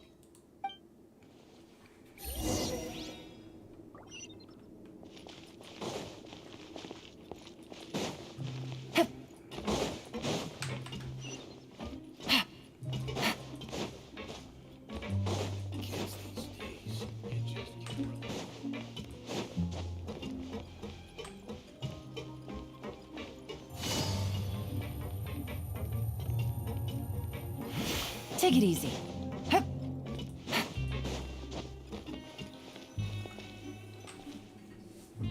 You really are something. To be able to fall asleep like that and even sleep talk the entire time, you scared Paimon half to death! No, but you kept mumbling things along the lines of, Paimon, don't take my grilled fish, and put down the Adeptus Temptation now! Paimon talked with Sijuin the entire time you were asleep. She seems like she's just a sincere nurse, and Paimon didn't notice anything unusual in the room. Are you sure we're not going off track with the infirmary?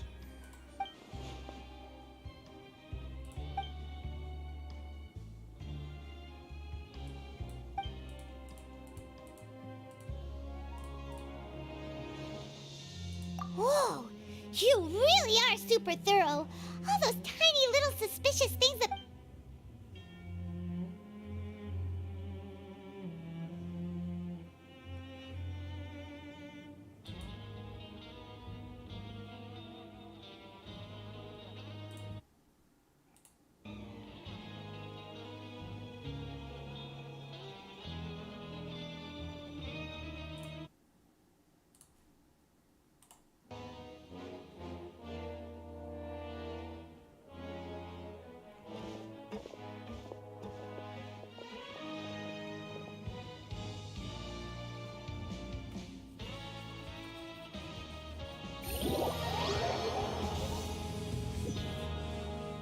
Today's the day! Let's go meet up with Vinny!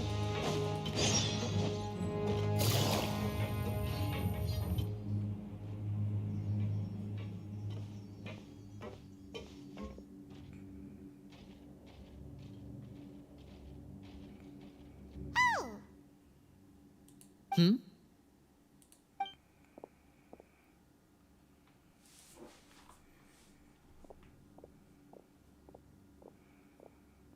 Did you two run into any trouble over the past few days? No, we just worked our shifts according to the schedule. Nothing weird happened. That's good. That means you didn't raise any suspicions when you infiltrated the infirmary. We've taken a look at the slip you've sent. Fremine successfully left the grounds via the pipes 2 days ago, and as of last night, Lynette has also infiltrated the infirmary after faking an illness. Wait, why is she getting involved as well? You already went above and beyond when you scoped out the infirmary. To put it more bluntly, even if we were to view that as something you did in exchange for Fremine's help, you've already done more than enough. Infiltrating a guarded stronghold is a different kind of job from a one-off investigation.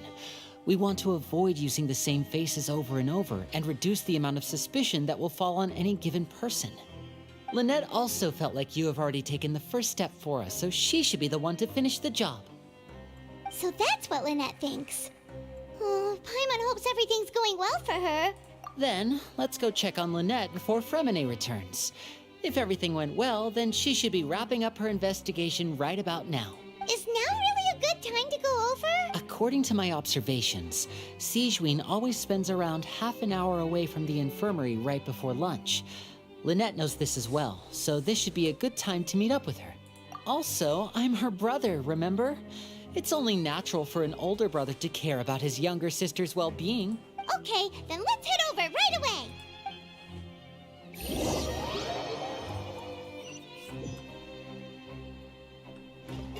Take it easy.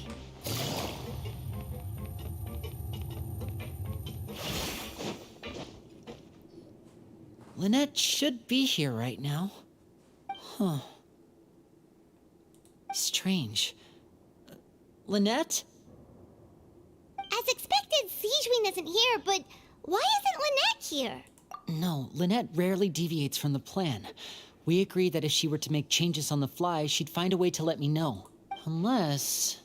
Let's see if there are any clues around here. We can look while we wait for her. Who knows? Maybe she'll be back soon. Okay.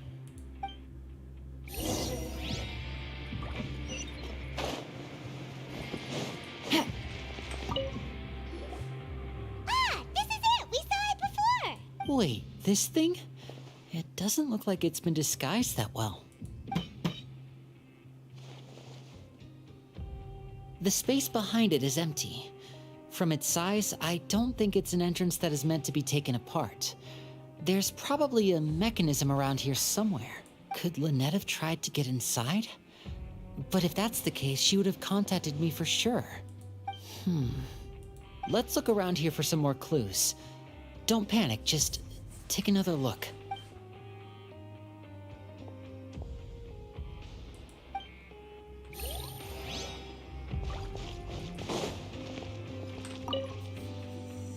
None of the beds have any signs of having been slept in, except that one over there. That's the one Lynette must have used, right? You said she was pretending to be sick. She would have said her migraine was having a particularly bad flare-up. Generally speaking, the head nurse would then ask her to lie down and rest while she left to retrieve the medication. Which means either the head nurse didn't return the entire time from when Lynette laid down up until she left the bed, or the nurse intentionally left it this way.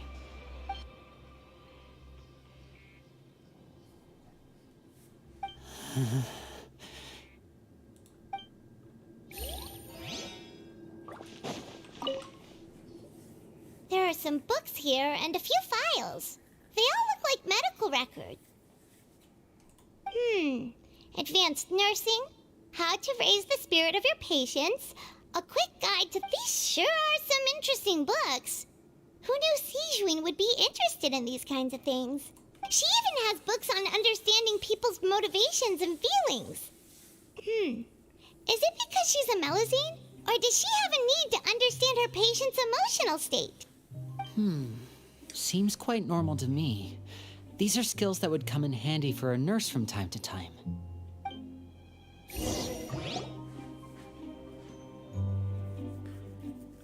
Hey, you guys, there's a slip of paper over here. A slip of paper? It's right over here, and there's a bunch written on it too. It reads, out of respect for your usual practices, I'll use a piece of paper or card as the medium to pass on my message. You may consider this as me giving you my best regards. This is... Is that all? The back. This is... Show me! Now! That look on your face. Paimon's reading it now. Would you care to guess where Miss Lynette of the Fatui could be right now? No. Could she have... Is she already... Wriothesley. Did he deliberately leave the infirmary unguarded to use it as bait? Wait, you mean beginning? But why? We didn't run into any trouble last time, and he also never reached out to us since. Yes, that is a crucial question. Wriothesley, he doesn't do anything without a clear goal or reason. So this means he had no concerns about your activities from the very beginning. You're not from the same camp as us. You were sent down here by Nervulet, so you have no conflict of interest with Wriothesley. We're a completely different story, though. I'd like to know that, too. Why did he only go after her? Don't panic, just think everything over. I have to stay calm. This is not like what happened last time. The situation's different now. Wait, you're right. Wait, but that means... the fact that Fremine was able to leave the grounds, could Wriothesley have let him go as well? But what does he gain by letting Fremine leave like that?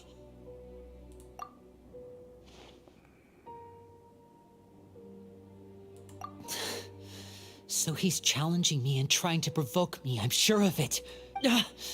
We never should have sent out Fremine. We had to go through all that trouble to find an opening to sneak him around the guards and into the pipe, and we even thought luck was on our side. If Wriothesley let him leave on purpose, then he's probably in a terrible spot now as well. Lenny's getting more and more panicked. We have to calm him down. Don't be like this, Lenny. Fremine wouldn't have left if we hadn't told you about Child. That was our fault. No, I'm the leader of this operation, and I'm the one responsible for this team. I was the one who failed to protect them. I'll go talk to Wriothesley. Hey, don't be reckless! Traveler, please talk some sense into him. I simply cannot allow Lynette to be abducted again. I have to go. I'll find a way to get them back. He's rushed out the door! After him!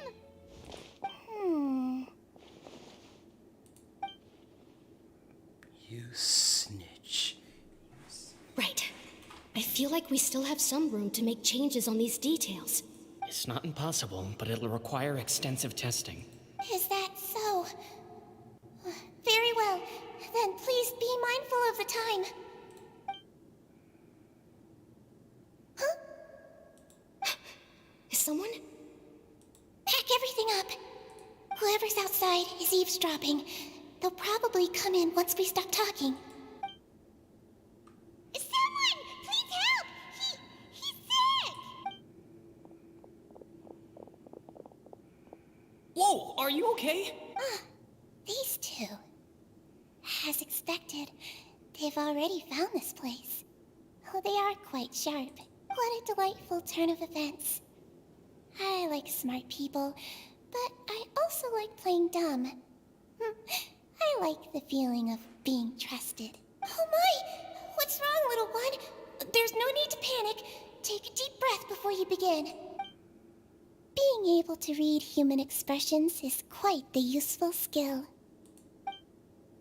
Wait! Wait! It's no use. We have to catch up to him. He's already out of sight. How is he so fast? Let's go head him off at Wriothesley's office.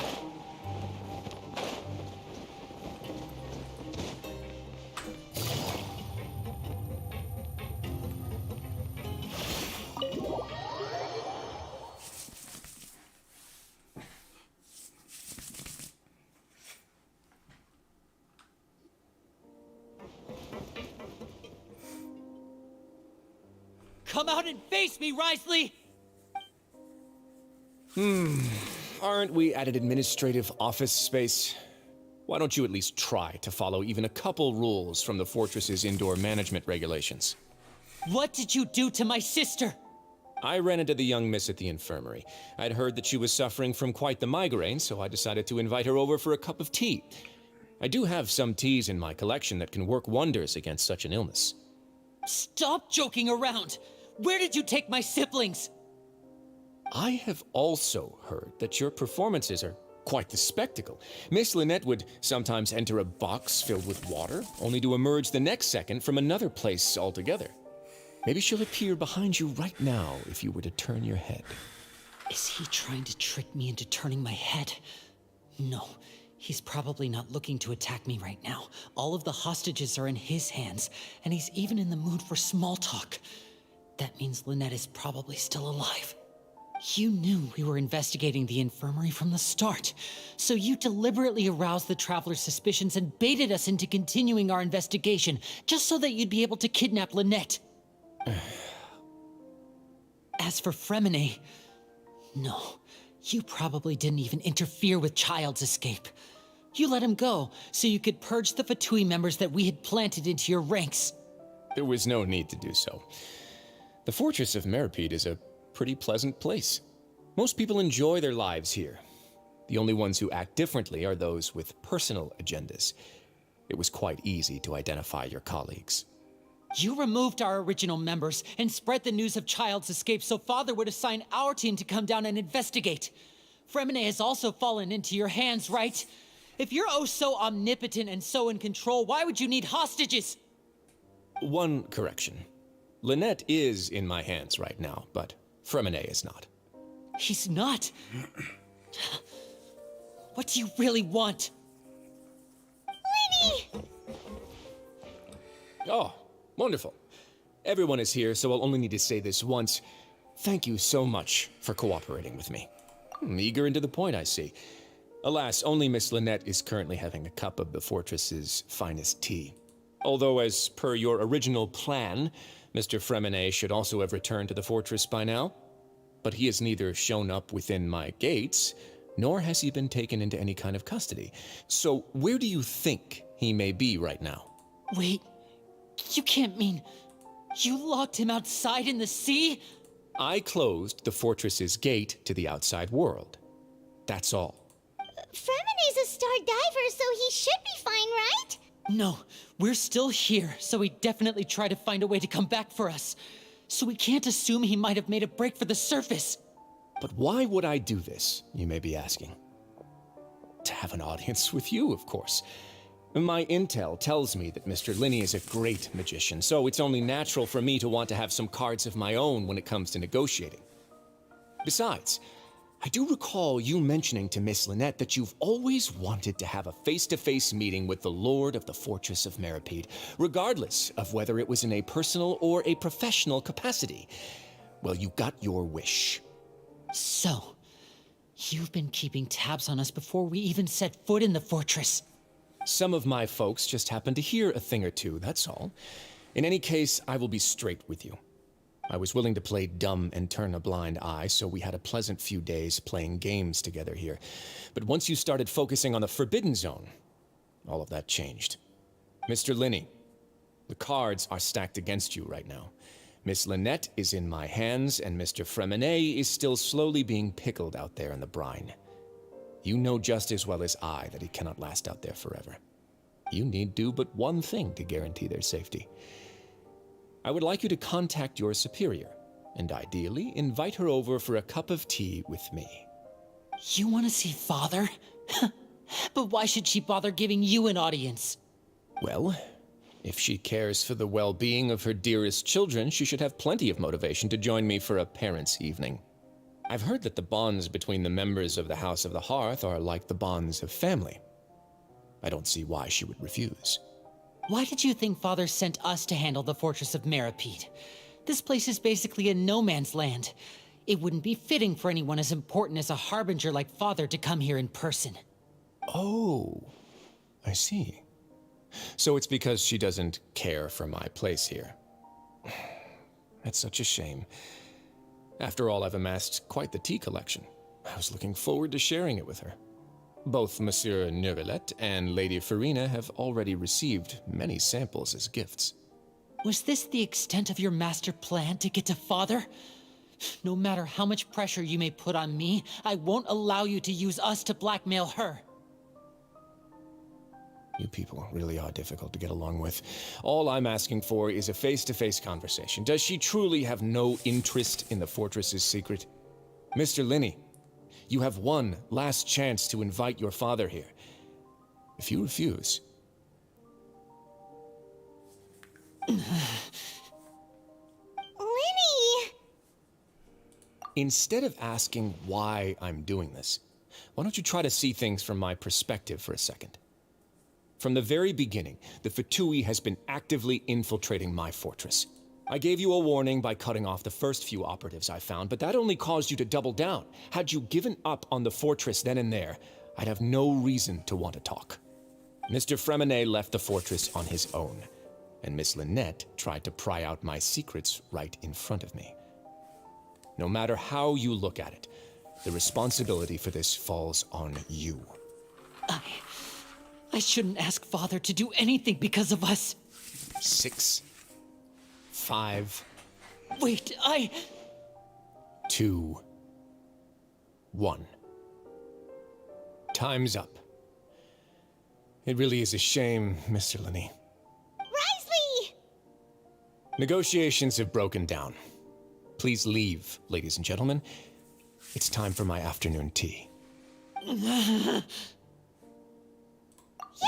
listen to the Traveler. If you can't talk to Linny, can you at least talk to us? You do realize that I'm only letting you go because of Neuvillette, yes? You're here helping him out, and I've already done my best to stay out of your way. But that doesn't mean you can just do whatever you want. The fortress may be small and remote, but it still has its own set of laws. Then how about this?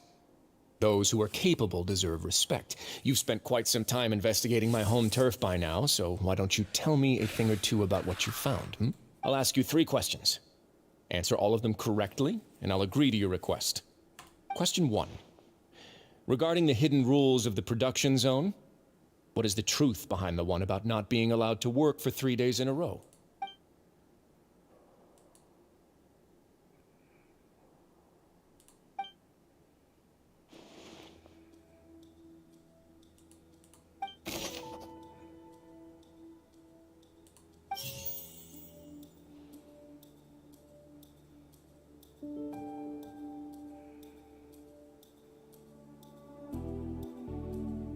The research notes said that the Melazine race perceives the world very differently from human. I've been told that the infirmary is always empty. The Fonta promoter has been struggling Fonta's internal reports suggest that, according to Collins, the Pancration tournament only took place because we often see Miss Sigewin observing the prisoners at work near the production zone. The Fonta promoter has been struggling. Fonta's internal reports suggest that they're starting a new trial of an unnamed and I've been told that the infirmary is we often see Miss C. According to Collins, the research notes said that the Melazine. I've been told that the infirmary is always empty. Fonta's internal reports suggest that they're. The Fonta promoter has been struggling. I've been told that the infirmary is always empty for the half hour just before lunch. But what could Sigewin be doing during that time? Fonta's internal reports suggest that the Fonta promoter has been.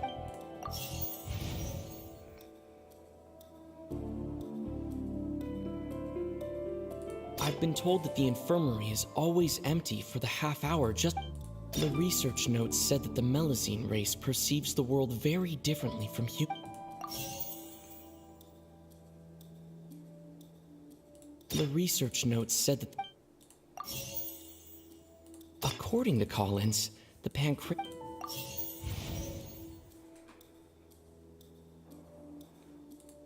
Fonta's internal reports suggest that they're starting a new trial of an unnamed and I've been told that the infirmary is always empty for the Fonta's internal report. I've been told that the infirmary is always empty for.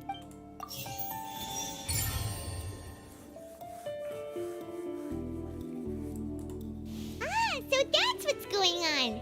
Paimon understands it now. Who would have guessed? The hidden rule of the production zone. People are not supposed to work 3 days in a row, and if they do, they'll get strange meat in their welfare meal. At first we thought this strange meat must have something to do with the people who disappeared. But in reality, they were all prepared by Sijween, the head nurse. She often visits the production zone to observe the workers' health and makes a note of anyone who has worn themselves out after 3 full days of work. Out of her sense of duty as the head nurse, as well as her genuine concern for the workers' health, Sijween visits the cafeteria right before lunch and cooks an extra dish for those who can use the stamina boost. Sijween has only the best intentions with her surprise gift and doesn't want anyone to find out about what she does. However, unfortunately, Melusines as a race perceive the world differently from humans, and their sense of aesthetics is even more alien to us. The recipients of her lovingly prepared special meals cannot taste the care within and usually just freak out. Are we on the right track? Not bad. You've uncovered Sijween's secret and even guessed her intentions correctly as well. It's nice to know that her efforts have not gone unacknowledged. All right, now for my next question. There are also some hidden rules in the Pancration Ring, including the one that you're not allowed to support both sides of a fight. Why is that?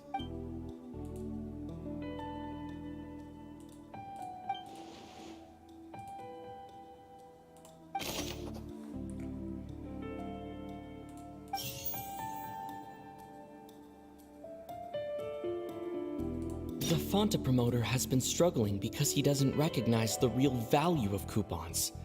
Meanwhile, the Duke... We often see Miss Sijween observing the prisoners at work near the production zone.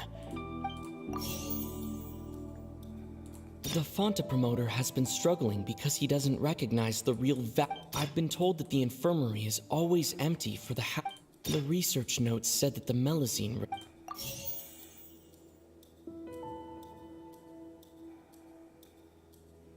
According to Collins, the Pancration...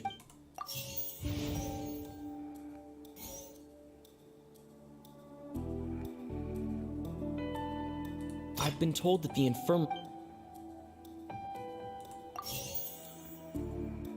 The Fonta promoter has been struggling because he Fonta's internal report suggests that they're starting a new trial of an unnamed and unpackaged product. But the product has to undergo... I've been told that the infirmary is always empty for... I've been told that the infirmary... Fonta's internal report suggests that there's...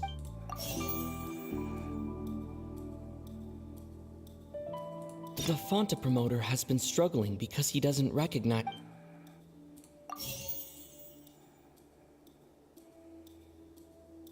We often see Miss... The research notes said that the Melis... We often see Miss Sijween observing the prisoners at work near the productions. I don't get it. I just don't get it. I've been told that the infirmary is all...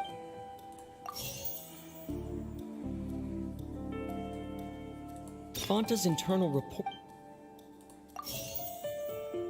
The research notes said that the Melusine race perceives the world... The Fonta promoter has...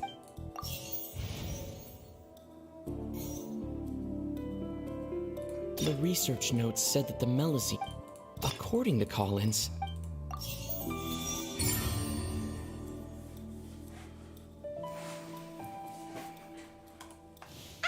Paimon gets this rule too now, so there really was nothing to be afraid of.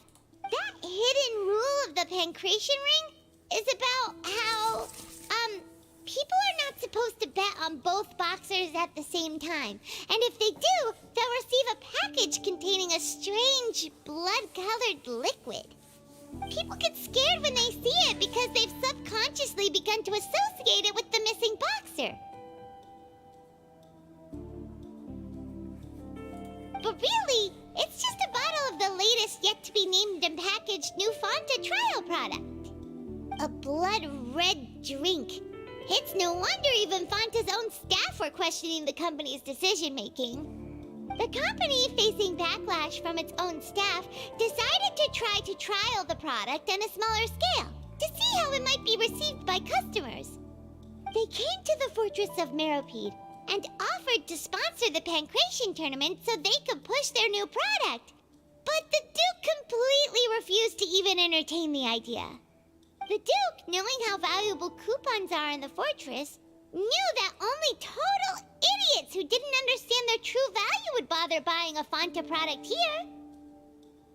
And so, only those who proved their stupidity by being dumb enough to bet on two opposing sides of the same match were selected to receive the drinks. I acknowledge the effort you've put into bringing the truth of this mystery to light. Although, based on your description, that Fanta promoter is a bit too careless with his words, I may just reconsider my collaboration with the company.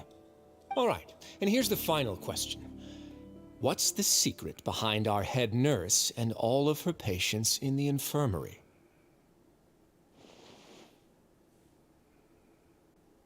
Stop your cruel and pointless games, Risley! You know that we haven't finished our investigation, so there's no way we can answer the last question. The thought of sparing Lynette and Fremine never even crossed your mind. You'll pay for this! Ah! Lenny, are you alright? Oh, close one. I owe you, Sigewinne. That was a fantastic shot. It was nothing, Your Grace. Sigewinne? Though this gun may look like a toy, it's actually fully functional, as I just demonstrated. Sigewinne... You... Not at all. I am merely a resident of the fortress, and thus protecting it is my duty. When Monsieur Nervulette asked me to come here, he told me that my job would be to take care of the well-being of everyone here. I am merely discharging my duties. But if you mean what you just said, then isn't Linny someone you should be looking after as well? Isn't he a resident here just like the rest of us? But I really am just doing what Monsieur Nervulette told me to do. Everything I did, I've done to protect them. Had I not, they would be in far more dire straits right now. His Grace knows it too, right? Your Grace? Mind proving my innocence to them? My dear Sigewinne, whatever shall I do with you? Would it have killed you to just wait another minute or two? Well, it's nearly time after all. The way you do things can be truly frustrating sometimes, Your Grace. I figured I should try to talk some sense into you. What are you talking about? What time? Take me if you want.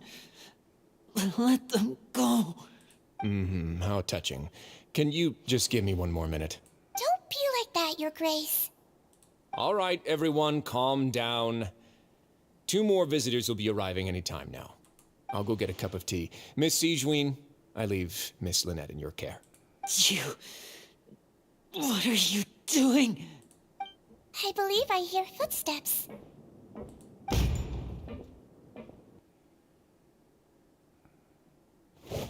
Some space, please. Ah, Miss Clarande. My door. Fremine... Fremine... What's going on? What is Clarande doing here? Work. I'm sorry about shooting you, Mr. Linny. The tranquilizing effect will begin to wear off soon. Please take it easy in the meantime, though. What happened to Fremine? Wasn't he diving just outside of the fortress? Why is he looking like... A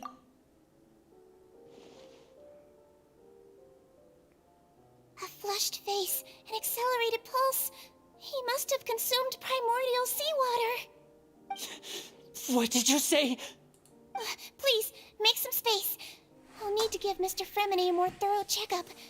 Your Grace, I'll leave the rest to you. I'll talk to Clarande while you get Fremine to where he needs to be. Everything else can wait.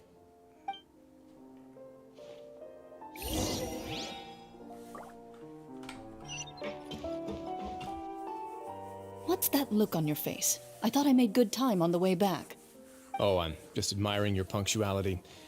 Had you arrived just a few minutes later, Sigewinne may have been forced to shoot Mr. Linny again. How's the situation out there? The water has changed. It's pretty much as expected. The concentration of primordial seawater has increased significantly. I was only out there a short time, so it wasn't too bad. But if one were to stay for any significant amount of time, well, you can see how that boy's doing. Where was he when you found him? The abandoned zone at the end of the pipes. A good distance into the water. Closer than I thought. He must have recognized it early on and tried desperately to swim back. Locking the door was necessary. I don't think we could have saved two. Well, I did try to convince him that I had my reasons. Never seems to work, though. It would probably work on Neuville. Even when the outcomes were all terrible. It's a bad sign if you're having to plead your case to Neuvillette. Want some tea? Not particularly. If you want to drink some that badly, just say so. Fine, I'd like to get some tea. Want me to get you a cup too, since I've already made it? Might as well then, I suppose. Actually, do you have a towel? I would like to dry my hair.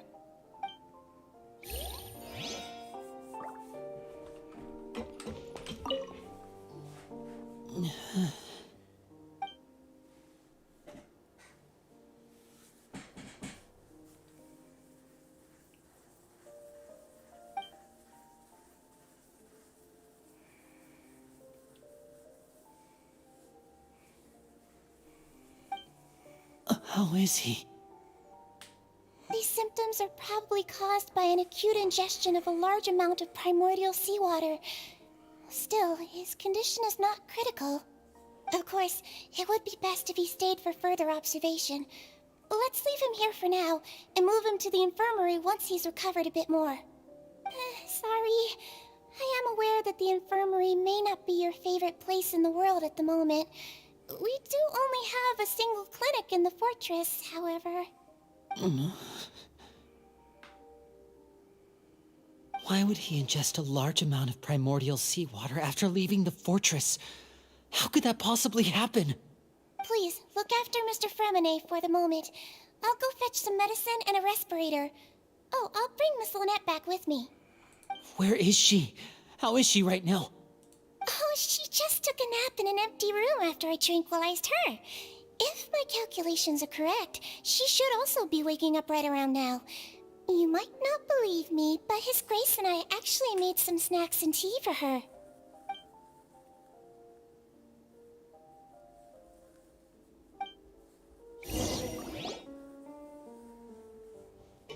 Linny, are you okay?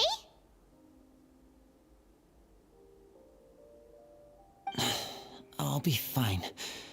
They're all here now. Don't worry about me. Are you sure? You don't look all right. My hands and feet are still a bit weak, but that's probably just the residual effects of the tranquilizer shot. I'm back, everyone. Lenny! Oh, Traveler, Paimon, you're here too. Fremine? Is he... He'll be fine. But for now, please help me lift him up.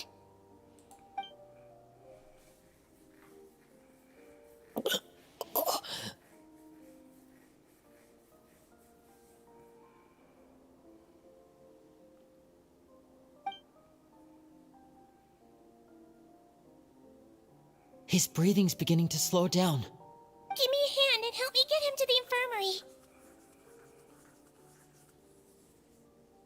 Yeah, I'll take him from this side. Lynette, together? On it. Traveler, you seem pretty worried about him. Want to come with us? The Duke and Clarande are gone. They probably went to get some tea. The Duke will explain the truth in just a bit. Miss Clarande will need a break, since she only just returned from rescuing Fremine out of the sea.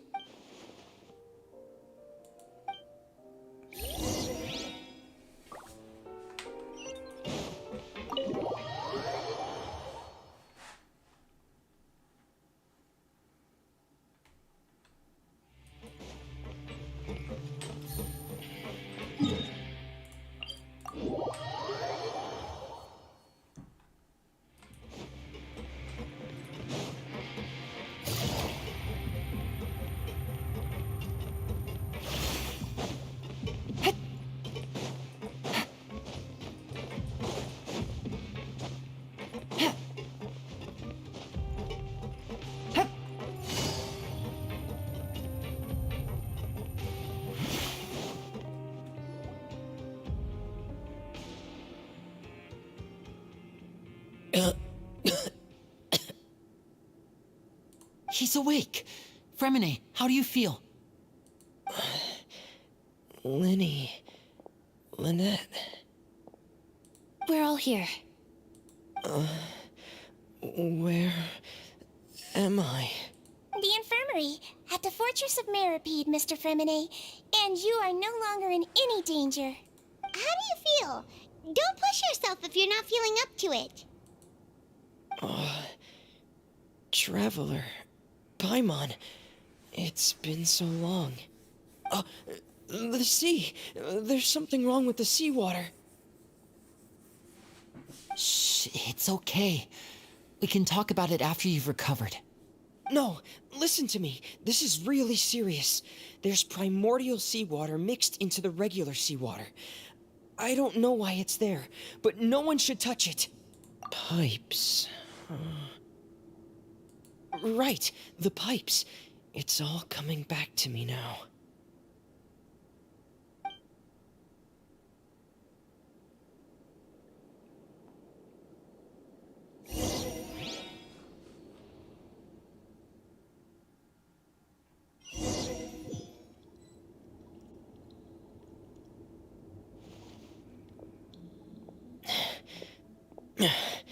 I'm in.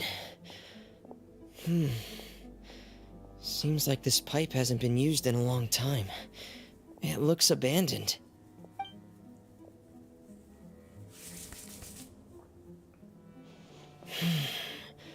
Where could Master Child be?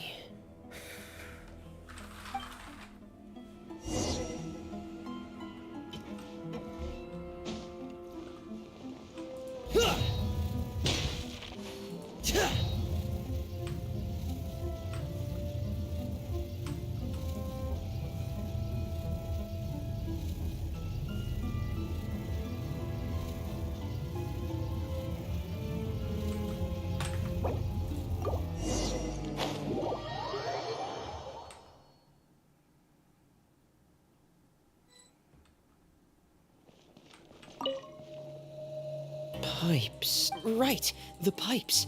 It's all coming back to me now.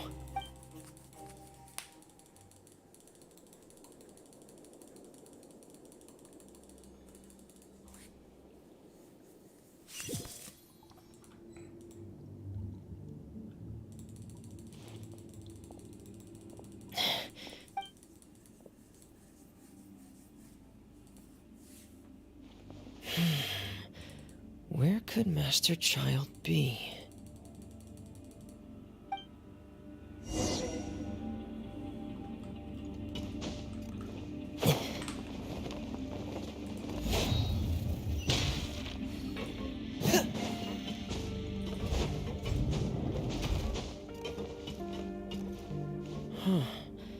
This mechanism looks like it's been tampered with. Could he have done it?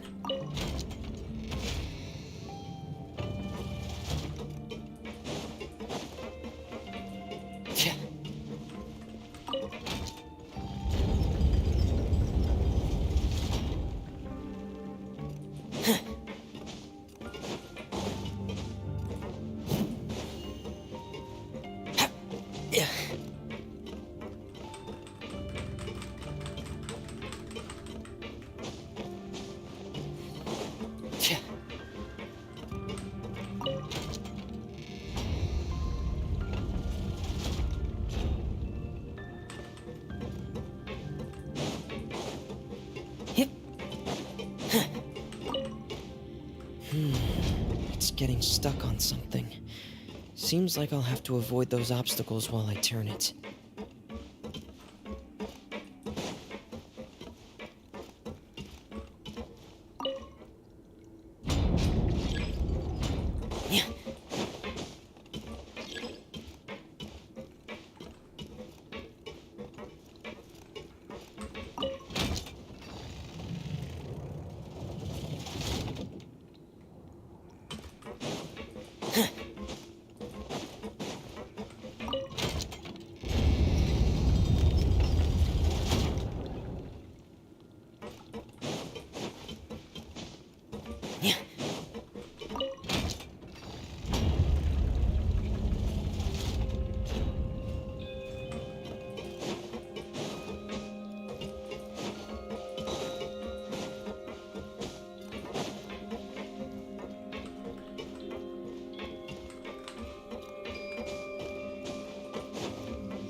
This is where the water starts. Okay. Master Child probably dived into the water.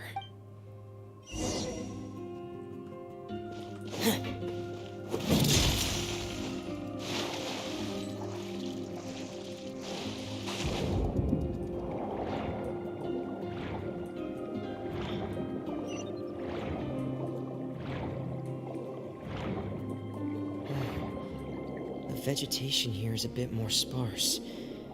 These traces aren't natural. A person must have left them, and recently. There are traces here too.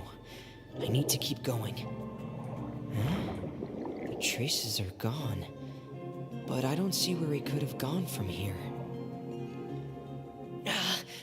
Wait. What the?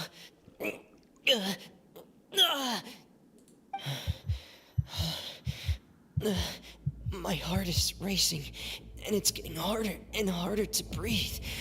What's going on? No good. I have to get back. They still don't know anything about what's going on. If I turn back right now, I should still be able to make it.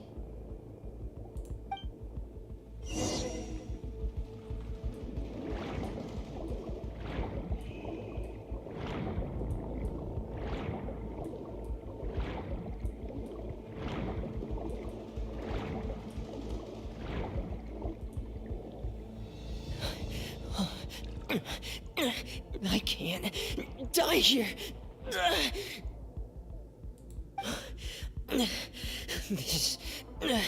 This is bad. I'm feeling worse and worse, and I'm still underwater. I have to push on.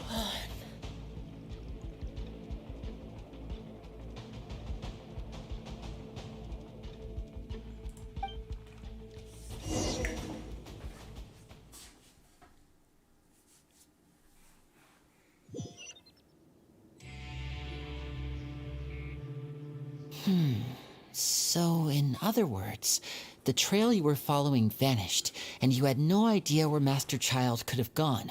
But there was also no obvious place for him to have disappeared to.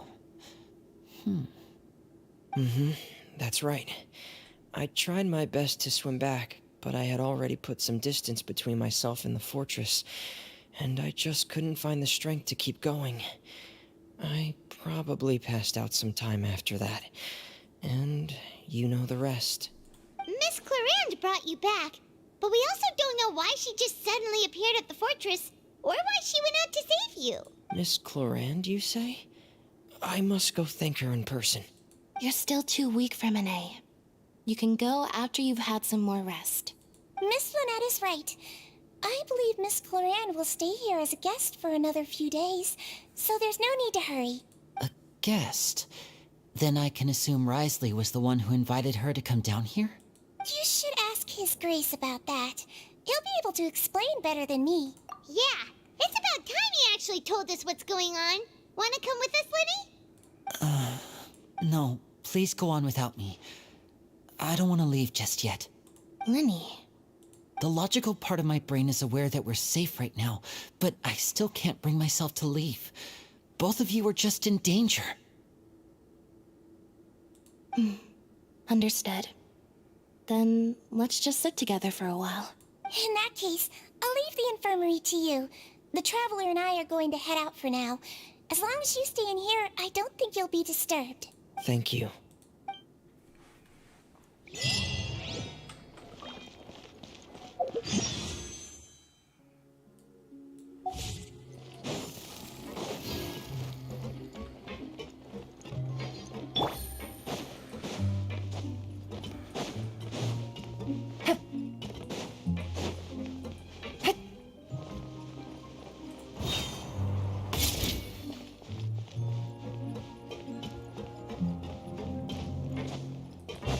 Take it easy.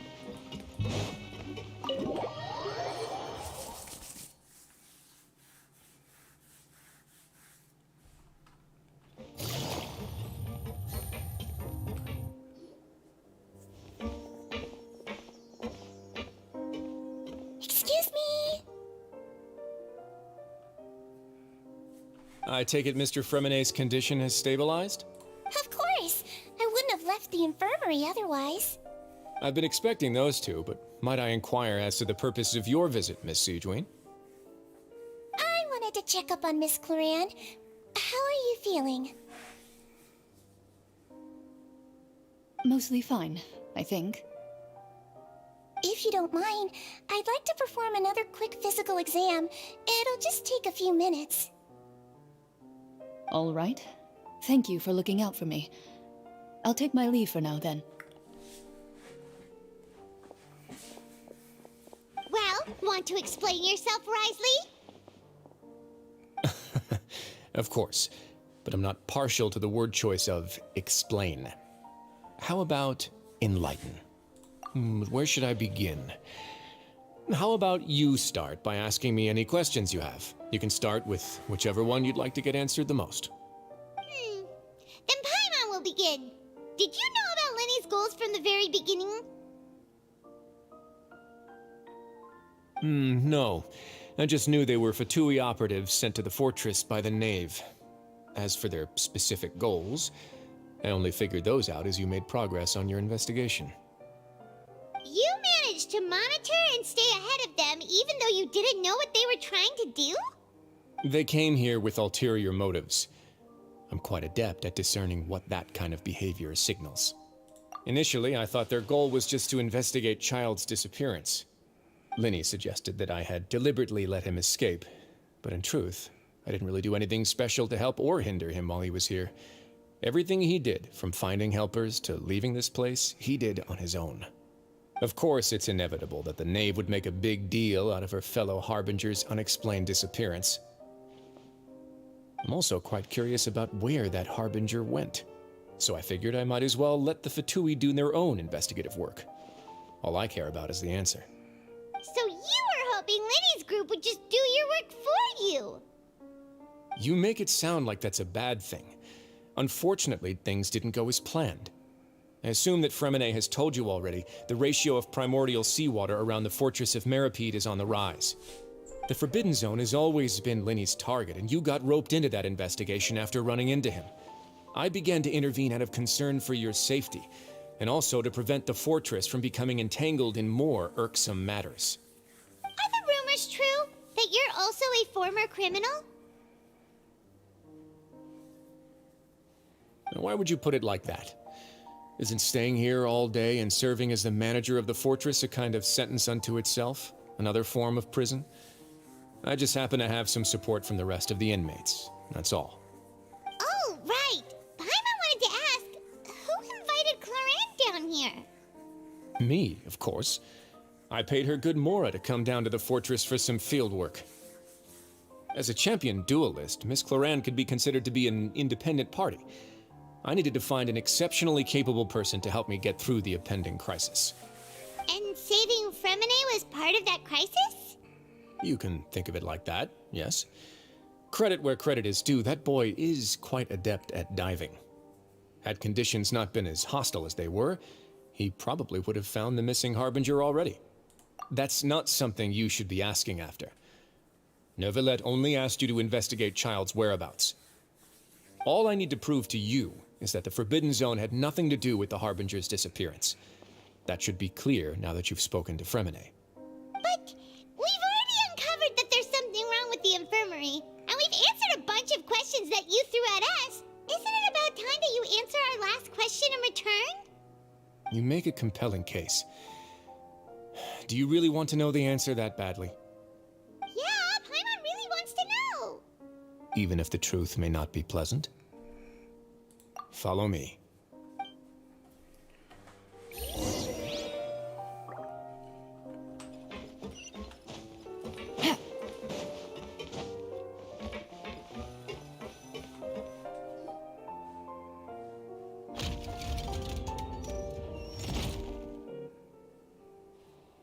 There's a hidden door here? And a whole basement behind it? Huh. You're pretty good at hiding stuff, Risley. It seems you've forgotten just what kind of place the Fortress of Meripede is.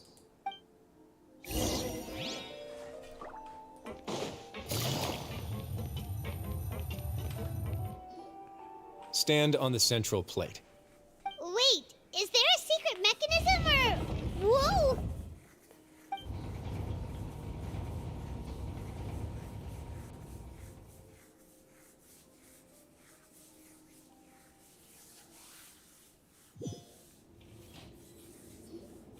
So, this is the Forbidden Zone? Honestly, for a place so well hidden, Paimon sure doesn't see anything special. What a huge door! There are 3 such isolation gates in total. Generally speaking, I'm the only one who's allowed to go inside. Hence the name Forbidden Zone. Am I correct to assume you're going to run on back and tell your little Fatui friends everything? Well, Paimon wasn't thinking of keeping anything from them. Well, I'd advise you wait until you've seen the whole truth of this place for yourself before deciding whether or not to tell them.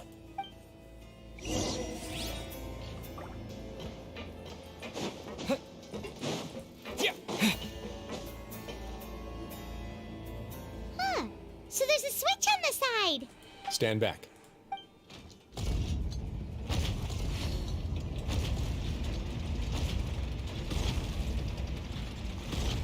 Whoa, they all just went up one by one. Go on, have a look.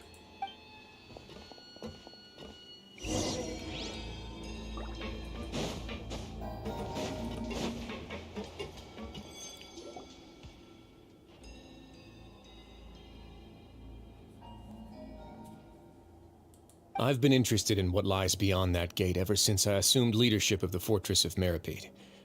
Of course, it would be unwise to recklessly open it, but it'd also be risky and negligent to simply ignore any potential danger that could be behind it.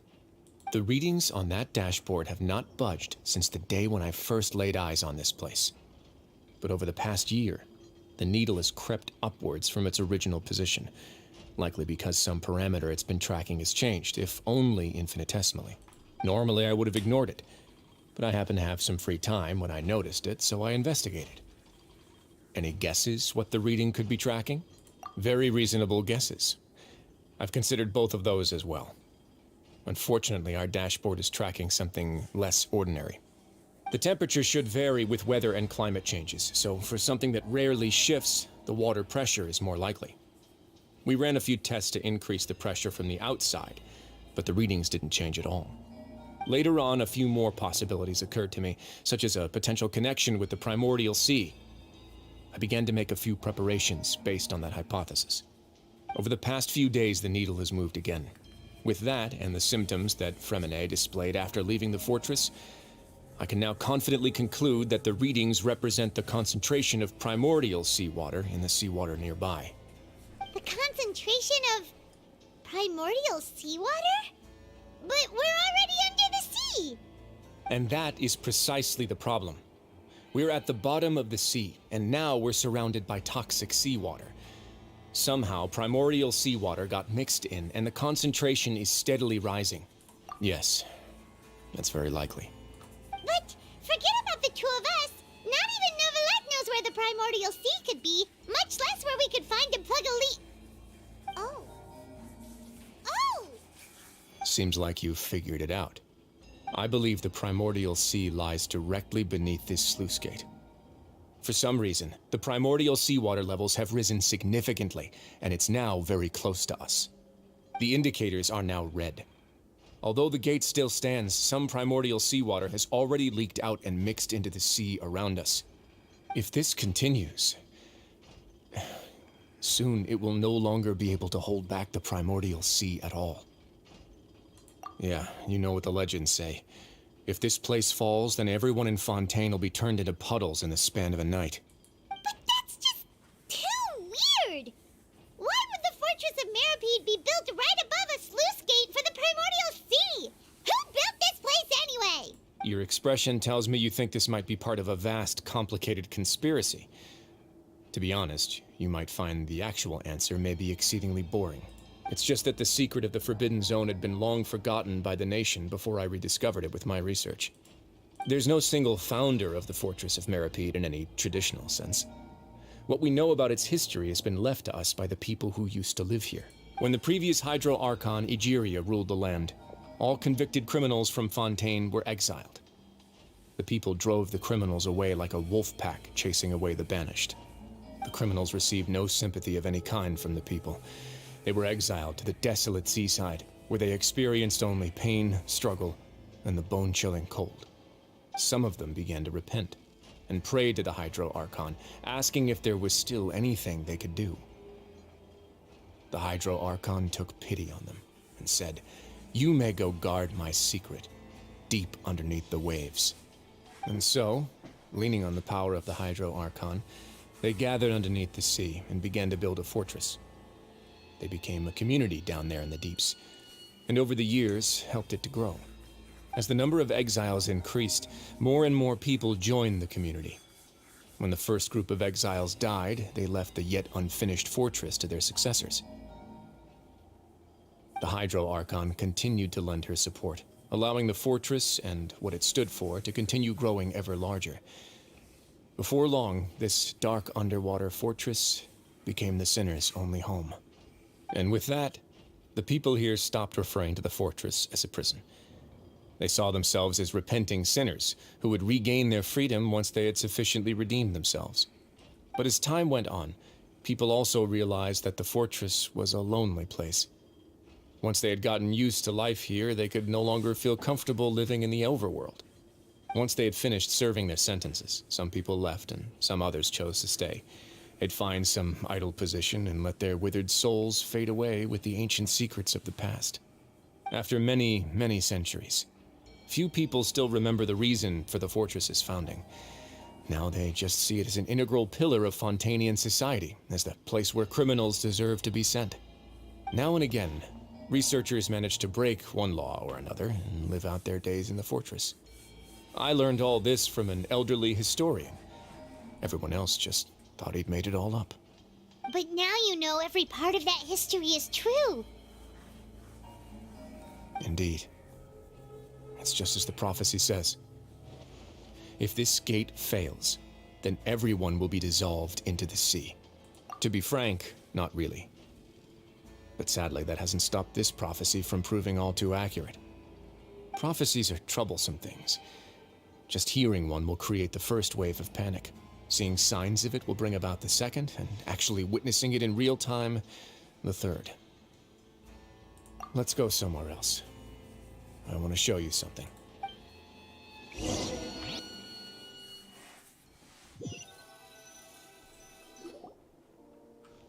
This is it. Your Grace, perfect timing. The results from our last round of experiments have... Wait, Jurier, he's not alone! Huh?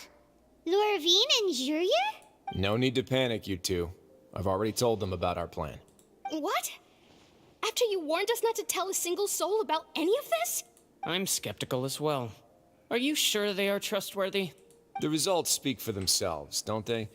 These two may already know more than you could ever imagine. All right then, if Your Grace insists. They seem harmless enough, so I'll trust them for now. Well, how about some reintroductions? This is Jurier, one of the highest-ranked researchers from the Fontaine Research Institute. He used to work under Edwin. I trust that you've heard of Edwin? Well, good. Saves me a bit of time explaining. Edwin's main areas of research were archaeum and gravimeters. As his assistant, Jurier is quite familiar with them as well. I hired him to be my technical consultant. You want to blow up the fortress of Meripede? Ah, what a lovely idea. I'm already imagining it in my head. Gotta admit, I'm tempted as well. Guys, focus! Focus! That taskmaster over there is Miss Lorvine, and is also one of my technical consultants. While Jurier used to be Edwin's assistant, she used to be Jurier's assistant. Ooh, are they together? See, everyone keeps asking this question. Are you too sure you're not a couple and just using your work as a convenient cover? Your Grace, I am not in a relationship with this man. If I dated her, I'd officially be madder than Edwin. Jeez, forget I said anything then. Follow me. Whoa, there's another door that goes right up. Your constant amazement makes it seem like the fortress can do anything.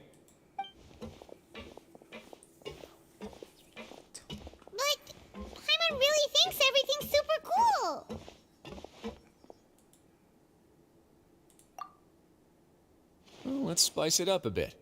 And here you go. What a huge ship? This is also a production zone that Paimon's never seen before. What's going on? How much do you know about Fontainian history? Not much at all. Well, then maybe you haven't heard the story of ancient Lemuria. To give you a quick rundown, Fontaine used to be ruled by the Lemurian dynasty. According to legend, the Lemurian king Remus came to this land after being inspired by divine revelation and found the seer Sibila, who had taken on the form of a golden bee. Taking the golden bee with him and riding on a huge ship, the Fortuna, he created his nation above the surging waves. He called his nation Lemuria and used the Fortuna to incessantly search for new tribes and islands, calling on them to join his empire. There's a ship in this story too? Where there's water, there'll be ships. People believe that hope can always be found at the end of a voyage. Do you believe that too? To a point, I think.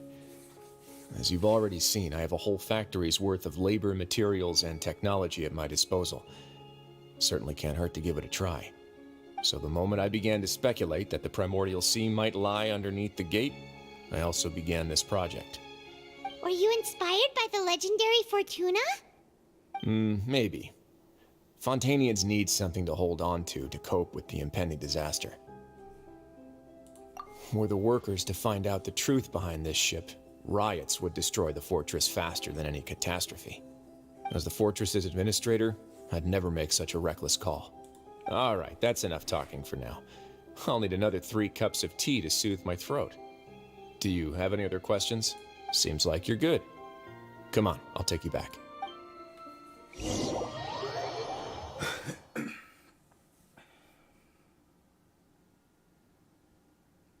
I'll leave you here for now. Oh, thank you so much. No worries. But don't forget, it's up to you whether or not you want to share what you just saw. What you do from here on out will likely affect those 3 as well.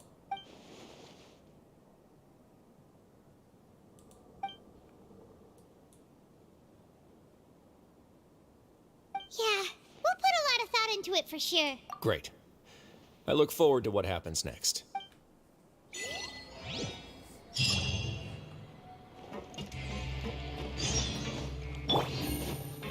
Take it easy.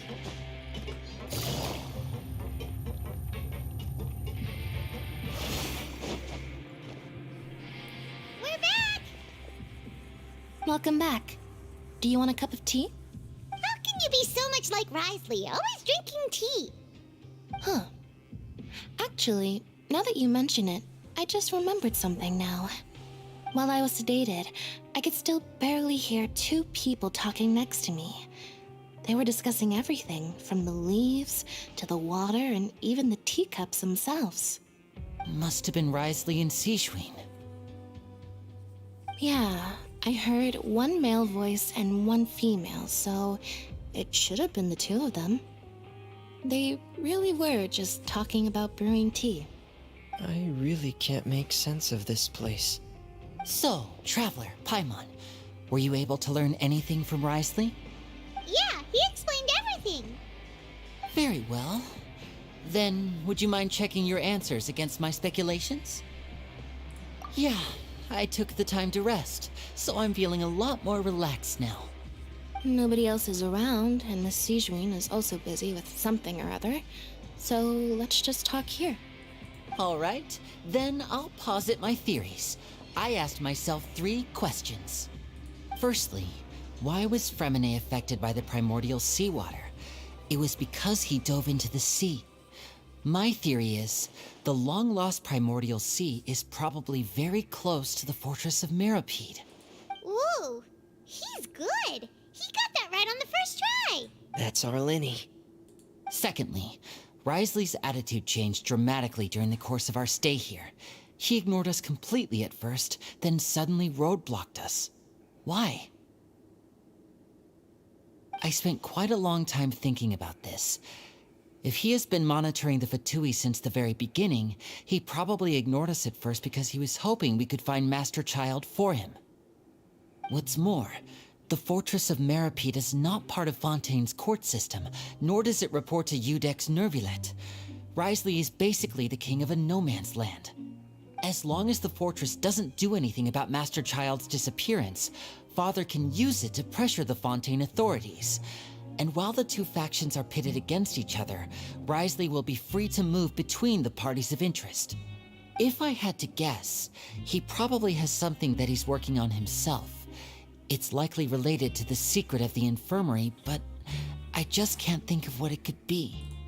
You're super smart! Thanks so much. Then finally, there's the last question. If Wriothesley does have a plan, what could it be?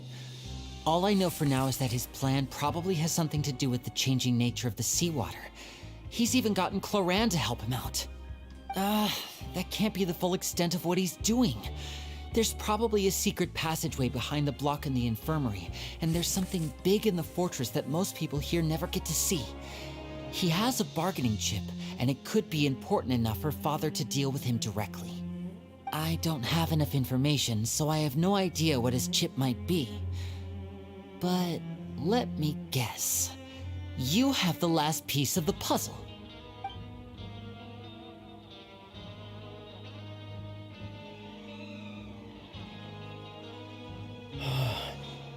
I can't believe it. The sea will engulf everyone. Just like the prophecy said. Could Wriothesley have wanted to meet Father to figure out a way to deal with this crisis? If you remember, I once mentioned that Father sees the House of the Hearth as her base of operations, and she truly wants to resolve the crisis.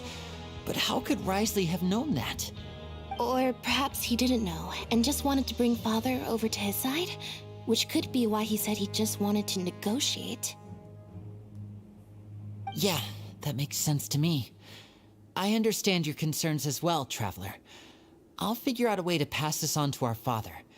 No matter what, we're on your side. The two of you have already aided us far too much. We probably wouldn't be standing here right now if not for you. If you ever need anything else going forward, please come to the House of the Hearth at any time. Though you may not share the sentiment, after all that we've gone through together, the three of us basically see you as family now. You have my gratitude.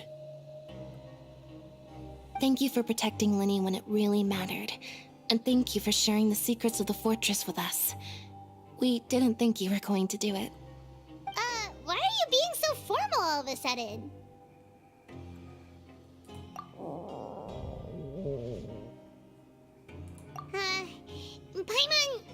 Paimon's hungry. Oh, you've done so much already. Go get some food. Alright, then we'll catch you guys another time.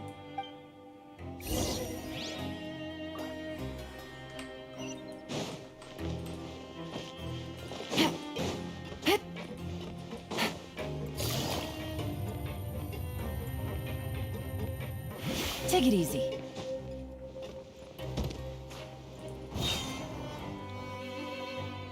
It's time for dinner. Welfare meals now being served in the coupon cafeteria. Come on, let's go pick up ours as well. Traveler and Paimon, over here. Are you here for dinner too, Miss Sijween? Mm-hmm. And I'm taking the opportunity to prepare Miss Cloran's dinner as well. Huh. You're right. She's actually sitting in the fortress cafeteria. What would you like to eat? Yep, you can. I've already talked to our chef, Mr. Wolsey. It's all on me today, so you can get whatever you'd like. Me too! Don't forget Paimon! No problem. Just leave it to me.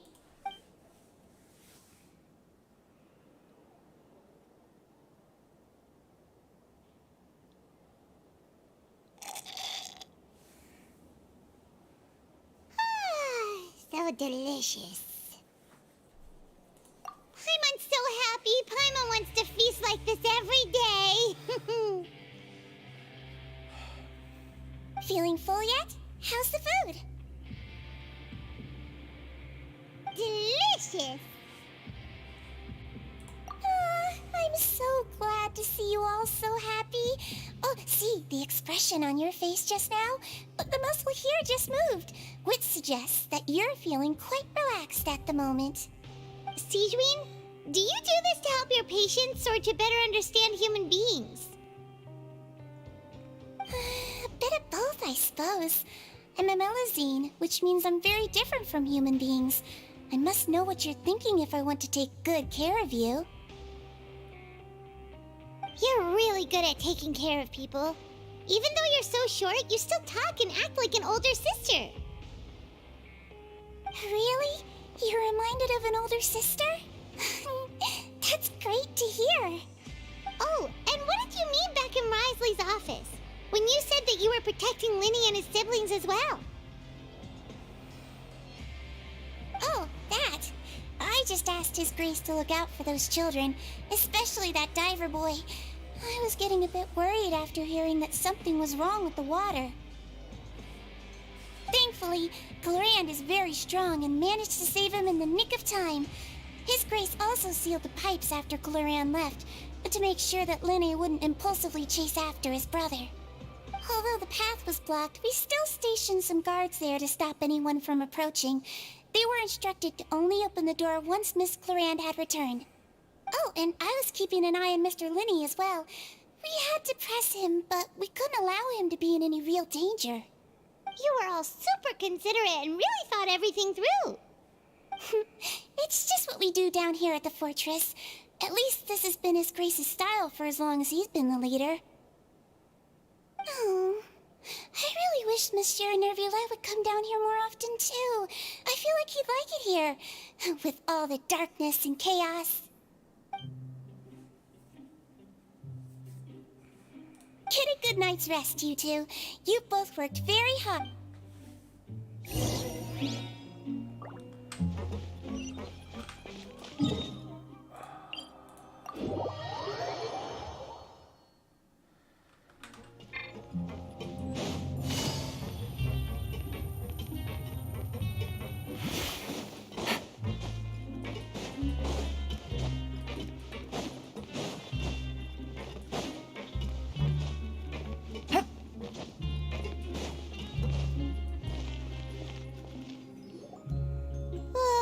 So much has happened.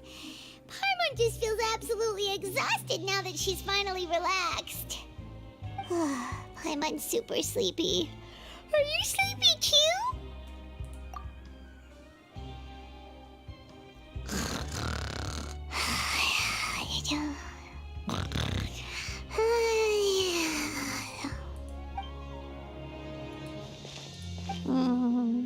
Delicious.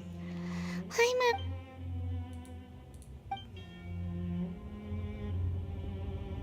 Out of my way! Get out of my way! What happened? Why is everyone running? No idea, but something must have happened. Stop asking! Who's yelling?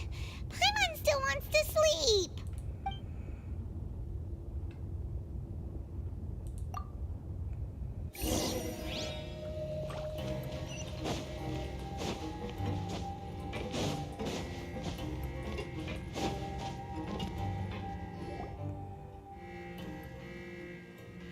What happened? Why is everyone running around? Hey, what are you doing? There's no time to explain, mate. Goodbye. Hey, wait! What's wrong with these people? They won't even talk to us. They're here! There you are! Oh, thank goodness! Quisto and Lavaroon, do you know what happened here? We came here especially to inform you. Something seems to have gone terribly wrong just now. His Grace is telling everyone to evacuate and get out of here. Lavaroon was saying you two are new here and you don't have many friends, so you might slip through the cracks. Haven't you heard all the stories like that? An evacuation is successfully completed, yet you only find out once you do a head count that 1 or 2 people are missing. Wait, weren't you the one who brought that up? Why is it suddenly my idea? Hey, shut up! Okay, whatever. The point is, you should come with us. Yeah, he said to get as far away as possible, upwards and outwards. Oh no, it can't be that thing! Whoa, wait, what? What? Hey, where are you going? We have to go find the Duke! You two just go and get out! Go on without us! Hey, hey! Be careful! Attention!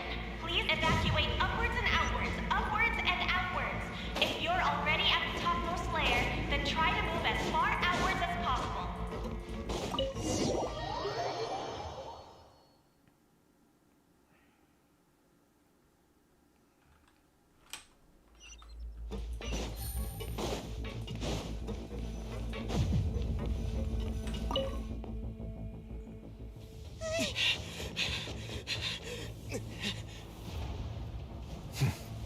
They're here. Just like I said. We have it!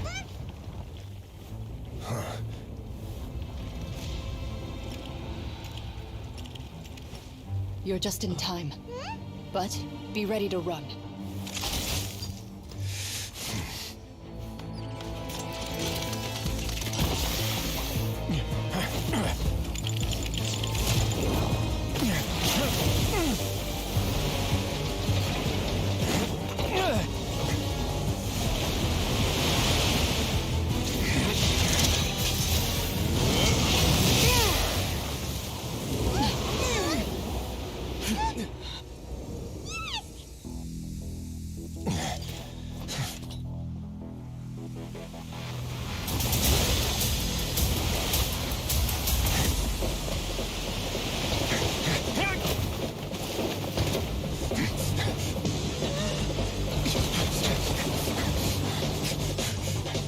Three, two, one.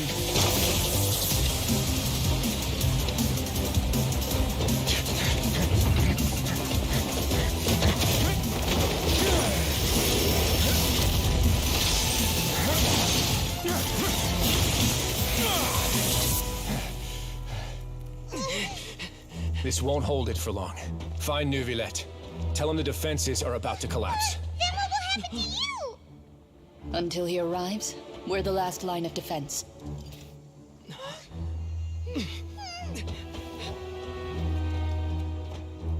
The gate. How long do you think it'll hold? That depends on us.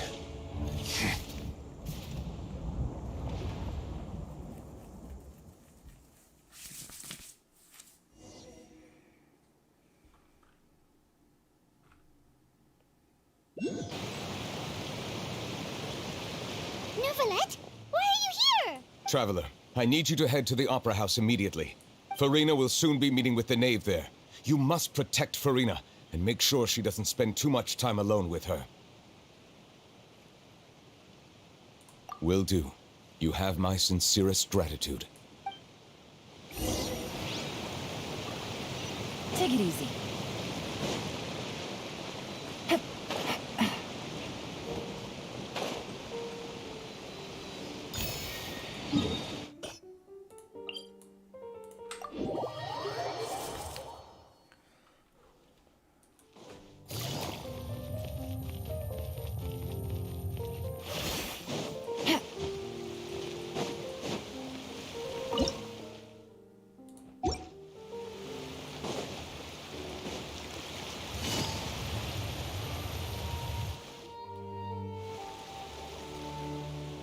Look! There are a ton of Fatilian Palais Mermonia people over there! The knave is probably here already.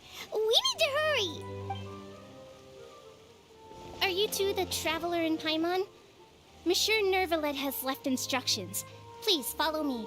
Though I'm sure he's already explained, this should be a mostly cordial conversation, unlikely to give rise to violence. But it would be most appreciated if you could protect Lady Farina to the best of your abilities.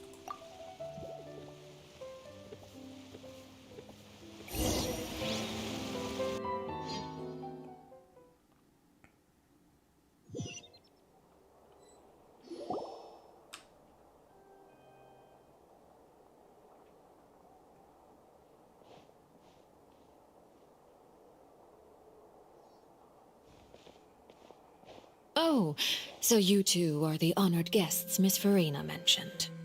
Of course, of course. How could they not attend a meeting such as this? I must always have 2 or more guests at my dessert table. Otherwise, the occasion would be too lonely and unbecoming of my station.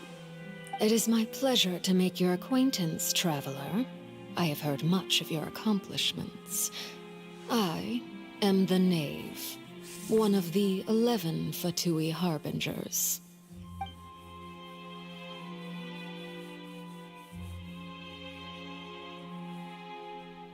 I've already prepared seats for you. Come, sit beside me.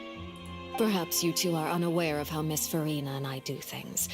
You see, we actually recently agreed to get together for tea when we had the time. See this? This is a limited type of confectionery that Miss Farina simply adores. There are only 16 slices sold every day.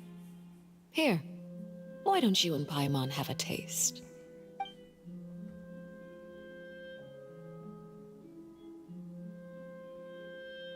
Traveler, what do you think of this cake? That's good to hear. So what Child said was on the mark after all. You do share a taste in desserts with Farina and I.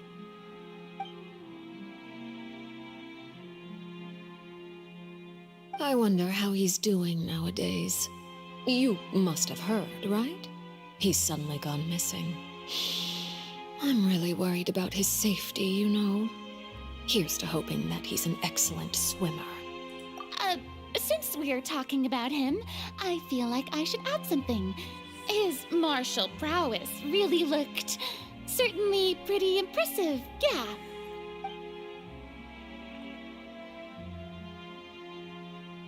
Oh, so you're also familiar with his aptitude for fighting, Miss Farina. Oh, right. I almost forgot. Child was subdued by Udex Nuvillette right in front of you. Against ordinary people, my colleague would never be on the back foot. But alas, he just never imagined he'd run into such a person. I must express my admiration for Monsieur Nuvillette. Coming from you, that's not surprising at all. But I thought you would be happier to hear the news. Of course, but it's still a bit of a shame. You see, I would have been far happier had I received this news somewhat earlier. As you well know, a long time has passed since Child disappeared.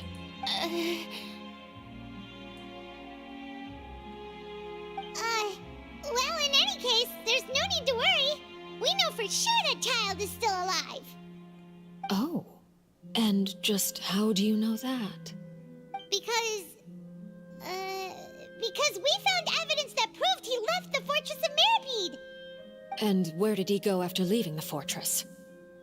Well...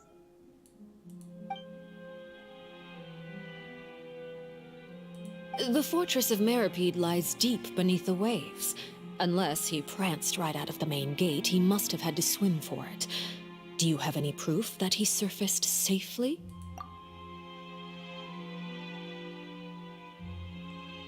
Ah, that is good news at least. His sister Tonya sent a letter to Fontaine not too long ago. Since he was unfortunately unavailable, I picked it up on his behalf. Do you have any idea how he usually writes back to his family? Dear Tonya, your letter made me feel like we were still enjoying our time in Snezhnaya together. I'm currently admiring the scenery on the streets in front of the opera house. Is it something like that?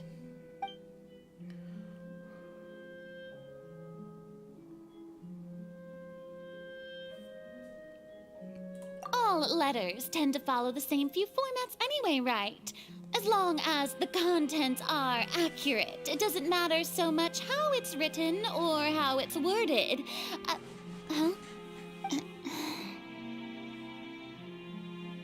Hold on.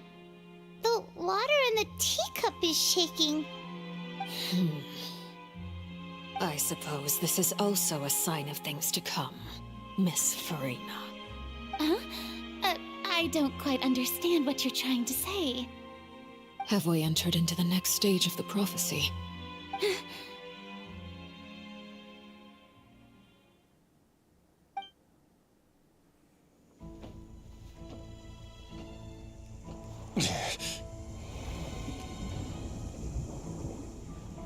My thanks to you both.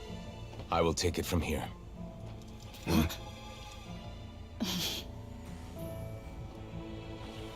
Sure you don't need a hand? Quite sure. Wow. So, what's your secret, huh? Let me guess. Nah, who knows? Maybe it's just your sense of responsibility. Sounds about right.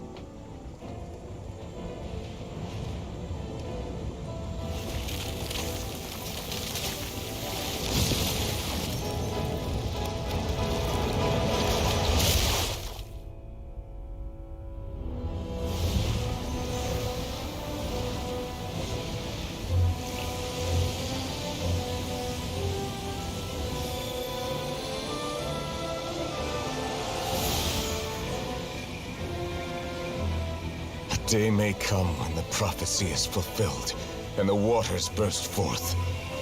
But it is not this day! This ancient power could easily obliterate an entire race.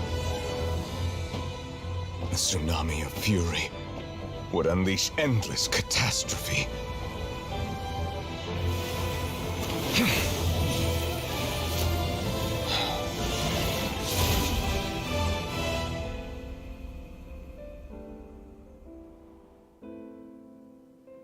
This sentence is too severe.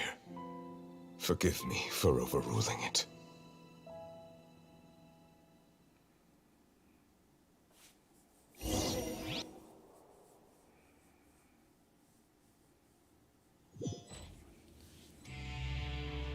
All right. Seems like the problem inside has been suppressed. Let me guess. We're safe for now. Indeed. But only for now. I win this bet. You owe me a present. Very well. It was indeed just as you said. You made a bet? We made a bet on the size of your entourage. Cloran thought you wouldn't come down by yourself. I figured you would have at least brought a few people along for appearance's sake. It appears I underestimated just how confidential the mission was. Shouldn't you have gotten used to confidential missions by now? That's just how the courts operate. So what gift must the loser give? Tea? He already has tons of tea in his office. I'm thinking about a set of legal codices. That wouldn't happen to be a dig at my lack of legal awareness, would it? Well, I'm sure His Grace doesn't consider the fortress to be outside the law. I was under the impression the residents of a place like this would be uninterested in the legal codices. That was obviously a joke. Anyway, you've still got some unfinished business to attend to in the overworld, correct? No need to stay here if you have a pressing matter. We all know you can't leave Palais Marmonia for long. Thank you. I hope everything went smoothly with the Fatui Harbinger.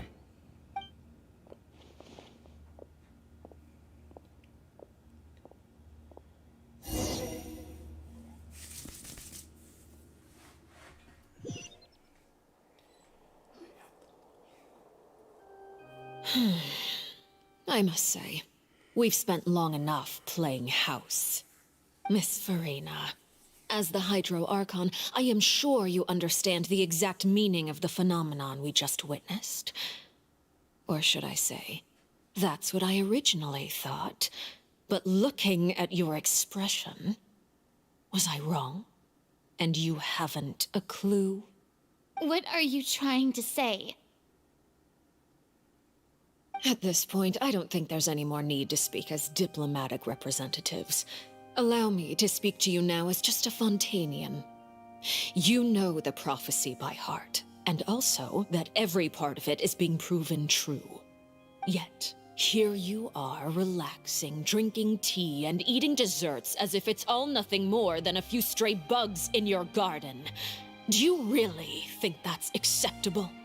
The prophecy's hanging above our necks like a guillotine. Every faction is looking for a way to either avert the disaster or save their own. Even the orphans of the House of the Hearth have devoted everything to saving their homeland. But you, it beggars belief just how nonchalant and carefree you have been. From the very beginning, you, the god Focalor, you have utterly failed to take action. You're wrong. I've never ignored the prophecy, nor have I just been passing the time in self-indulgence. Retract your accusation and stop doubting the wisdom of the gods with such absurd conjectures! I am not alone in my doubts, you know. All the children of Fontaine may be harboring the exact same thoughts right now. Oh, great Hydro Archon. How are you going to save them? Save us? How are the people you've sworn to protect supposed to survive in a land that will soon disappear beneath the waves? I have my ways, and I've been working on them for all this time. Even if you look down upon me, you have no right to judge me. Fontaine will be saved.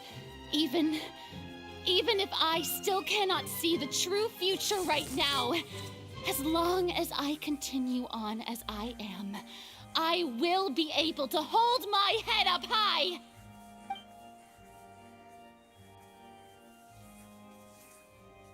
Then I ask you, Miss Farina, just what have you been working on?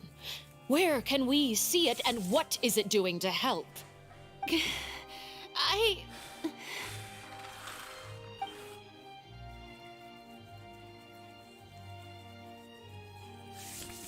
My machinations are just like the prophecy itself.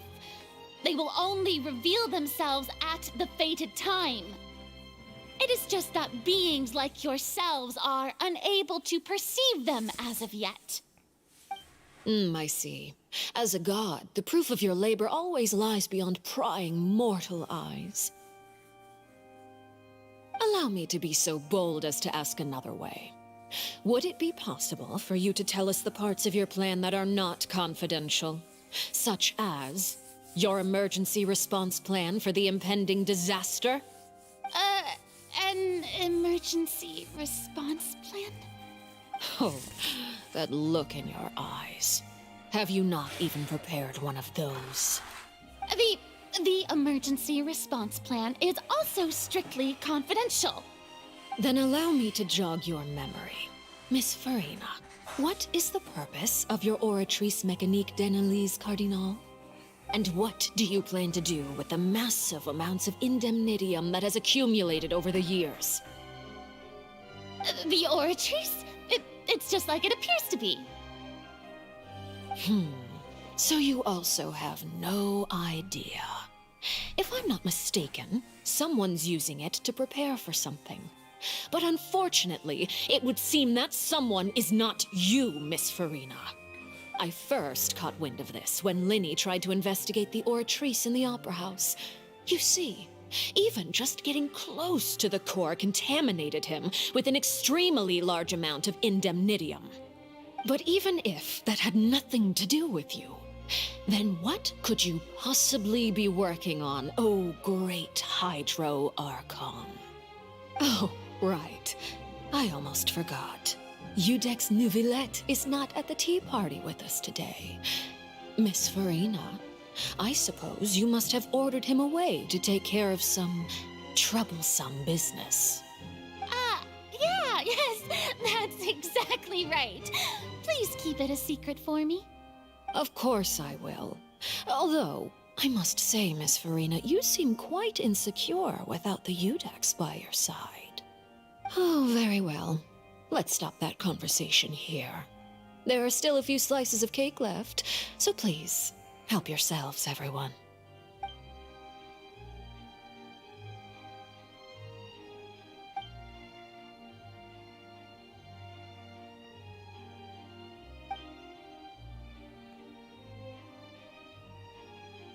Traveler, I heard that you were recently commissioned to handle a few matters on behalf of the Udex. Why don't you take an extra slice of cake? Those who work hard deserve gratitude and praise. You too, Paimon. Thank you. Paimon will take you up on that offer.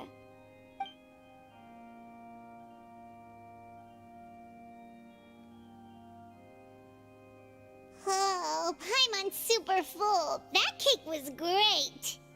If it's on my tea table, it must be of the highest quality. Yes, and we must thank the knave for bringing these over as well. You're welcome. I'm sure the cake also felt greatly honored to be featured at Miss Farina's table, and I was merely catering to Miss Farina's tastes, seeking a chance to chat over tea. It is getting late. Why don't we call it a day? There are still a few matters that I need to take care of, so I must take my leave now. Very well. We'll end it here. Mind seeing me off, traveler?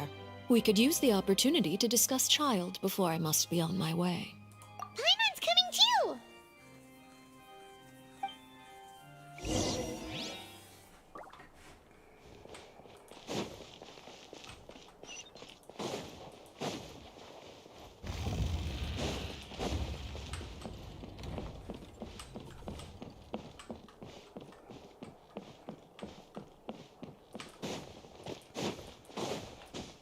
Scatter!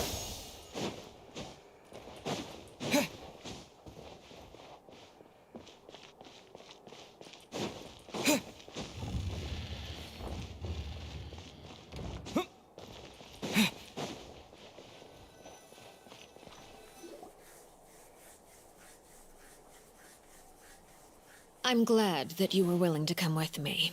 Of course, Child was just an excuse. I have no interest in your dealings with him. That's what Paimon thought. You lent your aid to the children of the House of the Hearth. As their father, I would like to express my gratitude. Do I look like an irresponsible father to you? The House of the Hearth is very important to me. You should know that I care deeply about my children. That was all. Formal topics should be discussed in formal settings, and informal topics in informal settings. I know you just returned from the fortress of Meripede. Relax. I have no intention of trying to get anything out of you. Linny, Lynette, and Fremine are still there, and I trust their judgment and abilities. They've all been working very hard and have always done all they can to fight back against anyone who tried to stop them, especially Linny. You mean Wriothesley.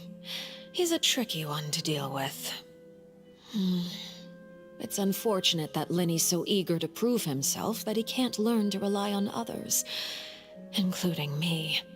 By the way, and you can just consider this a bit of idle gossip, but what's your impression of Farina?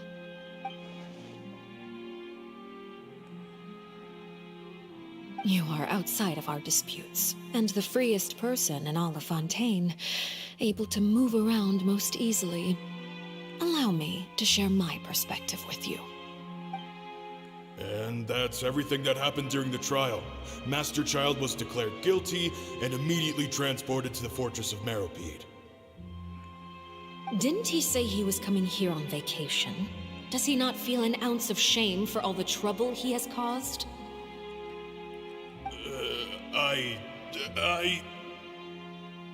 Forget it. He did give us an opportunity. I will be meeting someone shortly. Do you require help with any preparations? No need. I will take care of it myself. I need to meet with Farina, the Hydro Archon. She is at the heart of Fontaine. But what's fascinating about her is that she often seems more like a celebrity than a working Archon. Oh? Come over here, you little critter, you!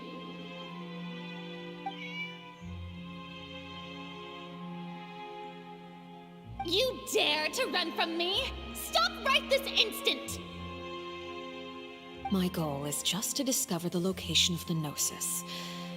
But I didn't expect the chance to approach Farina to be handed to me on a silver platter. This is so easy, it's actually making me a bit suspicious. Anything left unguarded is usually just bait.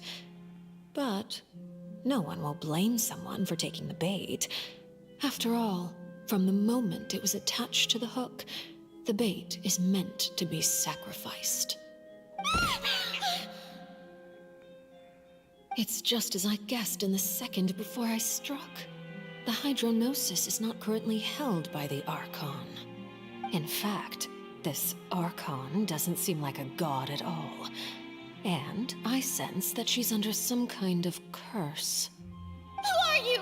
And what are you trying to do? Please don't kill me. I'm begging you, please. The fear in her pupils is genuine, so perhaps she's not bait after all. Either way, targeting her has lost all meaning. I left the scene with ease. Nobody came looking for me, and nobody could serve as a witness to my near assassination of Focalor. I suspect even Farina dares not mention this incident to anyone. Not long after, my informants confirmed what I had guessed. After returning to her quarters, Farina quietly cried alone. She was so scared that she could not sleep that night, nor could she even bring herself to eat her cake. There's no doubt that there's something wrong with her. I began to entertain the possibility that she is not the true Hydro Archon. Perhaps Iudex Neuvillette is actually the genuine article. I have to find the Gnosis. If the Neuvillette hypothesis is correct, he is probably in possession of it. Alternatively, it might have been hidden in a place that's hard for ordinary people to access. Yes, Father. My dear children, please speak. News from the fortress of Meripede. Master Child has gone missing. On top of that, the contacts and guards we bribed at the fortress have all gone quiet as well. Probably the handiwork of that Ridesley. I'm afraid so. This is a good opportunity. The value of a Harbinger is much higher than most would imagine. We now have an excuse to exert diplomatic pressure on the Fontaine authorities. Set up a meeting for me. I would like to meet the Hydro Archon and Iudex Neuvillette. Oh, and I have an additional mission for you three. Yes, Father. Tartaglia's disappearance was not a part of my plan, but I can use it to make a breakthrough. With this as my excuse, I can ask for an official audience and continue my investigation of Farina and Iudex Neuvillette. The initiative belongs to the House of the Hearth. My wish to investigate the fortress of Meripede will be a front. Linny and his group will be responsible for the actual intelligence gathering.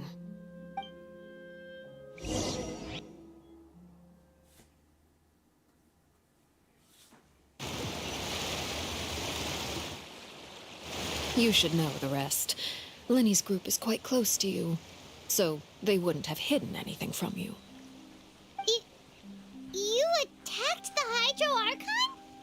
It wouldn't mean anything, even if you shouted it from the rooftops. After all, even Farina herself is still pretending that nothing of that sort ever happened. Alright then. I've now had 2 chances to enjoy tea with Farina. I have to say, the leadership of Fontaine is even more inscrutable than I had imagined. I once surmised that Iudex Neuvillette must be the Hydro Archon, but now, that doesn't seem right to me either. I am a servant of Her Majesty the Tsaritsa. Over my years of service, I've learned how a real Archon conducts and carries themselves. Whether Iudex Neuvillette or Farina, neither fits the bill. It's hard to imagine either of them as the Archon. Of course, that is all just how I feel. Gut feelings often do not require justification. It is, however, quite amusing to me that after all my years working in intelligence gathering, I've come to realize I am at a complete loss regarding the identity of the god of the land of my birth. Don't you think Fontaine is quite intriguing? A catastrophe looms, yet many secrets have yet to rise to the surface. It looks like Fontainians will have no choice but to save themselves. Ultimately, though, one must survive in order to do anything else. Should the need arise, I would be happy to cooperate with you. You don't need to commit to anything right now, of course. I have a feeling that the situation will continue to evolve, and as your name is often connected with noble deeds, I'm sure we will work together someday. He certainly returned quickly. You must want to catch up with each other, so I'll leave you to him.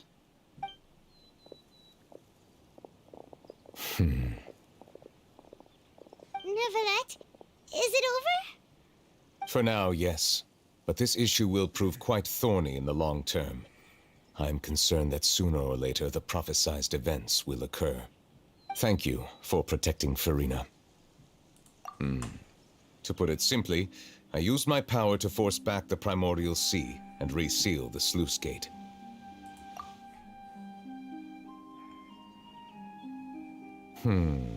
So as expected, the Knave has turned up the pressure on Farina. She's trying to feel her out, though I'm still unsure as to her motives. Permission granted.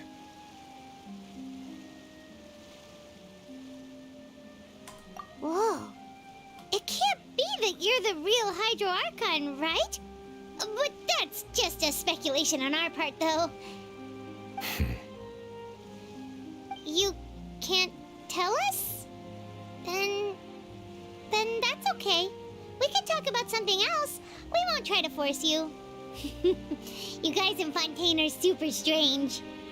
If by the phrase, you guys, you are referring to Farina and I, then although I'm not sure just what you are trying to imply, I must clarify that I do not share her positions on a multitude of topics.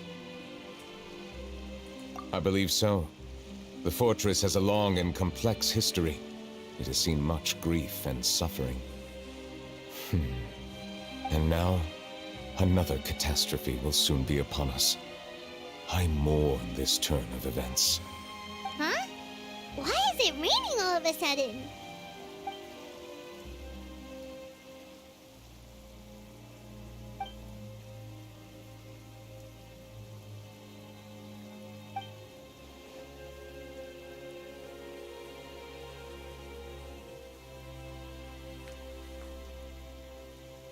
You may be closer to the truth than you think.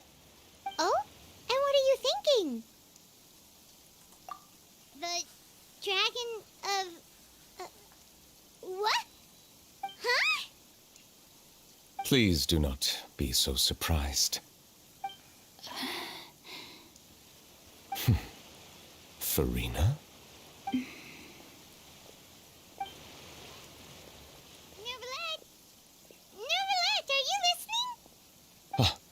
My apologies. We were just guessing randomly. We didn't guess right, did we? You're not actually the dragon sovereign of water, right? Well, if you don't want to confirm or deny... You guessed correctly. I sincerely hope you'll be able to keep this a secret for me. Right, of course. We'll definitely help you keep it a secret. There's still something Paimon wants to ask you, though. Please, go ahead. Well, if you are the dragon sovereign of water, and you were able to force back the primordial sea from the fortress, then since Fontaine's prophecy is all about seawater, couldn't you just use your power to solve the crisis? None of the currently living dragon sovereigns in the world, myself included, possess our full dragonhood. They say that when the first usurper arrived on Tivat, they seized a part of the dragon's power. Today, that stolen power is the basis of the Archon's authorities. There are 7 elemental Archons and 7 matching dragon sovereigns. The dragon sovereign of water who lived through that era perished a long time ago. As their successor, I know far less of that part of our ancient history. In any case, I believe I will not be able to do much unless the Archon disappears and returns their elemental authority to me. Given the status quo, however, I would recommend finding another way to deal with the prophecy. Oh, so even you can't solve it. I still have some urgent matters to attend to at my office. If you have any more questions regarding ancient history, you are welcome to discuss them with me at a later time. Please go right ahead. There's a place that Paimon wants to go too. Traveler, why don't we pay another visit to the Fortress of Meripede? Paimon is a little worried. We'll see you another time. Take care.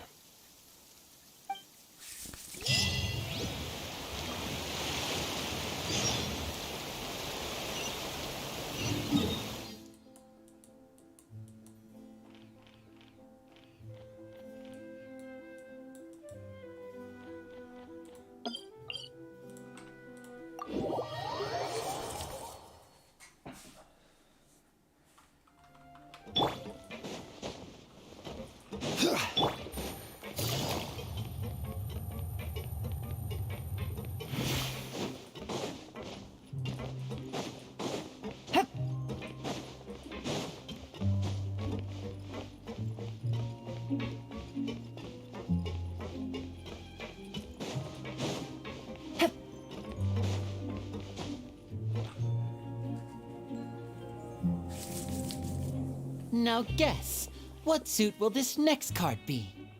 A bare-teeth cat?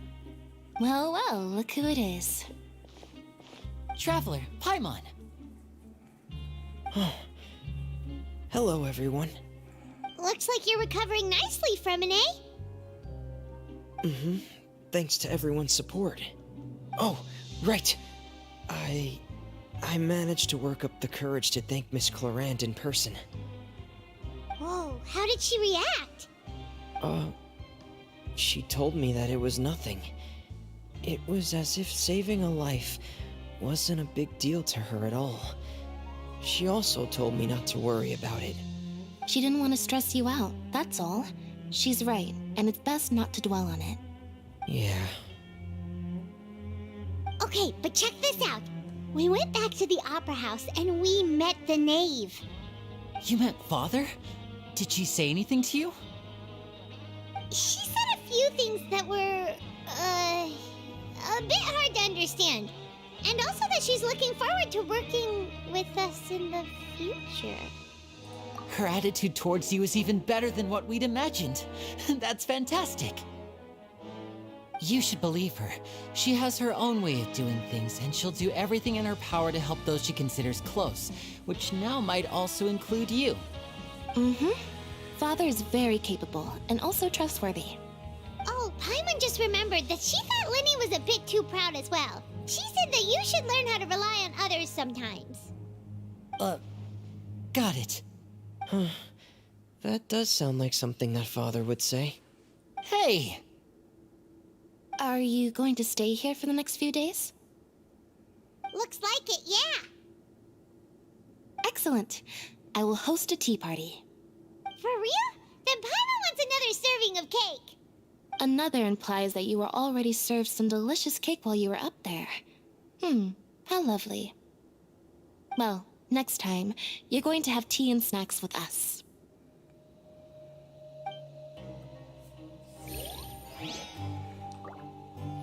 Take it easy.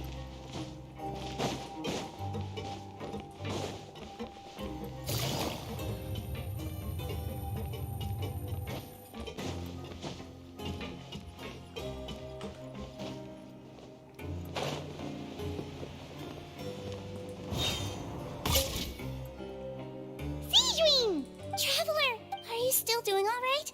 Did either of you get hurt? We're fine, but what about you guys? It was such a huge mess. How bad was it? A few people sustained superficial injuries, but that's about the extent of the damage. Monsieur Nervulette paid us a visit. It was all thanks to him that we managed to suppress the crisis for the time being. Of course, we must also thank you for the help you provided. How did Nervulette know that he was needed here? Well, Monsieur Nervulette has strong resonance with the hydro element. When the water level rises, he can feel the waves produced. I ran into the bombshell bros while bandaging the injuries of the wounded. They were mumbling the whole time about how you just ran down without a word. I'm so relieved to see that you're both alright. If you're not too pressed for time, please stay with us a few more days. Just let me know if you get a craving for any particular dish, so I can have Mr. Walsey get your meals prepared. Oh, and please feel free to visit the infirmary for a break at any time. I'd like to take the opportunity to spend some more time observing your facial muscles as well. Your happy smiles are quite contagious, you know. They're so memorable, and I've missed them immensely while you were gone.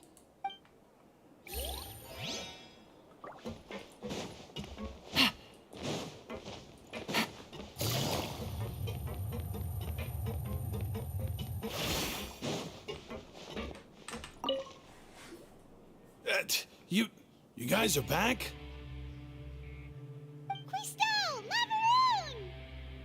You guys didn't get caught and thrown back down here, right? Huh? No, not at all. And here I thought you'd managed to escape from jail during all the commotion. I'd held you up as legendary jailbreakers, but now you're telling me you just never left? We're sorry, but we just had some business to take care of. All right. There's no need to get caught up in the details. We're just relieved to see you. He was super worried about you, you know. Hey, it wasn't just me. Weren't you super worried as well? Something like that, yeah. I was also transferred to work in the kitchen a few days ago.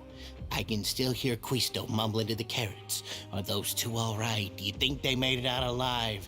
Whenever he'd say that, I'd tell him I'm sure they're fine. Wherever they are, they're kicking back with drinks in hand, enjoying the lovely scenery. Hey, there's nothing wrong with worrying about your prison pals, is there? I mean, considering how they always love listening to all my gossip. These two, they sure are a lot warmer and friendlier than when Paimon first met them. Oh, well, if you say so. I'll be watching you to make sure you finish every last bite.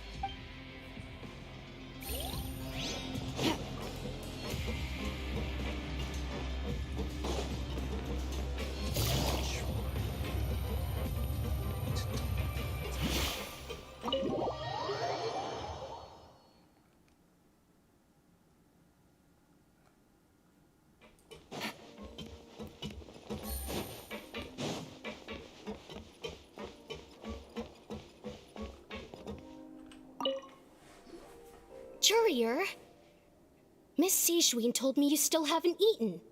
Yeah, I was working on something, so I forgot. That's no excuse for... Huh? It's you two. Courier, Lurvine, we're back! Hello there. It's been quite the mess here recently. How have you been? And you? Are you still taking the secret passageway from the infirmary to work on the ship? Yep. That is still top secret, though, so don't say a word to anyone.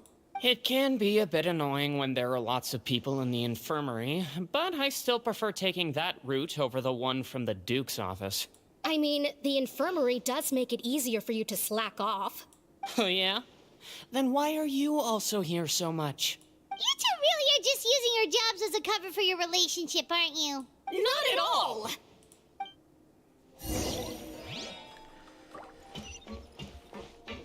Take it easy.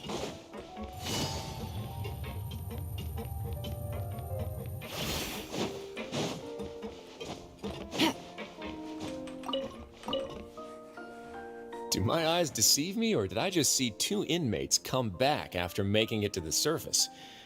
Some strange winds blowing of late. We wanted to see how the fortress is doing. Is everything still all right? We're fine, for the most part. Neuvillette came down and took care of the worst of it. If that's the case, why don't you just ask him to stay here? Oh, yeah, what a brilliant plan. Let's go convince the Eudex himself to exchange the courts of Fontaine for a puddle of water in the middle of nowhere. He came here in a hurry and left without even stopping for a cup of tea. He did remember to take Miss Sijween's gift with him, though. He sure sounds super busy. Miss Cloran has left as well. She also took her gift from Miss Sijween.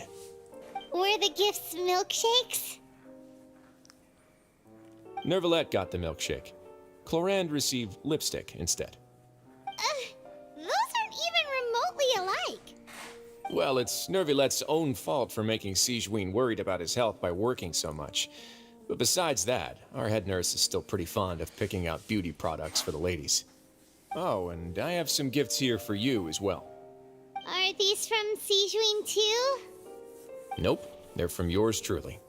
You've already wrapped up your work at the fortress, so you can return to the surface at any time. You haven't yet served your full prison term, however, so you may continue to use your cell until your term is up. For real? Then we could stay here for a really long time? You may access the cafeteria for free. Hooray! Just remember to come complete your paperwork once it's time for your release.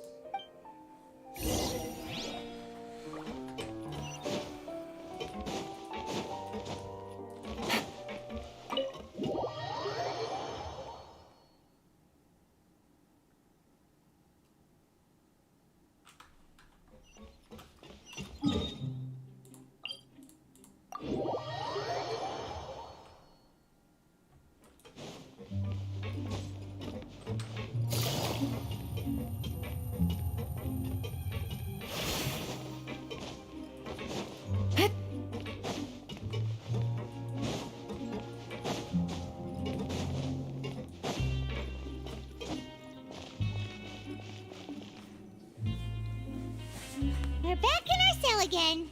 We're no longer prisoners, though, so it really doesn't feel the same. Sure feels that way. But the truth is, we never did anything bad to begin with, so I'm not sure why we put so much pressure on ourselves. Huh? How did you know? Hey, that's not true! All right. Okay, Paimon just wanted to say that we really are an amazing duo after all. It's like we've now gone to so many places together and become friends with so many people. We've never stopped traveling or stopped meeting new friends.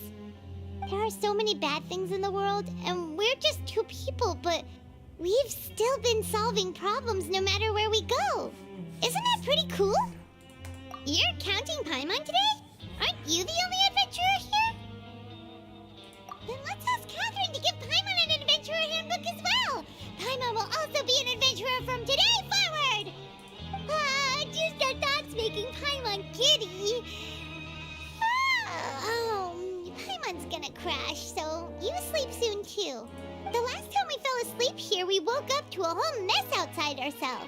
The primordial seawater nearly rose up. That was so scary. We should be safe now, right? All right then. Good night to you, traveler.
guys, I'm back.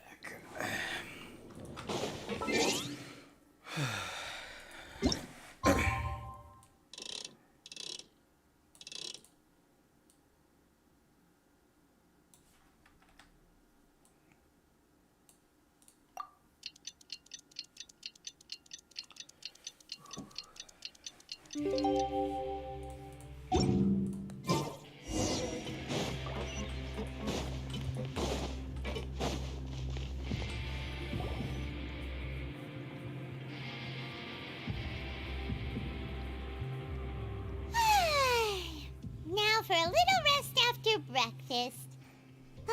This is the life. Wait a sec. Isn't something important supposed to happen today? Oh, today's our big day! We're supposed to leave the Fortress of Mirapede! Come on! We've got to go complete the release procedures now!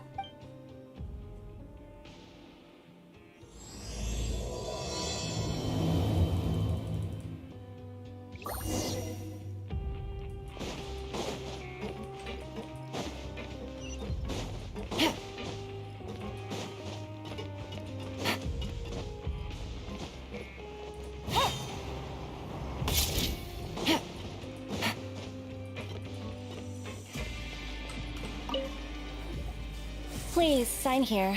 This document will be effective immediately upon signing, and you two may exit the Fortress of Mirapede via the regular channels. It's been so long since we've been to the surface. Let's hurry up and... Huh? What's happening?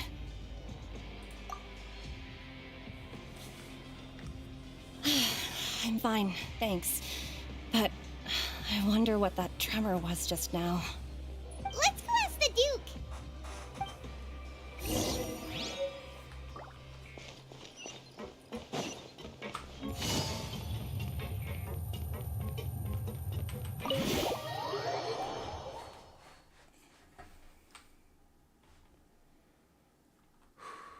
Take it easy. Your Grace? Ah, good to see you two. Is there something you wish to see me about? Yeah, what was with that earthquake just now? Ah, that. The tremor didn't originate from the seafloor. In fact, it seems it came from the surface. Over the years of serving as the warden here, I've developed a sense for distinguishing between what occurs on the surface and what occurs underwater. Besides, the seal that Monsieur Neuvillette set in place won't fail so easily. So the fortress is okay? If you recall our last incident, if there really were a problem, there would be crowds of inmates in a panic right now. Huh, you've got a point. Okay, seems we need to get back up to the surface and ask about what happened. By the way, do you know what day it is today? I believe today is this month's pipe cleaning day. Wait, seriously? Ah, yes. Have you completed your release papers? Yep. It's you two. Are you leaving now? That's right! Today is our last day in prison. But now that Paimon says that, it doesn't feel like we were confined here. It's actually been pretty nice. Oh yeah, Paimon feels fond of this place now. Then be sure to come back and visit. I'll miss you. If you've signed the release papers, then you're free to go. The guards will escort you out. You're not going to see us off? I knew you'd ask. All right, sure. Let's go. Well, you actually agreed. No worries, you must be busy. Paimon was just joking. Ah, so you do have a polite side, I see. After being down here for so long, I imagine you must feel like you're lacking companionship. Shall I come along too? Yeah, don't worry, we'll come back to see you. Paimon really likes the cafeteria here. The chefs sure do know how to make good grub. I hope you won't be here as convicts the next time I see you. We'll do our best to stay out of trouble. Well, it seems our work in the Fortress of Mirapede is finished. That's the end of another chapter in our journey. And since Neuvillette was the one who asked us to come here, we should probably go report to him now. Next up, the Palais Mermonia. You're going to see Monsieur Neuvillette? Please pass on our kind regards. I'm sure just your regards will do, no?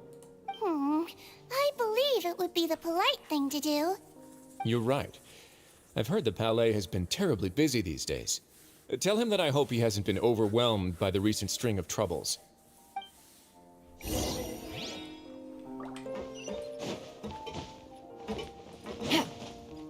Take it easy.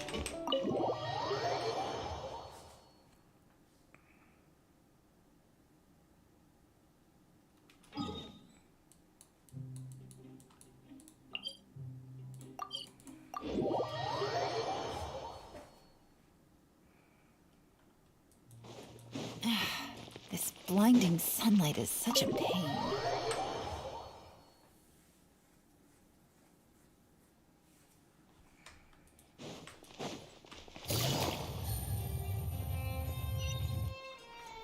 The Palais Mermonia sure is buzzing with activity today. Halt! Huh? Oh, it's you two.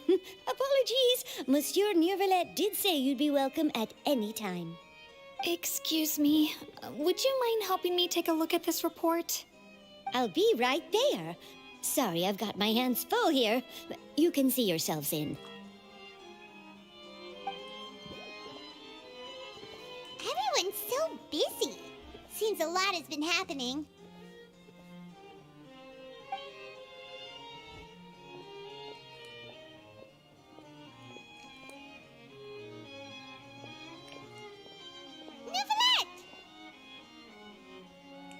Hello.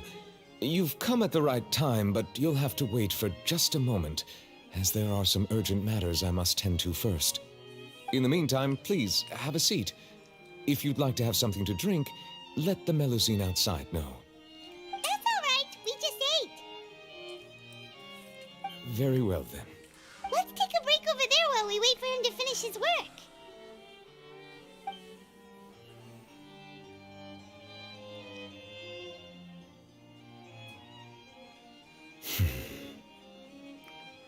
All right.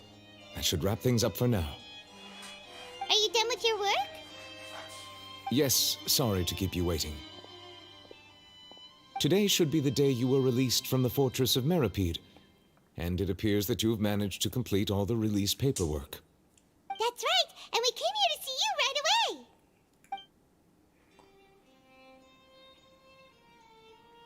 away. A massive whale. Do you have any idea what that might be? Judging from your description, that cannot have occurred in any ordinary waters, but rather something like the primordial sea. A whale of that size and shape cannot usually be found in the waters of Tevat. Therefore, we can only assume that Child is presently immersed in primordial seawater. Immersed in primordial seawater? What the hell? And is he okay? Most people wouldn't be capable of entering in the first place. I'm not completely sure how he could have gotten there myself. Yes? What is it? Ah, right! Paimon felt it too! We asked the Duke and he said it wasn't from underwater, so we figured you might know something about it. It turns out that I have just received a report about this particular matter. In fact, that's exactly what I was busy with a moment ago. The source of the tremor was here on the surface near Poisson. After the shaking stopped, the water levels in the Poisson area rose at an alarming rate. The water levels rose? Oh no! What about all the people there? Fortunately, the water levels only rose for a short period of time and have already returned to normal now. However, I still have a bad feeling about the whole phenomenon. If the change in water levels is connected with the leaking primordial seawater, then the situation in Poisson may be much worse than it appears. Navia should be in Poisson, right? We need to go check on her! I would also like to go there as soon as possible, but I'm afraid I can't leave just yet. We must immediately formulate disaster prevention plans for the surrounding coastal areas to avoid potential catastrophes. I'll have to ask you two to go to Poisson first. I'll meet you there to check on the situation once I finish things here. There's no time to lose! Let's get going! Please be careful.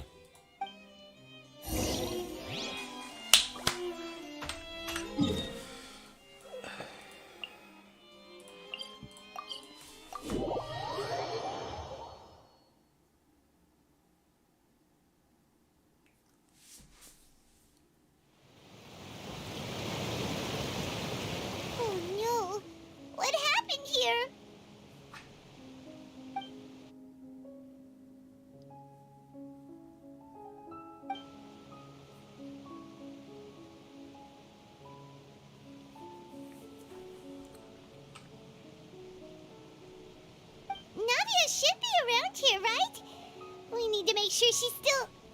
Paimon means we need to check on her.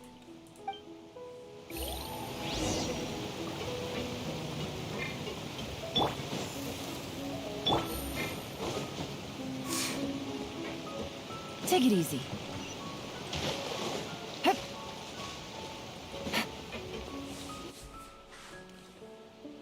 We haven't seen a single soul all the way here. Oh, this is getting scary. What will I ever do now?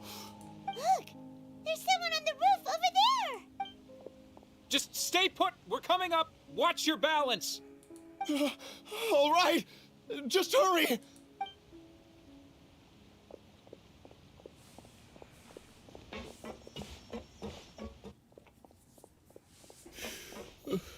I'm not young anymore. How will I survive on my own? My Desiree! Oh, he looks pretty sad. My leg! My leg! How could this have happened? It hurts! Just hang in there. Help is on the way. You can hold my hand if it makes you feel better.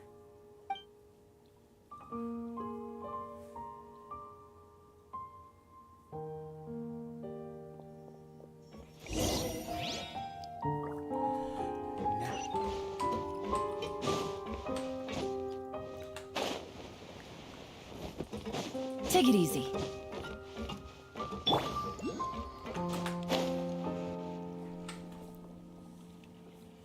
Oh, it's Navia. She's over there. Hey, Navia, are you okay?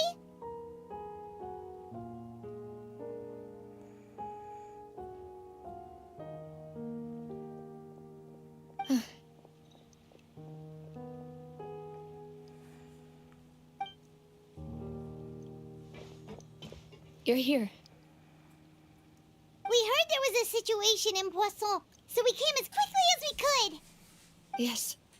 As you can see, the water level suddenly rose. It caused quite the disturbance, in fact.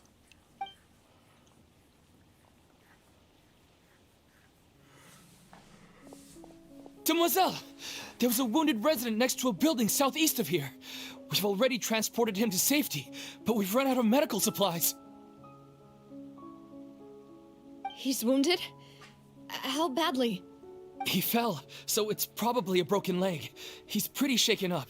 When the water level rose, he desperately climbed up to the roof. Once the water receded and he saw the ground, he became terrified and eventually... He jumped down then. Find the leader of Squad 1 and tell him to take the wounded resident to see a doctor. He should know where to go. Understood. I'll take over his search and rescue mission in the meantime. All right. You'll be in charge. I'm sorry. Where were we? The situation in Poisson? Ah, right. Allow me to explain. A little earlier, we suddenly heard a loud noise. At first, everyone thought that something might have exploded on an aquabus. But before we knew it, water started pouring out from everywhere. The rushing water seemed a little odd, almost like the unique color of primordial seawater. Some people didn't realize the danger and thought it was just ordinary water, leaking from somewhere. Everyone on the street who happened to be close to the water didn't have a chance to escape. As the water levels rose, they suddenly disappeared.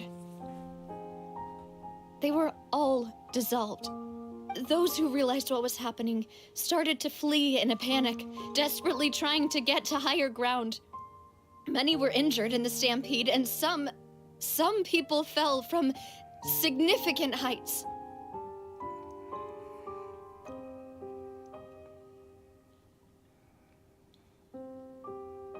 The Spina di Rosula initiated rescue operations as quickly as possible, but there have been a lot of casualties. Fortunately, The water began to recede after some time, and the chaos came to an end. The water that flooded the area contained primordial seawater, so the lower levels of Poisson are still hazardous. To ensure everyone's safety, I've asked the people there to leave as soon as possible. No one knows if this could happen again. All we can do for now is try our best to help evacuate the residents. We still haven't completed the head count, but we'll have some numbers soon. How awful. And all of this just came out of nowhere. It was quite frightening indeed. I only wish that everything that just happened was a bad dream. Is there any way we can help, Navia? Thank you for being so willing to help in a moment of crisis like this. You don't know how much it means to me. I really can't express how grateful I am.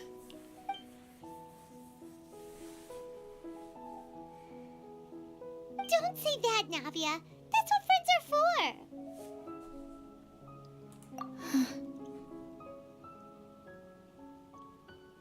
Demoiselle! We've got a situation here! I'll be right there.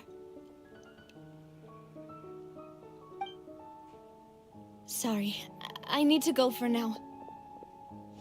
And off she goes. Seems it might be a while before she can take a break.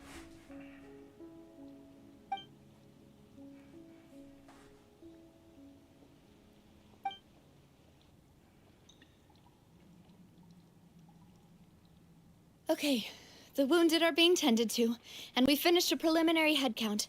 More support has just arrived, so I suppose I finally have a moment to focus on my own matters. Of course, we should remain ready for anything, and continue doing our best to rescue others. I'll be sure to have everyone at the Spina di Rosula ready to render assistance. Traveler, Paimon, would you two accompany me to my father's grave for a moment? Huh? Right now? Thank you.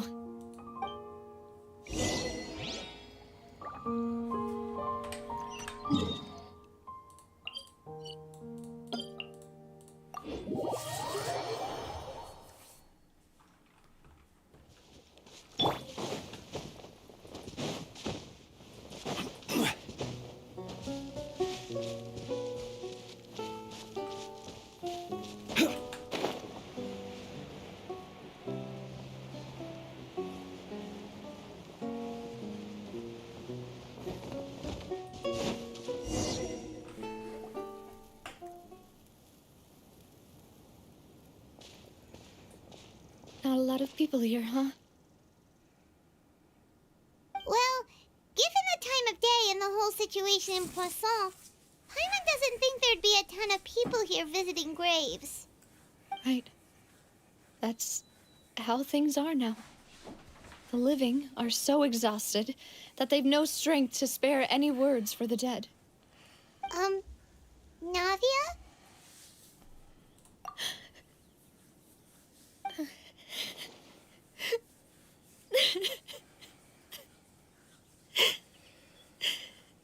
Navia, what's wrong?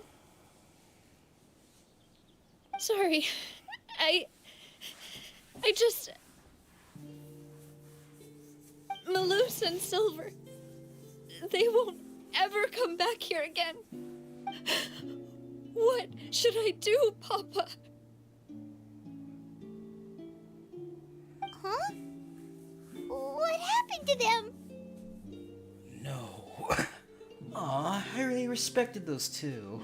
Everyone agreed on the rescue plan, but still, I was the one who initiated it. They were helping evacuate the residents, but they couldn't leave in time. And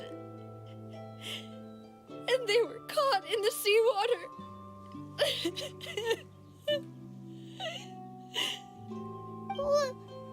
What should we do? I've known them for so long. And I know they weren't afraid. But I could at least hold a funeral for my father. and I know where he rests. But as for Malus and Silver, they're just gone. I just can't.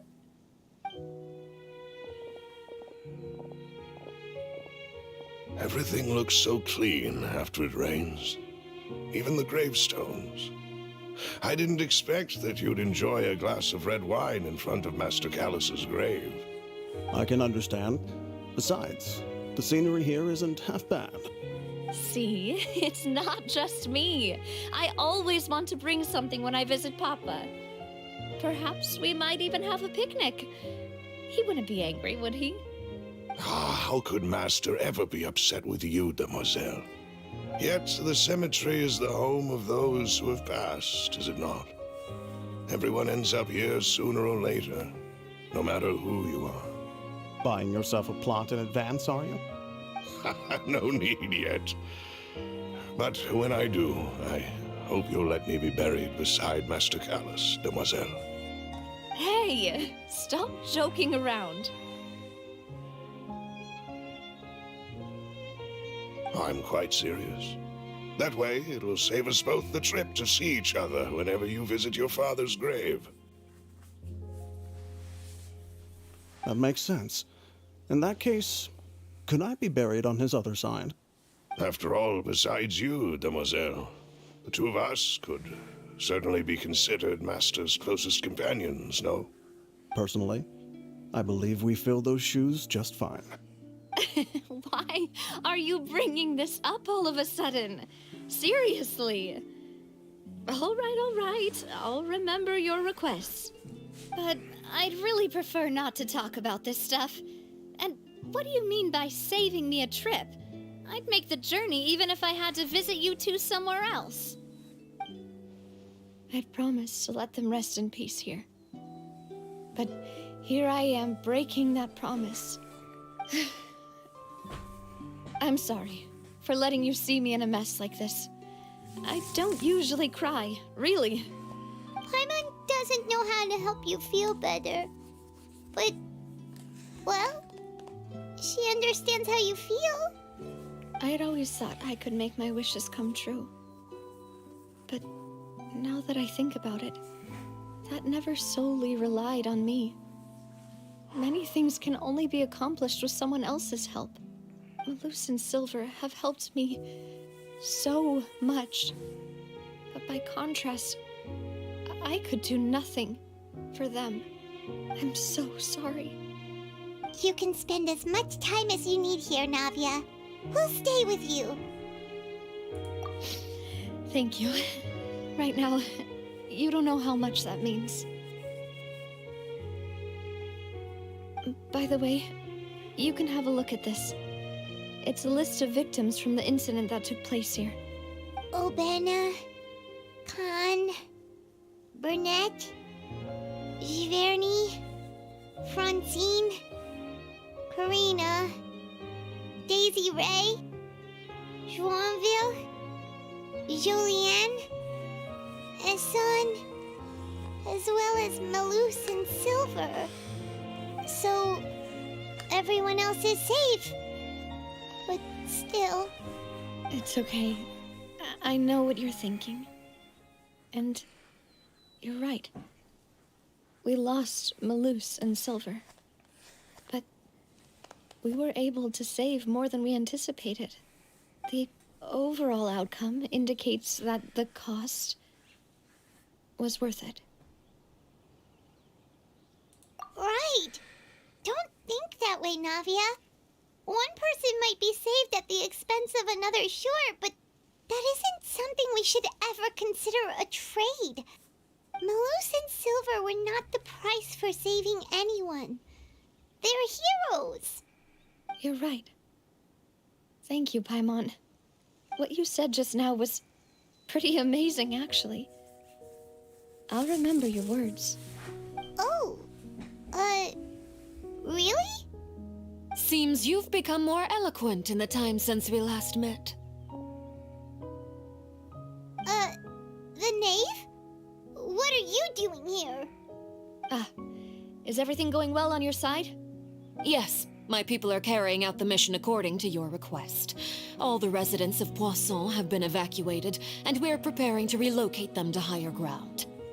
As for these supplies, we have everything taken care of. There is no need to worry. Thank you very much. Wait, do you two know each other? We just met recently. Right, Miss Navia? Usually, I would call this a coincidental encounter. That doesn't quite fit this time. Besides, it never even crossed my mind that a Fatui Harbinger would come looking for me. Thanks to the Knave, Spina di Rosula received generous support from the Fatui, which allowed us to complete the rescue and evacuation work so quickly. Mutual aid is essential to fostering positive developments. We were already in the area, in any case, so it was nothing. That said, I must say that you're a lot sharper than you let on. I'm sure you understand what I mean. I apologize for all the ways in which I tested you previously. We've never worked with a Fatui before, and it's extremely important for us to know who we're working with.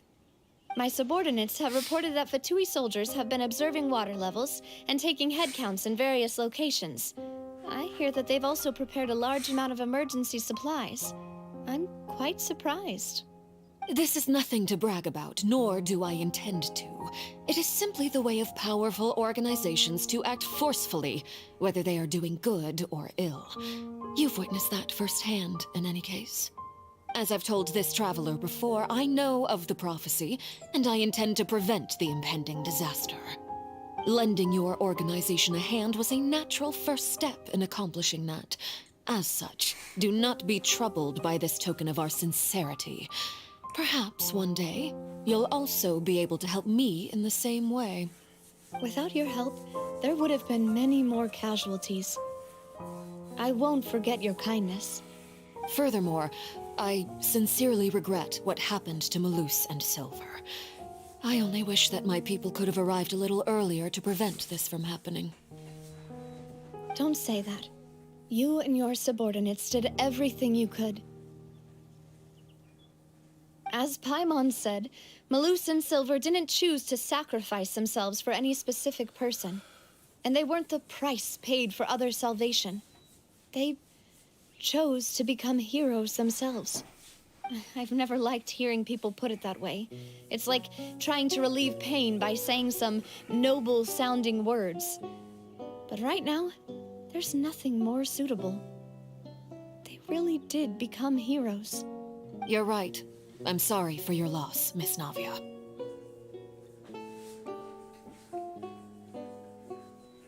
Water is life to Fontaine's people, and it also spells disaster. It's no wonder that people always say that prophecies represent fate.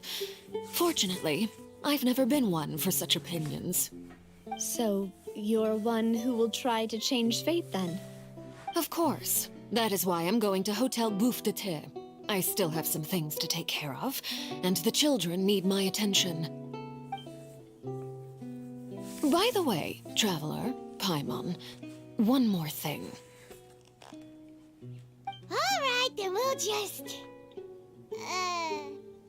Huh? This isn't right. Paimon thought you would ask us to walk with you for a moment so you could tell us something in private. That is a clever and useful conversation technique, which I do like to use when necessary. But there's no need today. It would not hurt to have Miss Navia listening in. Traveler, I'm sure you remember that I said we could work together when we had the chance. You and I both know that there may be issues with the Primordial Sea. Previously, it was the Fortress of Meripede's sluice gate, and this time it was the water levels in Poisson. These are both signals. Indeed. Allow me to share the latest intel I've received from the House of the Hearth's intelligence network with you. During some recent investigations, a child claimed to have discovered some ruins near Poisson.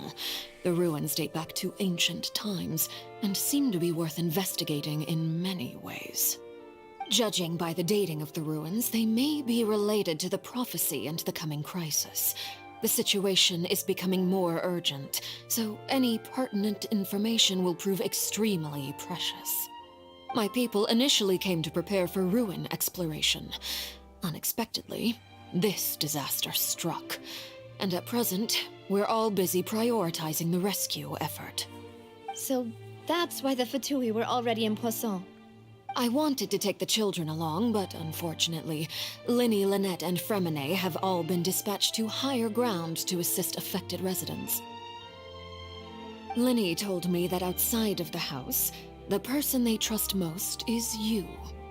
Which is why I want to give you this task. The House of the Hearth's members see each other as family, but Linny, Lynette, and Fremine said that they also see you as such, even though you are not from the house. I'm sure you already understand how earnest they consider their friendship with you to be. Oh, that somehow makes Paimon feel kinda happy. The intel I just shared about the ruins could fetch a high price. But since the children consider you family, it's only natural that I freely share it with you. Got it! So all we gotta do is go to some ruins, right? We can handle that. Excuse me, but may I tag along? You wish to join, Miss Navia? But are you sure you're up to exploring some ruins? You need to rest. Well, I'm sad, yes. But I can't just go back and plop myself into a chair by the roadside and do nothing. There's no point in being depressed while we still have a disaster on our hands. As my father's successor, I must live up to the hopes he had in me. Besides, I'm also doing this for myself. I need something, a distraction, to keep my mind off Malus and Silver.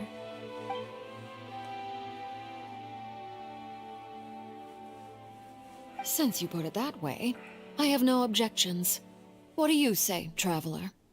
All right, the ruins are to the south of Poisson. Here's the map. Okay, the three of us will handle it. Come on, let's pack up and get going.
Take it easy.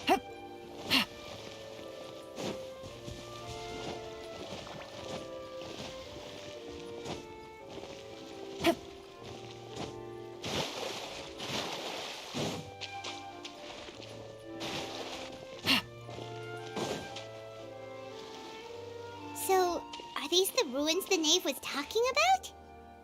Whoa, talk about old. They seem to be pretty ancient, all right. Let's go in and have a look. Just be careful.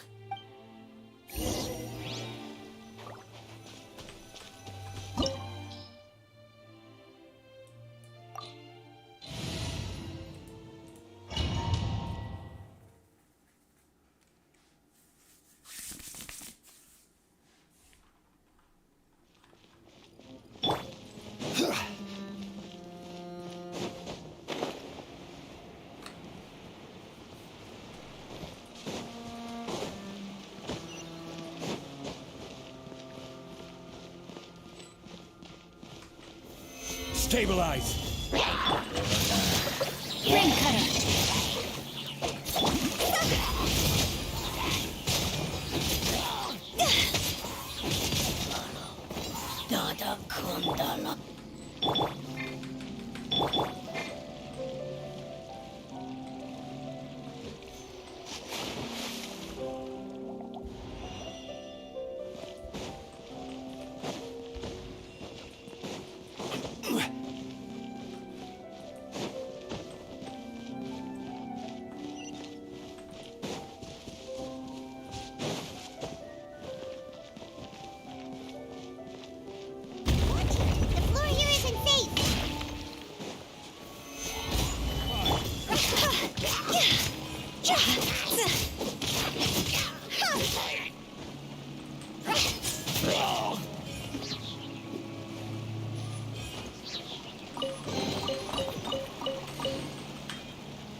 this place has also been contaminated by primordial seawater. Yeah. And a lot of it, too. A Fontainian would most likely dissolve the moment they fell in. Right! You can't go down if there's primordial seawater. It's too dangerous, and it won't be any help for you to just stay here. Don't get Paimon wrong. We're not saying you're useless. It's just that... No, you're right. I can't do anything in this situation. I'll leave this to you.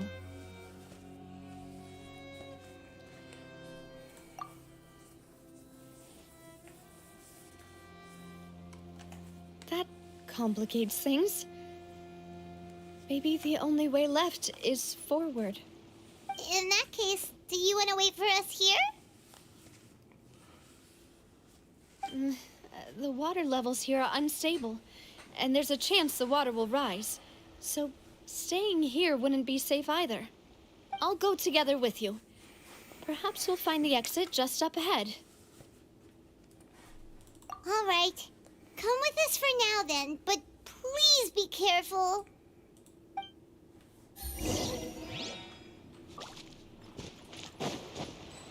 Oh no, it's a dead end!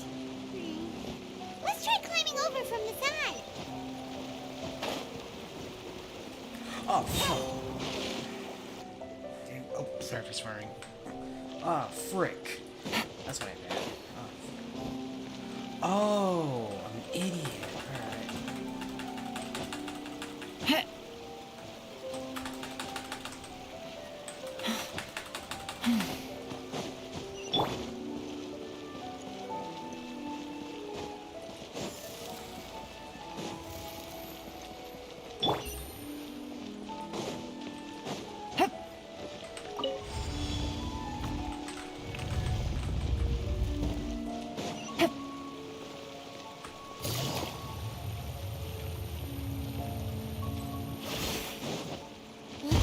Wait, there's something wrong with this bridge!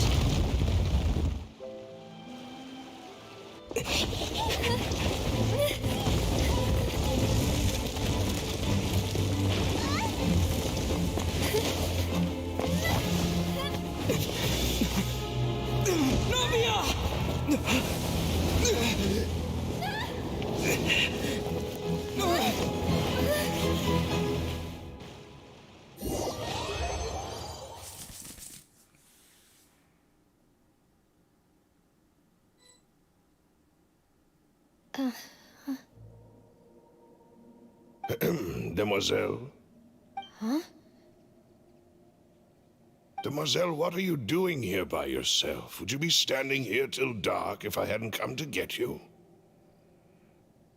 Maybe she just wants some time to herself, Malus. Hmm? Oh, was I sleeping? Yes, it would appear so. I must be tired. That's quite possible. However, you were the one that suggested we go out for a walk. Oh, right. I nearly forgot. It must have slipped my mind when I dozed off. I haven't had a nap today yet. Have I? This is a familiar feeling, yet something's a little strange. Is something the matter, Demoiselle? Oh, no. No, I'm fine. I was just trying to recall why we came out for a walk. Do you remember Mr. Giverny? He'd requested our help before with foreign merchants who had a debt dispute with him, and we'd resolved the matter not long ago. We were headed to see how things were going with him at the moment. Ah, right. Yes. I remember now. Oh, Miss Navia. Ah, Mr. Malus. And Mr. Silver, too. It's good to see all of you. How have you been? I've been great. Thanks to your help, those bothersome merchants finally realized that I wasn't the one they were looking for. Why, I wasn't even the guarantor for that person. They were knocking at my door day and night. Even my neighbor Obina was getting fed up with them. Sometimes force is required to calm someone down and get them to listen to what you have to say. That's right. Oh, by the way, Burnett, what was it that you wanted to give to Miss Navia again? Oh, yes. One moment, I have it right here. Miss Navia, these are some flower seeds that I prepared. Please take them. They're a very good variety, and they'll become very big and beautiful once they bloom. I don't know what we would have done without your help, so this is a little token of our appreciation. I hope you won't refuse. Ah, did you cultivate them yourself? Thank you so much. I'll certainly take them. Maloose, we do still have some empty flower pots at home, right? Why, we can have as many pots as you'd like, demoiselle. Perfect. In that case, we'll swap out some of the decorative plants for some of Mrs. Burnett's flowers. Very well. Wait. Something seems to be off here. Excuse me, madam. If I'm not mistaken, your name is Burnett, correct? That's right. Is something wrong? No, it's nothing. This is the first time we've ever met, but your name seemed familiar to me. I must have heard it when I was discussing things with your husband previously. I've heard this name before. Sometime recently, I'm sure of it. And why are there so few people around here? Where did everyone go? We must mind the time, demoiselle. We still have important things to attend to today. Huh? We do?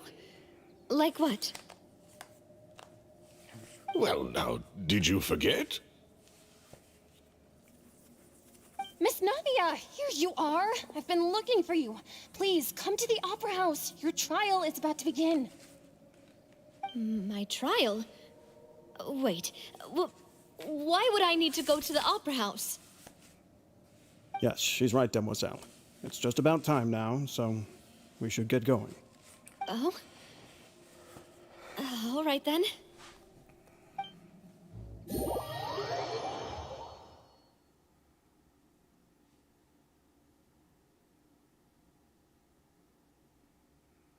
Look, it's Navia! She's here! And her two attendants are with her. Goodness, everyone's finally here. There sure are a lot of people here to see the trial. And they all seem to be oddly excited about something.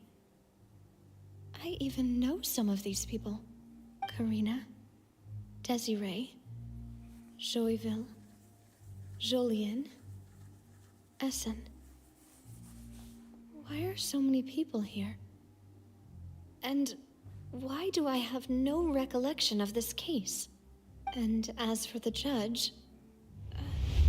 huh? Where's Monsieur Neuvillette? Please sit in the defendant's seat. Don't worry, Silver and I shall accompany you. All right. But are you sure you can stand behind me? Typically, it wouldn't be allowed, but today is an exception.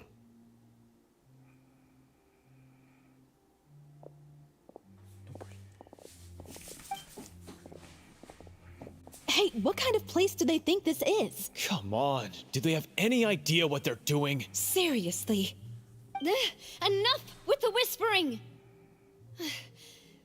Could someone please tell me where Monsieur Neuvillette is? And why I'm standing trial? My dear Miss Navia, have you not yet realized what you've done? In that case, allow me to explain.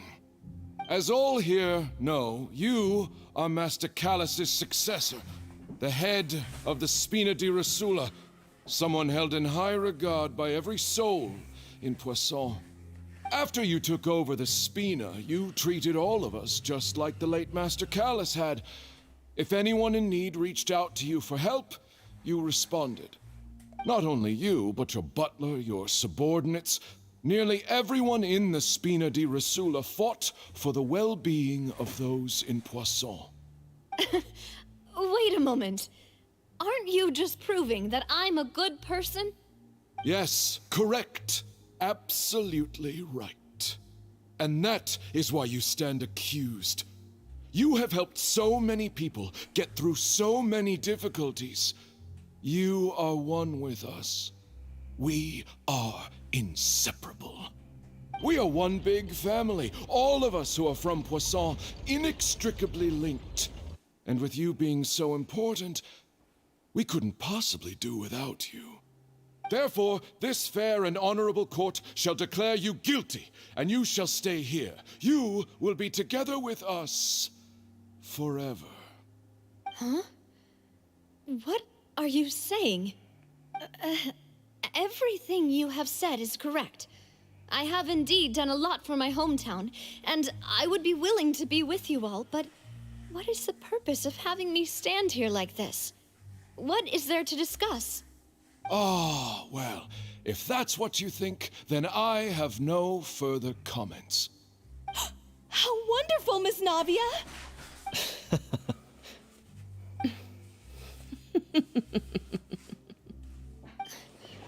I know all these people. Why are they laughing? I seem to remember now. Yes, I get it. This trial is... Wait just a moment. This isn't right! Malus? What was that, Mr. Malus? Our conclusion is very clear and unanimous. Let the court judge her now. She's guilty! Stay here, Navia! You're one of us! Demoiselle, don't admit guilt. This trial means to keep you here forever. I wish to exercise my right to defend Our Lady. Mr. Joinville, you only know of Navia's goodness, but nothing of her utterly independent mind. She was born a free and independent spirit. She has never been tied down by anything. Indeed, even the death of Master Callus couldn't stop her. Her actions cannot serve as proof that she identifies herself as part of any group.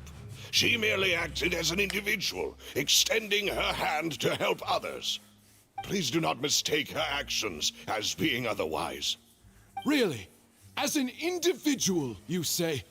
Don't forget, we are all Fontainians here. This is the nation of justice, the nation of Hydro. Even if Miss Navia only voluntarily rendered her assistance, that doesn't change the fact that her beautiful soul must return to everyone. Water accepts all, blends with all. It will surely accept her kindness.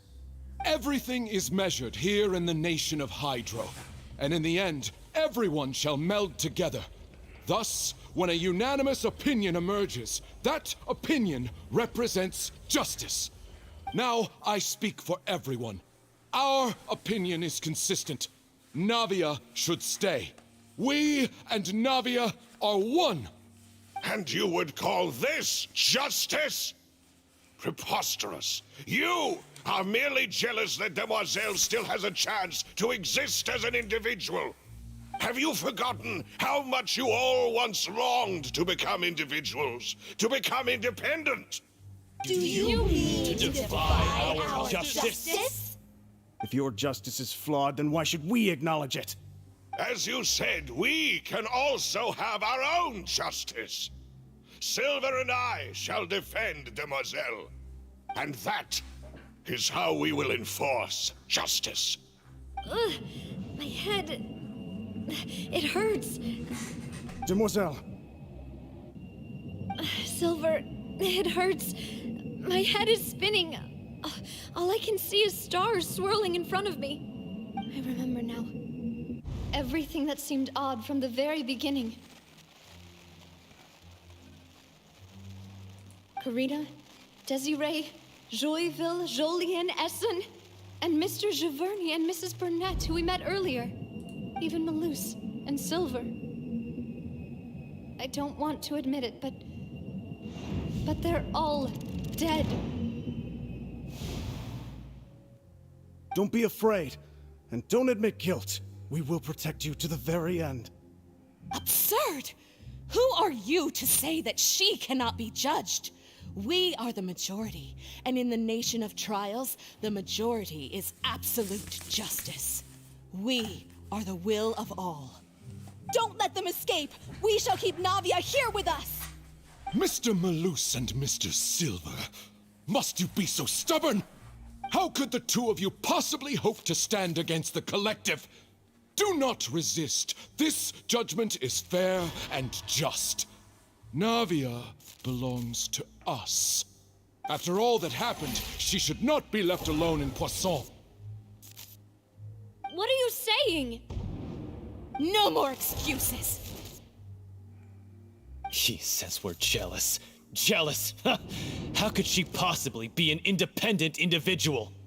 What's with these people? Who's jealous of her? She belongs to us! Miss Navia, she... Silence!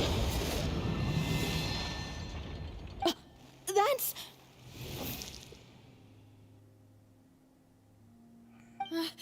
Monsieur Neuvillette! Such commotion is prohibited in the court. The accusations you just presented are nonsense and cannot constitute a proper trial. The court will adjourn for the rest of the day. In this, I shall hear no objections from any unauthorized party. Our thanks, Monsieur Neuvillette. Please leave with me, Miss Navia, while there is still time. But... Go on now, demoiselle. This is your only chance to leave this place. What, can't bear to leave us behind or something? Malus. My apologies. I couldn't resist making one little joke once I realized that this shall be our last goodbye. Malus... Silver... Quickly, you must come now. Goodbye, demoiselle. Farewell.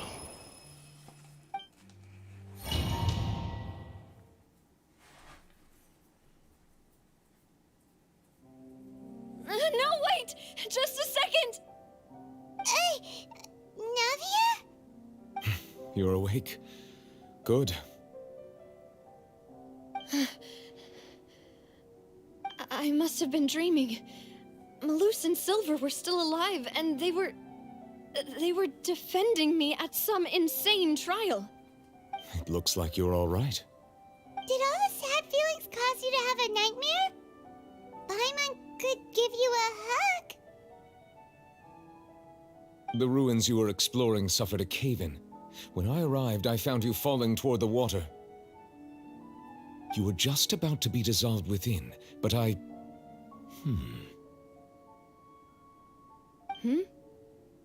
What is it? I think I saw two Oceanids protecting you. It was only for a moment, perhaps even a fraction of a second, but they gave me the chance to retrieve you. Were it not for their intervention, I would not have been able to rescue you before your consciousness dissipated. Wait, did you say Oceanids? You mean like what happened with Vache? Perhaps those two Oceanids were the people you saw in your dream. I always told them that they didn't have to protect me. To think that they'd keep doing so even after death.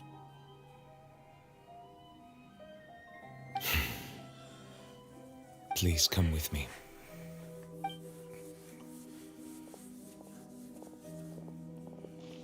Neuvillette, are you okay? Oh, I am quite all right. Perhaps there's something we could chat about? Why do you look so stiff all of a sudden? Oh, Paimon knows. You're the type who feels awkward when there's nothing to talk about, right? I merely thought that we should give Navia some time to herself. Huh? Why didn't you just say so then? Don't you think it's even more awkward to call us over like this and then have nothing to talk about? I suppose so. Ah, Sigewinne. I hope all is well with her these days. Her work in the Fortress of Meropide has not been too much for her, has it? No way, don't worry. She's doing fine down there. She's an amazing head nurse. I see. Well, that is good. I have always worried that Sigewinne would need a lot of time to understand the world of humanity, just as I have. Oh, and the Duke also says hi. Even though Sigewinne made him do that. He hopes that you haven't been overwhelmed by all that's happened lately. Thank you. I have indeed been busy lately, and I also hope that everything is going well in the Fortress of Meripede. He still doesn't know what to talk about. Let's chat about something else then. So, Neverlet, you're probably quite the swimmer, huh? Wow. Nice. Yes, of course. This isn't going anywhere. Let's try something else. How did you find these ruins? Did the knave tell you? Yes, in fact. I had arranged to meet you in Poisson, but when I arrived, I discovered that the Fatui were helping the residents evacuate. They had even transported a large quantity of supplies to the area. Amid my astonishment, I ran into the knave, and we had a chat. She informed me that she had asked you to investigate the ancient ruins here. Yeah, we originally planned to meet up with you, but we thought you might still be busy with all those official documents. We didn't think exploring the ruins would take very long, and who would have thought you'd wrap things up so quickly?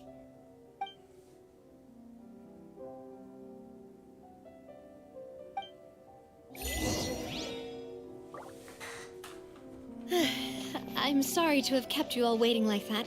I'm feeling much better now. I guess we should get going again. Will you come with us, Monsieur Neuvillette? Yes, if you wouldn't mind my company. All right! Another one joins the party! Let's get going then! Gotcha. Game's up. Game's over. Gather!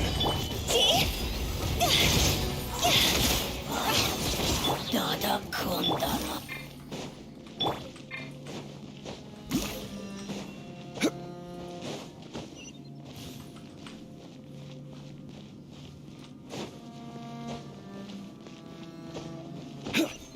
Oh no!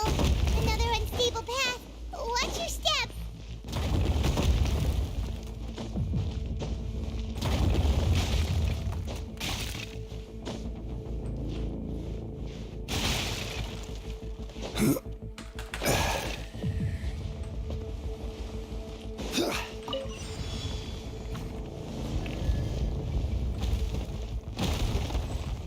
Watch out! There are rocks falling over here!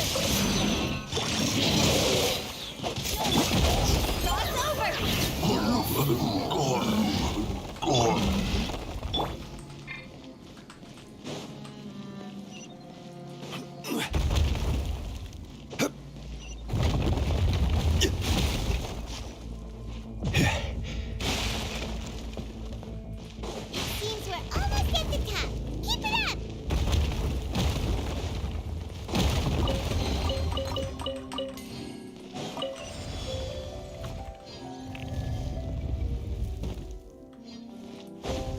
Yeah, yeah. Yeah. Yeah. Dada. Solidify! Order guide you! Quietly now. Things are about to get... This isn't good!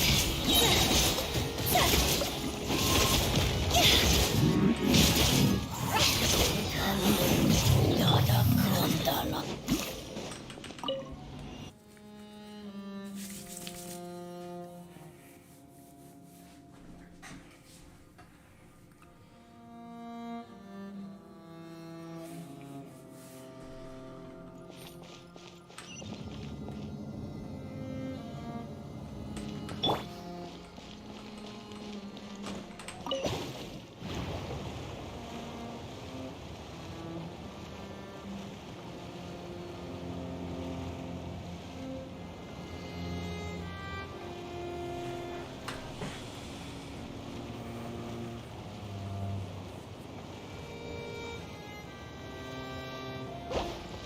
Huh?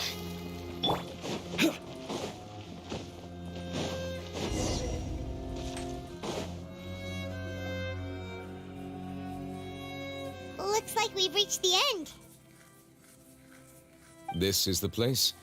There should not be any other hidden spaces in the vicinity. The path sure had some twists and turns, but it turns out that this place isn't actually that big.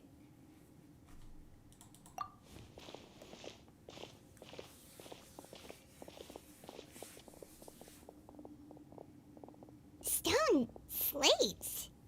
It seems like they were put here as an offering. Could we take them down and have a look? Perhaps we should just leave them be for now.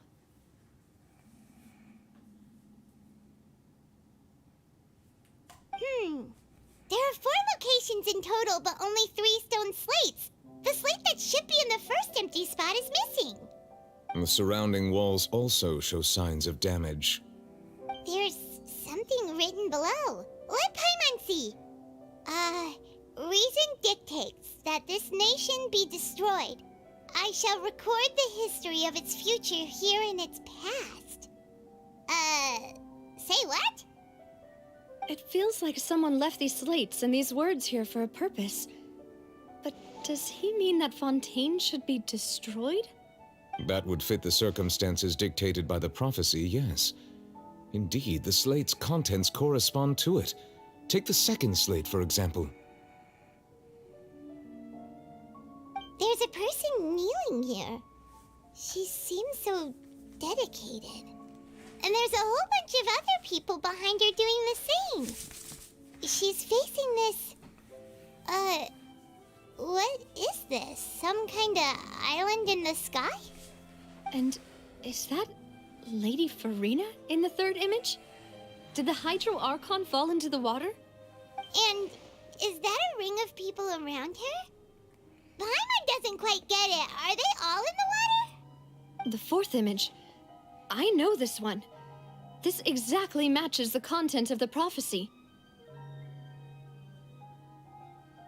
The people will all be dissolved into the waters, and only the Hydro Archon will remain, weeping on her throne.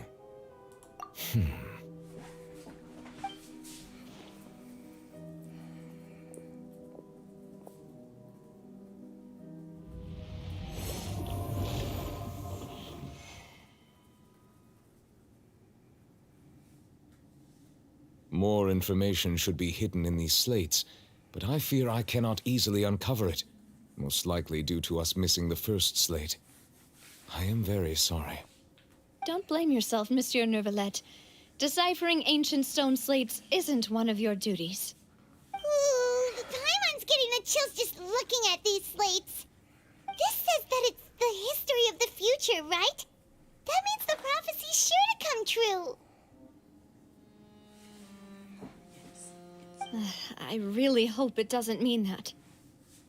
Still, Paimon feels like these images are kind of weird when you look at them together.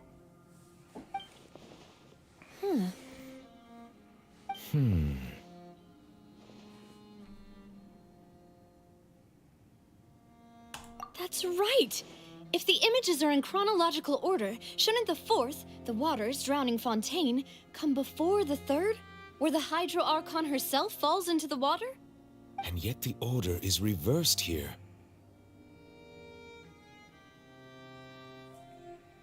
If we go by timing, Lady Farina only emerges in the third image.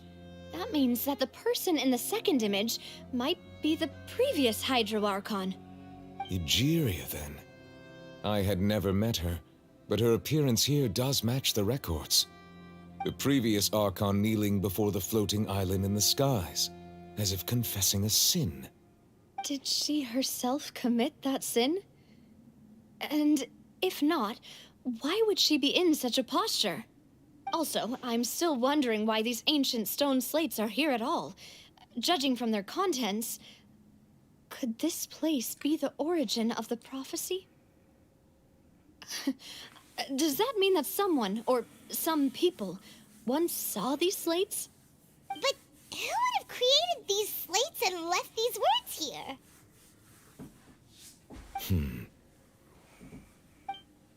It seems that any further clues will have to come from Farina. In that case, there's no time to lose.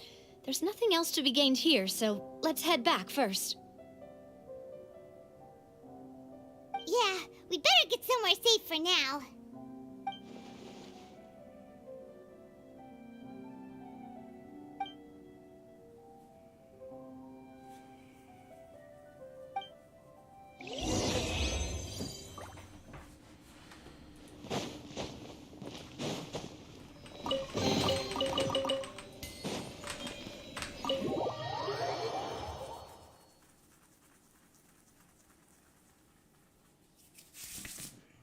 Let's split up here.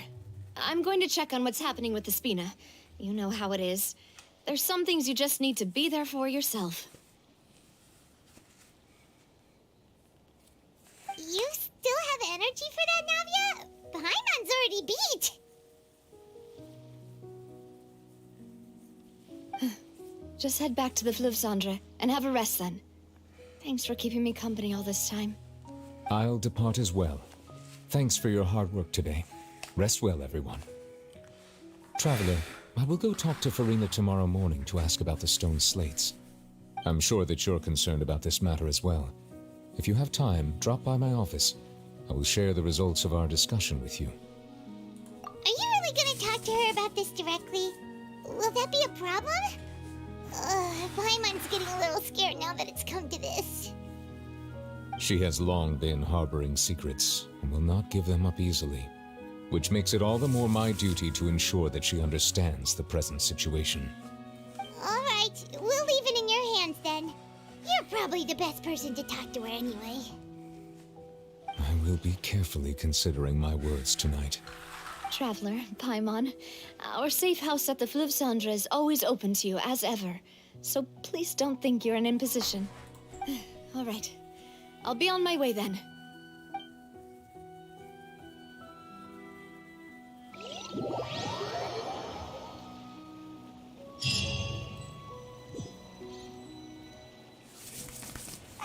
We're finally back! Welcome back. We've got a special menu prepared for you two tonight. Yay! And there's good food too! Navia, no, the boss is the best. Ooh, desserts! Nice, these are all Paimon's!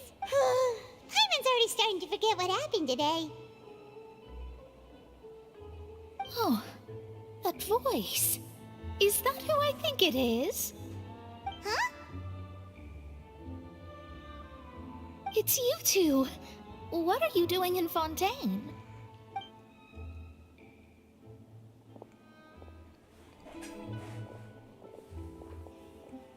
Mona?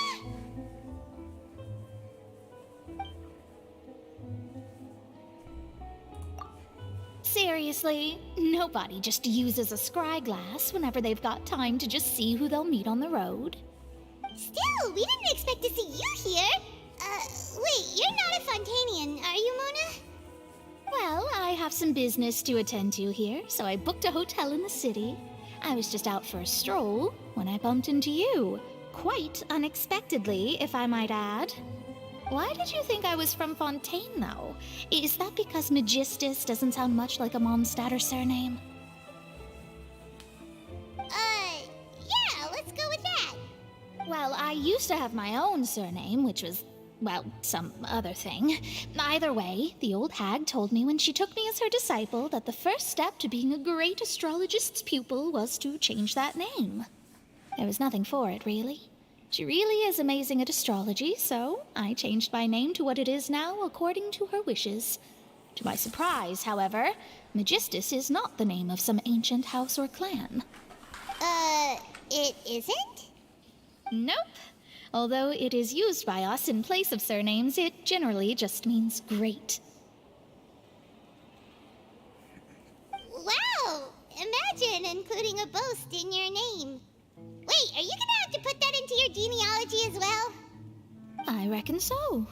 In any case, I'd give my disciple a name like this as well, if I were to take one. Astromancer Barbeloth Trismegistus. Whoa, that's a long one. Does it also mean great or something? My name means Mona the Great Astrologist. As for the old hag, hers is, in plain speech, the thrice as great Scholar of the Stars. Just take it as a title specific to astrologists. Thrice as great? That's so petty. I know, right? That's just how she is. She used to call herself Magistus, actually, but when she took me in, she changed her name to Trismegistus. Talk about excessive. Magistus is thus the calling card of our school, so to speak, which makes it about the same as a surname.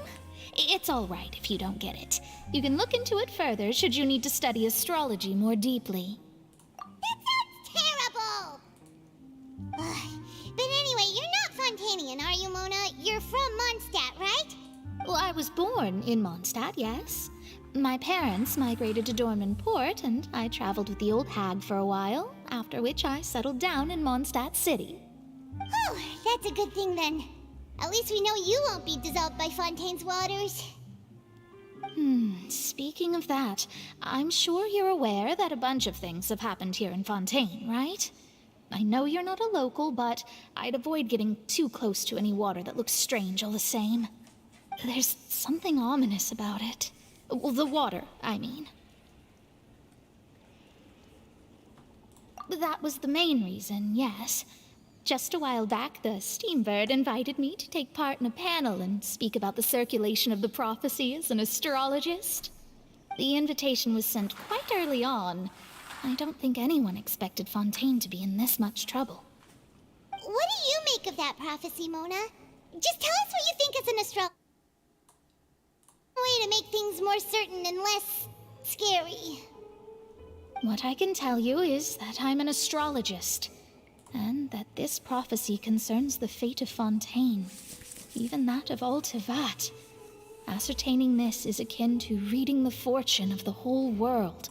I'm afraid that this is not something that just anyone can do. If I could do it, you would no longer call me an astrologist, but a visionary.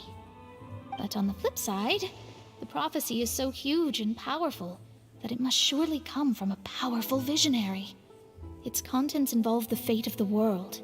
Disregarding it would be a mistake. A visionary? Sounds really powerful and all, but does such a person really exist? Of course. The old hag could do it, and I'd bet there are others amongst those Hexenzirkel colleagues of hers who could do something similar.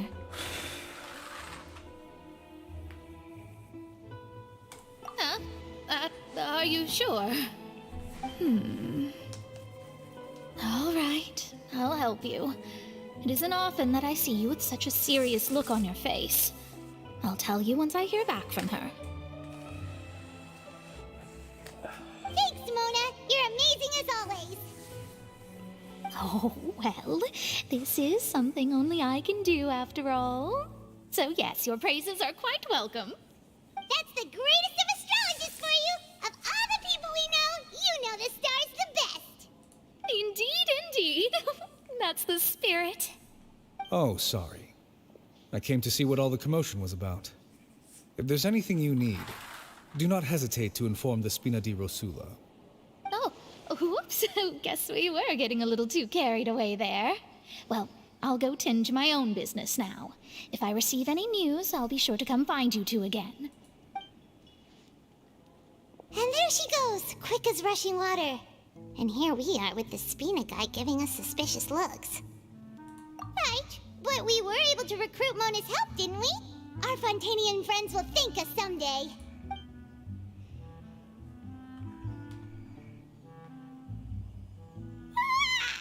Good morning. To be honest, Paimon's still feeling kind of sleepy. But it's time to get up, Traveler. We agreed to go see Neuvillette, so let's pack it up and get going.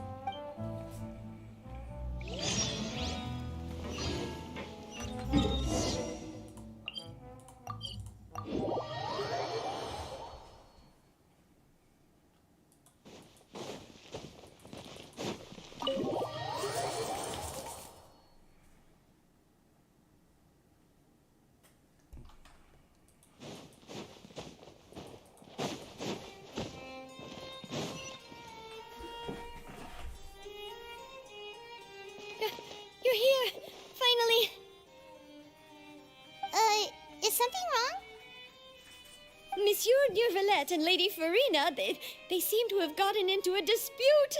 Please go see for yourself.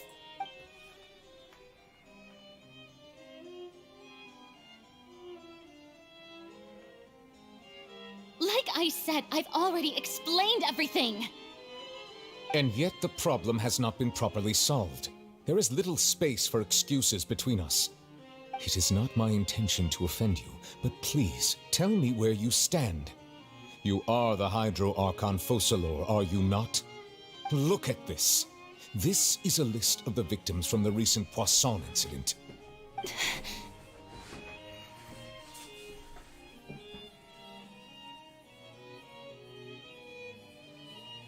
You mean they're all... We did not arrive in time to avert this disaster, and I will not have it happen again. I will say this once more. You must tell me everything you know. Yesterday, I found 3 stone slates in some ancient ruins near Poisson. Do you know anything about those? Seriously? You're questioning me like this is a court case now. I don't know anything about that. But you found them in some ancient ruins, you say? That's correct, which is why I came to ask you some questions. There should have been 4 slates, but one of them was missing. The other 3 featured different images that seemed to correlate to the prophecy.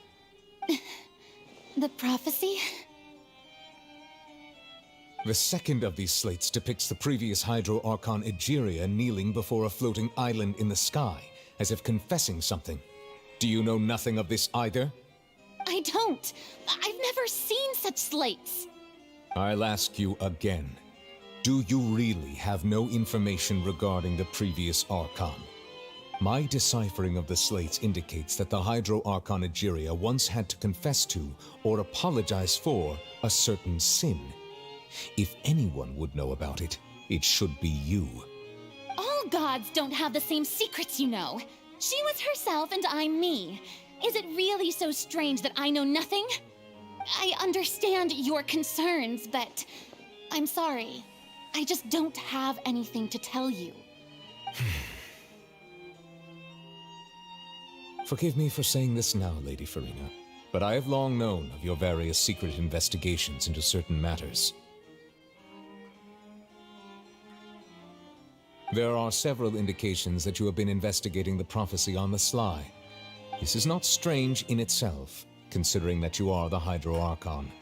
But it is strange that you should also claim to not know any of Egeria's secrets, as well as do nothing following your inquiries.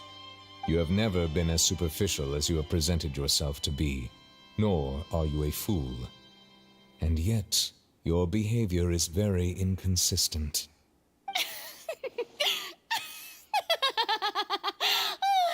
So you've been watching me all this time, have you? I didn't think you were that type. You... Well, since you know about my secret investigations, then you should know I'm actually working to take care of it. There's no point questioning or suspecting me. You're the Eudix, but you're still my subordinate. You should be following my lead. Just trust in me. You're Archon, and do as I say. Never mind whether you can truly convince yourself to or not. It'll all turn out fine. That's all I have to say. We do not discuss this matter again. Oh, the opera's about to start.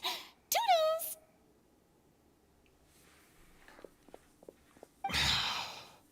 Yeah, he definitely can't stand her.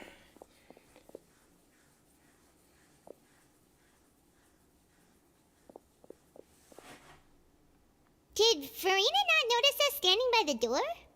Wonder what's up with her. She was smiling. She didn't seem in the mood to care if we were listening in or not. I assume you've been outside for a while now? Oh, you noticed. Seems Farina didn't even realize we were here. She was in a great panic, though I cannot discern the reason. Our discussion reached impasses time and again. a state of affairs that we cannot allow to continue. Still, I do not understand. Dialogue is the basis for understanding, so why did she keep refusing to engage?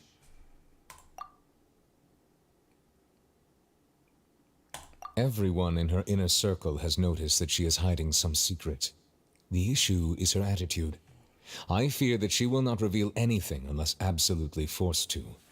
We may have to create a situation in which she will have no choice but to speak. Oh? Like what?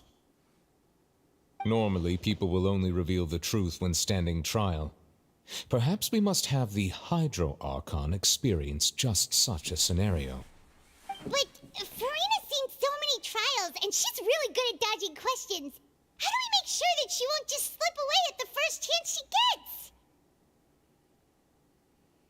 We will need to consider this thoroughly, join forces with various parties, and then do what we can. If at all possible, I would prefer to recuse myself from this affair, but we must prevent the prophecy from coming to pass. This may be cruel to her, but all Fontaine is in crisis. The information a god possesses is too precious, and so we must take a chance on this. But who will lend us their aid to do such a thing?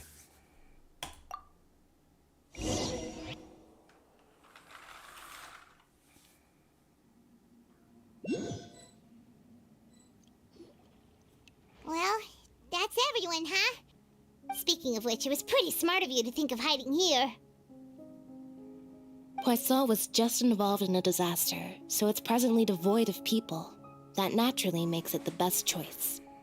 And here you are drinking tea like it's the most natural thing in the world, huh? That's what families should do. Sit and enjoy a leisurely time together. It's nice to enjoy tea here, you know? Care for a cup? Lend me your ears, everyone. Or perhaps one of you might like to start us off. How about you, friend? Me? No, I don't think I can. Then, how about you, good sir? I fear that I will cause the mood on this boat to become as somber as it is in court. Well then, I guess we're lucky we've got a local like me to organize things. Wonderful, the spotlight at last.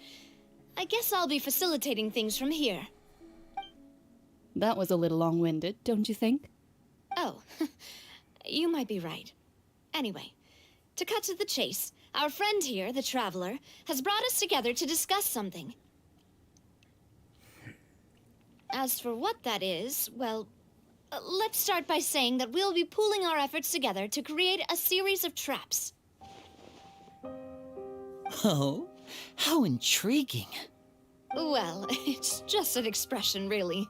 One that I just learned from Chlorand, and used on the spot.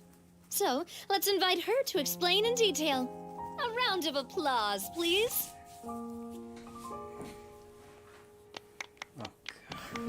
Huh? Didn't you say that you would be facilitating this? Oh, come now. Your work doesn't involve much public speaking, right? This is a good chance to practice. You might even pick up some fancy oratory tricks to impress your boss with in the future. I see. And what does my boss say? He is glad that you consider him your boss. Do go on.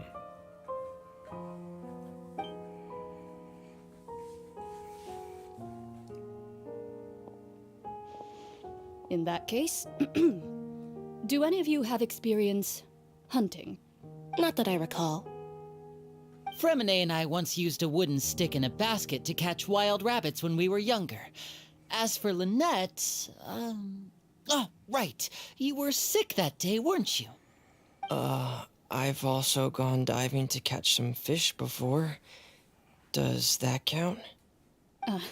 I'm afraid not. You may or may not have heard, but Fontaine once played host to a group known as the Marechaussee Hunters. Though that was their name, they did not hunt animals, but rather various monsters left behind by the ancient dynasty of King Remus. Today, Fontaine's monster population has already thinned greatly, so the hunters have blended back into society, taking up arms in other lines of work. They even left a unique methodology of hunting in their wake. A trap comprises of the following components: bait, a trigger, and a containment device. Sometimes a lethal implement will also be necessary to deal with the prey.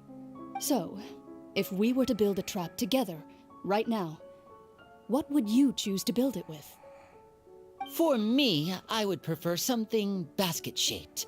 Pigeons and rabbits will see the bait and naturally enter the snare.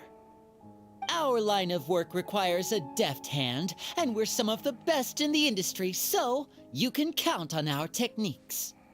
You used some of those techniques while moving the people of Poisson, didn't you?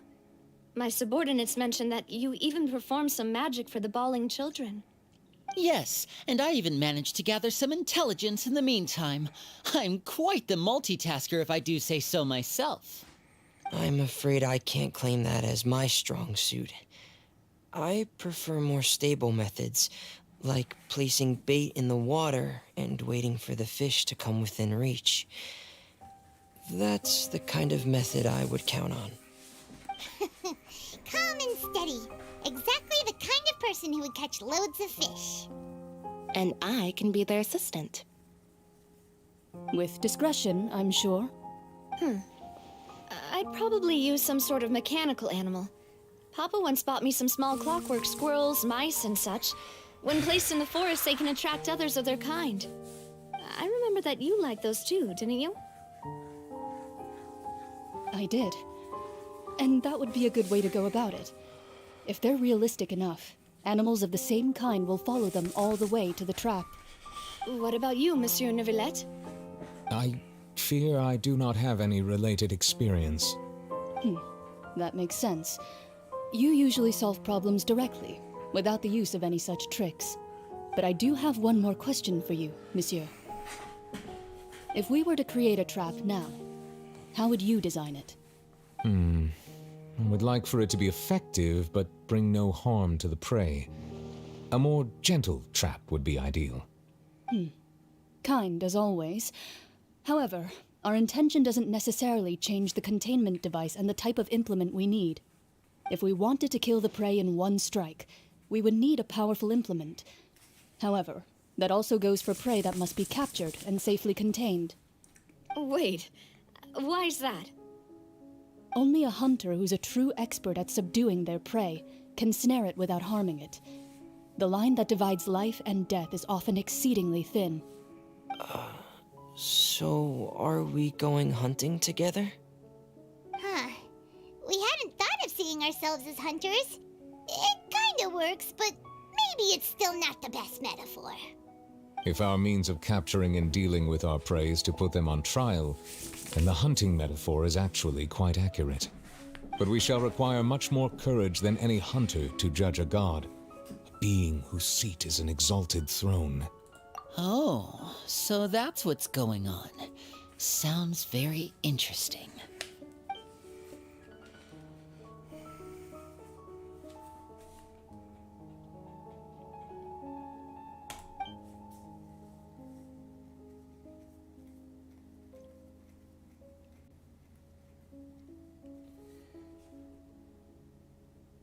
Sacrilegious disrespect. Okay.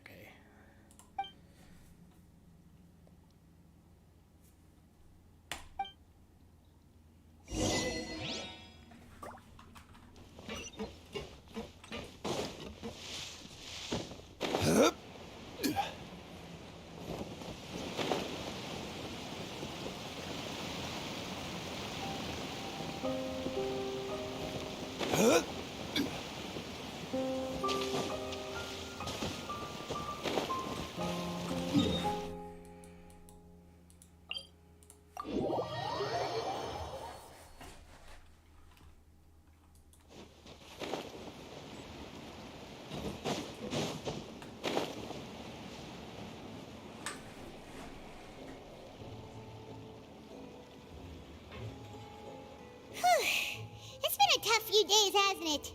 So much has been happening. Paimon didn't think the meetings would go on for so long, but everyone seemed pretty fired up, huh? Paimon thought they'd be at least a little frightened. Fremine was, now that Paimon thinks about it, but everyone else just looked a little surprised. Well... It's hard to say. Paimon doesn't have any experience with this sort of thing. But with you around, Paimon sure will do great. After all, you're the most reliable person in the world, aren't you? Did you just pour some tea? Paimon didn't notice you doing that at all. Then what's that? Paimon's never seen that cup before. Don't be frightened. I'm just joining you two for tea. I merely refrained from saying anything till now. Who's that voice? But there's no one here. Aw, have you forgotten me already? Wait, you are familiar. You're the voice we heard from the sky in Sumeru. The voice from the sky, I fear that description is wrong. Though, not completely wrong. You're feeling lost now, just as you were feeling previously. I sensed that confusion and thus came to you. Guiding people is an irresistible hobby of mine, after all. Consider me a passerby, just accepting a commission from my friend's disciple on a whim.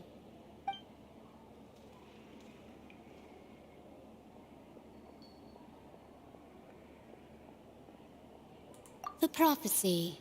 Yes, what has been prophesied will be fulfilled. You may view such things as the history of the future. What? Then is there any way we can stop it? I believe you have witnessed a failed attempt with your own eyes. Can everything in Tevat so easily be changed?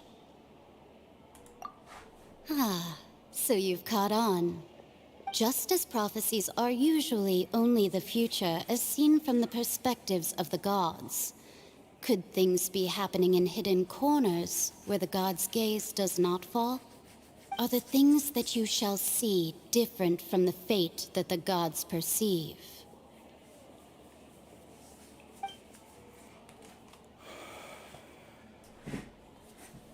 What is she talking about? It all sounds really impressive and important and stuff, but it also sounds kind of scary.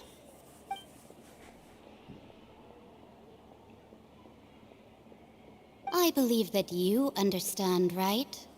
Some things are insignificant, but others you must reach out to change. Ultimately, fate shall serve as your only guide, no matter what will happen in Tevat's future. All you need to do is to play your part. This was good tea, by the way. Thank you for your hospitality. Well, that'll be all for today. The voice. It's gone.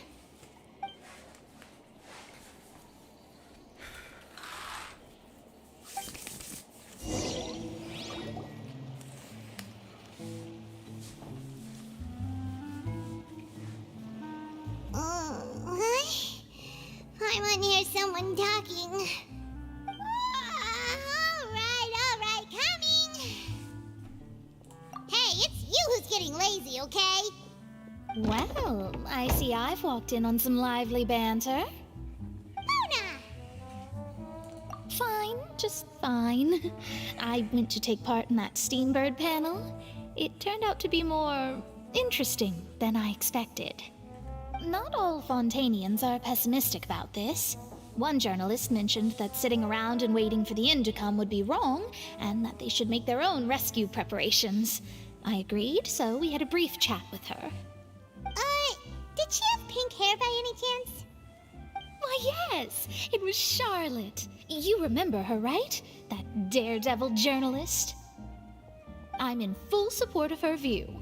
Prophecies are very important, but how can people allow their lives to be commandeered by just a few words? That's right! Paimon's glad to hear something sensible for once. Yes. About what we had discussed before. I did try, but I'm afraid I couldn't reach the old hag. I'll try again tonight, but I wouldn't get your hopes up. Huh?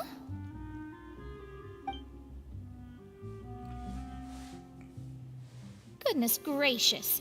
Are you serious? She said that even the god's gaze has blind spots. Pretty bold if you ask Paimon. Most people would believe the gods to be all-knowing, right? The Hexen Circle members are certainly anything but ordinary. As for the mage named N, the old hag has mentioned her a few times.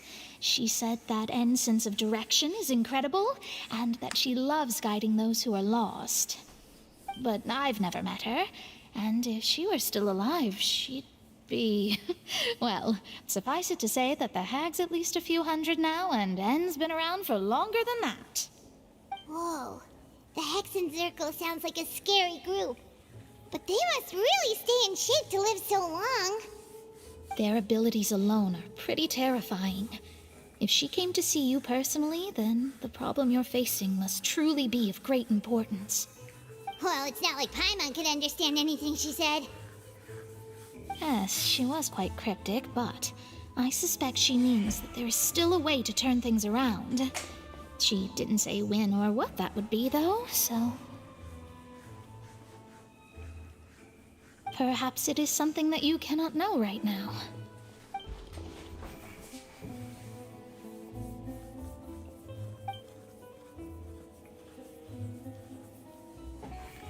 Traveler, Paimon, are you two all right?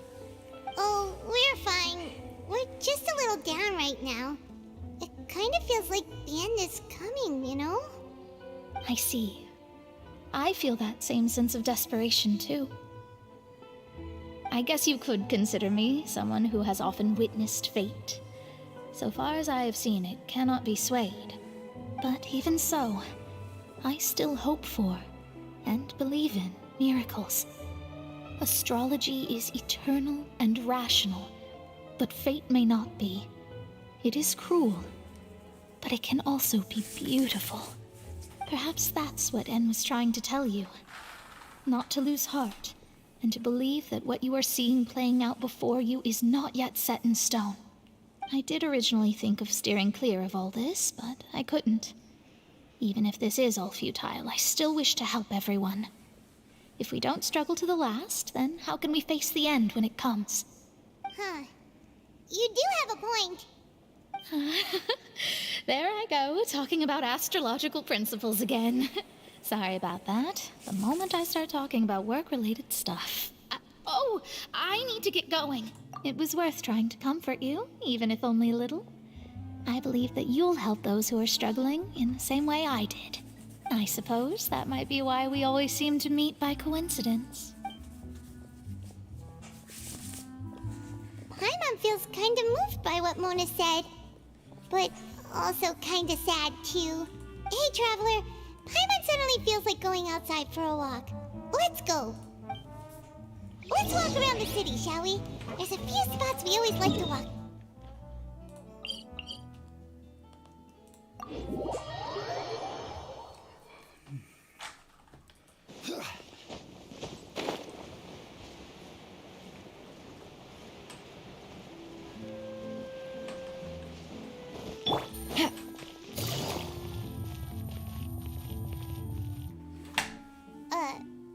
Huh?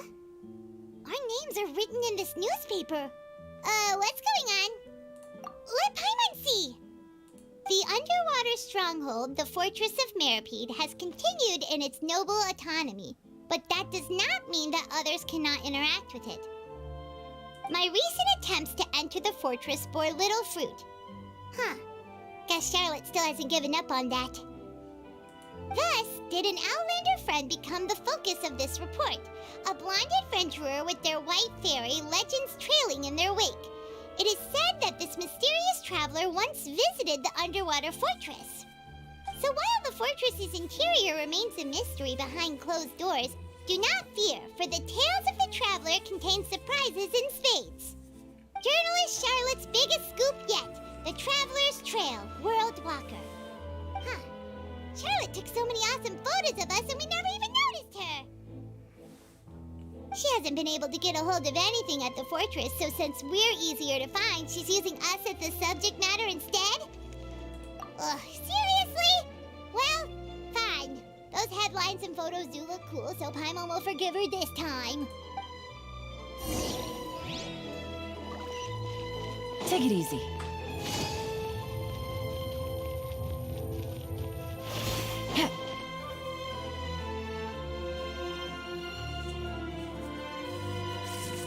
We're here! Paimon's hungry. Should we go in and get something to eat?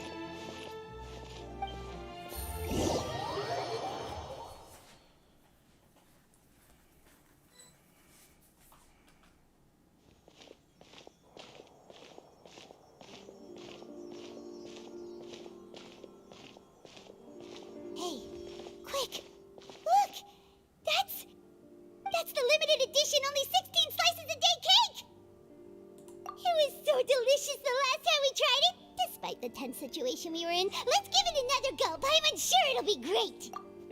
1 slice of cake, please. Someone showed up after all. Oh, wait, you're the one from the Palais Mermonia.